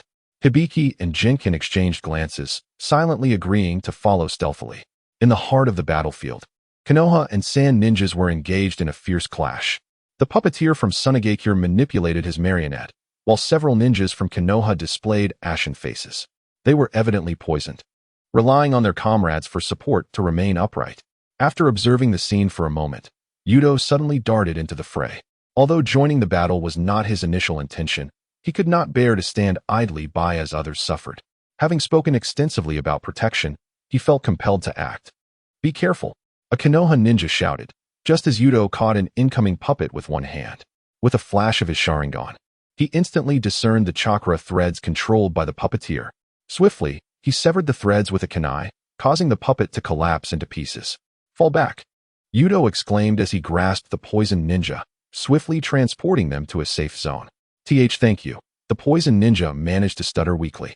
Yuto had no time for further conversation. He turned his gaze back to the battlefield.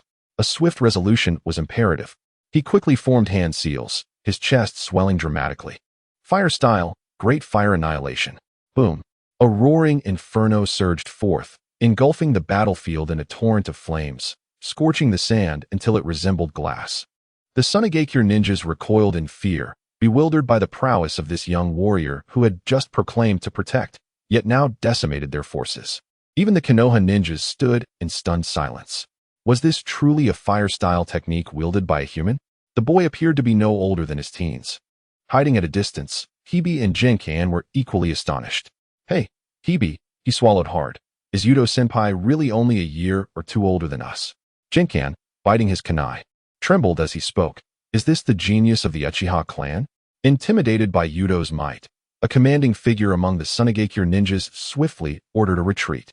Once they withdrew, the battlefield lay in disarray, the sand charred black and bodies strewn haphazardly. As Yuto prepared to regroup, a familiar voice broke through the chaos. Yo, isn't that Yuto?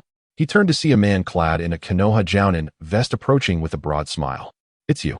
Yuto recognized him as a comrade with whom he had fought on the front lines of Kumogakure. It appeared that after the peace between Kumogakure and Konoha was restored, he had chosen to continue fighting at the Sunagakure front. Long time no see. I'm now the captain of the 7th Squad, tasked with guarding the eastern defense line. He patted Yuto on the shoulder. Seeing you here puts my mind at ease. With you around, those Sunagakure rascals won't dare to return. Turning to his subordinates, he announced loudly, everyone, this is the Uchiha Yuto I mentioned before. He single-handedly took down the commander of Kumogakure, turning the tide of the battle. What? It's him. The surrounding Konoha ninjas erupted in excitement, crowding around. I heard he faced off against 3 jounins from Kumogakure alone. The commander met a gruesome fate, not even leaving behind a whole corpse. Feeling a bit awkward from the praise, Yuto was about to explain when he suddenly heard a cacophony of footsteps. Jinkan and Hibi arrived with the young members of the 5th Squad. This group of novices had never witnessed such a scene. The glassy sand, the charred bodies, and the acrid stench of death. A few pale-faced individuals had even succumbed to nausea. Yet, some girls eyed Yuto with bright eyes, whispering to one another, Captain is so handsome, so strong, and so young. I must win his heart. Oblivious to their affections, Yuto was instead concerned with calming his frightened subordinates. Stop dawdling. He barked, adopting a stern expression. Jinkan, take 2 people to inspect the battlefield for any survivors. Hibi, you're on guard duty, and the rest of you, stand by. Yes. The youths quickly complied, albeit hesitantly. Sighing at their timidity, Yuto resolved to find a way to boost their morale. At that moment, Hibi stealthily approached. Captain, he whispered, when is the latest volume of Intimate Paradise coming out? Yuto replied, Chapter 86, The Scorching Style of Yakura. The base was considerably larger than anticipated, constructed to accommodate 3 squads. Thus, even with 2 squads stationed, it did not feel cramped. Yuto settled the young ninjas, assigning them quarters. Though they were young, they were still ninjas, and managed to prepare their sleeping areas with relative speed. Listen up. Yuto stood at the dormitory entrance with his hands on his hips. No fighting, no slacking, and absolutely no sneaking out at night to cause trouble. Yes, Captain Yuto, the youths chorused in unison. A few girls, however, blushed and murmured, the captain is so handsome. Rolling his eyes at their naivety, Yuto turned to the captain of the 7th Squad and said, let us go. We need to talk in the command room. Inside the command room, the captain shut the door, and his smile faded. He rubbed his temples wearily and slumped into a chair. Yuto, to be honest, the situation at the front is worse than expected. He sighed. Every day, ninjas are either poisoned or killed in battle. Those Sunagakure folks are more troublesome than rabid dogs. Raising an eyebrow, Yuto responded, is it really that exaggerated? Wasn't Sunagakure the weakest of the 5 great ninja villages? Used to be, the captain replied with a bitter smile. But things have changed. Their poisons are incredibly tricky. Once our people are poisoned, they're essentially incapacitated, and even our medical ninjas are at a loss. Nodding, Yuto reassured him, don't worry. Tsunade has arrived and is currently working on an antidote. Really? The captain's eyes brightened, and his spirits lifted. That's great. With Lady Tsunade here, the antidote will surely be ready soon. He paused before adding, by the way, about your subordinates I know, Yuto interrupted. Those kids aren't suited for the front lines. I'll assign them simpler tasks. The captain sighed in relief. That's good. I wouldn't want to see a bunch of kids perish. Just as they exited the command room, they found themselves confronted by several girls blocking the door. Why Yuto, Captain? A ponytailed girl blushed as she presented a bento box. I made this for you. Please try it. Another short-haired girl chimed in, Captain, my bento is even tastier. The most audacious among them struck a pose, clumsily attempting to appear alluring. Yuto could only shake his head in disbelief. How old were these girls? Where did they learn such antics? You lot, he said, his forehead twitching with irritation. Are you all so idle? The girls were oblivious to the gravity of the situation, still bickering over who would win the captain's favor. The captain is mine. Nonsense. He is clearly mine. I demand 1 million in betrothal gifts. I'll settle for 100,000. I won't ask for gifts at all. I'll even pay to get him. Yuto, now thoroughly exasperated, shouted, all of you. You'll stand guard all night. No sleep. The girls were taken aback. Keep talking, and you'll be doing 500 shuriken throws as punishment. At this, they wilted, dejectedly leaving while muttering complaints to one another. It's all your fault. Watching them retreat, the captain of the 7th squad couldn't help but chuckle. Yuto, you're quite popular. With a scowl, Yuto replied, shut up. If only Tsukimi were here, the captain mused. Those girls wouldn't dare to act so brazenly. Yuto paused, nodding in resignation. Indeed, he hadn't considered the romantic implications at all, only thinking that Tsukimi, being a woman, would undoubtedly manage the girls better than he. A rough man. After all, he mused, he couldn't possibly scold a group of young girls. Yet, the captain's true meaning was that Tsukimi had feelings for Yuto and would never allow the girls to approach him. After all, regarding the thoughts of Yume, at the time of the Yunin frontline, at least half of the people were aware. In the meeting room of Tsunade, Raza was exuberantly slapping the table. Ladies and gentlemen, we have received frequent reports of victories from the front lines. That group of imbeciles from Konoha has been utterly routed by us. The high-ranking officials below echoed in agreement. Lord Raza is indeed wise. This time, we shall surely redeem our past disgrace. Just as the atmosphere reached its peak, the door of the meeting room was suddenly thrust open. The commander, who had been repelled by Yuto, stumbled in and knelt on the ground. My lord, I. Raza, caught off guard by such disrespect at this critical moment, immediately darkened his expression. Speak. We have encountered Uchiha ninjas and suffered substantial losses. We request reinforcements. The meeting room fell into an eerie silence. Raza's forehead throbbed with veins, and he smashed the table before him. Incompetent fools. He was currently the acting Kazekage and needed victories to solidify his position. At such a crucial time, this man had embarrassed him before the high-ranking officials. He coldly glared at the kneeling commander. From this day forth, you shall no longer serve as commander. Go to the logistics department and move supplies. The commander lowered his head and retreated, but inwardly cursed. If we win, it's all your glory. If we lose, the blame falls on me. What nonsense. Raza took a deep breath and surveyed the crowd. Now, who is willing to take over as frontline commander? In the corner, Yakura slowly rose. I will. The eyes of the high-ranking officials brightened. He was one of the strongest in the village, a wielder of the Shikuten Kekkei Genkai. Raza nodded in satisfaction. Good. Yakura shall lead the team. Remember, we must make Konoha pay the price. In truth, had it not been for Yuto's appearance on the Yunin battlefield, leading to an unexpected truce between Yunin and Konoha, the Shikuten user Yakura might have already perished. In the original narrative, to cease hostilities with Kirigakure, they had fully engaged Iwagakure. The higher-ups of Tsunade decided to send Yakura to Kirigakure to quell the flames of war, and Yakura ultimately fell victim to an ambush by Kirigakure ninjas. Although Yakura was alive now, fate might yet play its tricks again. At this moment, it was akin to that time. Tsunade, though at peace with Iwagakure, was now fully engaged in battle with Konoha. Chapter 87. The revival of the Uchiha clan. Why can't the Uchiha have many children and prosper? In the following days, Tsunade, frightened by Yuto's massive fire jutsu, seemed to have lost its desire to attack. For several consecutive days, they did not launch any assaults. During this period, skirmishes only occurred between reconnaissance teams. Yuto's subordinates enjoyed their leisure, spending their days doing odd jobs at the base, helping with cleaning, delivering meals to the injured, and clearing the shuriken targets at the training grounds. Although the tasks were trivial, they were safe, with not a single shadow of a Sunagakure ninja in sight. Yuto was quite satisfied, lounging with his legs crossed in the sun at the base, dedicating all his time to pondering the revival of the Uchiha clan. Until Hebe, sneaking over, asked, "Yuto-senpai, why have you been daydreaming these days?" Yuto glanced at him. This little rascal came to pester him at least once a day. A devoted reader of Paradise of Affection, I am contemplating the revival of the Uchiha clan. Observing Yuto's daily idleness, were it not for Hebe's inability to overpower him, he would have long resorted to forceful persuasion. Now, hearing Yuto's troubles, Hebe immediately focused and began to think of ways to help Yuto solve this dilemma so he could swiftly write his novel. But what clever ideas could a little rascal come up with? "Yuto-senpai, I say, having more children is the way to go." Yuto was quite speechless at this suggestion. After all, he was a traveler from Blue Star. He knew all too well the hardships of urging people to have children. "Enough, you little brat, don't meddle." "Oh, you've misunderstood." Hebe leaned closer, lowering his voice. "I meant we could take Sunagakure's female captives." His words were abruptly interrupted by Yuto's violent coughing. "Cough, cough, cough.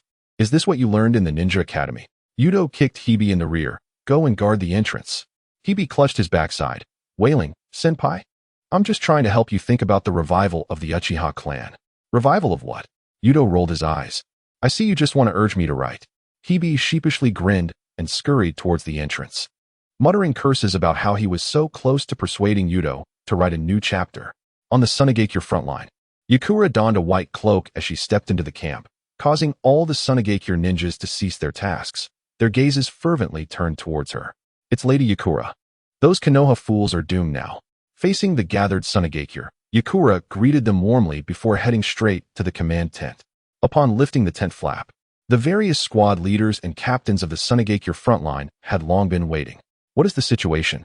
she inquired directly upon entering. AJ Nin promptly reported.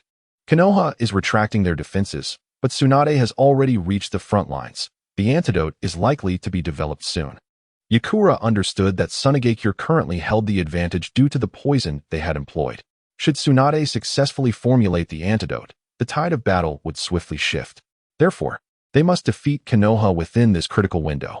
Although the Sunagakure front line had not organized any attacks in recent days, they had not been idle.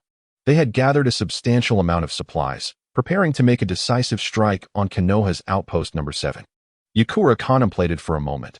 "We must utterly crush them before the antidote is completed." The crowd's spirits lifted, and they enthusiastically echoed, "With Lady Yakura here, that mere Uchiha brat is no threat." Yakura surveyed everyone, her tone serious. "Do not underestimate the Uchiha, but there is no need for fear. Tomorrow, the entire army will advance, luring the enemy out of their stronghold for a decisive battle in open terrain. Sunagakure will surely triumph." After the frontline meeting concluded, Yakura met her apprentice. A girl named Jun was an orphan, her parents having perished at the hands of the Mist Village. And thus she was more eager than anyone to grow stronger, hoping to avenge her parents in the future. "Teacher." Jun respectfully bowed, her youthful eyes filled with combat fervor. Yakura looked at her, her tone unusually gentle. "The battlefield is no game. Do not be reckless." "I understand." Jun nodded on the surface, but inwardly she thought, "Finally, a chance for real combat. I must become stronger." Yakura saw through her thoughts, merely patting her shoulder. "Come back alive. Only by surviving can you seek vengeance." The next morning, within the Sunagakure camp, Yakura stood before everyone. Today's strategy was simple. She pointed to the Konoha outpost on the sand table. "Our main forces will ambush from the sides of the canyon, while a smaller team will lure the Konoha ninjas out." As soon as she finished speaking, whispers erupted in the tent. Several Nin exchanged glances, all knowing that the lure team would have to face that terrifying Uchiha brat. "I'll go." A clear voice suddenly rang out. Jun stepped forward from the crowd, her youthful face resolute. "Please allow me to lead the team." Yakura frowned slightly. "This is not a game. I know it's dangerous." Jun's voice trembled, "But only through life and death can one grow stronger." Seeing the determination in her apprentice's eyes, Yakura sighed in resignation. "Be careful." At noon, Jun, accompanied by 3 Sunagakure ninjas, stealthily approached the perimeter of the outpost. Suddenly, her eyes lit up. Not far away, a black-haired boy was standing with his back to them. "What luck?" June whispered. "We can catch a lone one. Konoha will surely send someone to rescue him." She failed to recognize that this was the very Uchiha Yuto who instilled fear in Sunagakure. After all, the information depicted that Killing God always wore Uchiha clan attire, while the person before her dressed like an ordinary ninja. Even her squad members did not recognize Yuto. Had they witnessed Yuto unleash his fire techniques at that moment, they would not have so readily joined the ambush team. In front of them, the Konoha ninja, Jun, sprang from the thicket with his team, declaring their surrender. Yuto, who was crouched by the stream washing his face, nearly slipped into the water upon hearing this. He turned to see four Sunagakure ninjas, with the leader being a girl clad in a white headscarf. Wiping the droplets from his face, Yuto looked puzzled and asked, "Are you serious?" "Less chatter." Jun waved his hand, and two Sunagakure ninjas immediately unleashed binding chains to restrain him. As the chains flew toward him, Yuto nearly burst into laughter.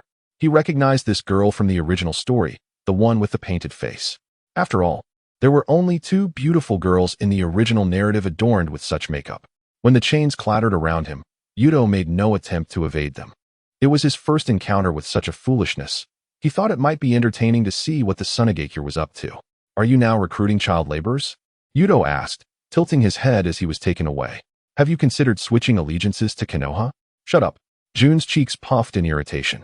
Meanwhile, Yukura, who lay in ambush in the canyon, felt an unsettling tremor in her heart. She gazed in the direction her disciple had departed, sensing a hint of foreboding. "My lord?" her lieutenant inquired cautiously. Yukura took a deep breath. Have the ambushers conceal themselves and refrain from revealing their presence. She harbored a sense of ominous premonition, but could only trust in Jun's luck for now. Chapter 88. The innately malevolent Uchiha boy walks into a trap. Jun's plan was to capture a Konoha ninja, enticing the companions of this ninja to come to their aid.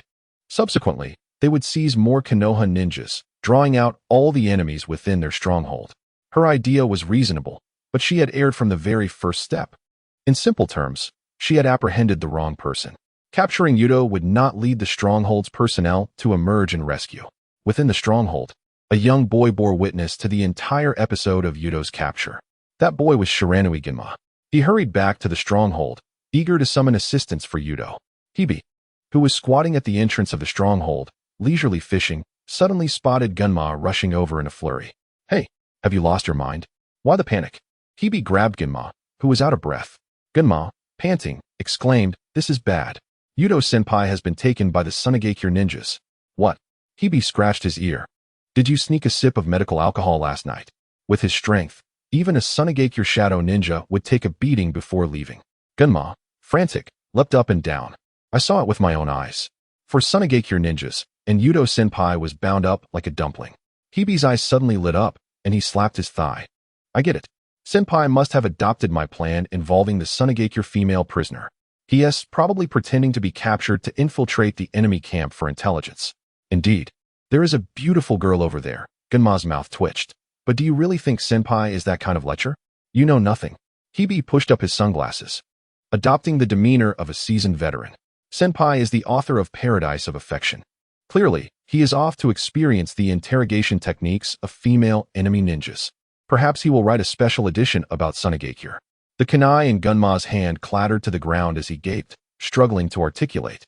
"I can't find a single flaw in your reasoning." Jun and her Sunagakure team brought Yuto to a prearranged trap area. They lay in wait, concealed, for the Konoha ninjas to take the bait. However, time passed slowly, and the surroundings remained eerily silent, devoid of even a shadow of a Konoha ninja. Jun furrowed her brow and whispered to her team members, "Strange. Why hasn't anyone come to rescue him?" One Sunagakure ninja scratched his head. "Perhaps they haven't realized he is missing? Let's wait a bit longer. After all, we have set the trap, and it would be a waste otherwise." Jun pondered for a moment and deemed it reasonable, nodding in agreement. "All right, we'll wait a little longer." Yet, more time elapsed, and the Konoha stronghold remained utterly still. Jun even observed that the guards had changed shifts twice, indicating that Konoha had not noticed the absence of one of their own. Finally, unable to contain her impatience, Jun turned to Yuto. She reproached him. "Hey, your social connections are quite lacking, aren't they? You've been captured for so long, and no one has noticed?" Yuto lowered his head, feigning sorrow. "Actually, I'm an orphan. I have never had friends, and I've always been ostracized in Konoha. My days are quite miserable." June was taken aback, realizing her careless words had struck a nerve, and she felt a pang of guilt. I'm sorry, I didn't know." Yuto shook his head, forcing a bitter smile. "It's all right, I've heard worse." June felt even more sorrowful, recalling what her teacher, Yakura, had once said. She earnestly told Yuto, "Don't give up, surviving brings hope."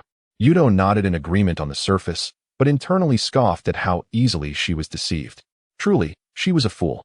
He sighed dramatically and said, "Forget it. Since no one in Konoha cares about me, I might as well join Sunigakure." June hesitated. "I cannot simply agree to that."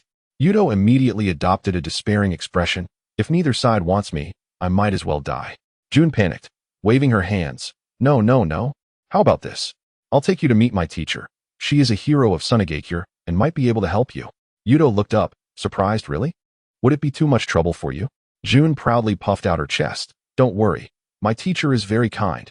She glanced at the sky and then at the still silent Konoha stronghold, sighing, "The plan has already failed. It's time to return." "Thank you, June." Yuto expressed his gratitude. June beamed with a radiant smile. "Let us go." The team members looked at Yuto, bound by the chains, hesitantly approached June, lowering their voices. "June, this guy seems a bit off. Is it safe to take him back like this?" June confidently tossed her hair back, thumping her chest. "What is there to fear? There are 4 of us, and he is just one. Even if he wanted to resist, he wouldn't cause any waves." Yuto, bound like a dumpling, blinked innocently. Exactly. I'm super weak. You can handle me with ease." The team members exchanged glances, feeling something was amiss. Yet, seeing Yuto's harmless demeanor, they thought perhaps they were overthinking it. The group escorted Yuto swiftly to the outer perimeter of the main force's ambush site. June hesitated for a moment and turned to Yuto, saying, "I can't untie you yet. We'll discuss it after we meet the teacher." Yuto smiled brightly. "That is fine. I understand. You're just ensuring safety." While he feigned being tightly bound by the chains, in reality, Yuto could easily break free. Had he not been curious about what Sunigakure was up to, he might have slipped away long ago.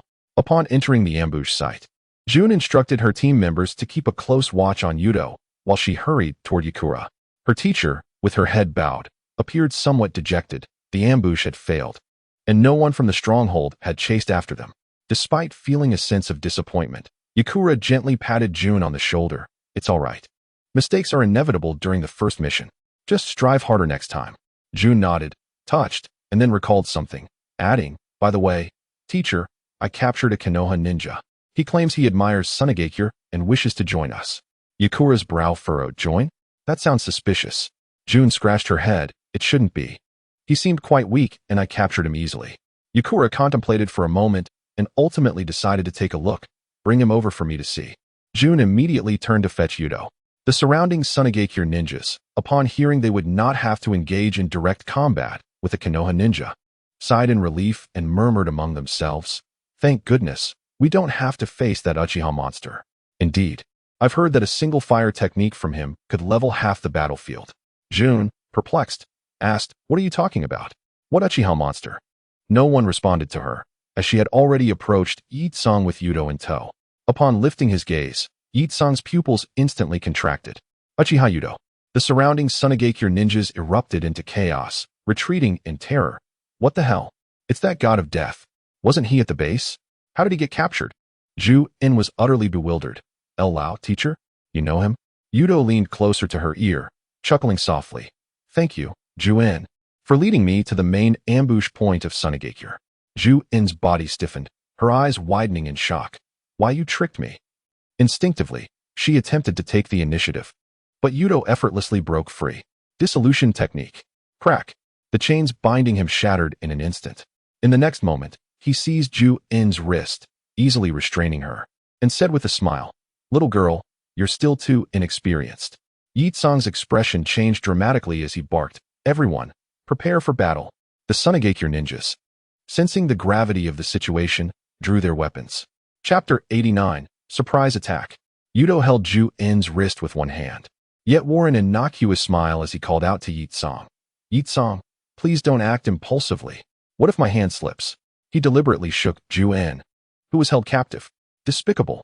Ju-in's face flushed with anger as she struggled against Yuto's grip. Oh. Yuto raised an eyebrow, tightening his hold slightly. So it's perfectly acceptable for you four to ambush me? Ju-in was rendered speechless, glaring fiercely at him. Yi-tsang's pupils narrowed slightly as she keenly observed Yuto's left hand, which was rapidly forming seals behind his back.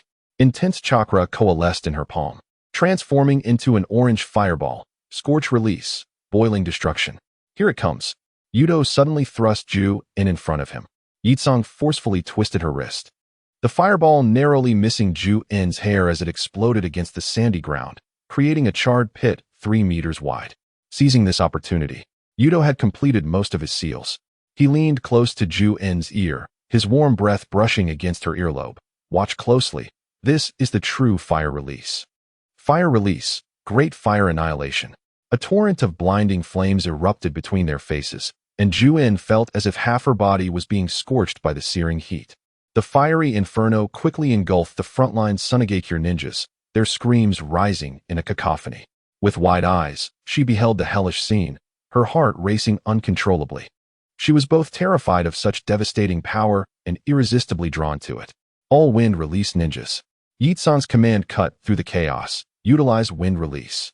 Wind gathered together, forcibly tearing a gap through the sea of flames.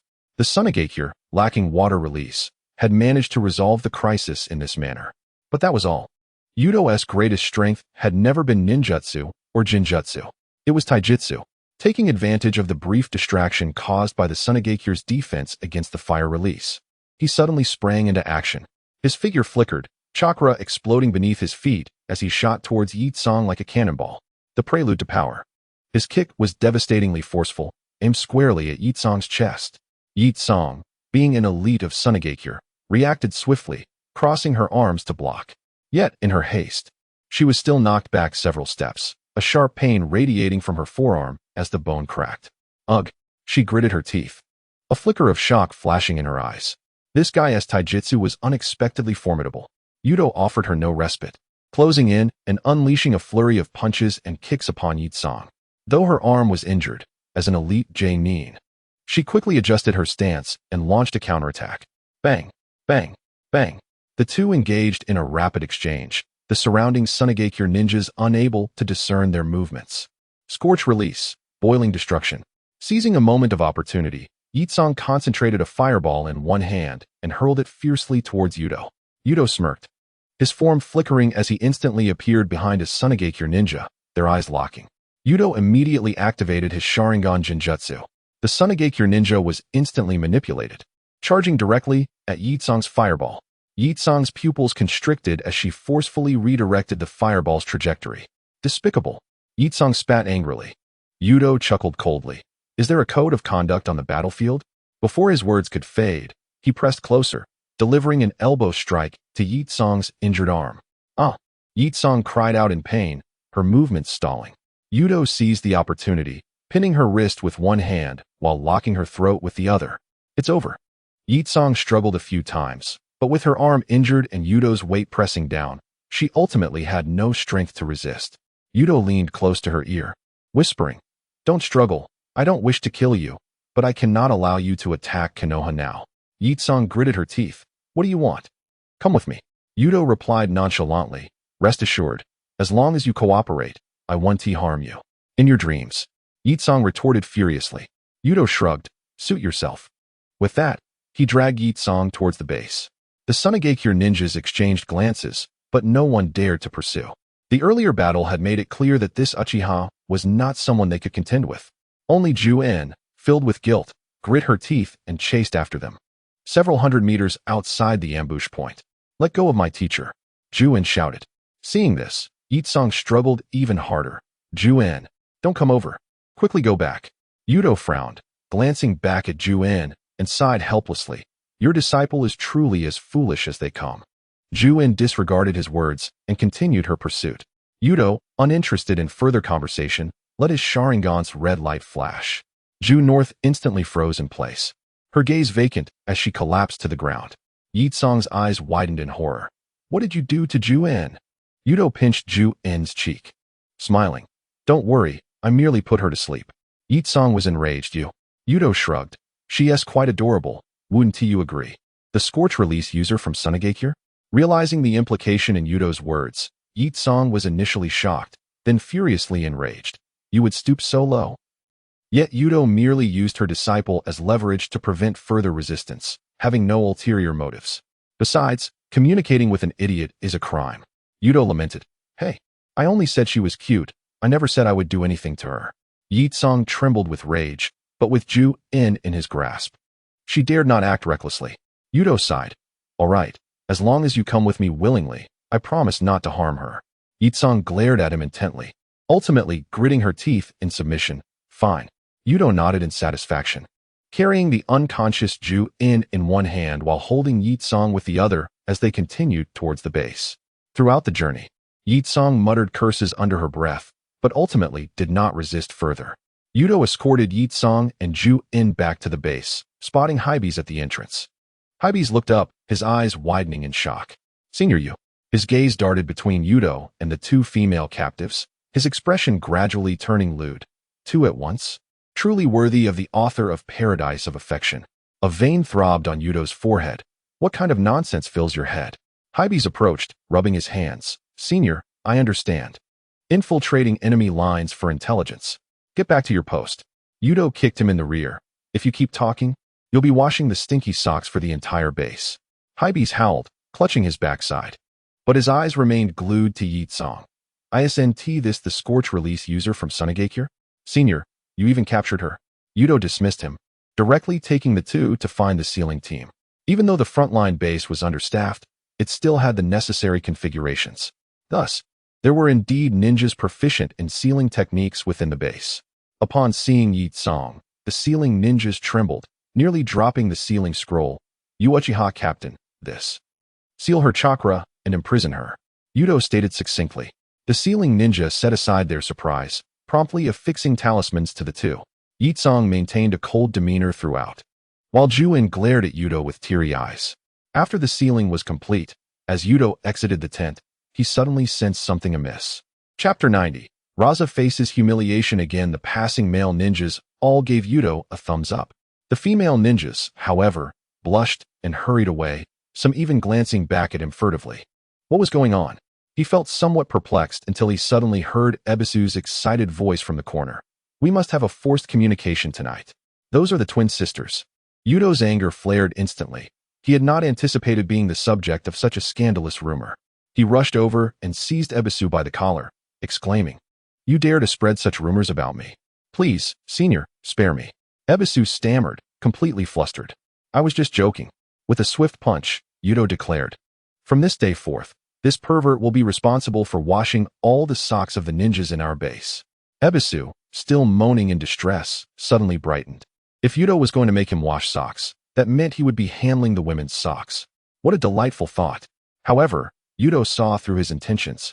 If you dare approach the women's changing room, I will break your legs. Ebisu turned to stone at that. At that moment, the captain of Team 7 rushed in, gasping at the sight of the captive tent. Yuto, are these two prisoners? Yuto nodded and briefly explained how they had pretended to be captured to take down the ambush. The captain, overwhelmed with gratitude, embraced him tightly. Thank you so much. With the Sand's main forces scattered, our base will be secure for at least half a month. He pulled out a photograph, his eyes glistening with tears. My daughter is only 3 years old. Once this battle is over, I'll treat you to a drink. Yuto glanced at the photo, seeing a purple-haired girl holding a toy, her smile radiant. Oddly familiar, he thought.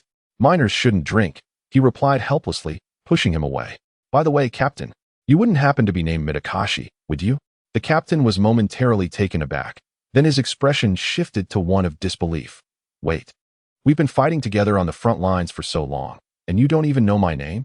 Yuto's gaze drifted, awkwardly chuckling. Ah, well. The captain sighed. Yes, my surname is indeed Mitakashi, full name Mitakashi-kawa. Upon hearing this, Yuto couldn't help but marvel at how small the world was. He had stumbled upon the father of Mitakashi Akane, inadvertently becoming his comrade. Days later, in the Sand Village conference room, Raza stood at the head of the table, hands pressed down with fervor. Everyone, with Lord Yakura leading the charge, we will undoubtedly breach the Leaf's 7th base. Internally, he reveled in delight. A victory here would secure his position as the Wind Shadow. The high-ranking members below echoed in agreement. Wise words, Lord Raza. However, just as the atmosphere grew fervent, the door to the conference room was flung open. A sand ninja stumbled in, pale-faced. Report. Lord Yakura has been captured by the Leaf, and our frontline troops suffered heavy losses. Raza's expression darkened instantly.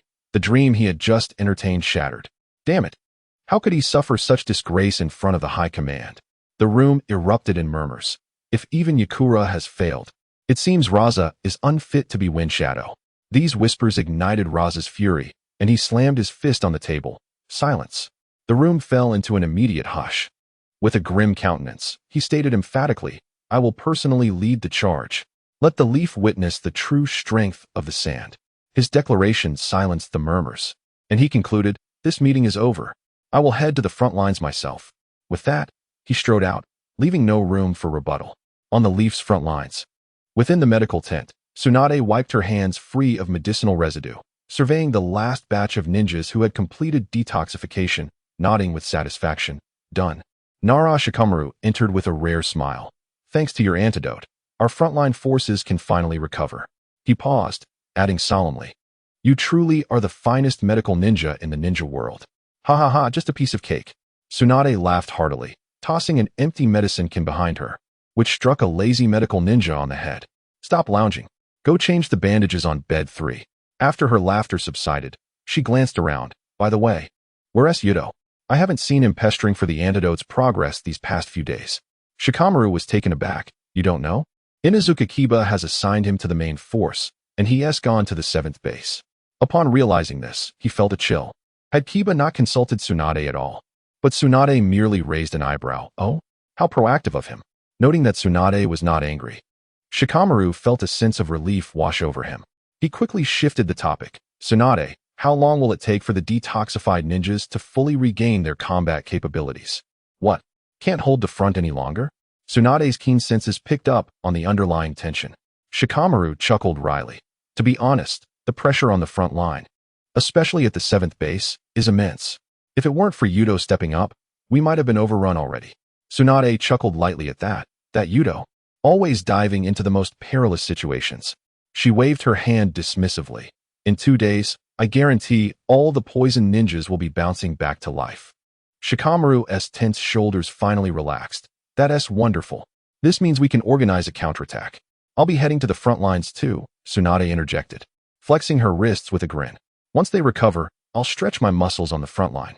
Shikamaru was initially startled, then bowed deeply. With you joining, the sand is doomed to failure.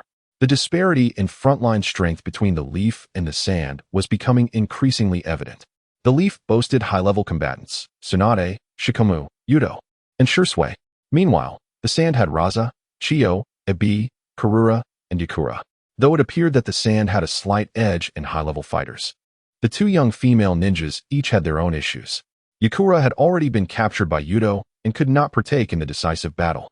As for Karura, while her specific strength was not detailed in the original text, she had left a lasting impression on Gaara, suggesting formidable abilities. Without Raza's magnetic release ninjutsu, it was impossible to breach her defenses. Furthermore, given the timeline, Karura was currently pregnant, making her participation in battle impossible.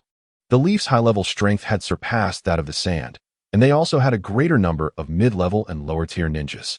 Coupled with Tsunade's medical ninjutsu support, the Leaf's capacity for prolonged conflict far exceeded that of the sand.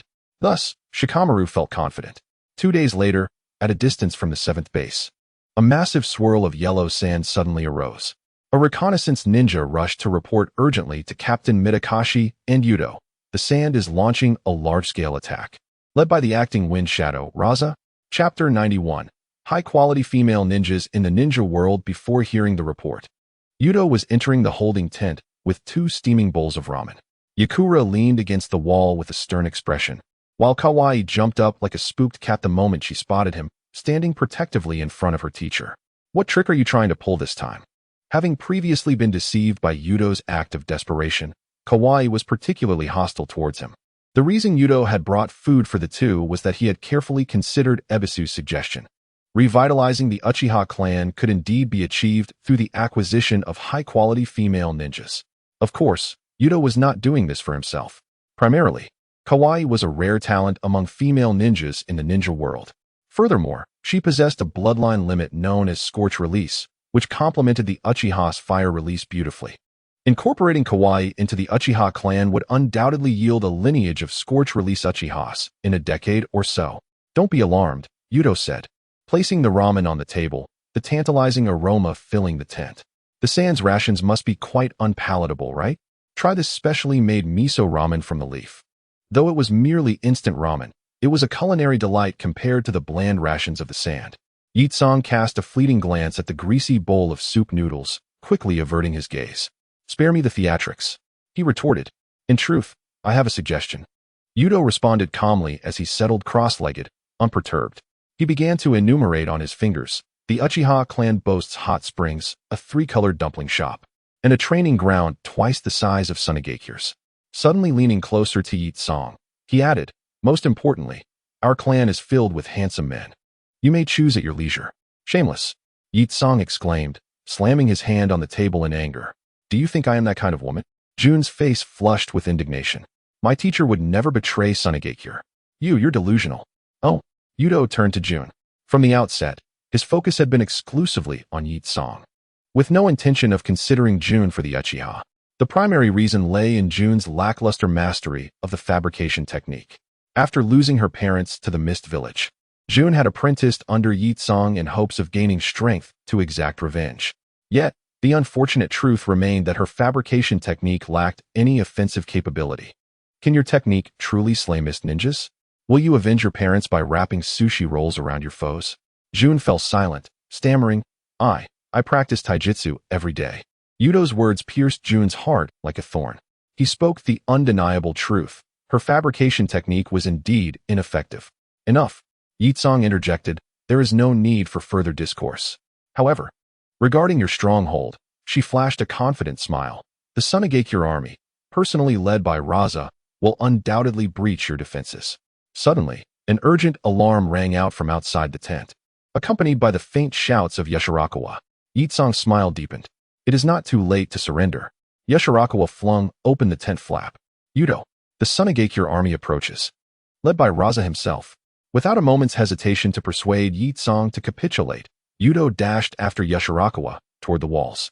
Upon climbing to the top, he beheld a distant scene of swirling yellow sands, the dark tide of the Sunegakure forces advancing like a relentless wave.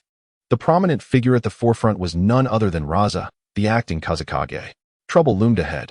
Yuto's heart sank.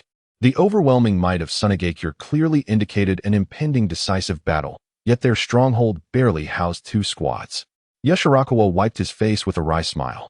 Raza's magnet release can control sand and gold. Our walls may not withstand it. Yuto's gaze was fixed on the approaching deluge of sand and gold, beads of cold sweat forming in his palms. He knew his own limitations, while Yitsong could rely on ambush tactics. Confronting a shadow-level powerhouse head-on would yield no favorable outcome. The responsibility of reviving the Uchiha clan weighed heavily upon him, and fleeing now seemed the most prudent choice. Yashirakawa glanced at Yuto, a complex expression on his face. Yuto, you are still young. Perhaps you should escape first. Once you return to Konoha, care for Akane for me. I've shown you her picture. She is quite adorable. Yuto fell silent. If all went as expected, Akane's father would likely perish on the battlefield. Yet, since his arrival in this world, he had never once acted cowardly. The mere thought of fleeing rendered him immobile. After a long pause, Yuto suddenly erupted. Spare me the melodrama. I will raise my own daughter. I have no interest in nurturing unruly children. In any case, should I perish in battle, there would at least be compensation. Yashirakawa was taken aback, then suddenly laughed. Honestly, dying alongside you wouldn't be so bad. After all, you are a hero of Konoha. What? Yuto's eyes widened. When had he become a hero of Konoha? He then noticed that the Konoha ninjas on the walls were secretly casting glances in his direction, seemingly viewing him as their pillar of strength. Taking a deep breath, he turned to Noira Jinkan and Hibiyasu, shouting, Listen, if the situation turns dire, you must immediately retreat with the children. Jinkan dropped the kunai he had been holding, stammering, But, what about you, Captain? I am the superior, Yuto replied without looking back. I am under no obligation to report to you. That's nonsense. You are not only our captain, but our comrade as well. Yuto paused for a moment before bursting into laughter. Oh, Jinkan, Do you aspire to usurp me as a new generation of ninjas? He then turned to Hibiyasu, delivering a playful kick to his rear. You little rascal. You will be responsible for dragging Jinken away if things go south. Hibiyasu hopped up, clutching his backside. I'm not running. The story of your warm-hearted paradise in Sunagakure isn't finished yet. That is an order. Yuto growled, teeth clenched. I have 3 chapters of drafts at home. If you die, you will never see them. Then I shall hasten the publication from the afterlife. Just as Yuto was about to chastise further, Yashirakawa placed a hand on his shoulder. Yuto, let it go. They are not cowards. Yuto gazed into the resolute eyes of Jinkan and Hibiyasu, ultimately sighing. Fine, but if a fight breaks out, I cannot guarantee your safety. If you die, do not blame me. Jinkan, with a kunai clenched in his mouth, grinned widely. Who needs your protection? I intend to become the Hokage. Hibiyasu adjusted his sunglasses, rubbing his hands together lewdly. You should worry about yourself, senior. What if a Sunagakure Kunoichi captures you and turns you into a plush toy? Before he could finish, a gust of wind surged, crashing against the wall, sending debris flying. The Konoha ninjas swiftly formed a formation, hurling kunai and shuriken like a torrential downpour toward the advancing Sunagakure forces. The Sunagakure ninjas accelerated with the aid of wind release, explosive tags mingling with the wind pressure, causing the walls to tremble precariously. Yuto leaped atop the wall, forming hand seals.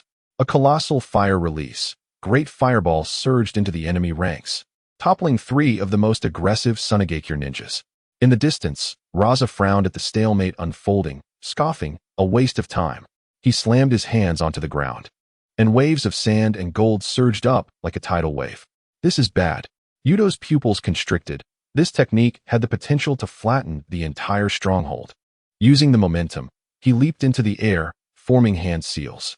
Fire release. Great dragon fire technique. A highly compressed fire dragon surged toward Raza, forcing him to momentarily halt his sand and gold assault. Raza finally took notice of the black-haired youth. The Uchiha brat seeks death. Yuto recognized Raza's gaze locking onto him and immediately jumped down from the wall to initiate an attack. Lowering his center of gravity, he dashed across the sandy ground. Raza sneered, raising his hands. Sand gold shuriken. A deluge of sharp sand-based shuriken filled the air, raining down upon Yuto. Is that all? Yuto's 3-tomo Sharingan locked onto every shuriken, allowing him to maneuver gracefully amidst the dense barrage. The sand shuriken, even at their best, merely grazed the corners of his clothing, inflicting no damage before embedding themselves in the sand. Seeing this, Raza mockingly remarked, jumping around like a monkey. Yuto inwardly cursed Raza's foolishness. Yet outwardly he suddenly formed hand seals and bellowed, fire release, great fire extinguishing. Raza immediately erected a high wall of sand in defense. However, after a waiting moment, he realized no flames were forthcoming. Opening a gap in the sand wall to peer at Yuto, he exclaimed, Jinjutsu? Raza suddenly grasped the situation, but it was too late. He had already met Yuto's Sharingan. Yuto understood that with Raza's strength, the 3-tomo level Jinjutsu would not control him for long. He immediately transitioned to his forte, Taijutsu, launching an assault on Raza, a prelude to power. This was a Taijutsu that could be employed without opening the 8 gates, demonstrating remarkable effectiveness even against ninjas of Jiraiya's caliber. Yuto propelled himself through the gap in the sand wall, kicking towards Raza. In an instant, the world spun around. And by the time Raza regained his senses, Yuto's right foot had struck his face with tremendous force. Boom. Raza fell face first into the sand, half of his face buried in the earth. Struggling to rise, he coughed out a mouthful of sand mixed with blood. The surrounding Sunagakure ninjas, witnessing their Kazekage's humiliation, nearly burst into laughter. Raza roared in fury, I will turn you into mush. The waves of sand surged again, pursuing Yuto relentlessly. Raza glared at Yuto, who nimbly dodged amidst the sand's assault, and a flicker of impatience crossed his eyes. This pesky kid was as troublesome as a flea. He needed to employ a wide-area attack to seal off Yuto's escape routes. Sand gold cubes. Raza clapped his hands together, and the ground erupted with dozens of colossal sand cubes, converging on Yuto from all directions. Yuto's pupils contracted sharply as chakra surged beneath his feet, allowing him to weave through the cracks of the sand gold blocks. With a sudden somersault, he narrowly evaded the closing sand gold, swiftly forming hand seals. Fire release, great fireball technique. The searing fireball hurtled towards Rasha, only to be effortlessly blocked by the sand gold barrier. Humph, a desperate struggle. Rasha sneered, forming seals once more. Sand gold domain technique. In an instant, countless sand gold spikes erupted from the ground, sealing off all of Yuto's escape routes. Gritting his teeth, Yuto could only force himself to maneuver between the spikes, narrowly avoiding being pierced, while his clothes were ripped by several jagged edges. His breathing became increasingly labored, sweat drenched his back, and his movements gradually slowed. Noticing this, Rasha's eyes glinted with satisfaction. It's over. Sand gold burial. Boom. A deluge of sand gold descended like a tsunami, and Yuto seemed too exhausted to evade, instantly engulfed. The sand gold coalesced into a small mountain, completely sealing him within. Yuto.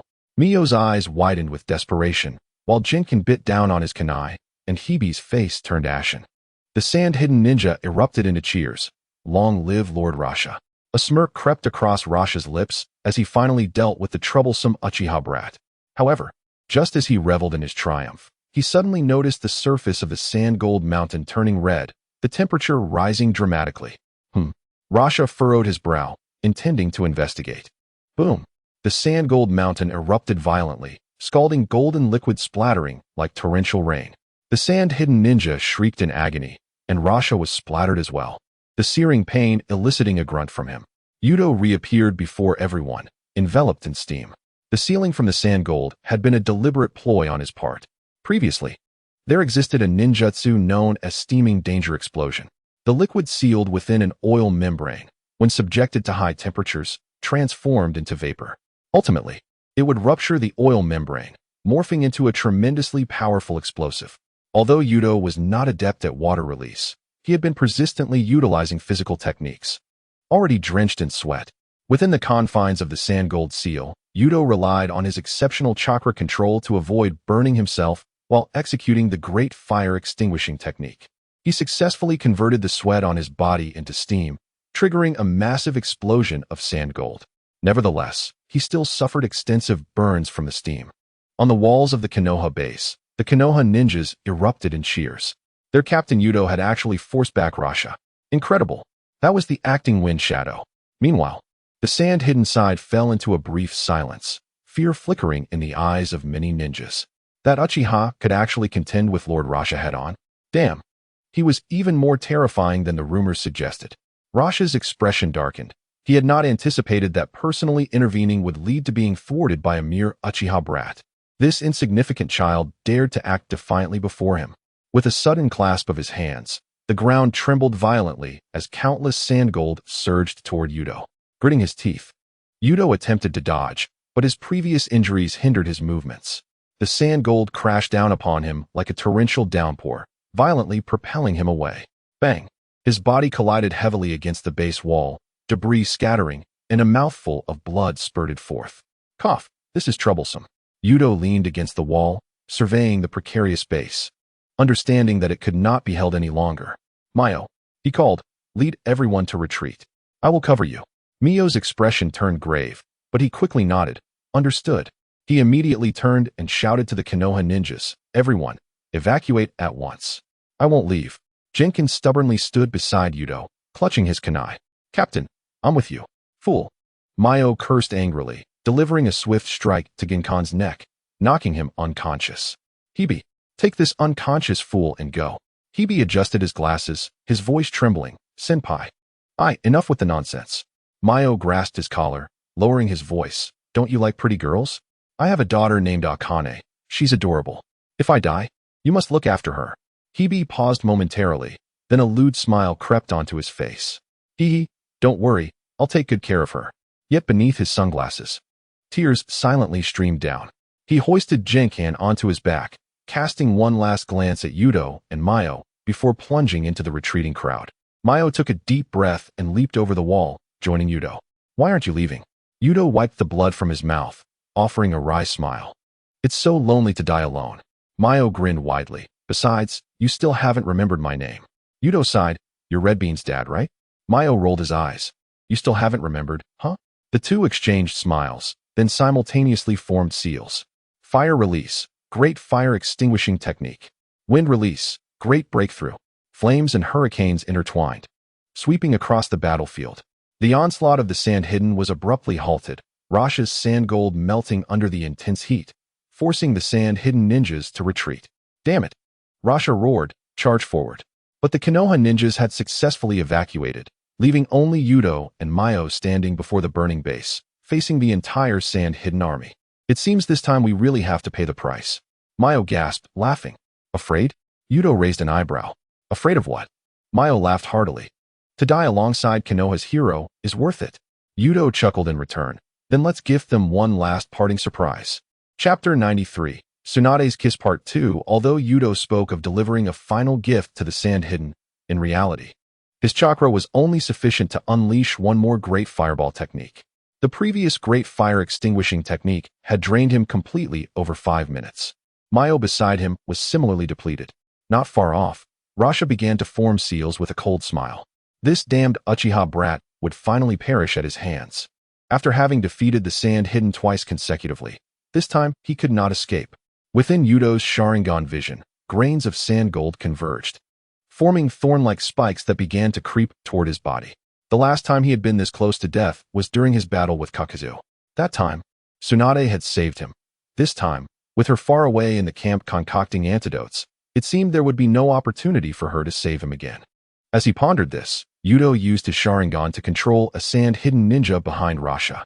The ninja spat a thick loogie onto Rasha's back. A grim smile crept across Yuto's lips. Though he could not kill Rasha, he could certainly disgust him. Having accomplished this, Yuto closed his Sharingan, bracing himself for the summoning of Blue Star. Just as the sand gold spikes were about to pierce Yuto, a golden figure descended from the heavens. Heaven's guardian. Tsunade bellowed, her right leg, imbued with terrifying chakra, crashing down upon Rasha's head. The hastily erected sand gold shield shattered instantly, and Rasha was sent crashing into the sand, buried over 10 meters deep. Damn it! Rasha coughed blood as he leapt from the pit, realizing his chakra reserves were critically low. The previous battle with Yuto had taken a toll. Tsunade seized the opportunity, delivering a powerful punch to his abdomen, shattering his sand gold defense. Blood spewed from Rasha as he was sent flying backward, and upon seeing the Konoha army Tsunade had brought, he understood that the Sand Hidden had failed, waving his hand in a panicked gesture for retreat. Tsunade. Yuto gaped at the suddenly appearing blonde woman. Weren't you in the camp concocting antidotes? Upon witnessing Yuto's battered state, with not a single unscathed patch of flesh, Tsunade's heart ached. She immediately bit her finger, summoning a slug to treat Yuto. The antidote was prepared the day before yesterday. Yuto was momentarily taken aback. Truly, you never cease to amaze, Tsunade. Before he could finish his sentence, Tsunade suddenly leaned down and kissed him. The soft touch sent a tremor through Yuto's pupils, yet there lingered an inexplicable sense of familiarity. As the two parted, Tsunade's cheeks flushed slightly. I commend your courage to stand guard. Just as Tsunade leaned down to kiss Yuto, the bystander, Mitsuashi Kawara, widened his eyes in astonishment. Tsunade-sama, what are you doing? Tsunade abruptly turned her head, fists clenched. If you dare to speak of this, I shall ensure you do not see tomorrow's sun. Kawara's face turned ashen. He had intended to rush back to share this astonishing gossip with friends, but now he could only swallow his words. He nodded fervently. I saw nothing. Suddenly, Yuto recalled the ongoing battle and hastily reminded Tsunade, since Rashi has launched an attack on the 7th base. The other bases must have been fortified by Hizashi and Shursui long ago. Tsunade swiftly ushered Yuto into the base, lowering her voice. You should be concerned about your injuries. As they stepped into the base, the Konoha ninjas erupted in cheers. The hero has returned. Captain Uchiha is so cool. Taken aback by this uproar, Yuto stumbled slightly, prompting Tsunade to tighten her grip around his waist, laughing softly in his ear. It seems you are quite popular. Hidden amidst the crowd, Ebisu watched Tsunade treat Yuto, his eyes glued to the scene. He elbowed the nearby Genma, whispering, Hey, Genma, do you think if I were as brave and injured as Senior Yuto, would Tsunade-sama also? He lewdly rubbed his hands together, mimicking a kiss. Genma shot him an exasperated glance. You must be dreaming. Tsunade-sama could easily punch you through a wall. Embarrassed, Ebisu scratched his head. True, only someone of Senior Yuto's caliber could attract Tsunade-sama's attention. Suddenly, his eyes lit up as he leaned closer to Genma. Do you think Tsunade-sama might actually have feelings for Senior Yuto? Genma's heart skipped a beat as he recalled Tsunade's gaze upon Yuto, which indeed seemed unusual. However, He quickly shook his head. Don't say such things. Tsunade-sama is one of the legendary Sannin. How could that be? Despite his words, doubt crept into Gunma's mind. That kiss certainly did not appear to be merely a reward. As Tsunade passed by the tent where the captives were held, she spotted the bound Leaf and Kawa. Raising an eyebrow, she turned to Yuto, her tone laced with sarcasm. Oh, you captured 2 female prisoners? How considerate of you. Even the ropes are not too tight. Yuto looked innocent. Don't misunderstand. I merely wish to persuade Leaf to marry into the Uchiha clan. Tsunade's eyes widened. What? You have your sights set on her. No. Yuto quickly waved his hands. I meant, if Leaf marries into the Uchiha, it doesn't necessarily have to be to me. Tsunade appeared even more perplexed. What do you mean? Yuto replied earnestly. The Uchiha clan's strength is not what it once was. We need to revitalize our bloodline. Thus, I seek to recruit formidable female ninjas. Tsunade paused. Her cheeks slightly flushed, for she was recognized as one of the strongest female ninjas in the world. Leaf's face turned crimson as she indignantly shouted, shameless. Who would want to marry into your Uchiha clan? Kawa chimed in, exactly. Sensei would never agree to such nonsense. Yuto shot Kawa a glance. Why are you so worked up? You weren't even considered. Kawa retorted, what? Yuto then turned to Leaf, calmly adding, and don't get the wrong idea. I only value your Shikoten bloodline limit, not you as a person. Leaf nearly broke her bonds in fury. Uchiha Yuto. I will kill you. Tsunade sighed, rubbing her temples. What on earth is going through your mind, you little brat? While nursing his burned arm, Yuto said to Tsunade, actually, aside from Leaf, if you know of any other strong female ninjas, do introduce them to the Uchiha. After all, I do hold some sway in the clan and could arrange matchmaking. Tsunade, upon hearing Yuto's words, was rendered speechless. Is that so? And what do you think of me? Yuto stroked his chin, contemplating seriously. Your strength is beyond question, but your age is a bit advanced. He counted on his fingers. The eligible men in the clan are barely in their early 20s. You would be. Before he could finish, Tsunade's fist, accompanied by a fierce gust of wind, came crashing down. Bang! Yuto flew like a cannonball, crashing through 3 layers of tents before coming to a halt. You little brat. Tsunade fumed, veins bulging on her forehead. I'm only in my early 30s. Struggling amidst the rubble, Yuto raised his hand. What I meant was, you are too exceptional. There is no one in the clan worthy of you. Chapter 94. If you can't win, surrender. Rashi returned to Sunagakure. Disheveled and covered in the dust and blood of the battlefield, with dried golden liquid still staining his attire, he trudged through the village entrance, too disgruntled to acknowledge the guard's greetings. Upon entering the Kazekage building, several high-ranking elders blocked the corridor, the foremost elder coldly stating, Lord Rashi, in light of the recent defeats on the front lines, we demand an immediate high-level meeting. Rashi glared at the elders, feeling an urge to curse them. Reluctantly, as a mere acting Kazekage with limited power, he acquiesced. In the meeting room, one elder slammed his hand on the table. Leaf has captured Leaf, and the main force has been routed. You personally led the team and returned empty-handed. Sunagakure's reputation has been tarnished. Another elder mockingly added, some believe they can secure the Kazekage position relying solely on their magnetic release bloodline. Lacking true strength, they should step aside. Rashi stood abruptly, nearly losing his temper. With Tsunade stationed at Konoha, their antidote rendered our poison ineffective. It's absurd. An elder interrupted with a scoff. When Leaf was captured, Tsunade was still in the camp. Should we blame the defeat on the antidote? A female elder added, I heard you were spat on by that kid. You are the most disgraceful Kazekage in Sunagakure's history. Rashi gritted his teeth, unable to counter the elder's accusations. Just as he prepared to remove the Kazekage hat and resign from his position, the door to the meeting room swung open. Granny Chiyo entered, her white robe singed. The elders exchanged surprised glances, for Chiyo did not appear victorious. Chiyo stated gravely, the surprise attack unit I led has also suffered defeat. Konoha's antidote rendered our puppets useless. At her words, a flicker of joy crossed Rashi's eyes. Even Chiyo had failed. However, he sighed, feigning disappointment. Elder Chiyo, do not blame yourself. Konoha is simply too cunning. He pretended to be dejected as he removed his hat. If you all believe I am unworthy of being Kazekage, I shall resign. Wait. The elder hesitated, glancing around before murmuring. Currently, there truly is no more suitable candidate to contend with Konoha. The other elders exchanged glances, ultimately agreeing reluctantly. Lord Rashi is familiar with the front lines. Perhaps we should grant him another chance? Rashi suppressed a smirk, his lips almost curling upward. Since you insist, I shall reluctantly continue to lead Sunagakure. He solemnly declared, I will devise a strategy to defeat Konoha and seek another opportunity. Truly a genius of magnetic release. With Lord Rashi here, Sunagakure will surely prevail. The elder's expressions shifted in an instant, as if the earlier confrontation had never happened. Listening to their flattery, Rashi nodded seriously, while internally he scoffed. Once he navigated through this hurdle, he would deal with this group of opportunists. After the meeting concluded, Rashi sat alone in the empty conference room. His expression grim. He stared at the map of Sunagakure on the table, murmuring, Tsunade, Hizashi, Uchiha. Konoha's lineup is far too formidable. There is no chance of victory in a direct confrontation. As he furrowed his brow in distress, the door to the meeting room creaked open gently. Nin Maki entered the room, respectfully saluting before speaking. Lord Raza, I see that you are troubled. Perhaps I have a solution.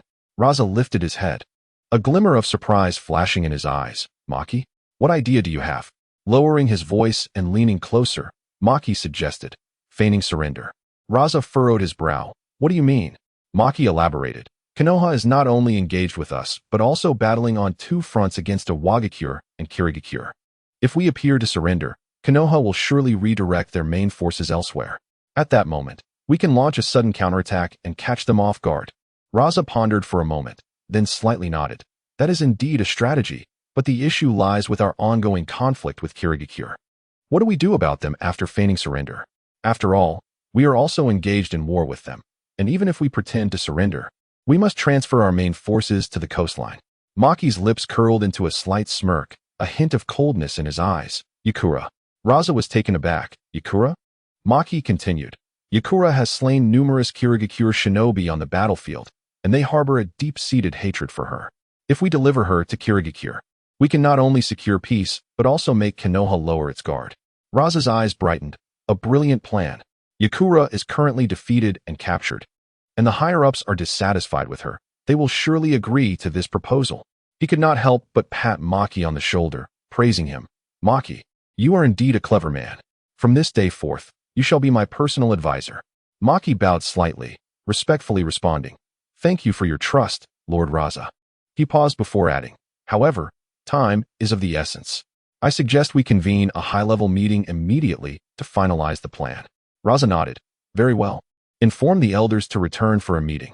Moments later, in the high-level conference room, several elders had just taken their seats. Weariness and impatience etched on their faces. They frowned. Raza, we have only just adjourned. What urgent matter could possibly require our return?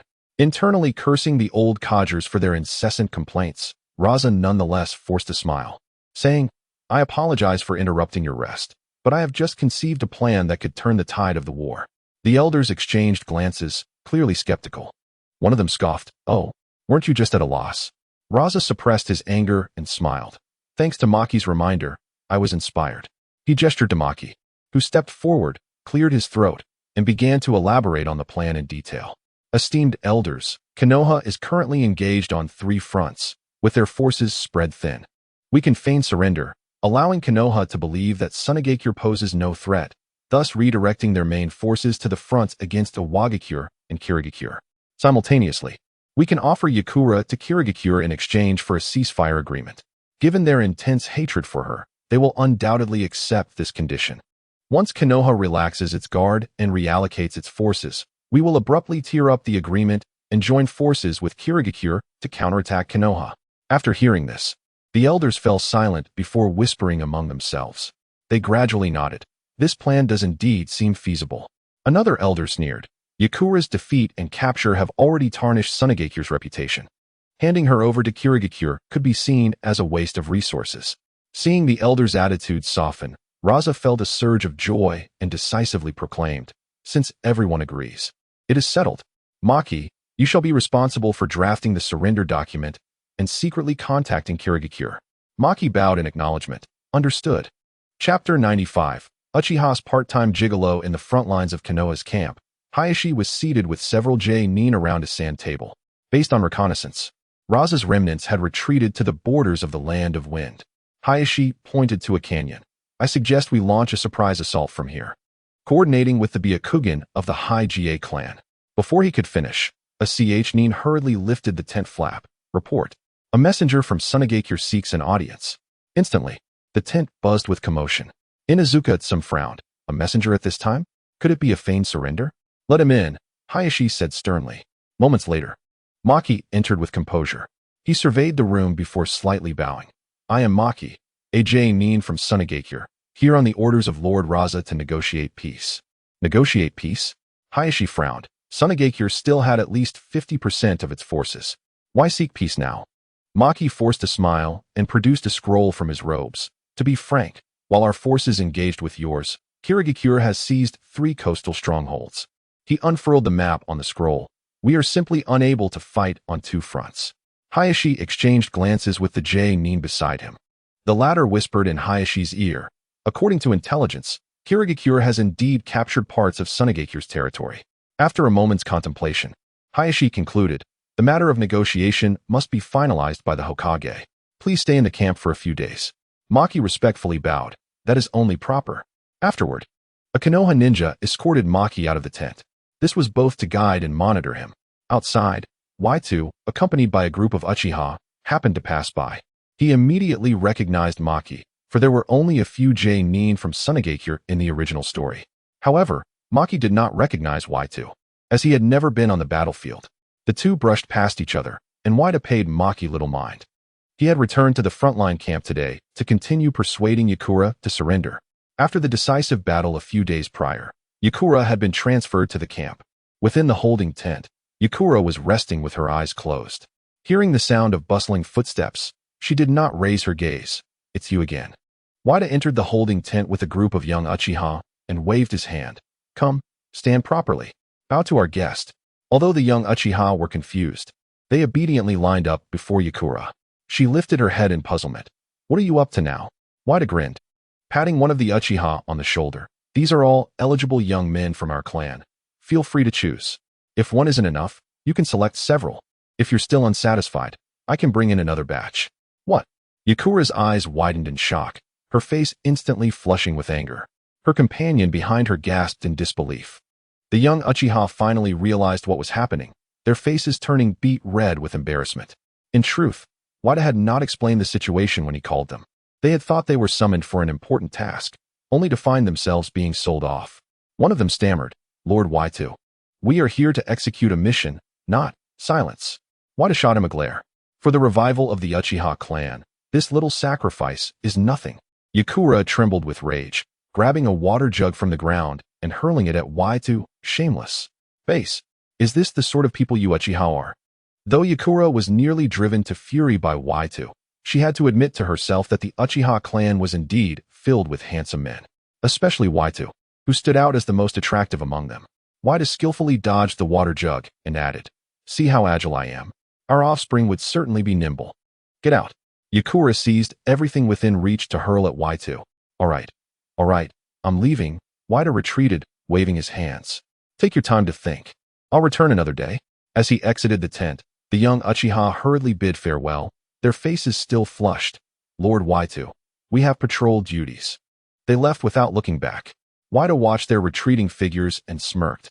If they weren't chosen, they have no value, but they sure do run fast. At that moment, Inazuka approached, and upon seeing Yuto, a bold smile immediately spread across her face. She clapped him on the shoulder. Well done. I heard you single-handedly defended the stronghold and drove Raza back. Yuto scratched his head, attributing his fortune to sheer luck. In a lowered voice, Inazuka revealed. There's news. Sunagakure has sent someone to surrender today. Surrender? Yuto furrowed his brow, perplexed, as they still possessed combat capabilities. They say they need to redirect troops to engage with Kirigakure. Some shrugged, suggesting that such matters were best left to Lord Hizashi to handle. Yuto nodded in understanding. Yet a nagging feeling lingered in his mind that the situation was far more complex than it appeared.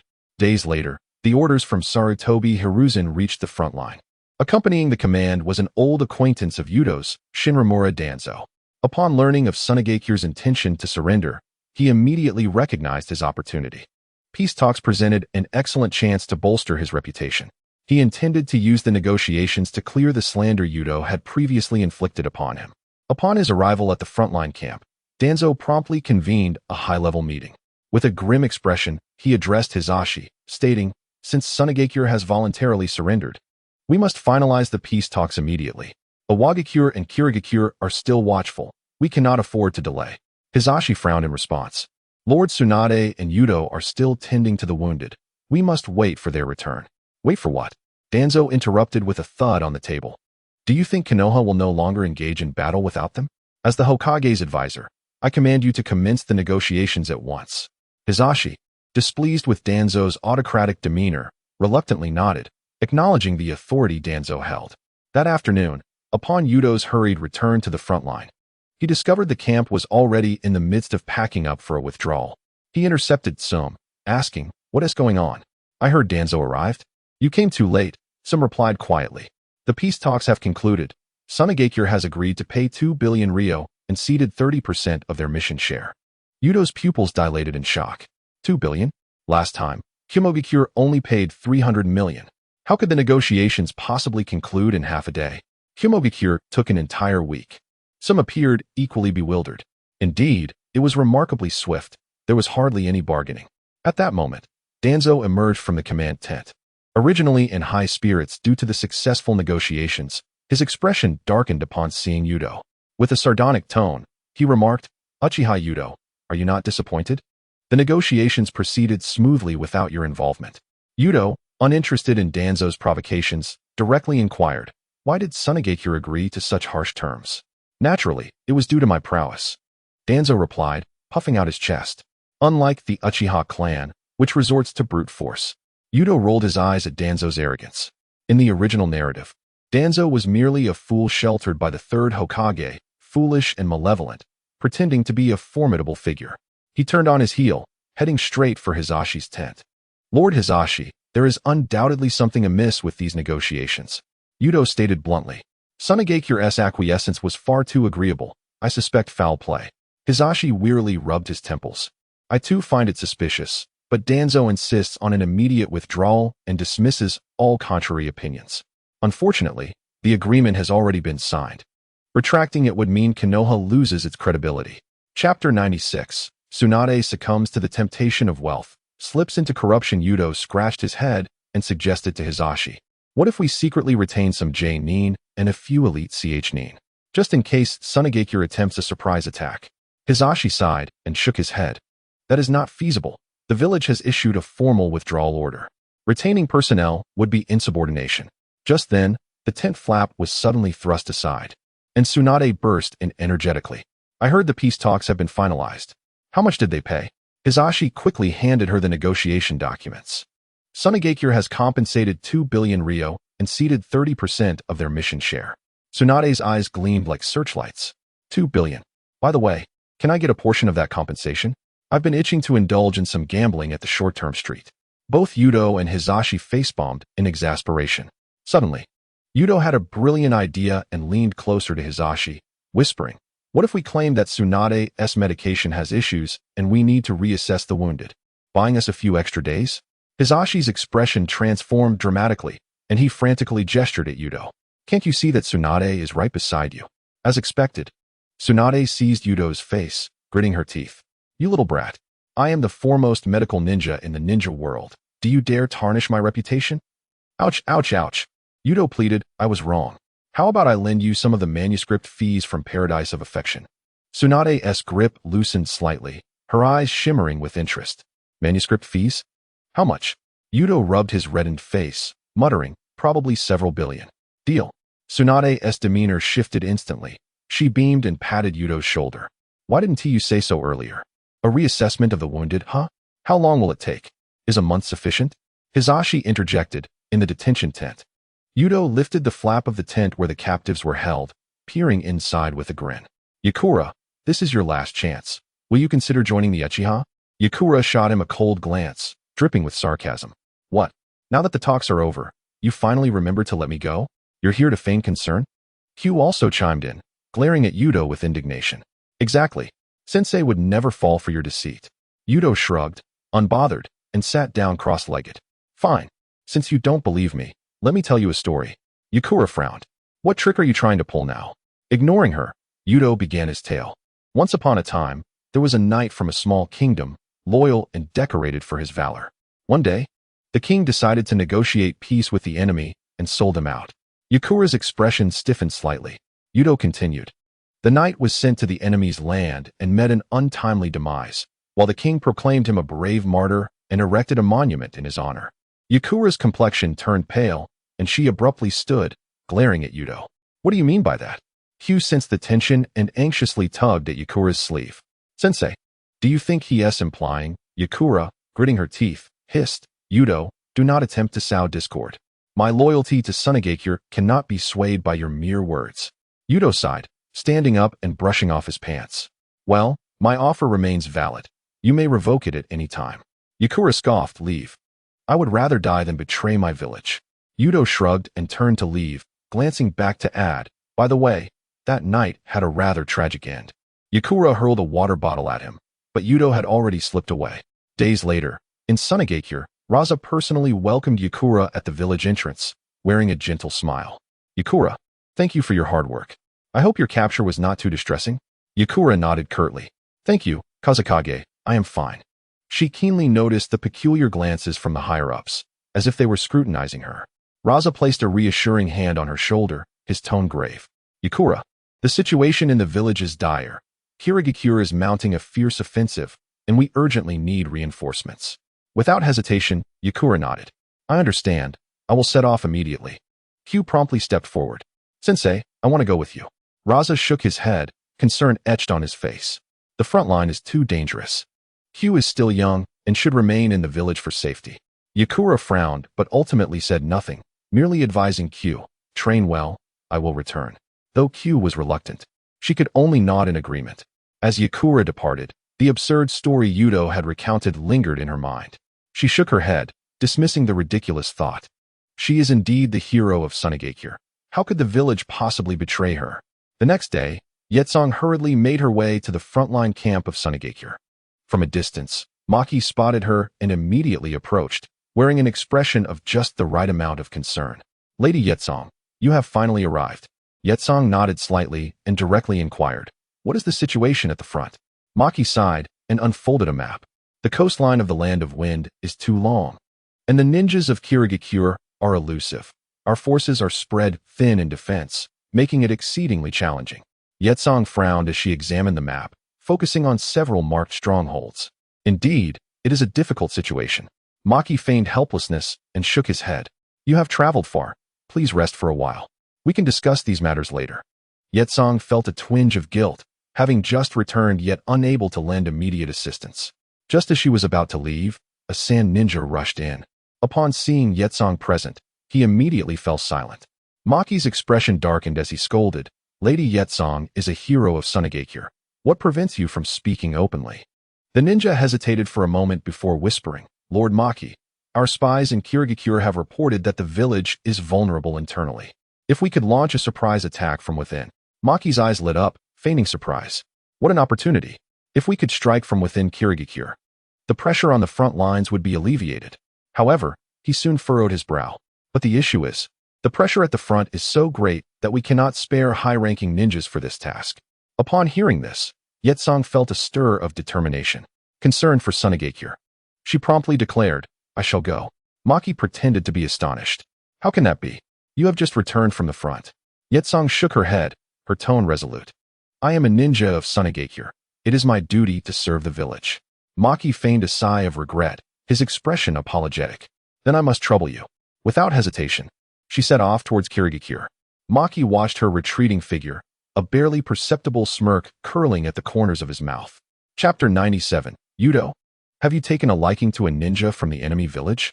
Days prior, Yuto, after the conclusion of peace talks, quickly sought out Shursui, who was patrolling the outskirts of the camp, and grabbed his arm urgently. Shursui, I need your help with something urgent. Shursui stumbled slightly, turning with a puzzled expression. Yuto? What is it? Yuto glanced around and lowered his voice. Keep a close watch on Sunagakure's movements, especially their subsequent actions. Shursui looked more bewildered.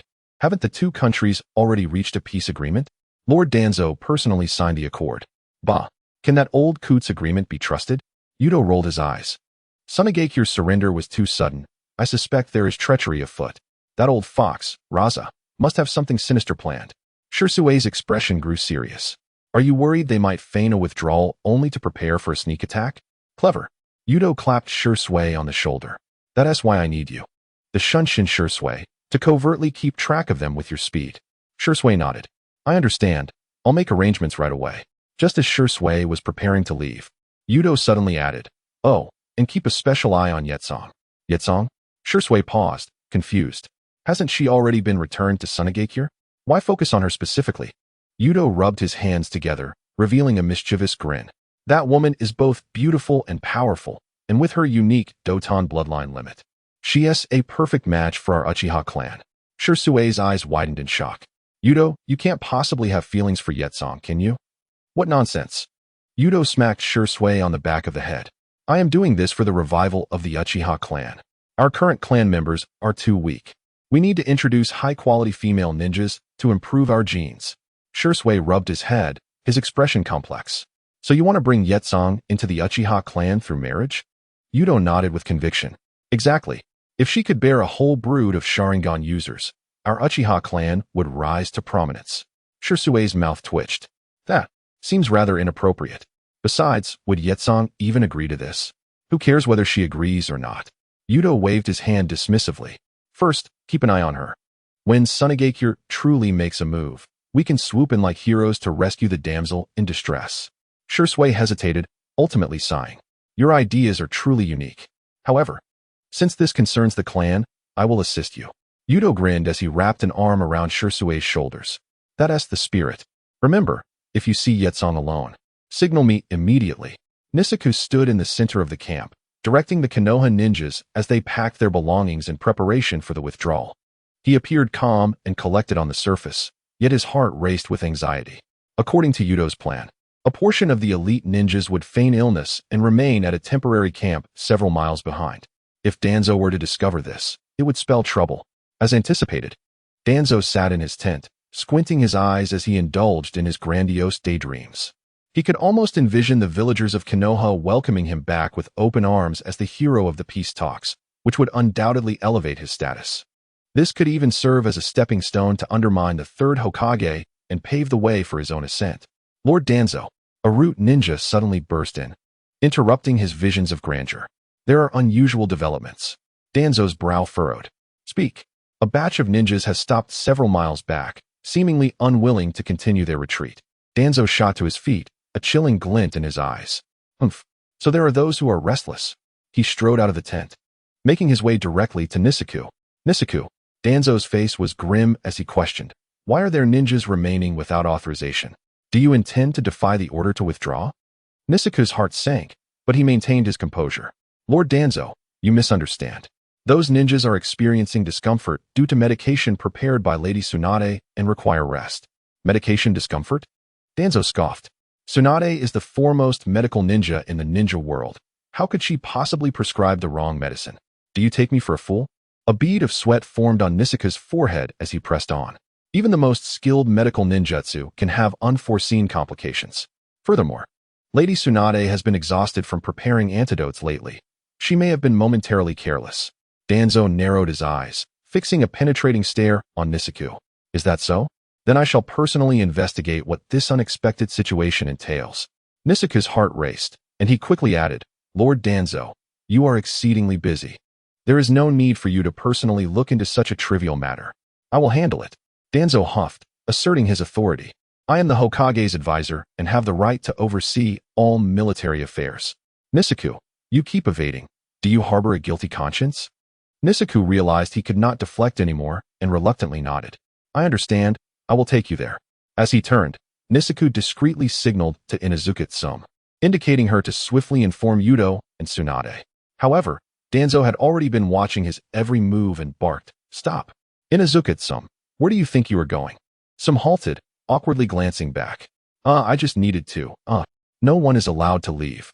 Everyone will accompany me to the medical tent. Danzo had nearly concluded that Yuto was behind the chaos. If he could gather evidence of Yuto disrupting the withdrawal, he could exact revenge. He might even be able to shift the blame onto the Uchiha clan, inciting the village to impose sanctions against them.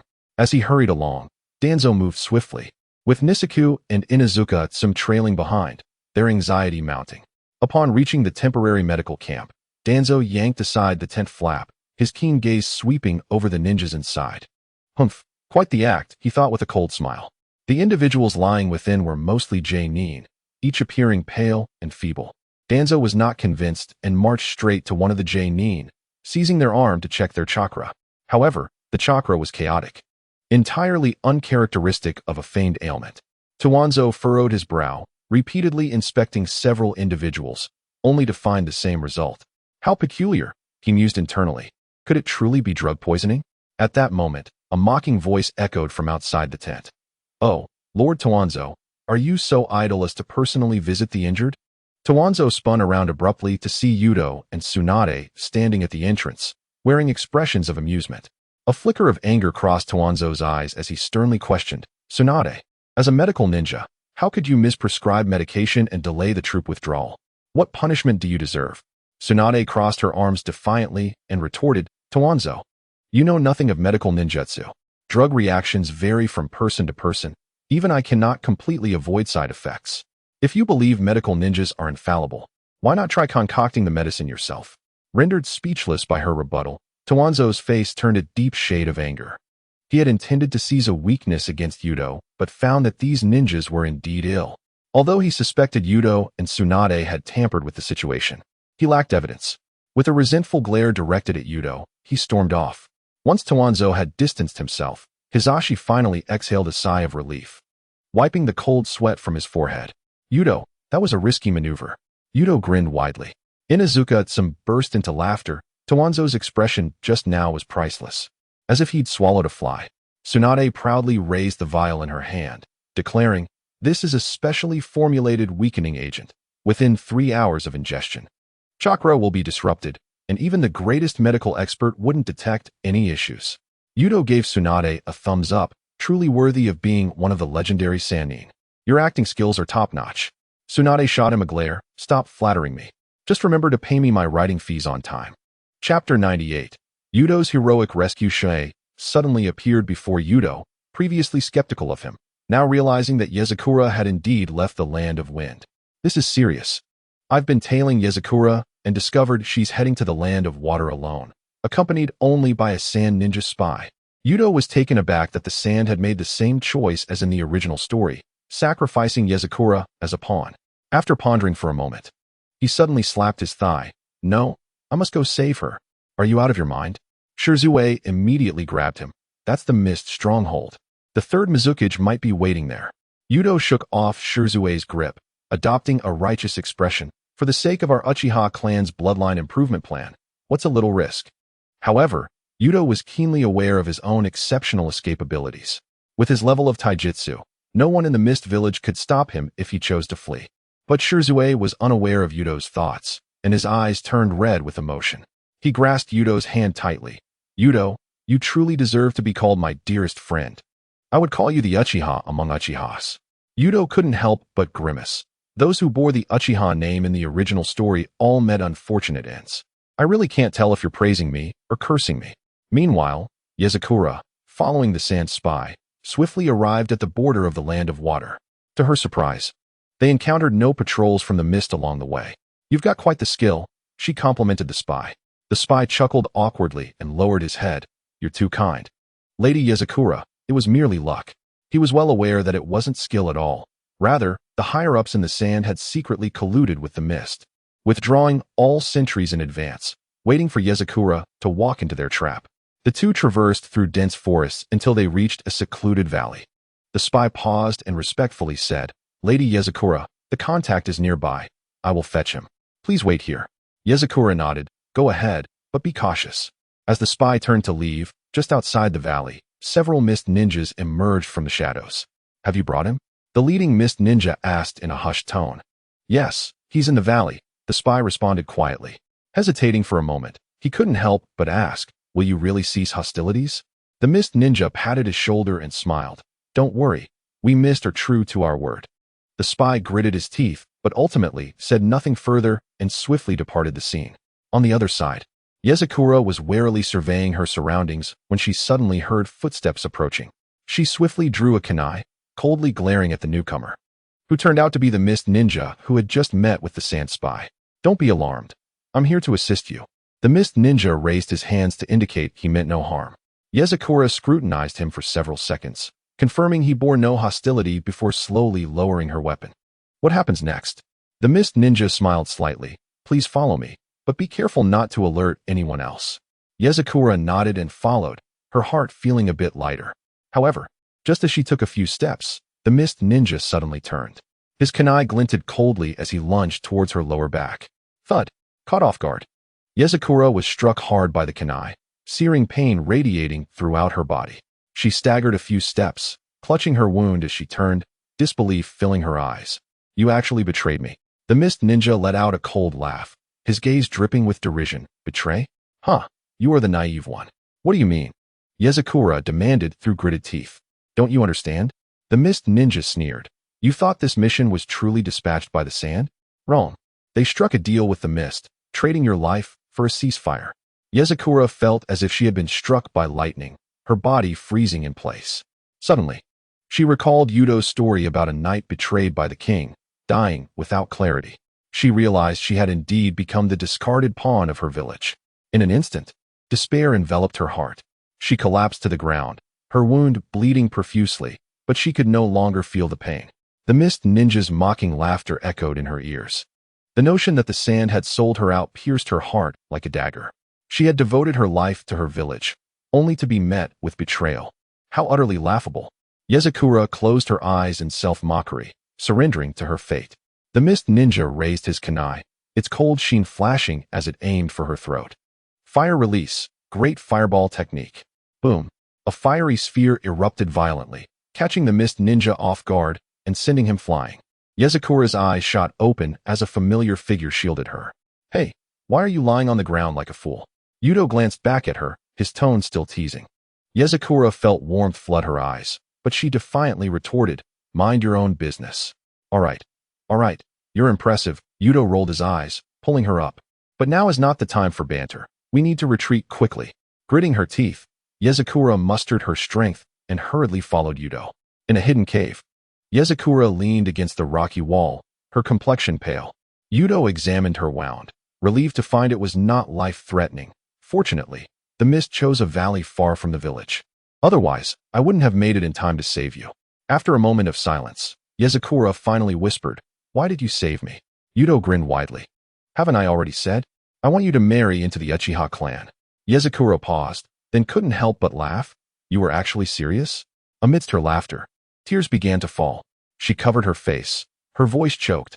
I have nowhere else to go. Yuto's playful demeanor shifted as he gazed at her earnestly. Come to the Uchiha. Yezakura looked up, meeting his eyes. In that moment, her shattered heart felt as though it had been filled with something. She finally nodded, tears streaming down her face. Yuto reached out, ruffling her hair. Why are you crying? From now on, you'll be the wife of the Uchiha clan.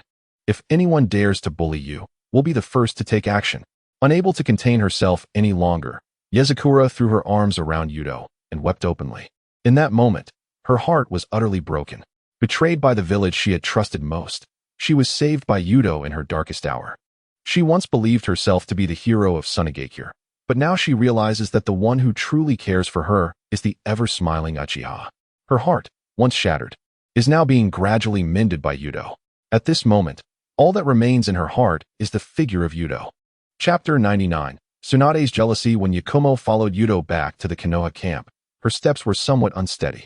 Gazing at the familiar Konoha encampment before her, a whirlwind of emotions stirred within her. Just days ago, she was a captive of Sunagakure, and now she stood here as a rogue ninja. Stop daydreaming, Yuto said, turning back to tug at her sleeve. If you don't treat that wound on your waist, it will fester. I'll take you to see Tsunade. Inside the medical tent, Tsunade was reclining, calculating Yuto's manuscript fees with her legs crossed. When she saw Yuto enter with Yakumo, her pen fell from her grasp. You really brought this woman back. What do you mean brought? Yuto pressed Yakumo onto the treatment bed. Those scoundrels from Sunagakure treated her like a pawn. If I hadn't arrived in time. Enough, Tsunade interrupted, roughly lifting Yakumo's blood-stained vest. The sight of the torn flesh made her frown. As she treated Yakumo's wound, she informed Yuto of the current battlefield situation, Sunagakure had indeed torn up the treaty, and their ambush had just been repelled by Hinata's team earlier that morning. Upon hearing this, Yakumo clenched the bedsheet tightly, finally understanding why her village had betrayed her. Tsunade noticed the redness in her eyes and felt an unexpected pang of sympathy. Her grip on Yakumo's injury inadvertently tightened, causing Yakumo to let out a muted groan. "Be gentler, Lady Tsunade," Yuto exclaimed, pacing anxiously beside them. "She is destined to be our Uchiha prodigy." Silence. The two women shouted in unison, Tsunade out of jealousy and Yakumo out of embarrassment. Tsunade viciously channeled chakra into Yakumo's wound, and the healing process was remarkably swift. "Thank you," Yakumo said, moving her now-healed waist, her gratitude sincere. Tsunade waved her hand dismissively, a smirk on her face. "No need to thank me. Someone has more than enough manuscript fees to cover the medical expenses." Yuto sensed Tsunade's unusual mood, but chose not to dwell on it. He needed to arrange accommodations for Yakumo and couldn't linger.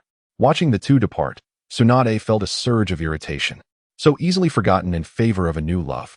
After scolding Yuto in her mind, she suddenly realized it had been a while since she had slipped him any medicine. Tonight, she would exact her revenge on this incorrigible flirt. In the command tent, Hinata was arranging the attack strategy on a sand table when he nearly dropped his jaw upon seeing Yakumo behind Yuto. "What? How did you bring her here?" Yuto smirked slightly, proudly declaring, "Yakumo is now one of us Uchiha." Hinata was momentarily stunned. He was aware of Yuto's somewhat absurd revival plan for the Uchiha clan, but he never imagined Yuto was serious. Although Yakumo had expressed her desire to join Konoha, Hinata was currently focused on the attack strategy. It was best not to have Yakumo, a former Sunagakure ninja, present for this discussion. Clearing his throat, he gestured toward the sand table. "Regarding our next offensive strategy." Hinata deliberately left his sentence unfinished, hinting for Yuto to dismiss Yakumo. Perceptively, Yakumo turned to leave, but Yuto grasped her arm. "She possesses the ability of the Shikutten bloodline limit. How could she possibly miss the strategic meeting?" As he patted his chest, he declared, "I guarantee it in the name of the Uchiha." Hinata observed the flush in Yakumo's ears and suddenly felt a twinge of discomfort.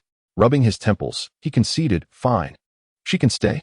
Hearing Yuto's declaration, a surge of heated emotion welled up in Yakumo's chest, nearly bringing her to tears. Hinata cleared his throat and resumed the meeting. "Sunagakure has torn up the treaty and launched an ambush. We must retaliate fiercely.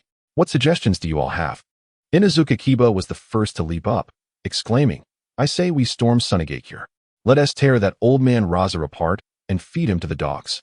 Several jonin joined in the uproar, with others suggesting using explosive tags to obliterate the oasis where Sunagakure is located. Hinata frowned and shook his head. "That would be too reckless. If we attack Sunagakure now, our current frontline forces are insufficient. Sunagakure can utilize their village structures to counterattack us." The tent was filled with noise, resembling a bustling marketplace, causing Hinata's temples to throb. In a corner, Yakumo listened to the commotion and suddenly recalled Sunagakure's most significant vulnerability. But looking at the unfamiliar Konoha ninjas around her, she hesitated, retracting her raised foot. As a newcomer and a former member of Sunagakure, she feared her suggestions would be dismissed. "Why are you hesitating?" Yuto noticed her unease and leaned closer. "Are you concocting some cunning plan?" Yakumo glanced at Yuto. "I actually have a suggestion, which is..." Yuto's eyes lit up upon hearing this. A suggestion would indicate that Yakumo was genuinely committed to joining the Uchiha. He, Yuto Uchiha, could not let a newcomer feel disheartened. Raising his hand, he called out to Hinata, "Lord Hinata, Yakumo has something to say." Instantly, the room fell silent, all eyes turning toward her. Feeling the weight of their scrutiny, Yakumo tensed, her back straightening. Yuto nudged her shoulder, whispering, "Don't be afraid. You're under the protection of the Uchiha now." Taking a deep breath, Yakumo began, "The Jinchuriki of Shikaku is on the verge of death." Upon mentioning the tailed beast, everyone's eyes widened. Information regarding tailed beasts was always classified, and Konoha had no concrete details on the Jinchuriki of one tail. They only knew that the current Jinchuriki was an old man residing somewhere, but they were unaware that Shikaku was nearing its demise. Yakumo continued, "When a Jinchuriki dies, the tailed beast will perish as well. Thus, Sunagakure will inevitably relocate the tailed beast in advance. If Konoha seizes this opportunity to capture one tail, then, wow." One jonin dropped his kunai in shock. The Konoha ninjas were astonished by Yakumo's audacious proposal. If one tail were to be stolen, Sunagakure would undoubtedly be thrown into chaos and might surrender on the spot. After all, Sunagakure possessed only one-tailed beast, unlike the other 3 villages, which had 2. Losing one left them with no backup. Even Yuto was surprised by Yakumo's plan. However, her words reminded him that according to the original timeline, Gaara was soon to be born. This meant that Shikaku was indeed nearing death. The astonished expressions of the crowd made Yakumo feel anxious. She sighed inwardly, realizing her plan would likely not be accepted by Konoha. She quietly took a step back, intending to retreat to the corner once more. Yuto glanced at Yakumo, knowing that if she were sidelined so soon after her defection, she would feel disheartened. After a moment of contemplation, Hinata nodded. That is indeed a bold strategy. But the risks are considerable. He scanned the room, asking, who is willing to lead this operation? The tent fell silent, all the jonin simultaneously turning to stare at Yuto. Yuto's mouth twitched. Hey, what do those looks mean? Chapter 100. Tsunade, Yakumo, calm down. Yuto is still just a child. Yuto widened his eyes, pointing at himself. Wait, you can't be suggesting that I go, right? The jonin all nodded in unison, their expressions filled with determination. Hold on, shouldn't we at least form a team for this mission? Yuto pleaded, anxiously wringing his hands, searching for someone to partner with him. Hinata slammed the operational map shut. Meeting adjourned. Without a backward glance, he strode out, causing the other ninjas to disperse like startled birds. Yuto stood frozen in place, his hand still raised in a gesture of protest. Yakumo stifled a laugh, tugging at his sleeve. Let us go, great hero. On the way back to the tent, Yuto grew increasingly frustrated.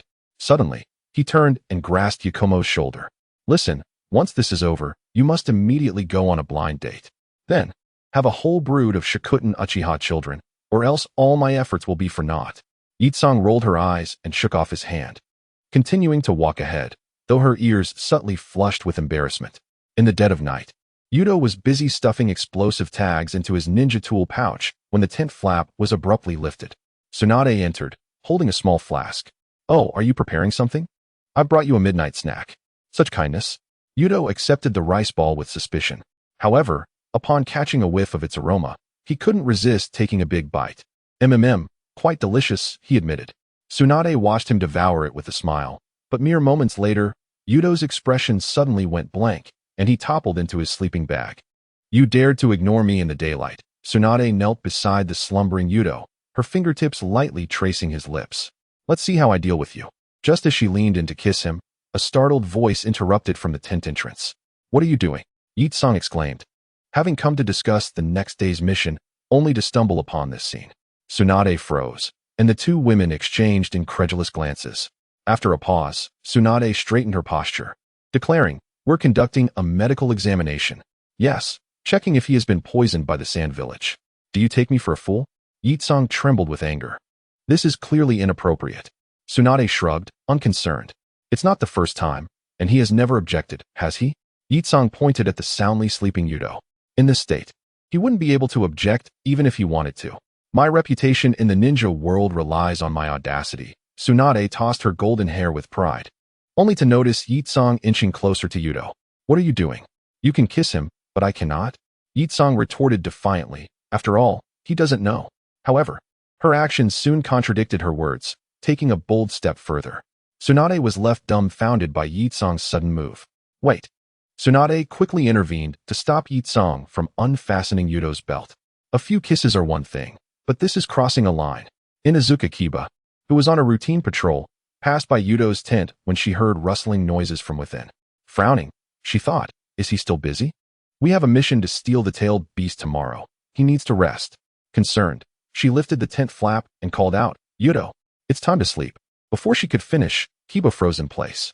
Inside the tent, Tsunade and Itsong were disheveled, hastily trying to separate themselves, both wearing a suspicious blush. Kiba, Tsunade, and Itsong exchanged bewildered glances, the air thick with tension. Kiba's mind raced, and even with her straightforward nature, she was at a loss for how to respond. Finally, she took a deep breath and feigned calmness, asking, Do you have anything to explain? Tsunade straightened up, her expression serious. I was giving Yuto a medical examination. He's been overworked and needs some recovery. Itsong quickly chimed in, yes. I was here to help. After all, I'm a ninja and know a bit of medical ninjutsu. Kiba's lips twitched as she pointed at their disheveled clothing and hair. At least tidy yourselves up before you concoct a story. Realizing their appearance, both women scrambled to fix their clothes, creating an exceedingly awkward scene. Kiba sighed, rubbing her temples. Forget it, just get some rest. I want to say a word. Tsunade and Yitsong breathed a sigh of relief, nodding vigorously. We promise it won't happen again. The following morning, Yuto and Yitsong set off towards the temple where Buntai was located. On the way, Yuto rubbed his lower back, muttering, strange. Why do I feel so drained? I slept quite soundly last night. Yitsong, avoiding his gaze, coughed lightly and replied, perhaps it's due to your sleeping position. Yuto blinked in surprise. Huh, my sleeping position? Feigning composure, Yitsong insisted, yes, an improper position can lead to backaches. Yuto scratched his head, feeling something was amiss, and suddenly realized, wait, how do you know my sleeping position? Yitsong stiffened, her ears turning red as she stammered. I saw it when I passed by your tent this morning. Yuto eyed her suspiciously but, seeing her nonchalant demeanor, brushed it off. All right then, maybe it really is a sleeping issue. Yitsong secretly sighed in relief, grateful he didn't press the matter further. The two hastened on their journey.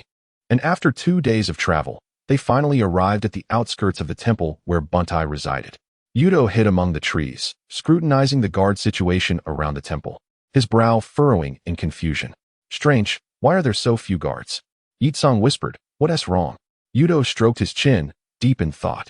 Logically speaking, the Jinchuriki is such an important asset. The Sand Village should have stationed a heavy guard, yet there are only a handful of them. Yitsong smiled slightly, explaining, because the location of Buntai is known only to a select few high-ranking officials. Yuto's eyes lit up with understanding. I see. In truth, the Sand Village had the poorest utilization of tailed beasts among the 5 great nations, rendering them nearly useless on the battlefield. To ensure the tailed beast wouldn't be targeted by other villages, they had long kept the Jinchuriki hidden.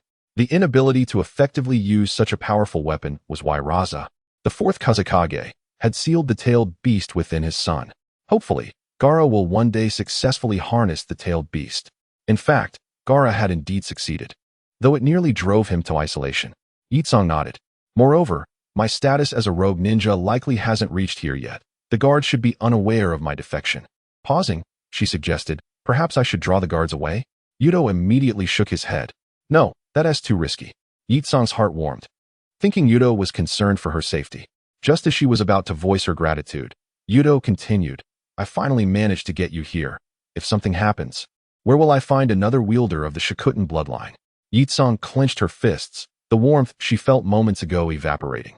Oblivious to her change in expression, Yuto pondered for a moment before looking up at the darkening sky. It's getting late, let us act tonight. Yitsong took a deep breath, suppressing her urge to hit him, and nodded. All right. Chapter 163, Iron Fire. Let me see what's going on. Yuto dashed through the dense forest and valleys, finally reaching the front lines of the Iwagakure battlefield. The camp was bustling with hundreds of tents and thousands of ninjas, though most bore expressions of fatigue, revealing the evident advantage in numbers for Iwagakure's forces. The outer defenses of the camp were solidly constructed, complete with trenches, traps, and warning lines. Yet the air was thick with the oppressive stench of sweat and medicinal herbs, betraying the prolonged stalemate. Yuto frowned, thinking that if this battle dragged on, the Leaf Village ninjas would tire themselves out before any fighting even began. He made his way directly to the command center, lifting the flap to find a lively discussion underway. Upon entering, all eyes turned toward him. Yuto quickly surveyed the room, noting the presence of the commander Orochimaru, Deputy Commander Minato Namikaze, and several advisors, including Nara Shikaku. Shikaku, having just concluded peace talks with the Mist Village, wore an expression of annoyance at being thrown back to the front lines. Yuto? Minato's eyes brightened upon seeing him as he rushed forward. Great to see you. We just received word you were coming, but I didn't expect you to arrive so soon. Orochimaru remained still, his tongue flicking across his lips. What a delightful surprise to have you as reinforcements. He scrutinized Yuto, intrigued by how he transformed from a lowly genin into a formidable ninja capable of overpowering the Kazekage and the 7 ninja swordsmen in merely 6 months. Cut the pleasantries. Assign me a task. Minato chuckled at Yuto's eagerness. Why the rush? You should familiarize yourself first. If I'm to familiarize myself, what is the toughest base on the other side? I'll take it down now. At this moment, Yuto was brimming with confidence in his ninjutsu skills. No matter how fortified the Iwagakure's stronghold might be, it could not withstand the might of steel. He intended to charge directly through in his tailed beast mode. His declaration caused Rikuju to spit out his tea in shock. Wait, we've just finalized our nighttime raid plan. Plan? Yuto grinned widely. My plan is simply to trample through. Upon hearing this, Orochimaru suddenly chuckled softly. Interesting. There's an Iwagakure supply outpost on the eastern front, guarded by 300 men. Just 2 days ago, they repelled 3 of our squads. Do you wish to test your mettle? Had you mentioned that earlier, we could have avoided this. Yuto turned and strode out. Observing Yuto's retreating figure, Minato helplessly called out, "At least take a support team with you." However, Yuto waved dismissively over his shoulder. Not necessary. A profound silence enveloped the command center. Just as Yuto had dashed out of the camp, a voice called from behind, "Yuto Dano." Wait. He abruptly halted, glancing back to see Uchiha Tetsuhiko rapidly catching up. Yuto paused, taken aback, for he had thought Tetsuhiko was stationed at the front lines of Kirigakure. With the war in Kirigakure just concluded, Tetsuhiko had already made his way to Iwagakure, truly a model of diligence from the Uchiha clan. Tetsuhiko soon reached him, slightly out of breath. "Lord Orochimaru sent me to guide you, to prevent you from going astray." Yuto grinned. "All right then, let us proceed." The two moved swiftly toward the eastern front, and Yuto casually inquired, "What is the situation at the front?" Tetsuhiko frowned. "There are daily skirmishes, but overall progress is sluggish." "Why is that? Is the Iwagakure defense too strong?" "It's not just their defenses, they have sheer numbers on their side," Tetsuhiko responded. "The number of Iwagakure ninjas far surpasses ours, and each attack is thwarted by their tactics of overwhelming us with numbers." Upon hearing this, Yuto's spirits lifted. "More people? That's even better. My specialty is large-scale fire techniques. A single inferno will turn them all to roasted meat." Tetsuhiko shot him a sidelong glance, seemingly discerning his thoughts. "Yuto Dano, that's not all. Iwagakure has even more troublesome elements." "What else?" "The Jinchuriki," Tetsuhiko stated solemnly. "The 4-tailed Jinchuriki, Old Purple, and the 5-tailed Jinchuriki, Han. Both can fully transform into their tailed beasts, possessing terrifying combat prowess." Yuto furrowed his brow, contemplating. "For tails and 5 tails? I recall Old Purple uses lava release, while Han employs boiling release. I am confident in suppressing them one-on-one, but if they attack together," he stroked his chin, muttering, "this could